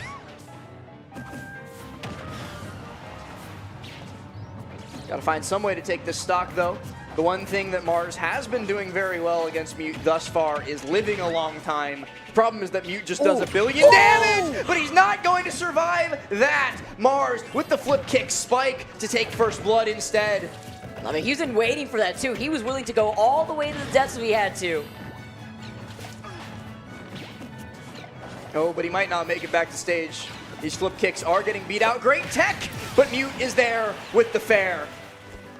Hey, I see you. Gotta bring in the madness. Look at the weight. So grab that time around, picks up the turnip. Great parry, but unable to get the aggressive fair. Mute dash attacking it and looking for that drag down up air 1. That's so scary, because if you get caught by that, you go straight into the blender. tries to catch Mars jumping there. Getting a little bit more preemptive, I think, with his like where he's putting his hitboxes. He's trying to catch Mars jumping, trying to catch Mars flip kicking. But he's getting grabbed a lot more often this game too. Trying to catch him. He is so slippery though. Mars just dancing around Mutate's space. Does get hit with this back air. Turb is going to be able to clip him, but so does the Zare on the opposite end. Ooh. Ooh, Mars chasing! I just stepped on last okay. Vicky getting a little bit excited for the edge guard, as I think were we all. Gets the grab though. Wait. Oh, the down air is going to be enough here to send it forward. Turn up, almost being able to hit him. Mars just going high again. He's so good at disengaging whenever he feels like there's danger, and Mutates radiates danger. The game is actually insane. What? Oh, wow. Was that option? By the ledge. So smart. Thought Ice is going to find its mark. Mars is locked in. Mars in a great position to take this game too on his counter pick. 21% on mute, and Mars just dashes it. That's the difference maker, Vicky. You called it out a second ago, and you were on the money. It's the grabs. These grabs have just been on another level. Something to keep note of, though. The Oh, way he's been another Zare catching him running with F2. these Zares. Hey, Mr. Saturn. Well, now he wants to use it. Now he Oh, wants so to I'm use good it. enough for you now, Mutace. When you can string it into the dash attack that takes the stock. The sound that Saturn makes every time it hits is so funny. He's just a little guy. Kind of a chill guy here. Not so chill as Mars the way that he's playing. Yeah, Mars plays like he has zero chill. He doesn't know the meaning of the word. More of these rising Zares.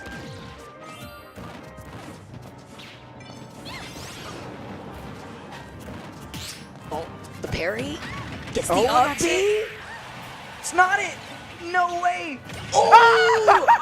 Oh my, that's gonna be it. Well, something about Fafo? That's our content creator. He did Fafo for sure. Oh, that Actually, was no, he beautiful. didn't even. He just found out. All right, Mars. After we started to doubt him just so slightly, he fires back with that game too. Now it's anybody's set. It's just a best of 3, Vicky. Woof. Oh man. What a change up from Mars right now. Mars kind of looked like the battle pass. Thanks, chat. What does that mean? I don't know. Is gameplay or like him right now? Man, but that was such a night and day difference between how we saw Mutace take control of that game, #1, versus that last game. And you're going to try and keep that rolling on into game number 3. I think we went right back to Hollow Bastion as well. I don't know if I like this choice for Mutace, especially considering what Mars was capable of doing, but sometimes these top players, they get stubborn. They lose a game on a stage and they go, okay, I have to win a game on the stage. Run it back, but look at these grabs once again, finding its mark and catching his landing. Double fair, picking up this early damage. We're going to see, okay, Mutace started to figure out, I was just about to say, if this grab will still be as major of a factor as it was in the previous game. But Mutace gets that roll behind, sets himself up with control of the ledge, and now he might even take the stock away from Mars. Oh, able to Zare straight back to the ledge, gets back on with the flip kick, but it was looking dangerous for a moment. Gets away just for that moment there too. Still was able to whip out on the backer, but the fair this time around is enough to crown off that first stock. Oh, and Mutate's going to take a little bit more. As soon as the invincibility runs out, he is there with a whole bunch of damage. And he catches Mars flip kicking with the up air too. We're at 86, 104. Where did all this come from? And look at this shield pressure. Mars has to drop it. And he drops not just the shield, but also the stock. Okay, he said, don't forget who I am for a second. What the? It's been about like a minute or so like that has gone by, and Mars is already down to his last stock. Mars does finally get the up B out of shield, but at center stage, no rage. And at only 80%, it's not enough to take the stock away from Mute and stem the bleeding. Mute's going to keep playing with this third stock and maybe keep cooking up a 3 stock. Nice stall on the float right there, too, just to make up and kind of make us up how he's going to be able to get back to the ledge. Mars not able to get that get off me F tilt either. Mute getting the dash attack to catch the landings there. He's just keeping Mars in the worst imaginable spots. Mars looking for that, and he pops out. Mute doesn't even get caught by the devastating hits of that. Oh, and he's dead. Oh, yeah. That's a 3 stock for Mute Ace, winning the rubber band game with room to spare. Holy. Remember when you said run it back? He ran it back. You ran it back. And he ran him over. He did the FA and FO. We keep getting to this. Again, I don't think Mars fought. I think he just foed. All right. Sometimes that's how it goes, Vicky. This is a great set. Very polarizing, too, in terms of placement. But They are taking turns beating each other up. Turn-based combat's not what I expected to see in Smash Bros, but from this music, I think that means they ran it back to Hollow Bastion again, too. run it back. I should stop looking at chat. Never change. All right. Already opening up explosively off the nair into the down tilt. Doesn't get that grab, though. Mars DIing away off the ledge. And look at this. Imagine if Mars just fires back with a 3 stock of his own. Oh, that would be What actual a way quality. to respond! Wait, that would be Gets actual the up quality. air, up air, up B. Ooh. Carousel's gonna be able to sneak right through, hit his toes. Connects with the back air as Mute tries to land on the platform, tries for the high flip kick to catch Mutace, but Mutace able to just throw out a hitbox. ZSS, she is a little bit vulnerable at the apex of the flip kick. But she's not vulnerable when she's chasing you like this. It's certainly a wall to get through. Feels like it. And the up smash, she falls out! What? She's, sorry Mars, she does suck. What? I feel The pain. actually like physically felt that pain. Okay, I well, died. Oh no! oh, that is unfortunate.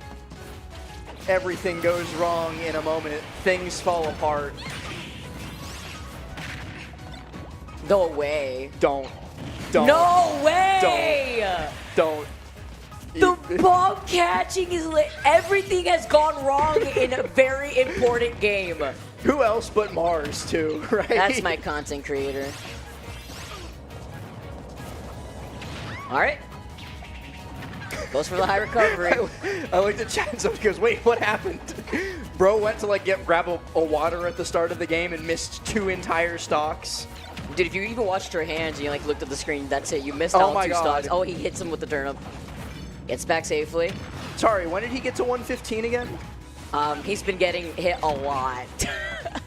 He's been fighting for his life on the ledge from one side to the other. Mutace inches away from punching his ticket to loser semifinals, looking for a match against Maister. Mars, though, doing his darndest to make sure that doesn't happen. Looking for these sharking hitboxes, trying to catch Mute out, but Mute is just able to float and drift the other way. Nothing can catch this man when he's off stage. He gets off for a lot longer, and with the fair, crowning a new queen here. Mute Ace gets to proceed through that loser's bracket as we say goodbye to Mars. But 5th place, I believe, was his seed and everything, so a very respectable placing from Mars at a tournament as stacked as this. You know, he's done his contractual obligations. He showed up and did really well at 1 tournament per season. He's just got Supernova to go, and then he's done for the year. I'm just thinking about how everything just went downhill. Everything after went he wrong. Fell out. Like, he up smashes, Mute falls out of the up smash, and then he SDs, Mute pulls a bomb and kills him at like 20, and it keeps getting worse. I can't help but feel bad, Vicky, but again, 5th place, none too shabby. And Mute gets a rematch versus Maister, gets the opportunity to show that it wasn't just a fluke when he beat him in winners. And when I say beat, I mean beat. That was a beating. Yeah, it was a 3-0. It was a pretty significant 3-0, too. In a matchup that is, for as long as I can remember, has always just been very bad. Bad for Peach. I remember Genesis 9, I think it was like the first time that Mute beat Maister in a major set. And Mute like came off of the setup and looked like he was about to cry. He was so happy. He was like he was shaking, and that's just like that's a hard matchup. Yeah, it is. Imagine finally being able to do it after so long as well. Like that, you come out feeling all the adrenaline too.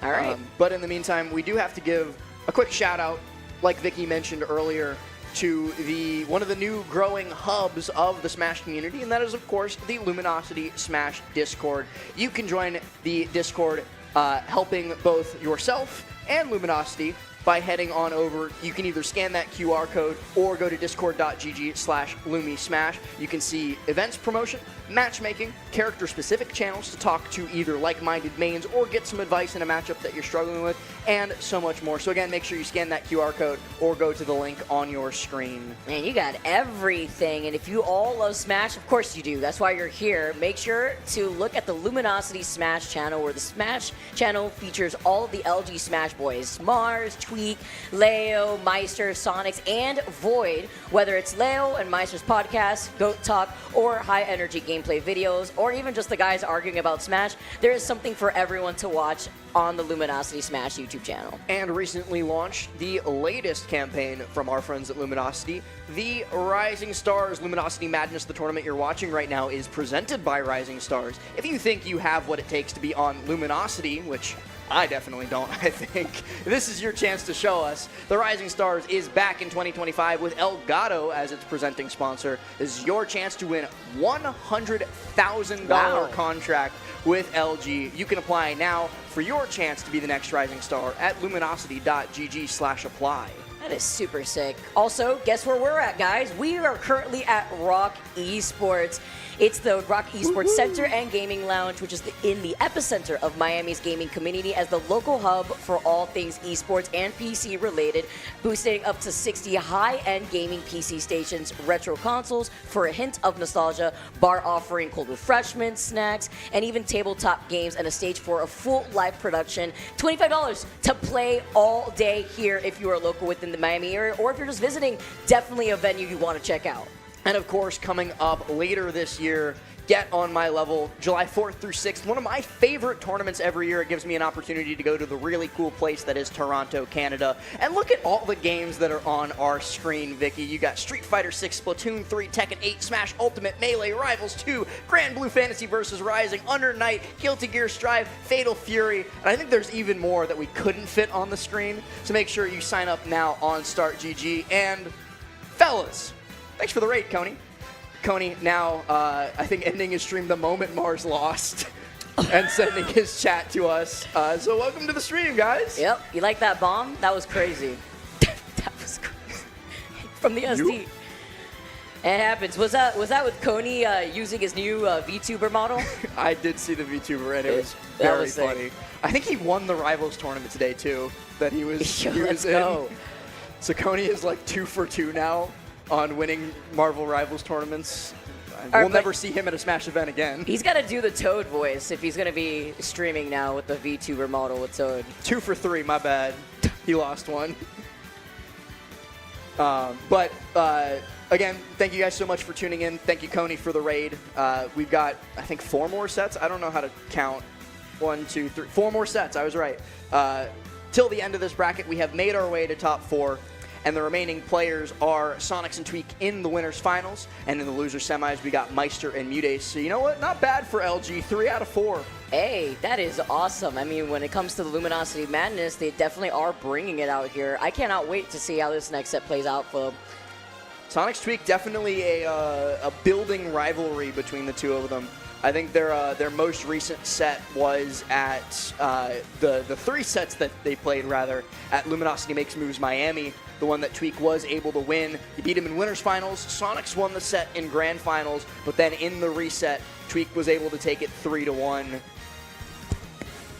They also played at Supernova, where Sonix won 3-1, but they have a 7-9 lifetime set record, so that is extensive, Vicky. A lot of the last few times they fought up against each other was actually in Miami too. So that was the grand final, or the winter final, grand finals, Yeah. true finals, and that was a crazy set.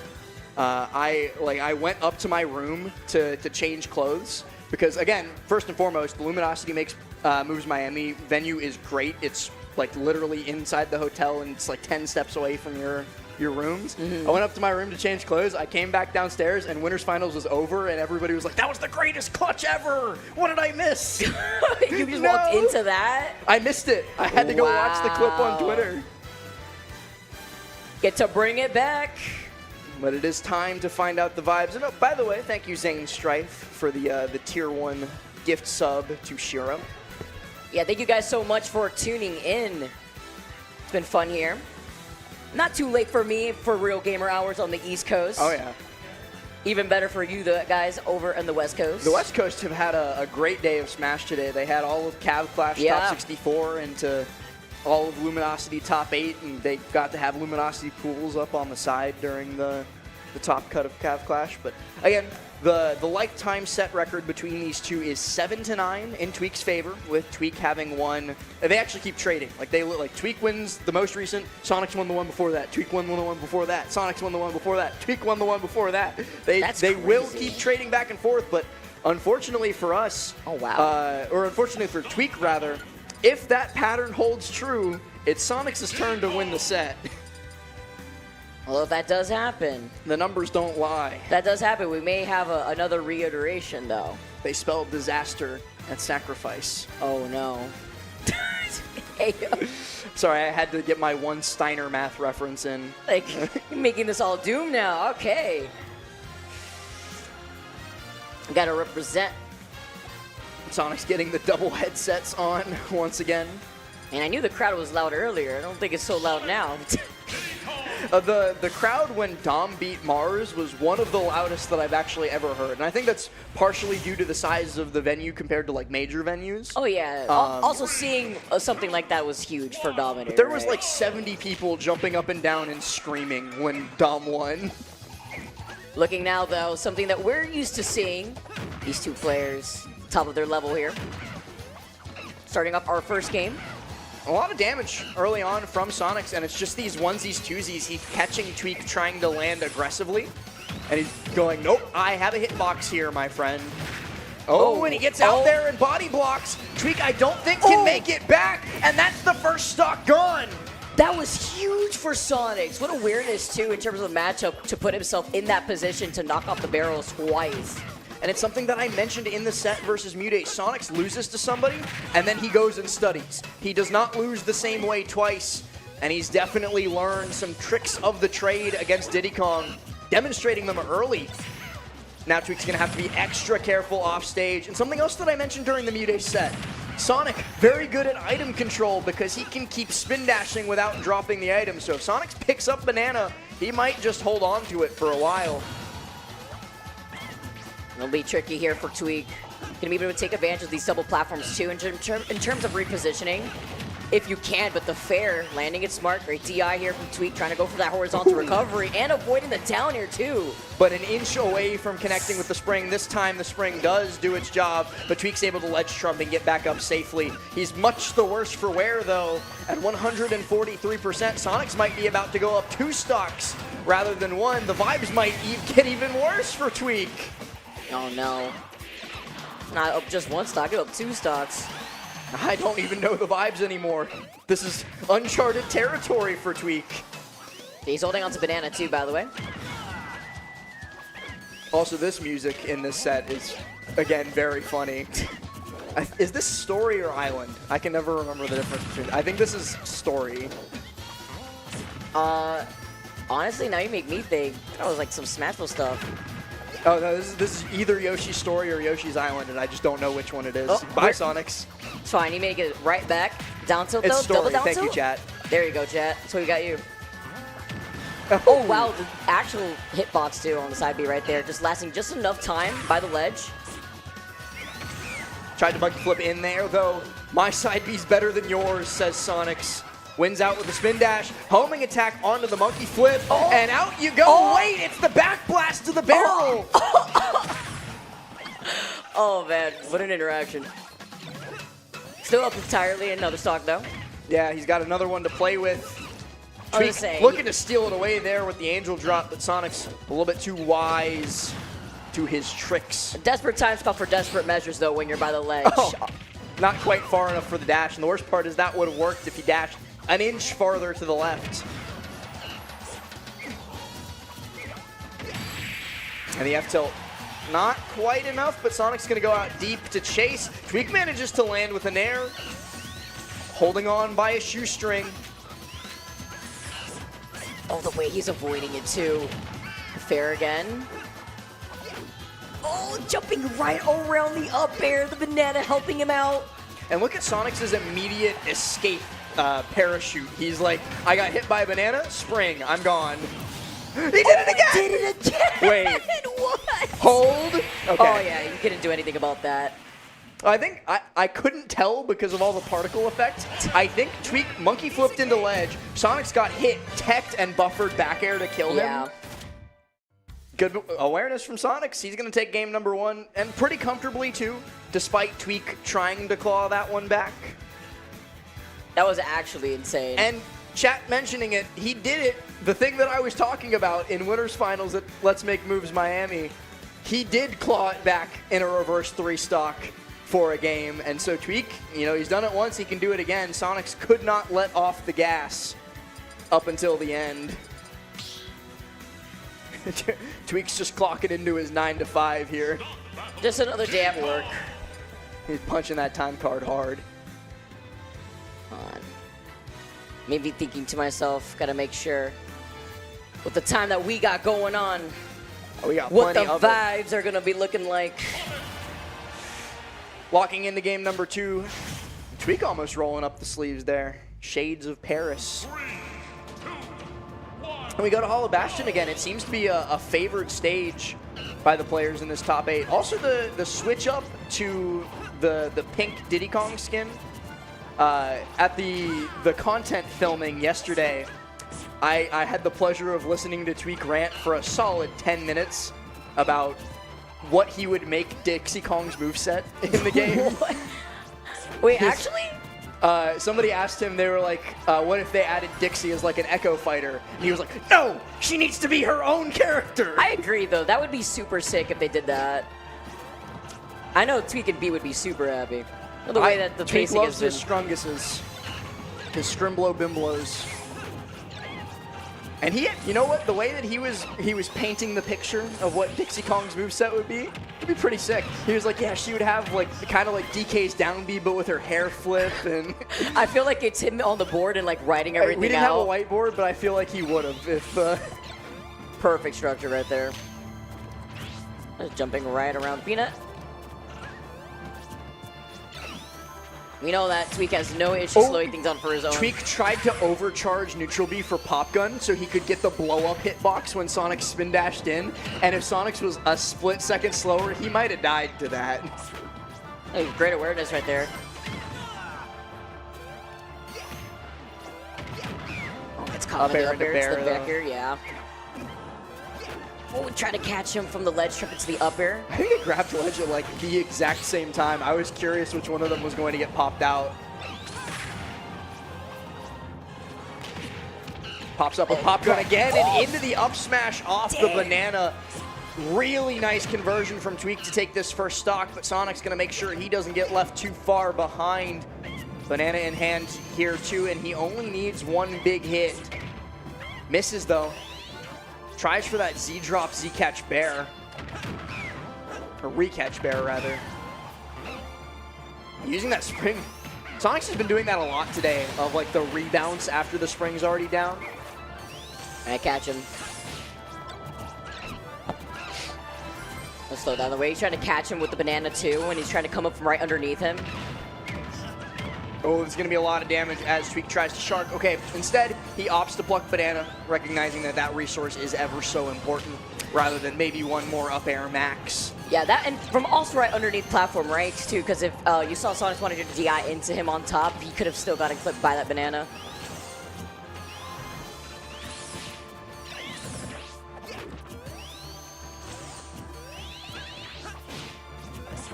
Oh, the way that both these players are just willing to reset once again. And they are willing to just stare at each other.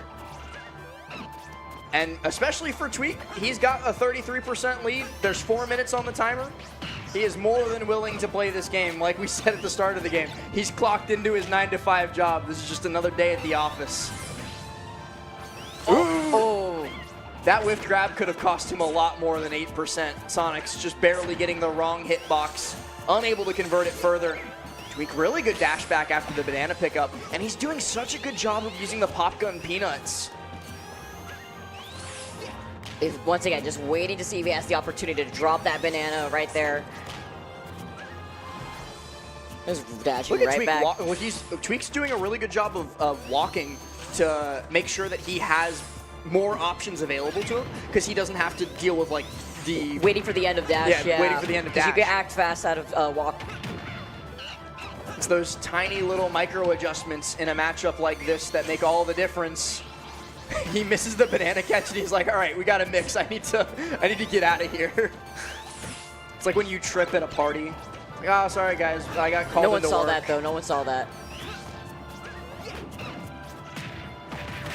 Down tilt dash attack, no fair to follow up. But slowly but surely, Tweek is winning this game.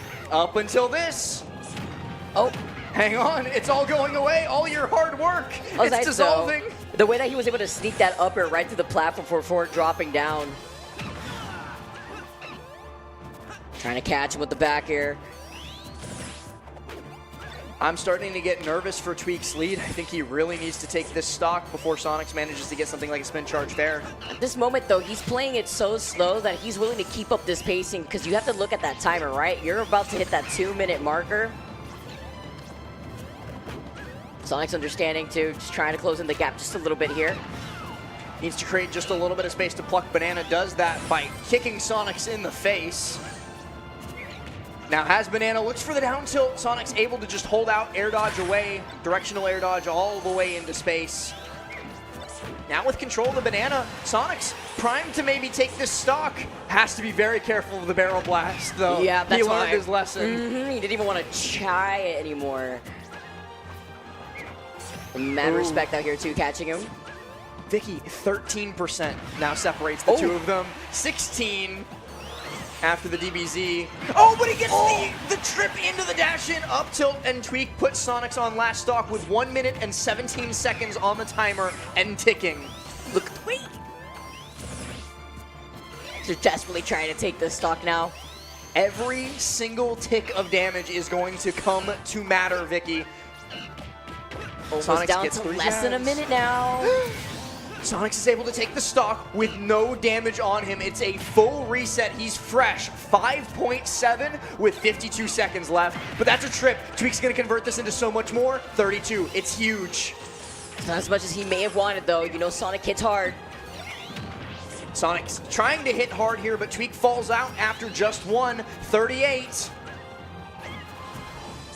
But an up throw here, Sonic's going to be able to convert this into just a nair, nothing more, and Tweek opts to just stare him down from shield. Sonix is taking the lead, Tweek takes it back, and he's going to get a grab here. Down throw, fair puts Sonix into the corner. Tweek opts for a second fair, and he's gotten himself a 38% lead with 16 seconds on the timer.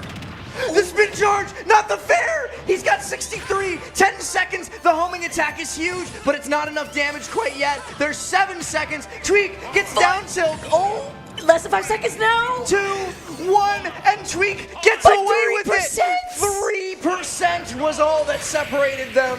What? And despite the homing attack and the win screen saying Sonix, the winner of game number 2 is Tweek, but That's only barely. crazy. That is insane the way he was forced to play that way, but even more insane at how composed he is right now. The fact that Tweek made the decision to stare down Sonix from in shield, knowing that Sonix probably wasn't going to grab him there, but instead was going to look for a more damaging hitbox. Tweek was, 1, in his head, and 2, supremely confident in his ability to win that last hit timeout. Man, looking at the mental aspect side of this right now, looking at both these players, by a 3% difference though. That's the most emotion Tweek has shown all set, was when he coughed. He looked pretty confident, honestly. At the end of that, when he was talking about stage bans, he looked like he was set up. Look at the little smirk from Tweek as he looks off to the side. I mean, when you get to timeout Sonic. We've all done it. It's a nice feeling. Sonic's taking a moment to consider which stage he's going to run us to. I think he said Battlefield. I'm not a good lip reader, though, so don't take that as fact. Start the battle. It's definitely either Battlefield, Small Battlefield, or FD because he's playing Sonic music. It's not City Escape, though. But a little bit of Crush 40 never hurt anybody. As we lock in, once again, it has shrunk to a best of 3, Vicky. Let's get it. Sonix versus Tweek. And it is FD.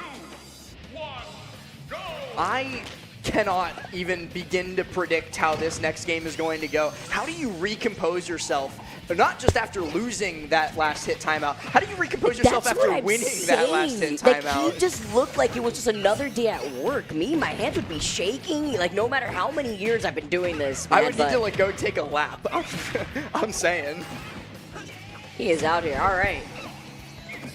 We get situated too, and so are the players. Already 72% on board now for Tweek.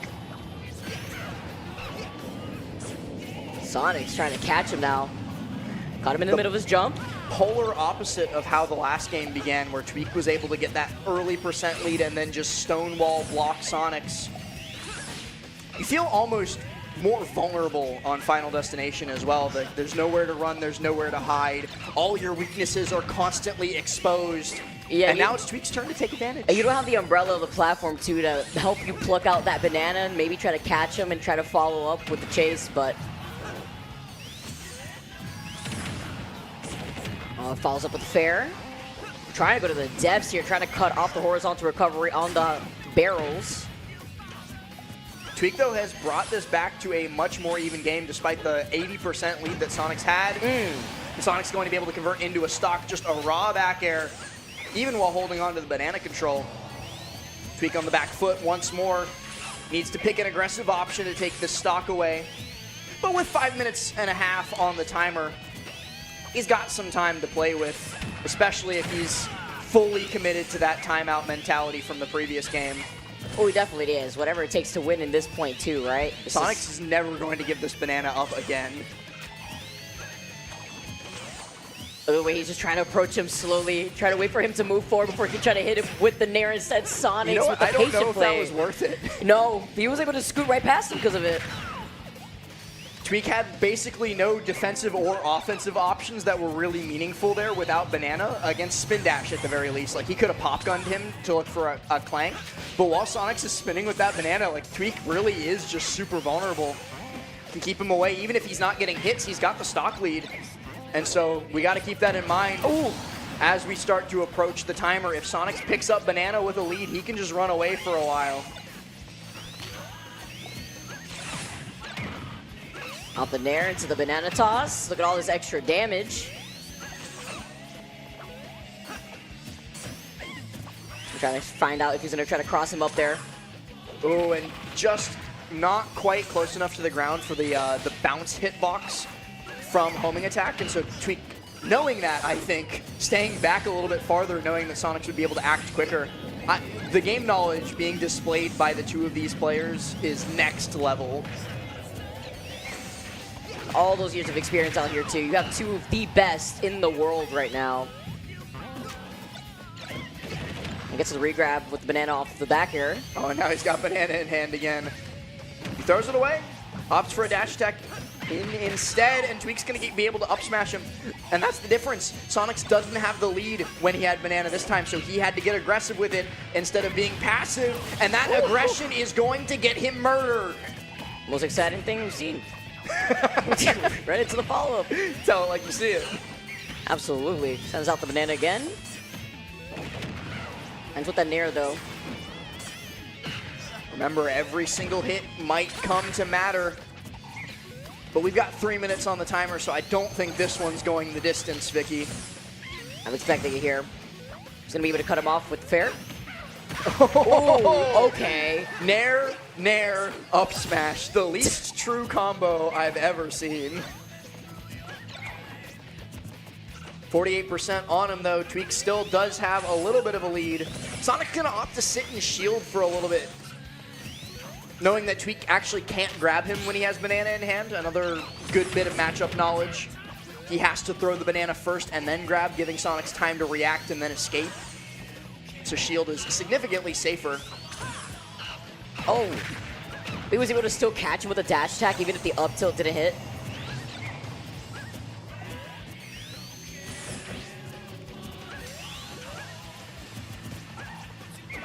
Oh, wait. tries to monkey flip in. How did that miss? Literally went through him. I think he like low profiled it with the spin dash. Oh, gonna be able to catch him there with the back air. Oh, and only 13%. Oh, that was He might beautiful. get a whole lot more off of that. I was kind of expecting just the F smash off of it. But the micro spacing so that way he'd be reversed so that way he Yeah. can elevate himself forward was nice. Just to close in the gap. 89 to 108, but Sonix gets the landing nair, tries for that F smash, and look at that pressure on shield from Tweek. The falling banana and the down tilt poking from two completely different directions. Z drop, catch, back air, and he tries for the barrel pop. A for effort, not gonna be able to hit him here. Got a minute and 30 seconds now on the board, and it won't even go to time because the back air is just enough to take that final stock. Almost exactly 130 left, too. We're accelerating, Vicky. We're getting faster. For now, it could be back and forth though. It's like a ping pong match. Sometimes I'm watching like these high-level adaptations, and I really just like am in awe of how good these players are, especially like Tweek being one All of the the best time. in the business. The Sonix keeping neck and neck with him very well. Could win this game 4. Whatever it takes to win here. Tweek is no stranger when it comes to changing things up in terms of pacing, even back to- adapting on FD. But now we're going to stage where we got those two platforms here. And you know what? This counter pick's really bad for Sonix. Do you know why? Hit me with the Can't ledge. play Crush 40 on it. Crush 40. No. How's he gonna win without his live and learn? Music is everything. All right. Ooh. Off the foot still. Okay. That I don't think was intentional. No, you tried to make it work though, tossing out the banana when he had stayed on the platform there.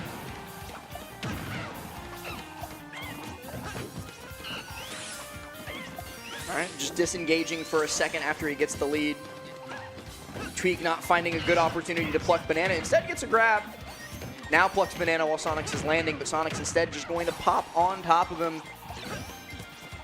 91% on the Tweek already, too, but it's pretty similar to how the last game started. Sonix got that huge, like, 80-something% lead, and yes, that was weird. We finally have the opportunity. Oh, he tries to go for the ledge trump instead. Double up air, getting a lot more aggressive. Tweek's movement is a sight to behold. It's amazing. The wave bounce banana into reverse up B to make Sonix miss there so he couldn't jump out is, man. It's what he does to microspace himself, too, shifting his hurt box. And when the difference of inches matters, the fact that these players are capable of shifting like that is just incredible to see. Oh, but he's super dead there. Nice way to take that first stock here.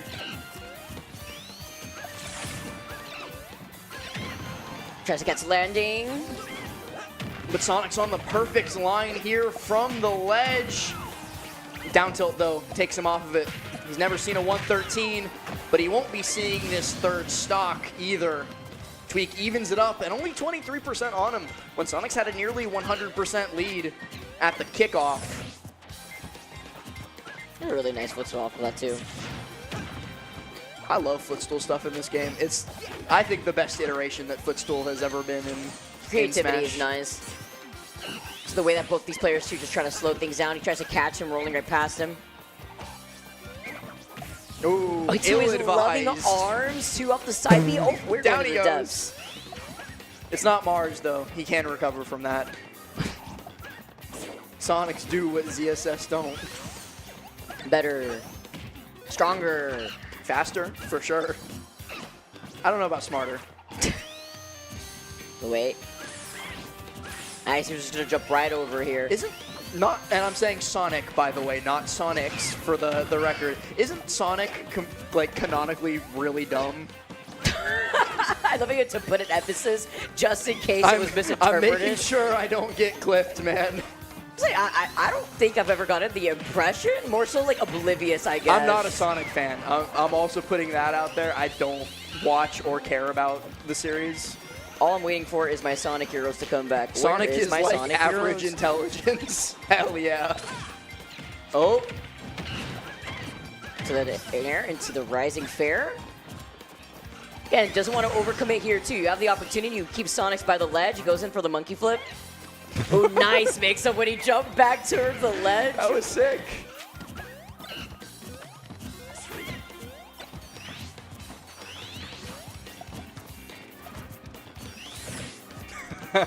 Bossabot just timed somebody out for saying he's more cocky than smart. All the way there too. They get up attack off of getting tripped up by the banana. Monkey Ooh. flip setting him down. Sonic, though, once again, that spring ride going to get him back to stage with plenty of space to spare. Tweek only 6% behind now, on the verge of taking the lead, and does so just like that. We've got 3 minutes left on the clock, Vicky. Yes, we do. I think we might be staring down both barrels of a timeout in this game number 4. But who will it favor? See, with 161, Sonic's living for so long. Tweek has just been able to, trying to at least find an opportunity to land these bananas. Can't even get the monkey flip and the kick to the face. He's going to take on the first stock before he edges right back. What a brilliant usage of dash and F tilt from Sonix, and then a brilliant usage of the Angel platform invincibility from Tweek. Full reset once again, just like in, I think it was game 2, where they reset in the 11th hour. 2:09 on the clock. Can we make it there? Ooh, that monkey flip was risky. I'm scared. Ooh, with the pop gun. Do it again. The way he's also just trying to bait him to just unleash. He wants him to pop spin early. Tweek is playing both space and mind games with Sonix at the moment. Sonix gets that one bare hit of spin dash, and it's only 3%. Tweek knows we're going to time. He's decided. Ooh, double jump and then air dodge to platform. Not great positioning-wise. Sonix trips on the banana and then falls out of the dash attack. Ultra to call him out for the high jump. Oh no. Sonix now has banana in hand and a 10% lead, and he's gonna expand it a whole bunch here. No, Tweek actually gets back down to the ground and evens us up. The way too after the up tilt. 107.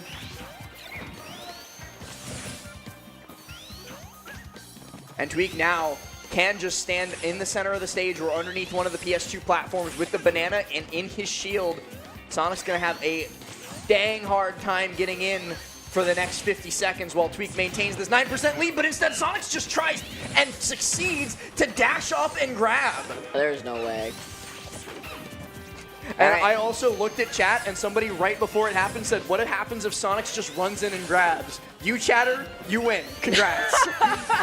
It worked. Oh, saw the opportunity right there. Try to utilize the barrels. You got less than 30 seconds down the clock. He gets the down tilt, does not get the grab. The rising nair. 5%. Parries.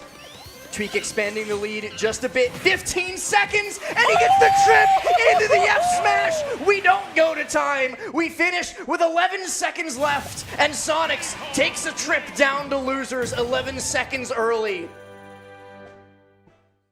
That was great. That was the highlight that I needed right there. And we definitely got gifted it on a silver platter. Tweek defying the statistics too. Not alternating set wins with Sonix, but instead moving to winner's side grands, where he will await the winner of the gauntlet that we have before us. Don't speak too soon, lass. That was just the winner's finals. I know. He's got to do that maybe once or maybe even 2 more times. Yay! Somebody get Tweek an energy drink, please. Yay! Get us an energy drink.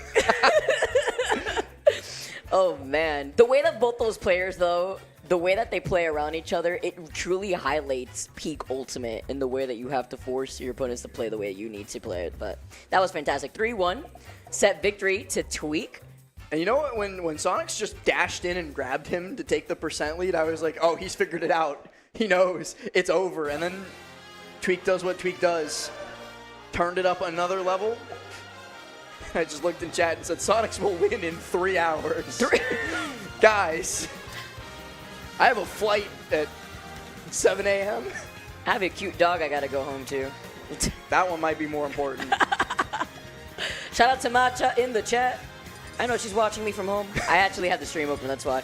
I left the stream on for her. You left the stream on for her? I actually, sorry. You think does your dog recognize you on stream? You know, I think she hears my voice, Yeah? is what it is. Yeah, truly. She's so smart. I have a Shiba, so she's really smart. My mom has told me before in the past that she'll have the stream on, and my dogs back home will get excited when they hear my voice. Which Oh my god, stop. I hope Apollo and Cole are listening right now.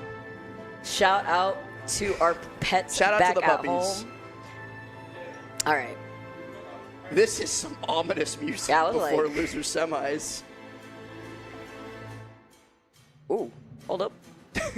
Sonix still has not beaten the curse of beating Tweek in winners of an LG event. That is 3 separate qualifiers. This is epic. This is Why am like I feel like I haven't heard half the music though. Like there's that so I've heard much tonight. music like in Smash. Opening bombing mission? What is this from? I don't know, but it's gas. This reminds me of, you know what the vibes of this music are? This is either like Dragon Quest or Final Fantasy game when you unlock the pirate ship and get to go out on the ocean. This music plays. Truly And on this an is adventure. FF7. Oh my god. Oh, okay. I actually, and this might get me, haven't get me played hurt. it? I have played FF7. I play RPGs muted. I don't listen to them. That is a very interesting. That is actually Production honestly just like that is got the up and strangest thing went, I've ever heard. What? Everybody's mad at me now. Like why? I shouldn't have said that. Music is amazing. What? I listen to the music sometimes. It's because I like do other stuff while I play games a lot of the time, and it lets me focus on other stuff. But the music. That's true. It makes it for like a tone like this right now. The way that Mute is just dancing to the beat. The back, you're taking the first stock. Shout out to EE for the raid. Hey. It's his bedtime now too. It's like 9 o'clock. He said it's time to go to bed over in the West Coast. And we didn't mention it yet, but Mute is doing the same thing that he did in Winners. Winning the so-called impossible matchup and winning it hard. You love to see the development too here. Mute having to have played this set and this matchup so many times. Do I at least play with sound effects? Yes. So I should clarify, I guess. Like, I go into the settings and turn off the music, like, in the settings. So, like, I still hear the voice acting, and I still hear, like, the sound effects The and stuff. music, though, like... I can listen to other stuff, man. Anyways, we should move on before I get crucified. now you have to listen to the music That's here. even worse? What? No! The epicness here. The way that he's also trying to cover the platform with the fair not working out. Keep digging, buddy. I do like how Mute threaded the needle between the fairs there to get that his own fair in. Oh, Sure, okay. man. Well, we take that.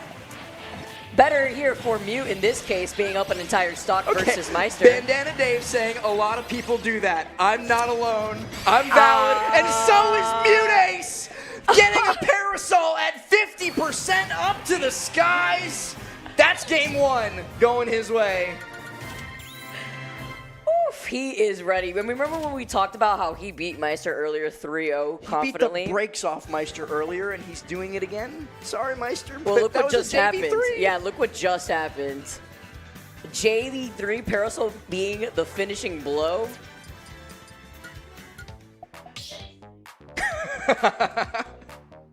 This is Meister's counter pick for sure.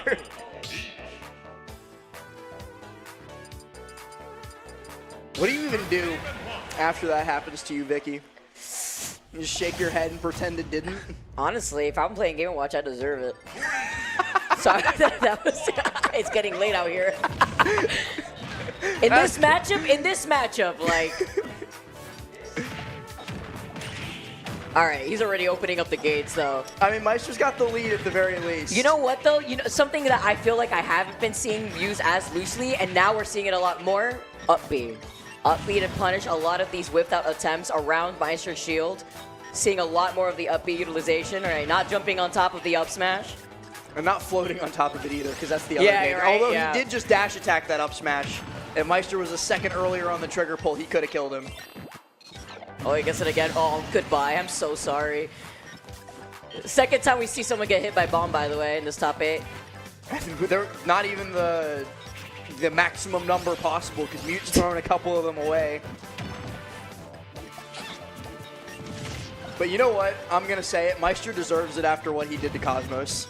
Oh, yeah. If he gets that RNG versus Cosmos, it's okay to have the RNG go a little bit wrong versus him in this set. Hold on, we may have jinxed it, though, low-key, because we could probably see it again. If we see another down throw 9 in this set, I will cry. It was the most Cosmos thing to, like, happen to him, too. It was so unfortunate. He was clutching, too. He was winning. That was Clutchmos. And then Meister reached deep inside and pulled out the choke This somehow. top 8 has been fantastic. Tries to catch him with the fair. Misses out on the winky face here. Oh, wow, yeah. Dare hits through platform on small battlefield. Peach a little bit tall, too, as far as the rest of the cast goes. Oh! Here you go. Take a little bit of the golf club to the face. Cosmos is the hamster of Smash Bros. He finds the dumbest ways to die. What? That is a crazy thing to say. That was actually great. Trying to find his way to land right on top of Meister, though. Nice. Uses the parasol through the fair originally, and then the side B to avoid the forward smash attempt. Landing fair there, though, going to put Mutace deep off stage, and he doesn't even care. He's just going to be able to throw out that bear as a counter hit. Vicky is jamming back here, by the way. I need y'all to, like, every song that gets picked is great. Looking for that rising up air. Gets the last hit of Dare to pop Meister out, puts him in the corner too, but Meister's just going to be able to do ledge drop rising there. Double dash attack. Oh, ew. The amount of shield pressure that was right now. But the fact that Mutace came out on top is the crazier thing there too. Meister threw the kitchen sink at him, and then Mute still got 30% more before dying. He said, I've been through this before. You think I'm scared? I've played these games before. Look at the spacing here, too. What? What? 500 back airs. Goat ace.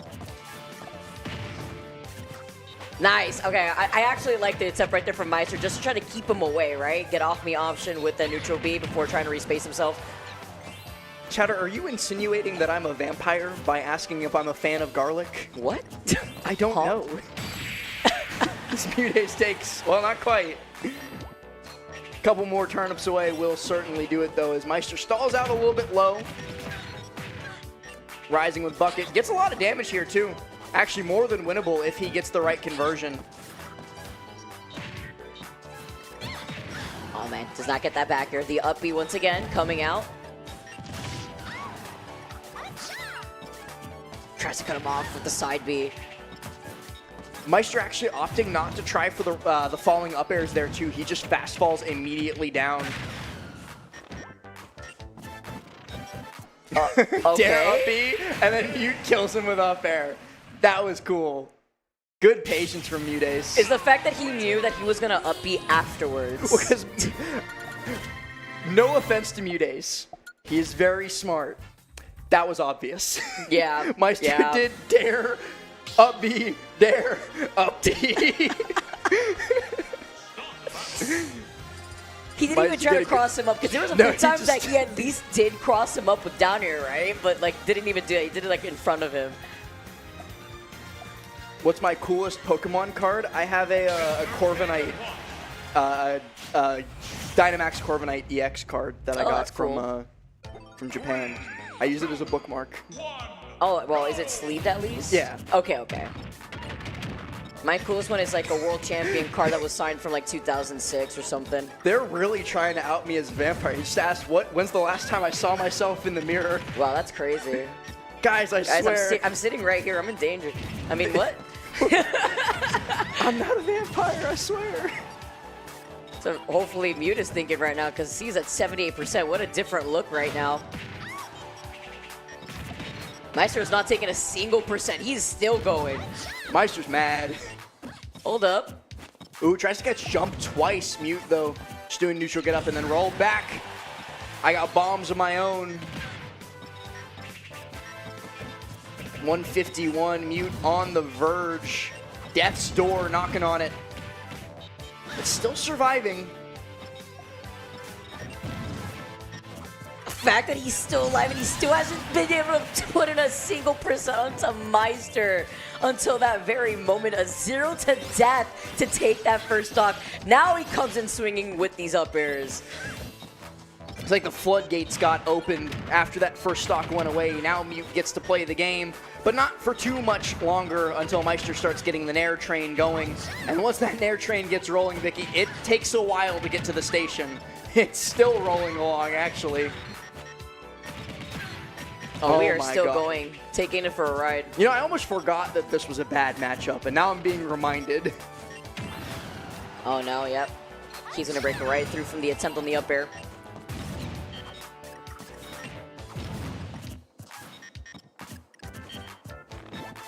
Don't go into the light, Mute. Yeah, no jumping around there or floating, but I like the option to just pull turnip instead.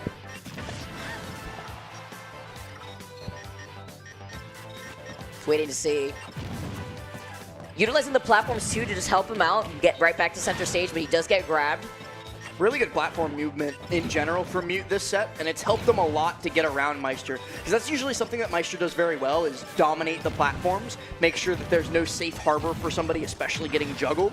But the fact that Mute is able to move around these platforms so well, especially with his float cancels, means that Maister doesn't have that extra layer, but Maister might not need that extra layer in this game number 3. Mute tries for a Hail Mary up smash there. Oh no, the rising Nair comes up. Tries to avoid the bomb, but then air dodges into Meister's open arms into the grab.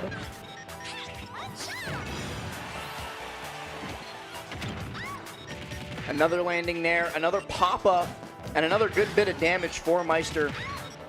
He's certainly made the adjustments between game 1, 2, and now. And that, I think the main bit of that adjustment is throw more hitboxes, up B more. Fairs and up Bs have definitely come in clutch a lot more this time around. That's a stitch, by the way, though. Yes, it is. Holding it, ready to go. Oh, he tried dropped to it. send it down. No, and I think still... he got the item release on hit. I don't think Mute dropped that, but I could be wrong. Nothing gets done from it in general, and at 175, 170 after hit, it is a done deal. Mute was up 2-0 originally before that game. Meister bringing it back. Meister also JV3ing in that game, reminiscent of Mute's game number 1, where he managed to JV3 Meister. So now going into game number 4, Mute gets the opportunity to counterpick. Can take us to a different venue. Meister locks in, he hears the music. Oh yeah, right, I win this matchup. He just needed a reminder. Oh yeah. His timing on the uppies to help prevent a lot of attempts from Mute Ace trying to utilize the back air. Closing in the distance when it comes to the fair bombs. Really putting space in between him and Meister. With the adjustments the onus of adjustment, rather, is now on to Mutace. Maister seems to have figured him out and figured him out heavily. He's got to figure something else out. There's a lot of figuring going on this set, but ain't nobody skating to a free win. As now we go to game number 4. I think he might have taken us to either small battlefield or maybe even FD. Has been having a hard time landing, though, so FD might not be the most advisable. And yeah, okay, it is small battlefield instead.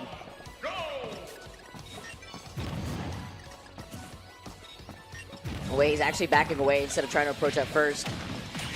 There you go. He caught the turnip, but that works out great here for Mute in terms of getting all this extra percent. Already at 73. Oh, and gets that last hit from the turnip, too.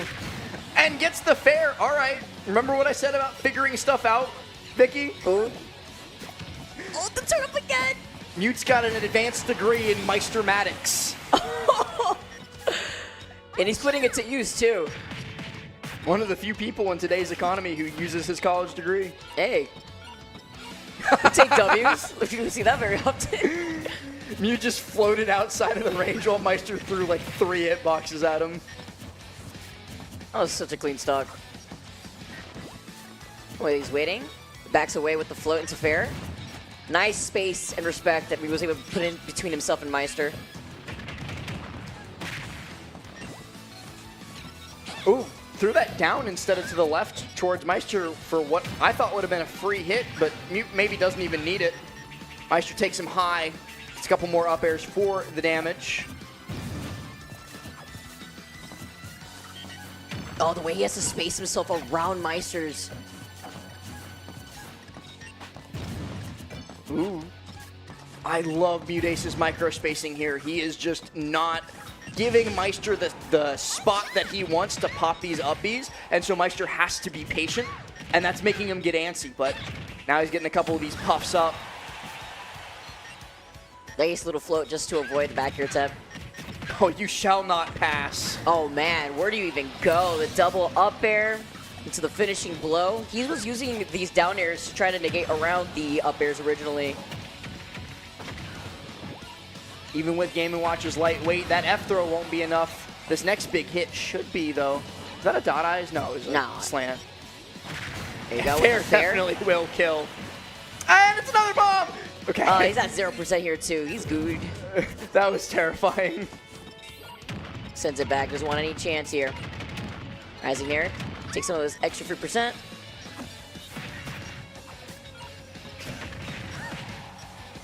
Another uppy out of shield.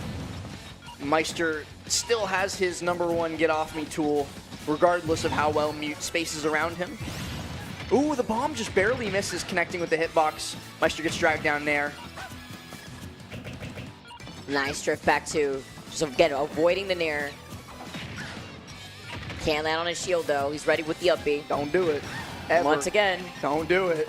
Landing on it with any attack on Game & Watch shield, you could always expect an up B out of shield usually. Catches it with another back air here. It was up the pretty hefty lead now. Pretty even this time around. Mute gets the hitbox extension off of the falling fair. Manages to catch Meister, pieces him up, gets a whole bunch of damage, and tries to 2-frame with F smash again, the golf club. We saw that during game #1. Back throw here to put him off stage again.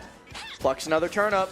This is very dangerous for Meister, especially if Mute manages to drag him down. But instead, Meister gets in on his shield. Jab one, grab, lots of damage. Oh, the way he's just trying to float around Meister's space. Nice, sneaking in the back air. Threading the needle through the bacon hits a chef as well to get that bear. It's not enough. He's got to find one more big hit and does it with the crown. Mutace eliminating Meister at 4th place and earning himself a rematch with Sonix. And once again, Mutace winning in a very difficult matchup where in the previous set he had won against Meister 3-0 and now this time 3-1. Now Great he's gone. looks here. Where'd he go? Mutace, come back. You got another set to play. Going right into it, too. You also have to think about the impact coming in from loser semifinals to playing back-to-back. Some players like it, some players don't, but your hands are warmed up. You already have the notions going through your head of what you're going to approach your next set to be, and that's going to be the case here for Mudays. I think it really depends, too, on who your opponents are. If you want to just go, play more sets. I think, like, me personally, I like taking a little bit of a longer break between sets, and some players are like that. There are other players who I've talked to who are like, if you give me a 5-minute break, I'll explode. Let me play now. No icing out. Chat, I'm not a vampire. They're still on this. I walked into this building with no invitation. They're going to kick me out when they find me. I mean, to be fair, you are in Florida. If he was a vampire, he would have burnt up almost immediately, so... I walked between my hotel and the venue. It was a nice... we are the Sunshine State. Depends on how fast you run. Stop saying last for Ratu. Stop saying that. Guys. That is actually hilarious. I swear, when I put my earrings in and I brush my hair in the morning, I can see my reflection in the mirror. Do you? I promise. That feels like an insult, Vicky. What are you trying Wait, to say? actually, I just realized right now. I say that as in, do you actually see a reflection, or do you think you see a reflection? But if we could see last on camera, is it really last for Octo? I think you can. I think vampires do get caught on camera. I don't know if that's part of the lore. That doesn't or make not. sense. Well, so the reason that you're like originally, I think you couldn't see vampires in the mirror is because old mirrors were silver backed. They used like silver plating Wait, on the are you back for of real? them. Yeah. And like silver obviously like kills vampires.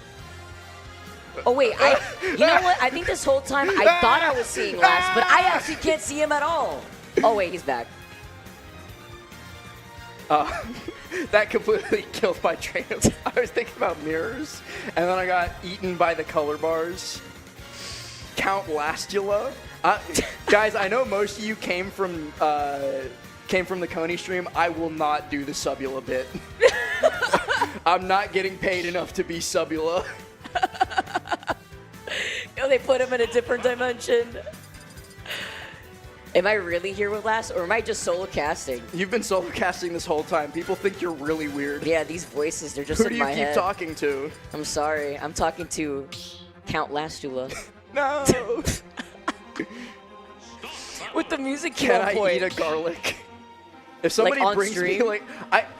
like raw garlic is disgusting too. Well, no, they're just gonna think I'm a vampire because I said raw garlic is disgusting. The chatter asked about garlic because WarioWare was playing. Oh, that makes more sense than me being a vampire. Or does it? I'm just trying to think how we could get you a garlic right now. I love garlic bread. If you get me garlic bread, I was gonna get you a whole devour garlic it. though. Like, I'm take not gonna eat a a clove bite. of garlic. We have to make sure. I think if I touch it, it's fine, right? Like vampires you have can't to even eat it. touch garlic. I don't want to eat a clove of garlic. Throw him some wooden stakes. It'd probably feel exactly how it is to play in the set. Anyways, let's get it started. Let's get it started in here. And Sonic's definitely getting it started early, 53% off that initial spin charge. We're right back to our old tricks that we saw in the winter semifinals. Mudace just not quite able to pin him down. He does get his little onesies, twosies, but Sonix is the one who's dominating the neutral conversation. So the way that Mute just being able to hold back, pull up this turnip. Trying to learn his lesson after they were able to play just recently. Nice flip back. Sonix positioning himself really well there, but Mute just not giving him the right position. Okay, Mute brings us right back to even. Has a great opportunity on the ledge. Oh, Ooh, man. and then Sonix just spins right out of the corner. Mute, though, he's hard to kill, if nothing else, and he's a lot of other things, but chief among them, difficult to take the stock away from. Sonic's been finding that out the hard way a lot throughout this bracket. Angle that shield up, yes, sir.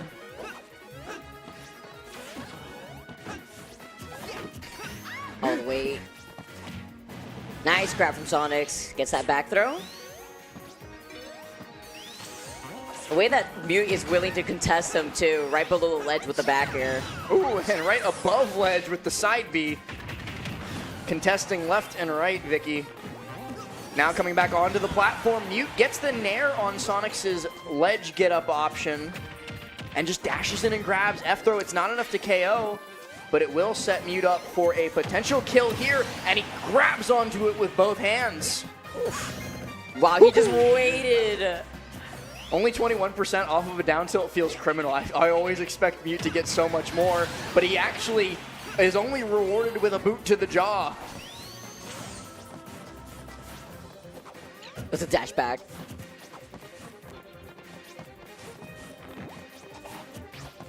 Nice, he was trying to punish the turnip pull there.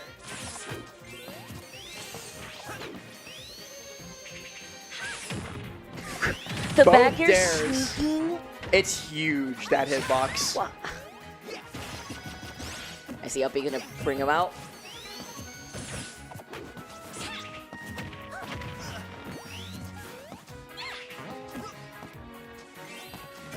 Neutral get up there and immediately into shield, but Mute's able to hold positioning until Sonix gets that homing attack. And another one, he's really low down. I don't... Yeah, okay, yeah, he does, yeah, okay. Yeah, that's how he was able to just wait and drift there, and That he was went incredible. all the way to the depths to get that second stock. That was great awareness and situational awareness from you. I was worried about Mute dying, and Mute's like, okay, I'm not in danger, you're in danger. Oh, I like the attempt right there too. Mute answering with the up air.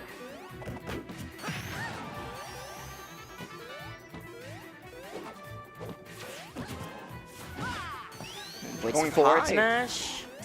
So we got these platforms here too. And I don't think we're in nearly as much danger of a timeout as we were during the Tweek set, but it is still on the mind, especially when Mute's building this much of a lead. If he so chooses, we could go the next 3 minutes with minimal interaction. So wait, gets pulls up the winky face. Doesn't even have the chance to throw it too. He would have low profiled it probably.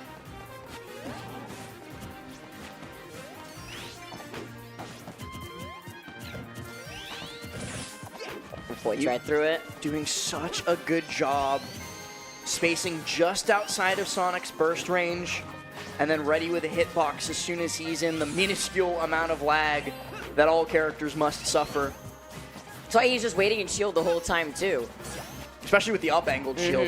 Minimal risk, maximal reward. You're up an entire stock too. He certainly knows the vibes by now. Ooh, but the F-tilt will eliminate that entire stock lead.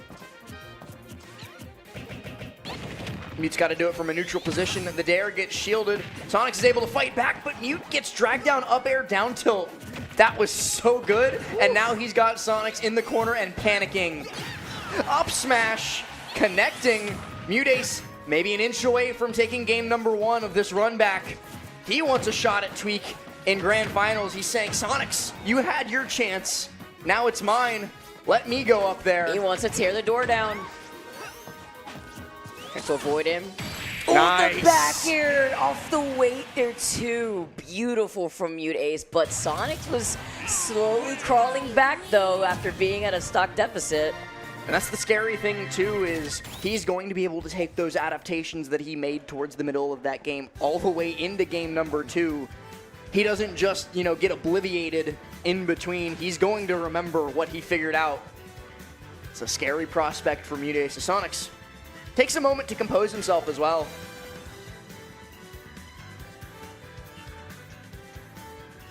I'm standing up, stretching them legs. It's important, especially in a marathon bracket as long as this one has been.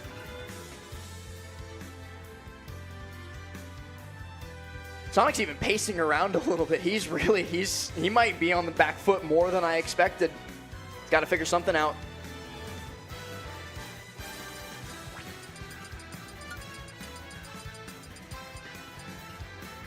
All right, back in the seat. Controller in hand, earbuds in ears. He took off the second layer of headphones, though. Maybe it's freeing. That, and I was gonna say, like, if you're trying to noise cancel the crowd, some people got work tomorrow. Not much of a crowd. 17 past midnight, Vicky. What crowd? Everybody went home. Hey, no, I appreciate the dedication to those that are still here, though. We're on FD for game number 2. Good counterpick choice from Sonix. Less space to work with, cover more of it with your speed, and there's nowhere to escape for Mudace. Can't hide beneath a platform like he did a bunch of during that game number 1. But still, it was Mudace who started off first. Side B not going to work out this time, though. Sonix just able to pick it up with the fair. Gonna slap him back with the fair. Even if the back air whiffs, though, he is able to get that down tilt.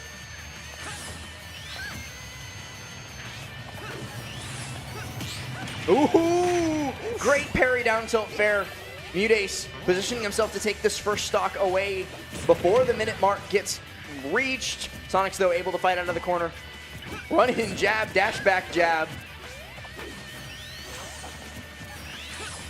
Starting to get a little bit scared. Well, when you're on FD here too, right? He's trying to see if Mudace just inches forward, miss spaces just ever so slightly to follow up. We talked about it during the Sonix versus Tweek set when they went to this stage too. It makes you so vulnerable. All of your weaknesses are there for all to see. There's nowhere to hide. And Sonix certainly making sure that Mudace feels that pain right now. It's about 40% off of that, but then Mute's able to get back up. Sonix whiffs a grab. Could be a stock here, and indeed it will be. Look at the weight. For dropping all the way down.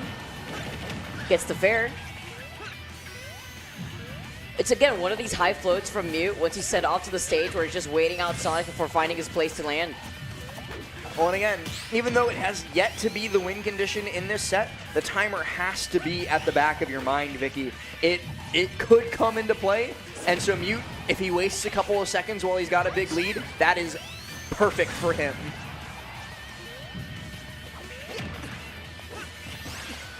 Ooh. Okay, some extra percent.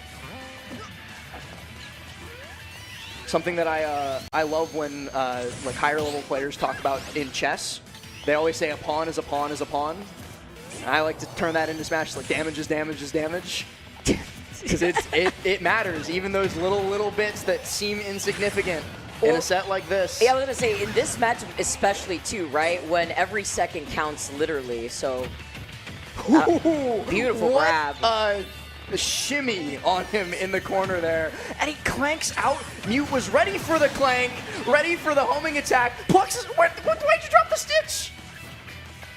No! I don't think he realized he had the stitch, actually. I don't think he did either.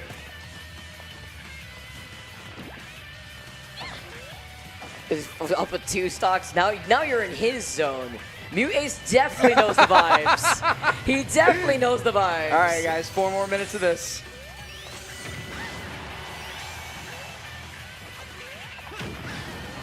That break, you know, I'm just saying, definitely did wonders here for Mudace. He needed just a second to compose himself. Got a nice set in versus Maister to warm up, too. He is ready. This run back. Oh, my goodness. This is intimidating. No, Mute, you're not the one who has to go in. Let him jiggle. It's giving Final Boss energy the way he's just also walking, too, by the way. Turn up in hand and everything. That is a queen right there. She's got the aura for sure. Oh, man. Oh, he gets it with the nair. And, like, real talk here. What does Sonix do? You're down 3 stocks. You get the back throw, sure. But you're at 77%. Mute will kill you in, like, 2 more interactions. You wait for the overcommitment, too, when you have the opportunity to get your hits in. You see how him try to move up with the up air? Jab, jab. I love the sound effect of Peach's jab. It's so crispy. I like hearing Sonic's jump. Boing, boing. It's like the Ice Climber's wave dash sound in Melee. Boing, boing, boing, boing. It's satisfying. Managed to land that one raw fair. Hold up. Mute is off stage. Still has the float, though, and so he is able to mix past Sonix. Gets onto the stage, and then gets in the way of his path back. Nair doesn't do it. Turnip drop doesn't do it. And so Sonix gets one more chance to try and take 2 stocks. Oh, gets the back air. Has winky face. Recatches it. Oh! He not only dropped it twice, re-caught it at one point, but it was into the back air, eventually there too, even the fair to re-grab it. There were so many things he was throwing out on the corner right there. There's so much in play at all times when Mute's on the sticks. There's layers to this, Vicky. There's layers. And now, it will have to be a reverse 3-0. And I'm going to say it, I think Sonix might be tilted. It's one of the very few weaknesses that this player does have. He seems invincible when he's really on, but sometimes he loses his cool, and people can just needle and needle and needle until they manage to win out. Mute certainly capable of doing just that here. But you heard the song that got picked, Vicky. I know you're gonna jam out to this one. Is it gonna be enough though? Is this gonna power up Sonix in the way that he needs And here's the thing: if Sonix wins this game with the City Escape power up, then he's got to do it 2 more times when Mute gets the song counter pick. Can't crush 40s for 3 straight games. That's true. Mute is sitting 2-0 currently versus Sonix. Sonix playing his tournament life for this game.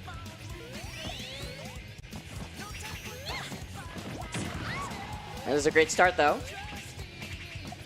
The way he's having these down airs, too, just in case. Where's he gonna land? Gets the regrab again. How many dares was that in like 20 seconds? That was like 7? 6? Slant eyes. Not gonna be able to make use of that turnip, though.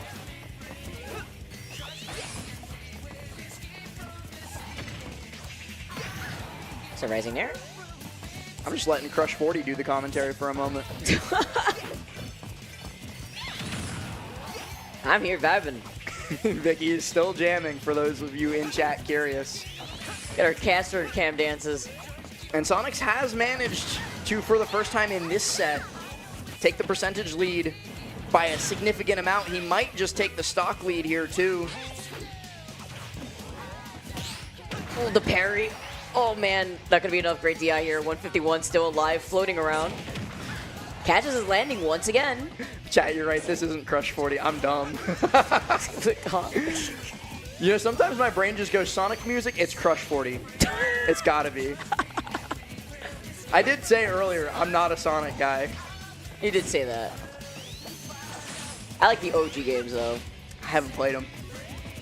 You were, like, not even born yet, I think, when they came out, so that's pretty fair. I played, my first Sonic game was the Werehog one. Did not like it. I tried to go back and play the OG ones, and then I played Mania.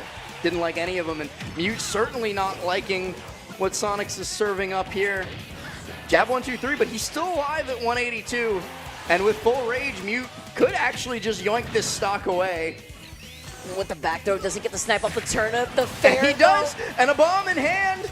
He's just gonna throw it away, yeah. Not worth the risk.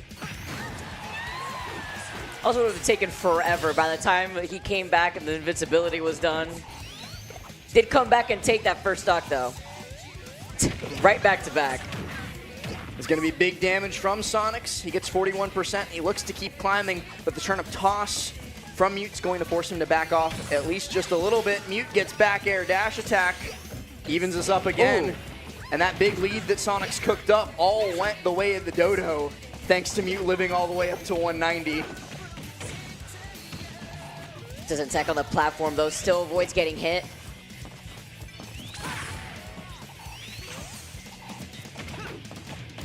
Just right out of the up air. Oh, nice parry into the grab. Rising Nair. Does he get the cross up here? He actually crosses up Mutace twice, going right back behind him. Yeah, and then the instant dash attack out too to pop Mutace up. It gives Sonix really good control of the stage. Mute's got to find a way back in, and he might not even find a way back to stage as Sonix connects with the fair, takes that stock away. Could we be seeing the reverse 3-0, Vicky? Well, it's possibly here. This is the start. It's at 94% though, and you have 3 minutes, almost less than 3 minutes on the clock. Oh, nice. That down tilt actually shield poked. He was angling his shield upwards there. The fair afterward, though, not quite enough to take the stock away. So Mute's got to find another big hit to do it. He's looking for this Nair in the corner. Sonic's able to spin out and then catches the get-up attack with a rising up air. Homing attack, no back air to follow up. Another homing attack, and Mute is getting a beating on his way back to stage. Oh, not what he had in the cards here. The drop down fair. And there it is. Can't do the melee this time around. Not able to parasol mix your way back to stage. Sonix able to get one on the board. Could potentially be the first step on the way to Game 5 and on the way to Grand Finals. Did the ice out win? Putting in Very those well, stretch outs. Go take a lap, Mute. Oh, maybe not. I think it works better here Yeah. if he goes back to back. Mute getting the lock in right now. But that was such a good look from Sonix. You know what the difference maker was? Mute didn't use the bomb. That was, I think, like his 6th bomb, 5th or 6th. He had no opportunity, but it was worth it. It was worth it there. In terms of Sonix coming down and immediately taking that stock. What is this song? Oh, it's this one. Okay, never mind. I just didn't recognize the opening bar. This is All of Our Brains at midnight. For those of you on the East Coast. All right, game number 4. Small battlefield once more. Ooh, nice opening here. He went Early with the beat, percent. by the way. Yeah, that was almost in time. And I think we have seen enough games between the two of these players here at LG Madness to say that whoever gets that early lead, you know, gets a pretty big advantage going into the rest of the game, but it's not the be-all, end-all. Mute cannot let his foot off the gas despite these early combos, or else Sonix will just worm his way back into the game. Clutch up, clutch out. A little pressure here. Just the way that Mute is forced to just hang out patiently on top of that shield. And is that grab? Sonix goes all the way around the world once more.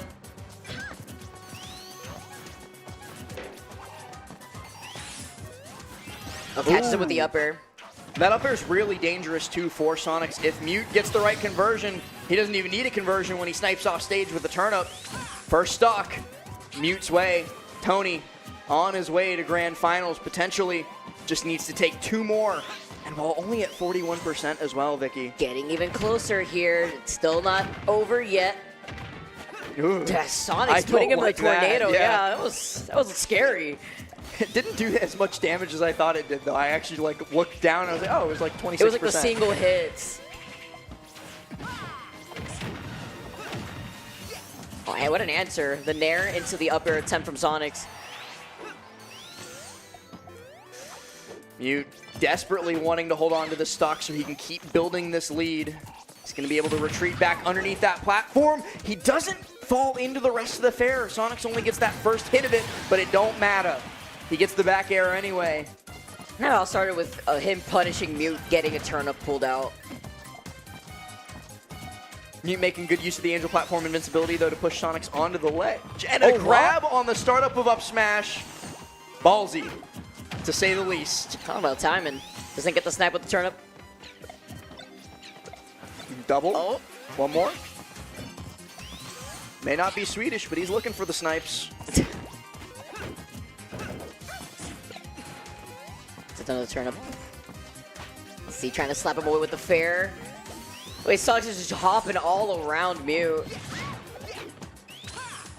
Ooh. Homing attack misses, but Mute doesn't get the nair out in time. Sonic up B is so hard to react to. It's so fast. He just like teleports to that ledge, basically. What an answer right there by the ledge. The side B forces Sonix away at 157, still living. Ooh, and the chase snare! Really good for Mute because not only did he know that Sonix was going to get antsy and try and disengage, but he waited to push a button until he was sure which direction Sonix was going so that he could catch him with that. Now, once again, it's all about building up that extra credit. How much can you get, Tony? It's Sonix fighting for his tournament life right now, literally in his last stock, possibly. Will avoid the up air. Mute avoiding everything. Will His not spacing step is in that crazy. puddle. Yeah. The other thing, too, I'm now just thinking about, Sonix and Tweek are teammates, right?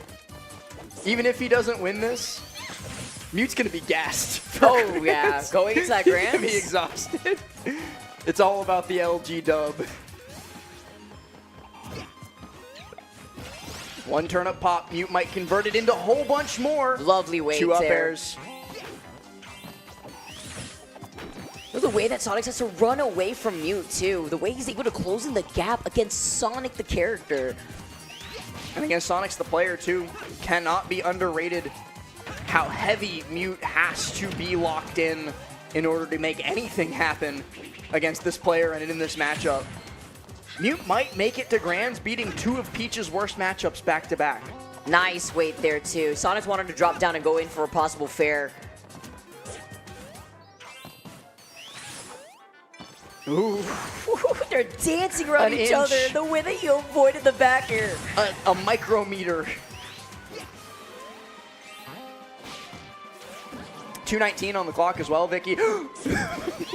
That parasol jump scared me. Around the world. And then way less than 80 days, too, because he doesn't have that much on the timer.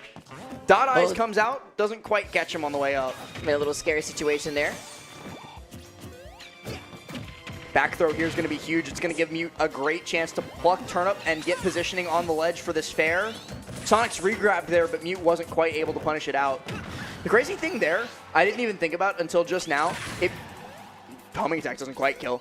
If you clank Turnip instead of getting hit by Turnip, it doesn't refresh ledge invincibility, so it becomes a re-grab. All right, Sonix, last legs here. Back throw is a DI mix. Tries for this wall jump back air. Mute goes for that grab. One from more one hit. to the toss. With the weight. He's just walking. But Sonix, not gonna let him get away with it that easy. Homing attack in. Mute goes low. Conserves those resources. A minute 10 on the clock. Up throw here will be the stock. With Sonix at 149, he's 1% off of full rage and one stock away from a game 5. We know that Peach hits hard, though, and you got less than 55 seconds on the clock right now. Sonic's got a lot of advantage state. Vicky, I'm scared. In danger. So is Mute, but he understands that slowing things down. Floating right above Sonix. 41 seconds. But that homing attack is the mistake. No, he's alive. Yeah, he's got in rocks what in those universe? shoes. His gigantic shoes that weigh him. Mudace has to find another hit. After doing so much, he footstool, Z-drop, turnip, and Sonix's air dodge. Not quite long enough. He can't get to the ledge, and he can't get to grand finals. Sonix out at third place. Mudace, he has overcome adversity to make it to this point. And now he's got to do it 2 more times. Someone get this But man even some getting caffeine. to this spot is a feat of Herculean proportions, a Sisyphean task to keep the references going. Oh my goodness. Mute has had to go through the actual gauntlet The ringer. to make it. And, you know, he just flew in yesterday, by the way. Like, just to present that. It may not have been yesterday, maybe the day right before that, but nonetheless, he like came in super late. It may as well have been yesterday. It was like maybe at midnight or 1 a.m. Not only did he play yesterday, played all day today, and now look at where he is. In grand finals. He's going to be facing off against Luminosity's Tweek, but he's got to win 2 sets to go home your champion. The last remaining non-LG player in the bracket made it all the way up to grands. Got to make sure that Alex and Co's hearts in the back room keep pumping. You know, they can't get away with an LG dub early. Tweek's got to make it happen. But I wouldn't have it any other way No, to see absolutely the way not. that this grand finals now has shaped up for us, guys. Thank you so much for tuning in. We know it's getting a little late, but what better thing to have than some great Smash Brothers before bed? Before bed for sure, as it now ticks towards 1 a.m. here on the East Coast. Vicky and I are in it for the long haul. 2 more sets max. Only 10 games, Hey, right, I'm Vicky? excited. This is actually going to be a great grand finals. I did check the script earlier. Sorry to spoil it. It's game 10 coming up. I'm going to be and the reason the scriptwriters did that, they did me a favor. Oh. It's because I can go straight from here at Rock to the airport to catch my flight. Oh, I was you know, gonna at, say like, because 6 a.m. you have to go to sleep before the sun goes up, right? Well, I have an umbrella. Oh, okay. I'm glad that you got what I was. All right, last for all too. I got to take my walk back to the hotel under an umbrella while the sun's rising. Can't miss your flight though. Ooh, I'm good, thank you. I'm down. It's Thank you. all yours, Vicky. Thank you so much. Thank you. Shout out to Rock guys. They are Shout great. out to CJ, everybody else behind the scenes here. CJ is amazing. Why is it running this late? Because these guys hate losing. Because They this is all- actually peak. No, legitimately, this is peak Ultimate. Like, this is. I had called this within 2 years into Ultimate's life that peak Ultimate is going to be looking like more timeouts, people's playing a lot slower. Like, If you want to win, that's how you have to play in certain matchups. It's not the player's fault that it's optimal. it's also a one-day event. It is also like a that's one-day another event. thing too. In case like you guys We started with didn't know. 128 people. I, among many others, went 0-2. But these guys certainly didn't. Narnia's making faces at me from the other room because he seated me straight into Riku in Winners Round 1. Wait, but you should talk about how that first match went. So I walked up to Riku. I was like, yo, random ditto. Game 1, I got Kirby into his cloud and got dumpstered. Game 2, I got Inkling into his Yoshi. And it was last hit. Both of us at kill percent. I anti-aired him with up smash, and he fell out of Inkling up smash and F smashed me and killed me. I'm so upset for you. That's my That's what TO. I get for rolling Inkling and That's in my randoms. TO. That's what I get. That's what I get for entering bracket also. All right, wait. So now this is a different set that I was expecting going into this Grand, but I'm happy to see how things have changed up here. So the last time Mute and Tweek have played, by the way, was like forever ago. And when I mean 30 forever years ago. literally like 2022, which is basically 30 years ago. And that was at, I believe, Big House, actually. That's like crazy. God. This is crazy. Well, and Mutate's looking like no time has passed. In the meantime, Tweek might need a little bit to get warmed up. Because Mute's off to the races. Wait, he's slowing down though. Honestly, this could work out great for Mute. Almost like Sonix was able to condition Mutates into slowing things down a bit to prepare himself for Tweek. That's the angle that we're going to sell is Sonix was in Tweek's corner the whole time. I don't think we can sell that one, Vicky. Listen, you can do your best. And Tweek now has awoken, catching up to Mute in terms of the percentages, and really nice trade there with the back air. Oh, tries for the barrel pop, gets the trip, down tilt back air. Mute's in a lot of bother here. Got to find a way back onto the ground. And Tweek will not let him. Wow, even floating right around, like above his space too, that down tilt was more than enough to scoop him back up. Rising Nair there, two sending backwards instead of forwards, so Mute's not going to be able to get the easy kill. Has to do this the hard way, which is, I think, the trend of things when fighting Tweek. Everything is difficult against this man. Nice answer back with the slap on the fair. He's got Mr. Saturn to actually catch him on his way back.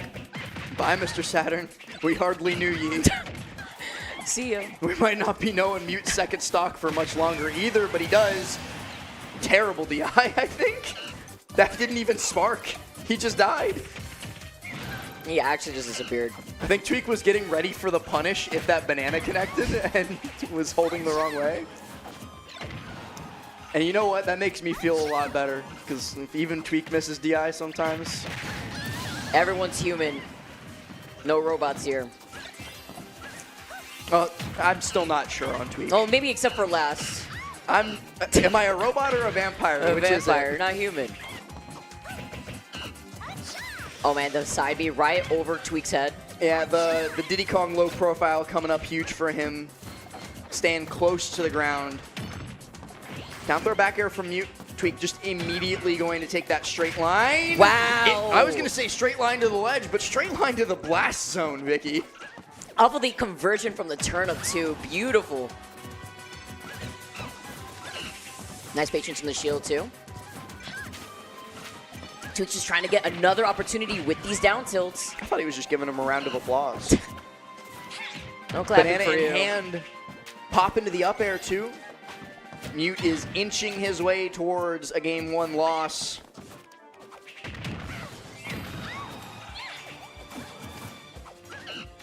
Nice avoidance from the back air. Ooh!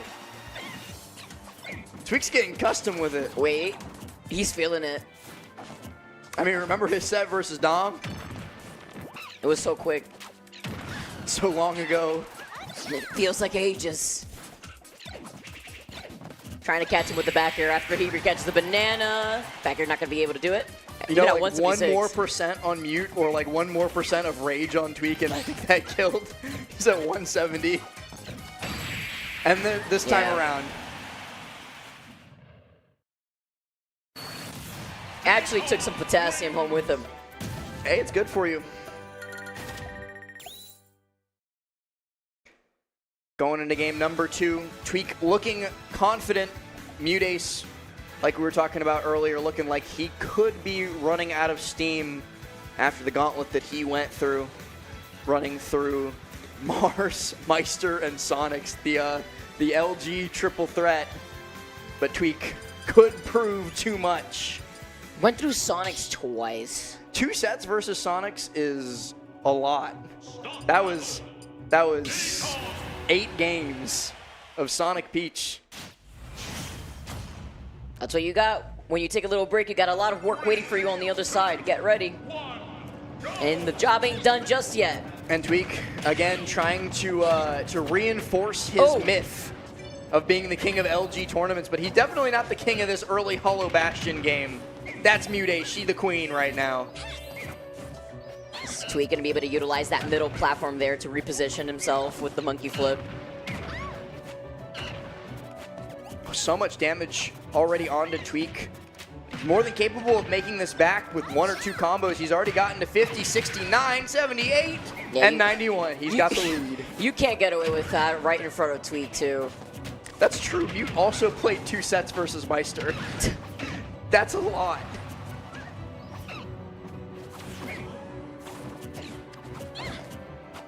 Oh, wow. Ooh. Nice spot dodge.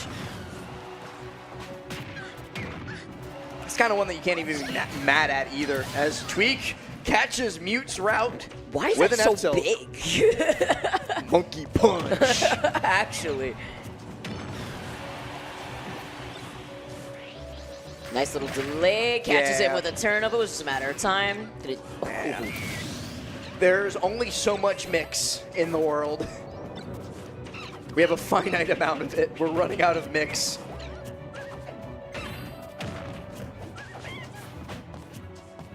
Oh, the pressure he's trying to put on the shield. Backing away. Once he sees the banana pool is when he starts respecting and pulling back. Mute applying a lot of pressure on the ledge here just by walking in place, and it's something that he did really well in the set versus Sonix as well. He would just, you know, pick like a 3-meter area to pace back and forth in and become menacing.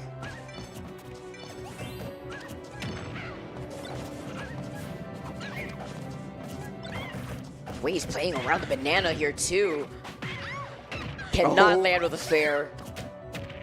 Then Oh, he Tweek actually got fires the back, grab. gets grabbed right after. It seems like in this game, every time Tweek starts to get something going, Mute Ace is able to either disengage and slow it down or get a grab, which he's been doing really well.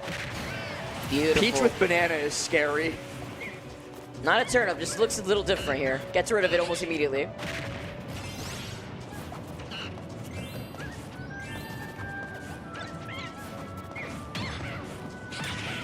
Uh-oh.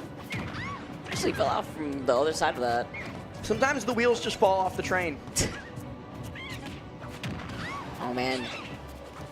The monkey flip here too, sitting over to the other side of the ledge. He knew it too. We had enough time to react actually and get the air dodge.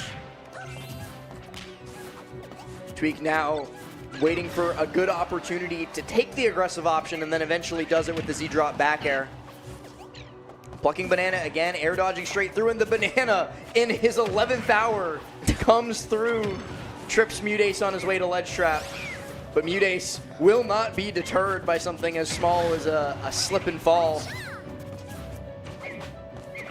No, not enough to call life alert when you're still up an entire stock, at least here. At least here in this case. I was actually thinking about like how to tie that in, and I couldn't figure it out. That's why you're here, Vicky. Got you, Les. We're gonna last here.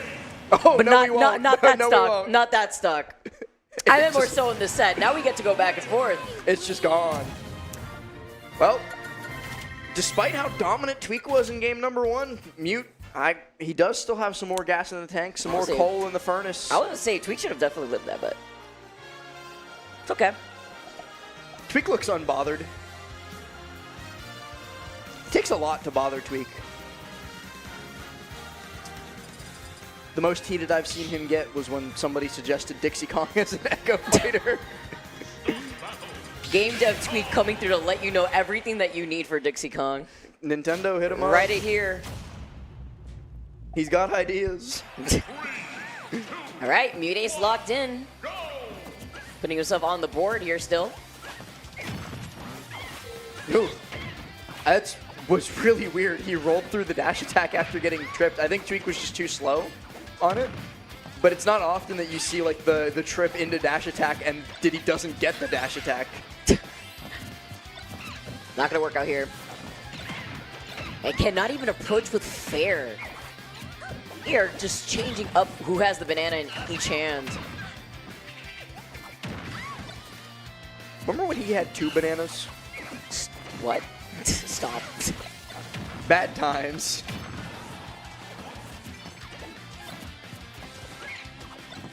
Oh, wait, he's just backing away every time he sees him pull up the banana. Ooh, good positioning on the ledge from Mute. He's able to just get around, forces the shield out from Tweek by the ledge drop turnip toss, and then just goes straight on past him. Tweek, though, gets positioning on the ledge once again. A banana toss out. It's such a dominating factor at all times. Monkey flip with the command grab is enough to KO. And Tweek once again pulls ahead. The train is leaving the station. Ooh. Good thing he actually didn't jump away from that. He got hit by He could have gotten hit another one. Could have gotten 5, I think, if Mute DI'd wrong. That was great timing. He is still alive, yep. He just took an F smash in the corner and at 130 and didn't die. Tweek's really making up for the bad DI on the fair earlier, I think.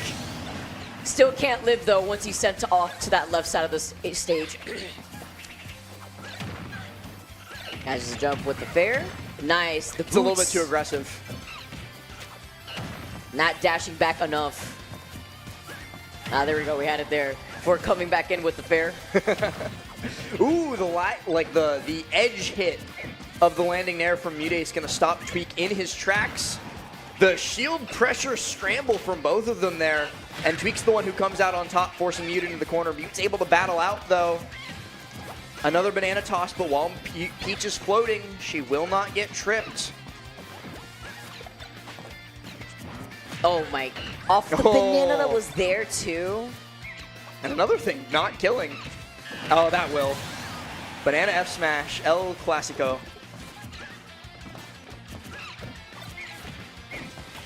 Not waiting his shield as much, too, that we saw usually. Is doing a lot more now.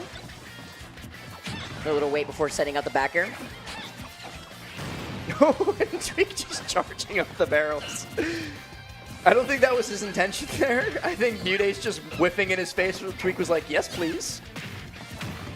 Oh, down tilt monkey flip 2 for some more damage. Tweek's so scary in the paint. Oh, look at his shield. It's so small the way that he just barrels right back towards center stage. Oh, he is locked in right now. He's juggling. Both Mutace and the banana. Give him a turn of 2. I'm sure he can handle it. Dude, waiting for the opportunity. Either the banana or the barrels off the side. PS2 as well, the legends. That's what you've always got to keep in mind against Diddy Kong. You run out of Legend invincibility, he will pop barrel, and he will kill you. Wow. Really good awareness from Tweek. And I think, like, he was waiting, like, he was counting in his head for the Legend invincibility to run out, because the second I saw Mute stop flashing, Tweek was popping the barrels. What's even better, too, is that he had preemptively put down the banana by ledge, giving the Inception, right? Like, maybe you think that you have this opportunity to come up, or you expect me to try to get another read off the banana, but no, I actually had the barrels ready to explode. Layer 2, Layer 3. There's always another one. Tweek, one game away from becoming your Luminosity Madness champion. Can he hold it down for Luminosity? Let's find out those now. in the back office would be ecstatic. And Tweek, ever since the swap to the Dixie Kong skin, he's been untouchable. Actually, though, it's a power-up with your favorite character. And this is what he's been waiting for. No echo. Nice. Careful, he'll hear you. I agree with him. That'd be sick. Nice. Punishes out of shield. Second punish out of shield that we've actually seen already within the last 10 seconds. 113 as well in 34 seconds. Shout out 34. Wow. The double pop couldn't cancel landing there. Tweek is sick. Oh no. Tweek is sick. He said wrap it up. Tweek just said wrap it up. He's going to keep doing this. He's going to make this entire set a clip right now. An entire game of clip. Okay. I'm so glad you didn't like side B and get dared there. Tweek had to throw it out just in case. And just runs in with the double down tilt. Gets the fair off of it. Tries to chase with Bear, but Mute's like, get me out of here. And Tweek keeps chasing with the aggressive barrels. The up smash isn't enough to kill, but... The way he's also catching him with these down tilts, too. Like, if you're just going to keep ground floating, down tilt is going to be easy here for Tweek. Tweek is tired. It's past his bedtime, too.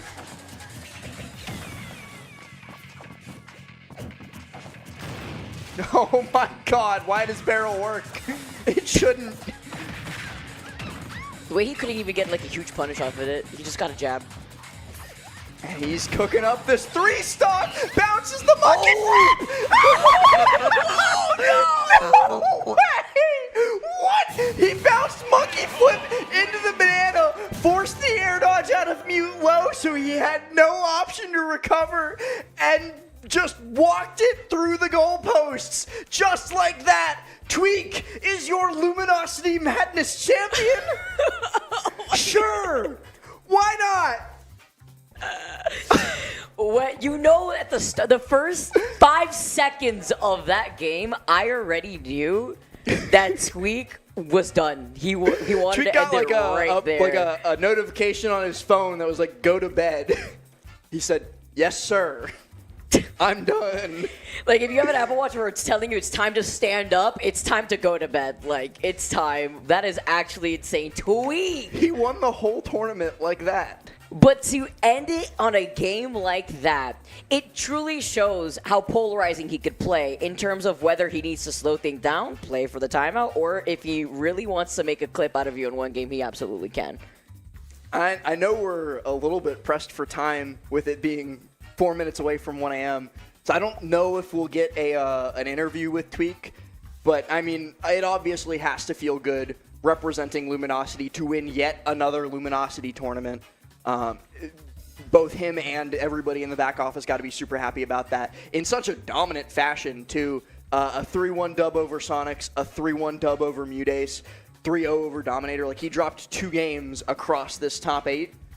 He looked untouchable at the end there. Like, especially that 3-stock at the end. I'm in shock, disbelief, awe. Chef's kiss. Congratulations to Tweek for winning Luminosity's Madness. I mean, that was definitely some mad lad play for the very end. I wouldn't have it any other way. And such a great grand finals. And also, on the other side of the coin, what a run from Mutace, making his way back. He didn't go to Genesis. I actually believe he was taking like a bit of a break, maybe like a month or so long break, coming back and swinging in a pretty stacked tournament here in South Florida. Yeah, what a way to re-announce yourself I'm back, guys, by the way. Just beat Maister twice, beat Sonix, got to grand finals against Tweek. You know, nothing too big.